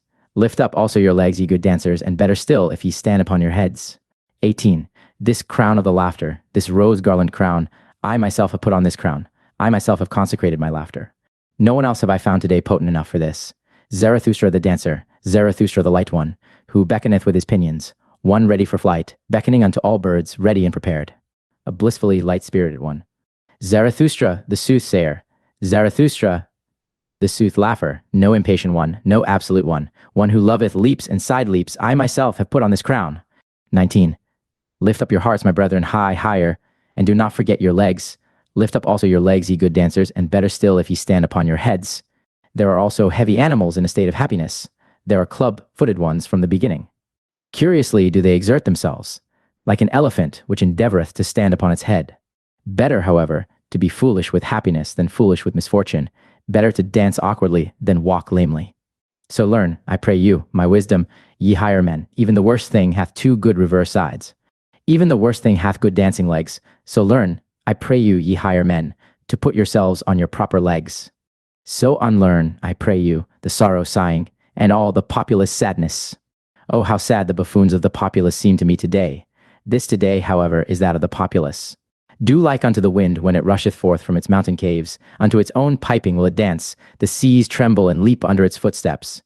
That which giveth wings to asses, that which milketh the lionesses, praised be that good, unruly spirit, which cometh like a hurricane unto all the present and unto all the populace, which is hostile to thistleheads and puzzleheads, and to all withered leaves and weeds. Praised be this wild, good, free spirit of the storm, which danceth upon fens and afflictions as upon meadows, which hateth the consumptive populous dogs, and all the ill-constituted sullen brood. Praised be the spirit of all free spirits, the laughing storm, which bloweth dust into the eyes of all the melanopic and melancholic. Ye higher men, the worst thing in you is that ye have none of you learned to dance as ye ought to dance beyond yourselves. What doth it matter that ye have failed? How many things are still possible? So learn to laugh beyond yourselves. Lift up your hearts, ye good dancers, higher, and do not forget the good laughter. This crown of the laughter, this rose garland crown, to you, my brethren, do I cast this crown. Laughing have I consecrated, ye higher men. Learn, I pray you, to laugh. LXX, the Song of Melancholy. 1. When Zarathustra spake these sayings, he stood nigh to the entrance of his cave. With the last words, however, he slipped away from his guests and fled for a little while into the open air. O pure odors around me, cried he. O blessed stillness around me. But where are mine animals? Hither, mine eagle and my serpent. Tell me, mine animals, these higher men, all of them, do they perhaps not smell well? O pure odors around me. Now only do I know and feel how I love you, mine animals. And Zarathustra said once more, I love you, mine animals. The eagle, however, and the serpent pressed close to him when he spake these words and looked up to him. In this attitude were they all three silent together, and sniffed and sipped the good air with one another. For the air here outside was better than with the higher men. Hardly, however, had Zarathustra left the cave when the old magician got up, looked cunningly about him, and said, He is gone. And already, ye higher men, let me tickle you with this complimentary and flattering name.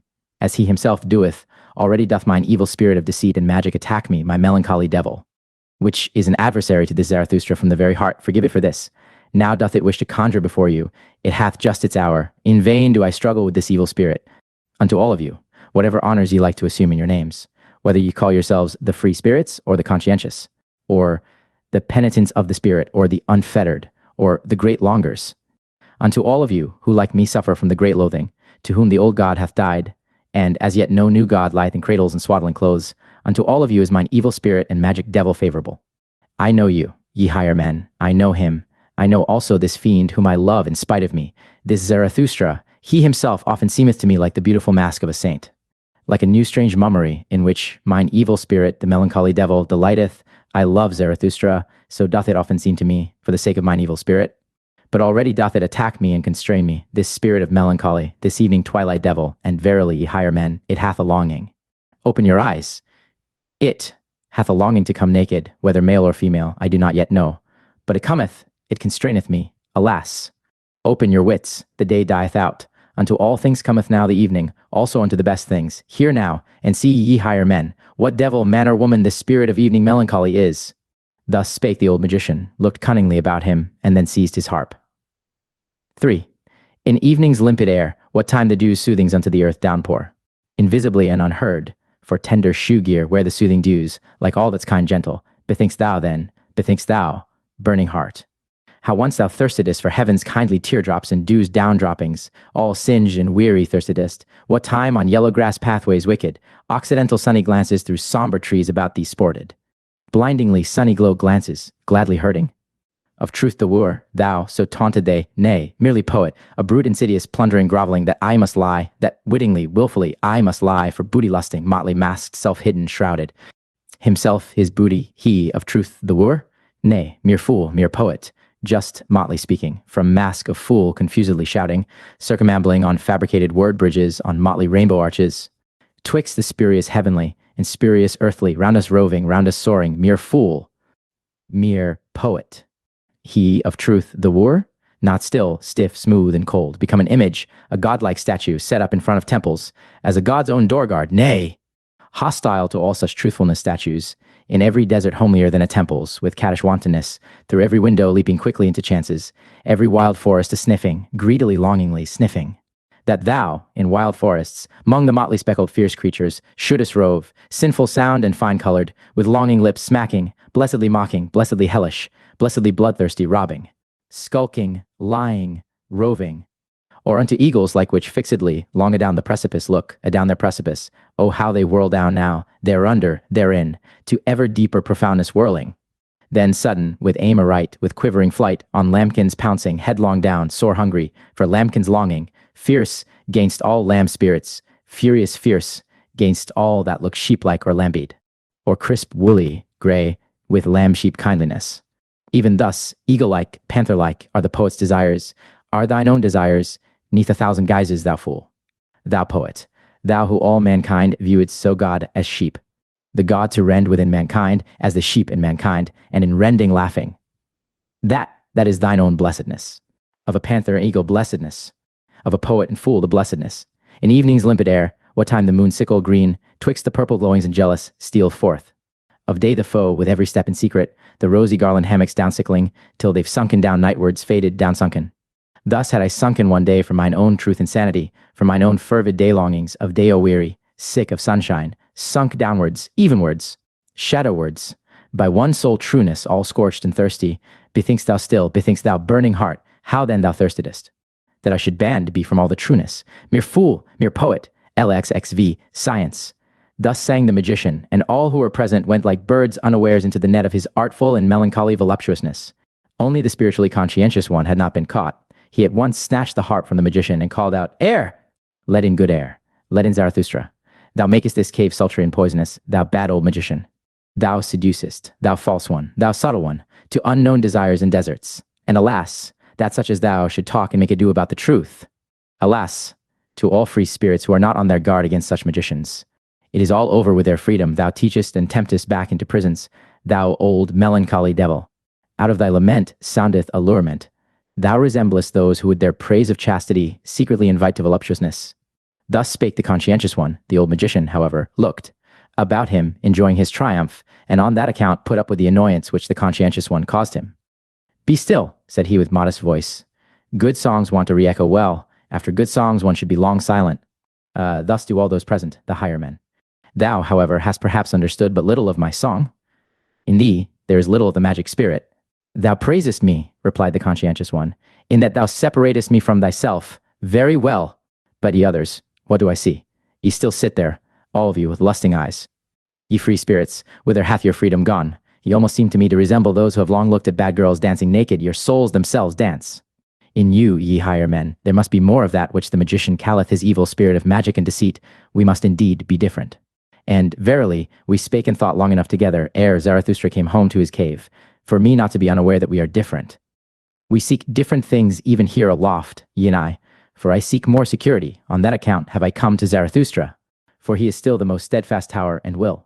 Today, when everything tottereth, when all the earth quaketh, ye, however, when I see what eyes ye make, it almost seemeth to me that ye seek more insecurity, more horror, more danger, more earthquake. Ye long, it almost seemeth so to me, forgive my presumption, ye higher men. Ye long for the worst and dangerousest life, which frighteneth me most, for the life of wild beasts, for forests, caves, steep mountains, and labyrinthine gorges. And it is not those who lead out of danger that please you best, but those who lead you away from all paths, the misleaders. But if such longing in you be actual, it seemeth to me nevertheless to be impossible. For fear That is man's original and fundamental feeling. Through fear, everything is explained, original sin and original virtue. Through fear, there grew also my virtue, that is to say, science.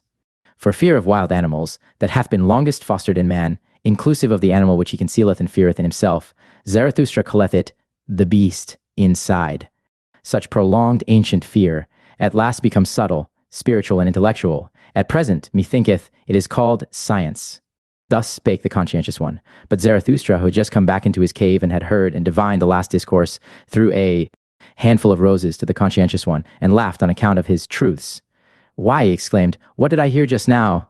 Verily, it seemeth to me, thou art a fool, or else I myself am one, and quietly and quickly will I put thy truth upside down. For fear is an exception with us. Courage, however, and adventure, and delight in the uncertain, in the unattempted, courage seemeth to me the entire primitive history of man. The wildest and most courageous animals hath he envied and robbed of all their virtues. Thus only did he become man. This courage at last becomes subtle, spiritual, and intellectual, this human courage, with eagle's pinions and serpent's wisdom. This, it seemeth to me, is called at present. Zarathustra! Cried all of them there assembled, as if with one voice, and burst out at the same time into a great laughter. There arose, however, from them as it were a heavy cloud.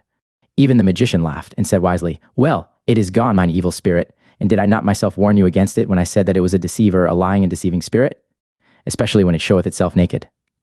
But what can I do with regard to its tricks? Have I created it and the world? Well, let us be good again, and of good cheer. And although Zarathustra looketh with evil eye, just see him, he disliketh me. Ere night cometh will he again learn to love and laud me. He cannot live long without committing such follies. He loveth his enemies, this art knoweth he better than any one I have seen. But he taketh revenge for it on his friends. Thus spake the old magician, and the higher men applauded him, so that Zarathustra went round, and mischievously and lovingly shook hands with his friends, like one who hath to make amends and apologize to every one for something. When however he had thereby come to the door of his cave, lo, then had he again a longing for the good air outside, and for his animals, and wished to steal out. Among daughters of the desert. Go not away, said then the wanderer who called himself Zarathustra's shadow. Abide with us, otherwise the old gloomy affliction might again fall upon us. Now hath that old magician given us of his worst for our good. And lo, the good, pious Pope there hath tears in his eyes, and hath quite embarked again upon the sea of melancholy. Those kings may well put on a good air before us still, for that have they learned best of us all at present. Had they, however, no one to see them, I wager that with them also the bad game would again commence, the bad game of drifting clouds, of damp melancholy, of curtained heavens, of stolen suns, of howling autumn winds, the bad game of our howling and crying for help. Abide with us, O Zarathustra. Here there is much concealed misery that wisheth to speak, much evening, much cloud, much damp air. Thou hast nourished us with strong food for men, and powerful proverbs. Do not let the weakly, womanly spirits attack us anew at desert. Thou alone makest the air around thee strong and clear. Did I ever find anywhere on earth such good air as with thee in thy cave? Many lands have I seen. My nose hath learned to test and estimate many kinds of air. But with thee do my nostrils taste their greatest delight. Unless it be, do forgive an old recollection. Forgive me an old after-dinner song, which I once composed amongst daughters of the desert. For with them was there equally good, clear, oriental air. There was I furthest from cloudy, damp, melancholy old Europe. Then did I love such oriental maidens and other blue kingdoms of heaven, over which hang no clouds and no thoughts. You would not believe how charmingly they sat there, when they did not dance, profound, but without thoughts, like little secrets, like beribboned riddles, like dessert nuts. Many-hued and foreign, forsooth, but without clouds, riddles which can be guessed. To please such maidens, I then composed an after-dinner psalm. Thus spake the wanderer who called himself Zarathustra's shadow, and before anyone answered him, he had seized the harp of the old magician, crossed his legs, and looked calmly and sagely around him. With his nostrils, however, he inhaled the air slowly and questioningly, like one who in new countries tasteth new foreign air. Afterward he began to sing with a kind of roaring. 2. The deserts grow solemnly, in effect solemnly, a worthy beginning. Afric manner, solemnly, of a lion worthy, or perhaps of a virtuous howl monkey. But it's not to you, ye friendly damsels dearly loved, at whose own feet to me, the first occasion, to a European under palm trees, a seat is now granted. Selah, wonderful truly. Here do I sit now, the desert nigh, and yet I am so far still from the desert, even in naught yet deserted, that is, I am swallowed down by this, the smallest oasis. It opened up, just yawning, its loveliest mouth agape, most sweet-odored of all mouthlets. Then fell I right in, right down, right through, in mong you, ye friendly damsels dearly loved. Selah. Hail, hail, to that whale, fish-like, if it thus for its guests' convenience made things nice. Ye, well no, surely my learned illusion. Hail to its belly, if it had e'er such loveliest oasis belly as this is. Though, however I doubt about it, with this come I out of old Europe, that doth more eagerly than doth any elderly married woman. May the Lord improve it. Amen. Here do I sit now, in this the smallest oasis, like a date indeed, brown, quite sweet, gold suppurating for rounded mouth of maiden longing, but yet still more for youthful, maid-like, ice cold and snow white and incisory front teeth, and for such assuredly pine the hearts all of ardent date fruits. Selah. To the there named south fruits now, similar, all too similar, do I lie here, by little flying insects, round sniffled and round played, and also by yet littler, foolisher, and peccabler wishes and fantasies, environed by you, ye silent, presentientest maiden kittens. Dudu and Suleika, round sphinx, that into one word I may crowd much feeling, forgive me, O God, all such speech sinning. Sit I here the best of air-sniffling paradisal air, truly bright and buoyant air, golden mottled as goodly air as ever from lunar orb downfell, be it by hazard, or supervened it by arrogancy, as the ancient poets relate it. But doubter, I'm now calling it in question, with this do I come indeed out of Europe, that doth more eagerly than doth any elderly married woman. May the Lord improve it. Amen. This the finest air drinking, with nostrils outswelled like goblets, lacking future, lacking remembrances, thus do I sit here, ye friendly damsels dearly loved, and look at the palm tree there. How it, to a dance girl, like doth bow and bend, and on its haunches bob, one doth it too, when one vieweth it long. To a dance girl like, who as it seems to me, too long, and dangerously persistent, always, always, just on single leg hath stood, then forgot she thereby, as it seems to me, the other leg? For vainly I, at least, did search for the missing fellow jewel, namely, the other leg, in the sanctified precincts, nigh her very dearest, very tenderest, flapping and fluttering and flickering skirting. Yea, if ye should, ye beauteous friendly ones, quite take my word, she hath, alas, lost it. Hoo, it is away, forever away, the other leg, O pity for that loveliest other leg. Where may it now tarry, all forsaken weeping, the lonesomest leg? In fear perhaps before a furious, yellow, blonde, and curled leonine monster? Or perhaps even gnawed away, nibbled badly, most wretched, woeful, nibbled badly, Selah. Oh, weep ye not, gentle spirits, weep ye not, ye date fruit spirits, milk bosoms, ye sweetwood heart purslets, weep ye no more, pallid Dudu. Be a man, Suleika, bold, or else should there perhaps something strengthening, heart strengthening, here most proper be? Some inspiring text, some solemn exhortation? Ha! Up now, honor, moral honor, European honor. Blow again, continue, bellows box of virtue. Ha! Once more thy roaring, thy moral roaring, as a virtuous lion nigh the daughters of deserts roaring. For virtue's out-howl, ye very dearest maidens, is more than every European fervor, European hot hunger.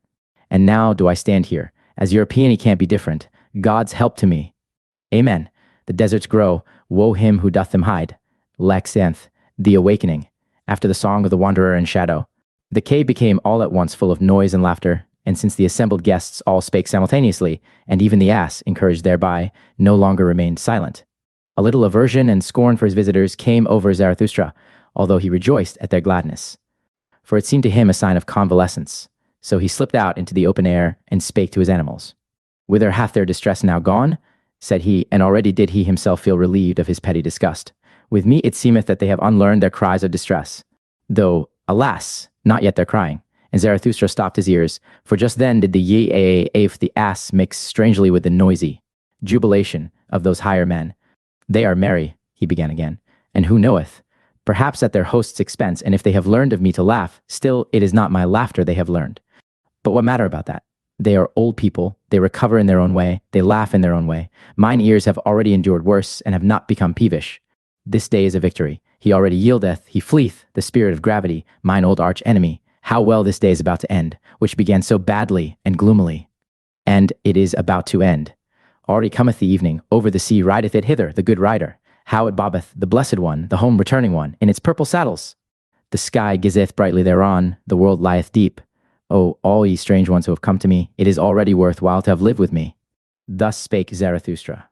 And again came the cries and laughter of the higher men out of the cave. Then began he anew. They bite at it, my bait taketh, there departeth also from them their enemy, the spirit of gravity. Now do they learn to laugh at themselves, do I hear rightly? My virile food taketh effect, my strong and savory sayings, and verily I did not nourish them with flatulent vegetables, but with warrior food, with conqueror food, new desires did I awaken. New hopes are in their arms and legs, their hearts expand, they find new words, soon will their spirits breathe wantonness. Such food may sure enough not be proper for children, nor even for longing girls old and young. One persuadeth their bowels, otherwise I am not their physician and teacher. The disgust departeth from these higher men. Well, that is my victory. In my domain they become assured. All stupid shame fleeth away. They empty themselves. They empty their hearts. Good times return unto them. They keep holiday and ruminate. They become thankful. That do I take as the best sign. They become thankful. Not long will it be ere they devise festivals, and put up memorials to their old joys. They are convalescents. Thus spake Zarathustra joyfully to his heart, and gazed outward. His animals, however, pressed up to him, and honored his happiness and his silence. All on a sudden, however, Zarathustra's ear was frightened, for the cave, which had hitherto been full of noise and laughter, became all at once still as death. His nose, however, smelt a sweet-scented vapor and incense odor, as if from burning pine cones. What happeneth? What are they about? He asked himself, and stole up to the entrance, that he might be able unobserved to see his guests.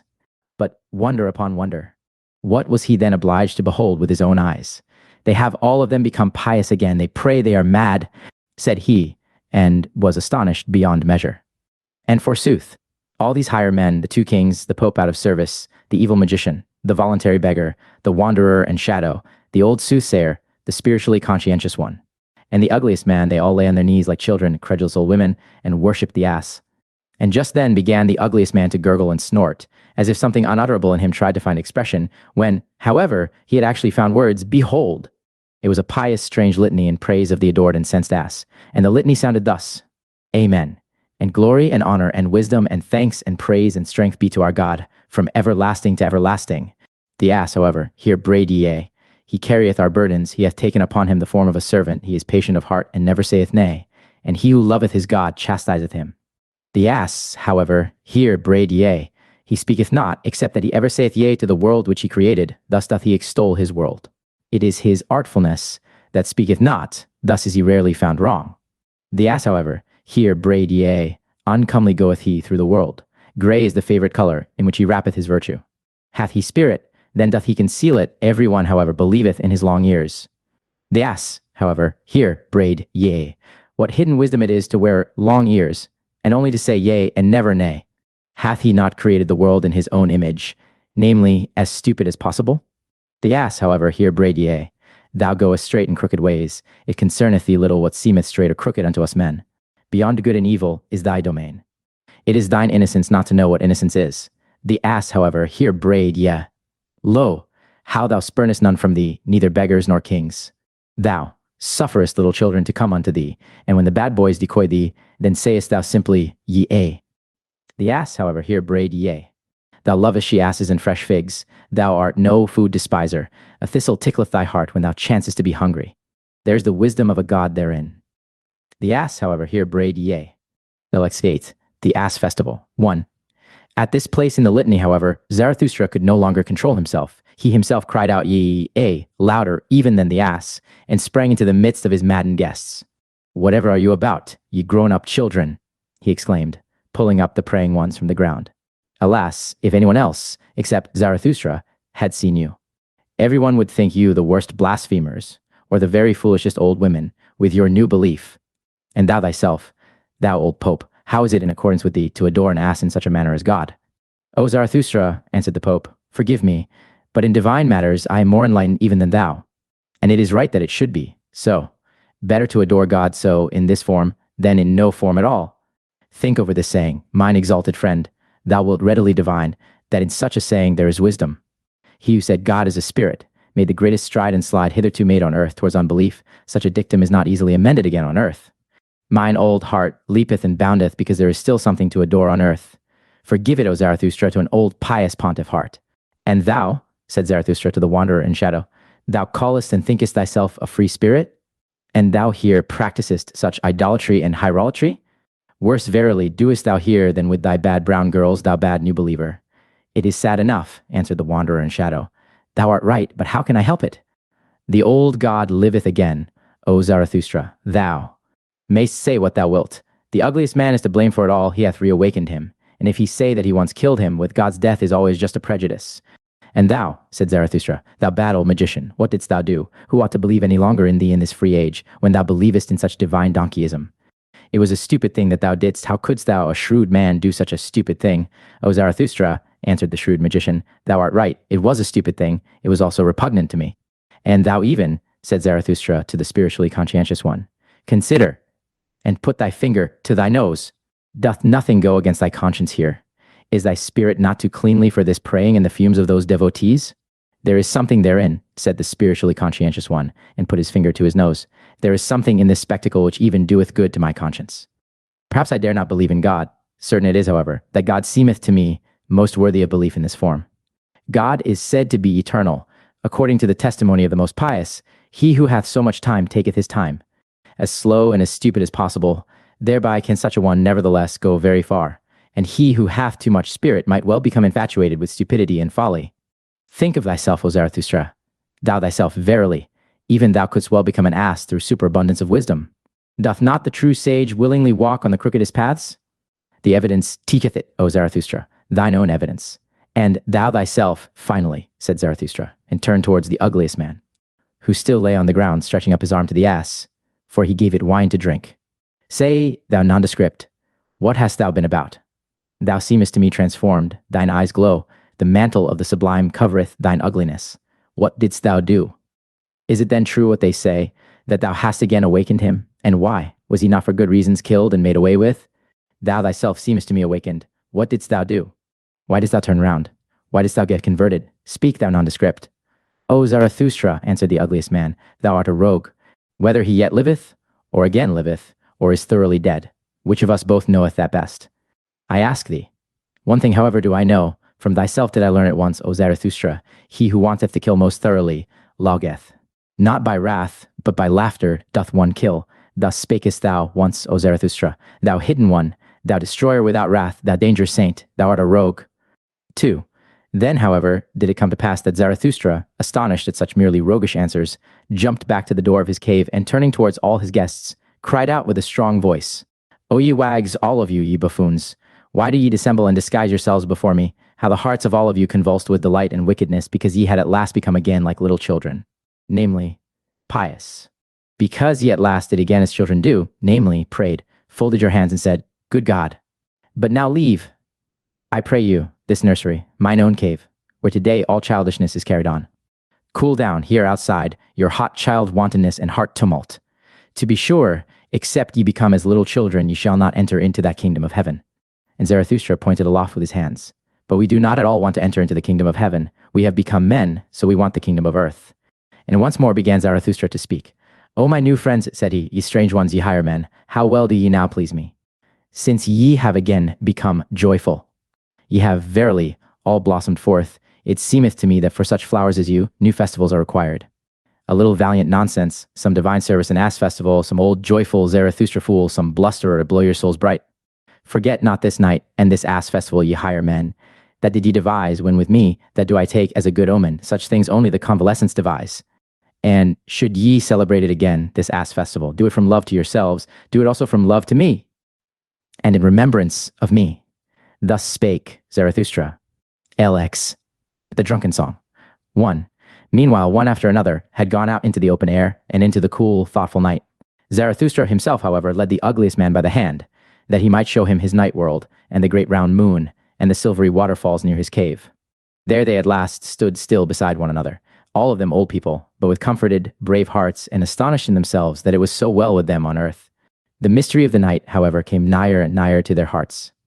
And anew Zarathustra thought to himself, Oh, how well do they now please me, these higher men.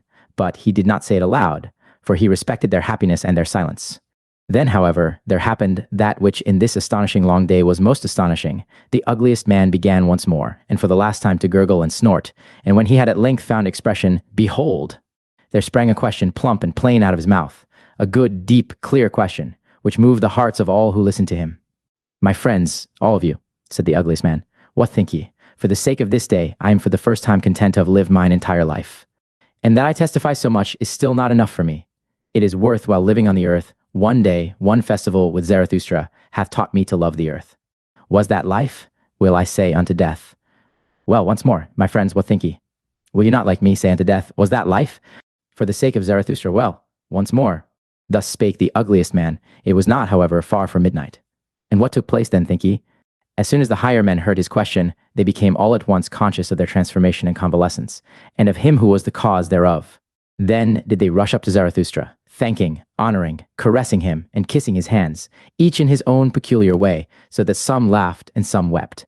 The old soothsayer, however, danced with delight, and though he was then, as some narrators suppose, full of sweet wine, he was certainly still fuller of sweet life, and had renounced all weariness. There are even those who narrate that the ass then danced, for not in vain had the ugliest man previously given it wine to drink. That may be the case, or it may be otherwise, and if in truth the ass did not dance that evening, there nevertheless happened then greater and rarer wonders than the dancing of an ass would have been. In short, as the proverb of Zarathustra saith, what doth it matter? When, however, this took place with the ugliest man, Zarathustra stood there like one drunken. His glance dulled, his tongue faltered, and his feet staggered. And who could divine what thoughts then passed through Zarathustra's soul? Apparently, however, his spirit retreated and fled in advance and was in remote distances, and as it were wandering on high mountain ridges. As it standeth written, twixt two seas, wandering twixt the past and the future as a heavy cloud, gradually, however, while the higher men held him in their arms, he came back to himself a little, and resisted with his hands the crowd of the honoring and caring ones, but he did not speak. All at once, however, he turned his head quickly, for he seemed to hear something, then laid he his finger on his mouth and said, Come! And immediately it became still and mysterious round about. From the depth, however, there came up slowly the sound of a clock bell.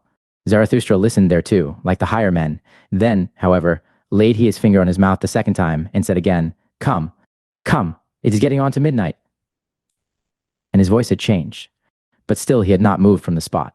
Then it became yet stiller and more mysterious, and everything hearkened, even the ass, and Zarathustra's noble animals, the eagle and the serpent. Likewise the cave of Zarathustra and the big cool moon, and the night itself. Zarathustra, however, laid his hand upon his mouth for the third time and said, Come, come, come! Let us now wander. It is the hour. Let us wander into the night. 3. Ye higher men, it is getting on to midnight, then will I say something into your ears, as that old clock bell saith it into mine ear. As mysteriously, as frightfully, and as cordially as that midnight clock bell speaketh it to me, which hath experienced more than one man, which hath already counted the smarting throbbings of your fathers' hearts. Ah, ah, how it siggeth, how it locketh in its dream, the old, deep, deep midnight. Hush, hush! Then is there many a thing heard, which may not be heard by day, now, however, in the cool air, when even all the tumult of your hearts hath become still. Now doth it speak, now is it heard, now doth it steal into overwakeful nocturnal souls. Ah, ah, how the midnight siggeth, how it locketh in its dream. Hearest thou not how it mysteriously, frightfully, and cordially speaketh unto thee, the old deep, deep midnight? O man, take heed, woe to me! Whither hath time gone? Have I not sunk into deep wells? The world sleepeth. Ah, ah, the dog howleth, the moon shineth. Rather will I die, than say unto you what my midnight heart now thinketh. Already have I died, it is all over, spider. Why spinnest thou around me? Wilt thou have blood? Ah, ah, the dew falleth, the hour cometh, the hour in which I frost and freeze, which asketh and asketh and asketh, who hath sufficient courage for it? Who is to be master of the world? Who is going to say, Thus shall ye flow, ye great and small streams? The hour approacheth, O man, thou higher man, take heed. This talk is for fine ears, for thine ears. What saith the midnight's voice indeed? 5. It carrieth me away, my soul dance. Day's work, day's work. Who is to be master of the world? The moon is cool, the wind is still. Ah, ah, have ye already flown high enough? Ye have danced, a leg, nevertheless, is not a wing. Ye good dancers, now is all the light over. Wine hath become lees, every cup hath become brittle, the sepulchres mutter. Ye have not flown high enough. Now do the sepulchres mutter, free the dead. Why is it so long night? Doth not the moon make us drunken? Ye higher men, free the sepulchres, awaken the corpses. Ah, why doth the worm still burrow? There approacheth the hour. There boometh the clock bell, there thrilleth still the heart, there burroweth still the woodworm, the heartworm. Ah, ah, the world is deep, sweet lyre, sweet lyre. I love thy tone, thy drunken ranunculin tone. How long, how far hath come unto me thy tone? From the distance, from the ponds of love. Thou old clock bell, thou sweet lyre. Every pain hath torn thy heart, father pain, father's pain, forefather's pain, thy speech hath become ripe.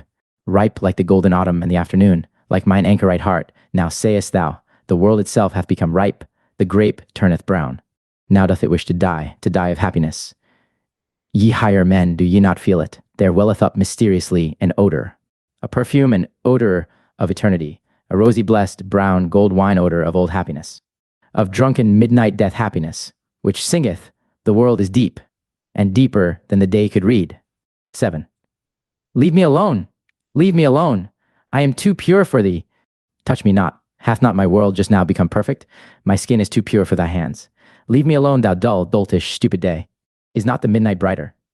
The purest are to be masters of the world, the least known, the strongest, the midnight souls who are brighter and deeper than any day. O day, thou gropest for me? Thou feelest for my happiness? For thee am I rich, lonesome, a treasure pit, a gold chamber. O world, thou wantest me. Am I worldly for thee? Am I spiritual for thee? Am I divine for thee? But day and world, ye are too coarse. Have cleverer hands. Grasp after deeper happiness, after deeper unhappiness. Grasp after some God. Grasp not after me. Mine unhappiness, my happiness is deep, thou strange day. But yet am I no God, no God's hell. Deep is its woe. 8. God's woe is deeper, thou strange world. Grasp at God's woe, not at me. What am I? A drunken sweet liar, a midnight liar, a bell frog, which no one understandeth, but which must speak before deaf ones, ye higher men. For ye do not understand me. Gone, gone, O youth, O noontide, O afternoon. Now have come evening and night and midnight, the dog howleth the wind. Is the wind not a dog? It whineth, it barketh, it howleth. Ah, ah, how she siggeth, how she loggeth, how she wheezeth and panteth, the midnight. How she just now speaketh soberly, this drunken poetess. Hath she perhaps overdrunk her drunkenness? Hath she become overawake? Doth she ruminate? Her woe doth she ruminate over, in a dream, the old deep midnight, and still more her joy. For joy, although woe be deep, joy is deeper still than grief can be. Thou grapevine, why dost thou praise me? Have I not cut thee? I am cruel, thou bleedest. What meaneth thy praise of my drunken cruelty? Whatever hath become perfect, everything mature, wanteth to die, so sayest thou. Blessed, blessed be the vintner's knife! But everything immature wanteth to live, alas. Woe saith, hence, go away thou woe. But everything that suffereth wanteth to live, that it may become mature and lively and longing. Longing for the further, the higher, the brighter. I want heirs, so saith everything that suffereth. I want children, I do not want myself. Joy, however, doth not want heirs, it doth not want children. Joy wanteth itself, it wanteth eternity, it wanteth recurrence, it wanteth everything eternally like itself. Woe saith, break, bleed, thou heart, wander, thou leg, thou wing, fly, onward, upward, thou pain. Well, cheer up, O mine old heart, woe saith, hence, go. 10. Ye higher men, what think ye? Am I a soothsayer, or a dreamer, or a drunkard, or a dream reader, or a midnight bell, or a drop of dew, or a fume and fragrance of eternity? Hear ye it not? Smell ye it not? Just now hath my world become perfect. Midnight is also midday. Pain is also a joy. Curse is also a blessing. Night is also a sun. Go away. Or ye will learn that a sage is also a fool. Said ye ever yea to one joy? O my friends, then said ye yea also unto all woe. All things are enlinked, enlaced, and enamored. Wanted ye ever once to come twice? Said ye ever, thou pleasest me, happiness, instant, moment. Then wanted ye all to come back again. All anew, all eternal, all enlinked, enlaced, and enamored. Oh, then did ye love the world. Ye eternal ones, ye love it eternally and for all time. And also unto woe do ye say, hence, go, but come back. For joy is all want, eternity. All joy wanteth the eternity of all things. It wanteth honey, it wanteth lees, it wanteth drunken midnight, it wanteth graves, it wanteth grave tears consolation, it wanteth gilded evening red. What doth not joy want? It is thirstier, heartier, hungrier, more frightful, more mysterious than all woe. It wanteth itself, it biteth into itself, the rings will writheth in it.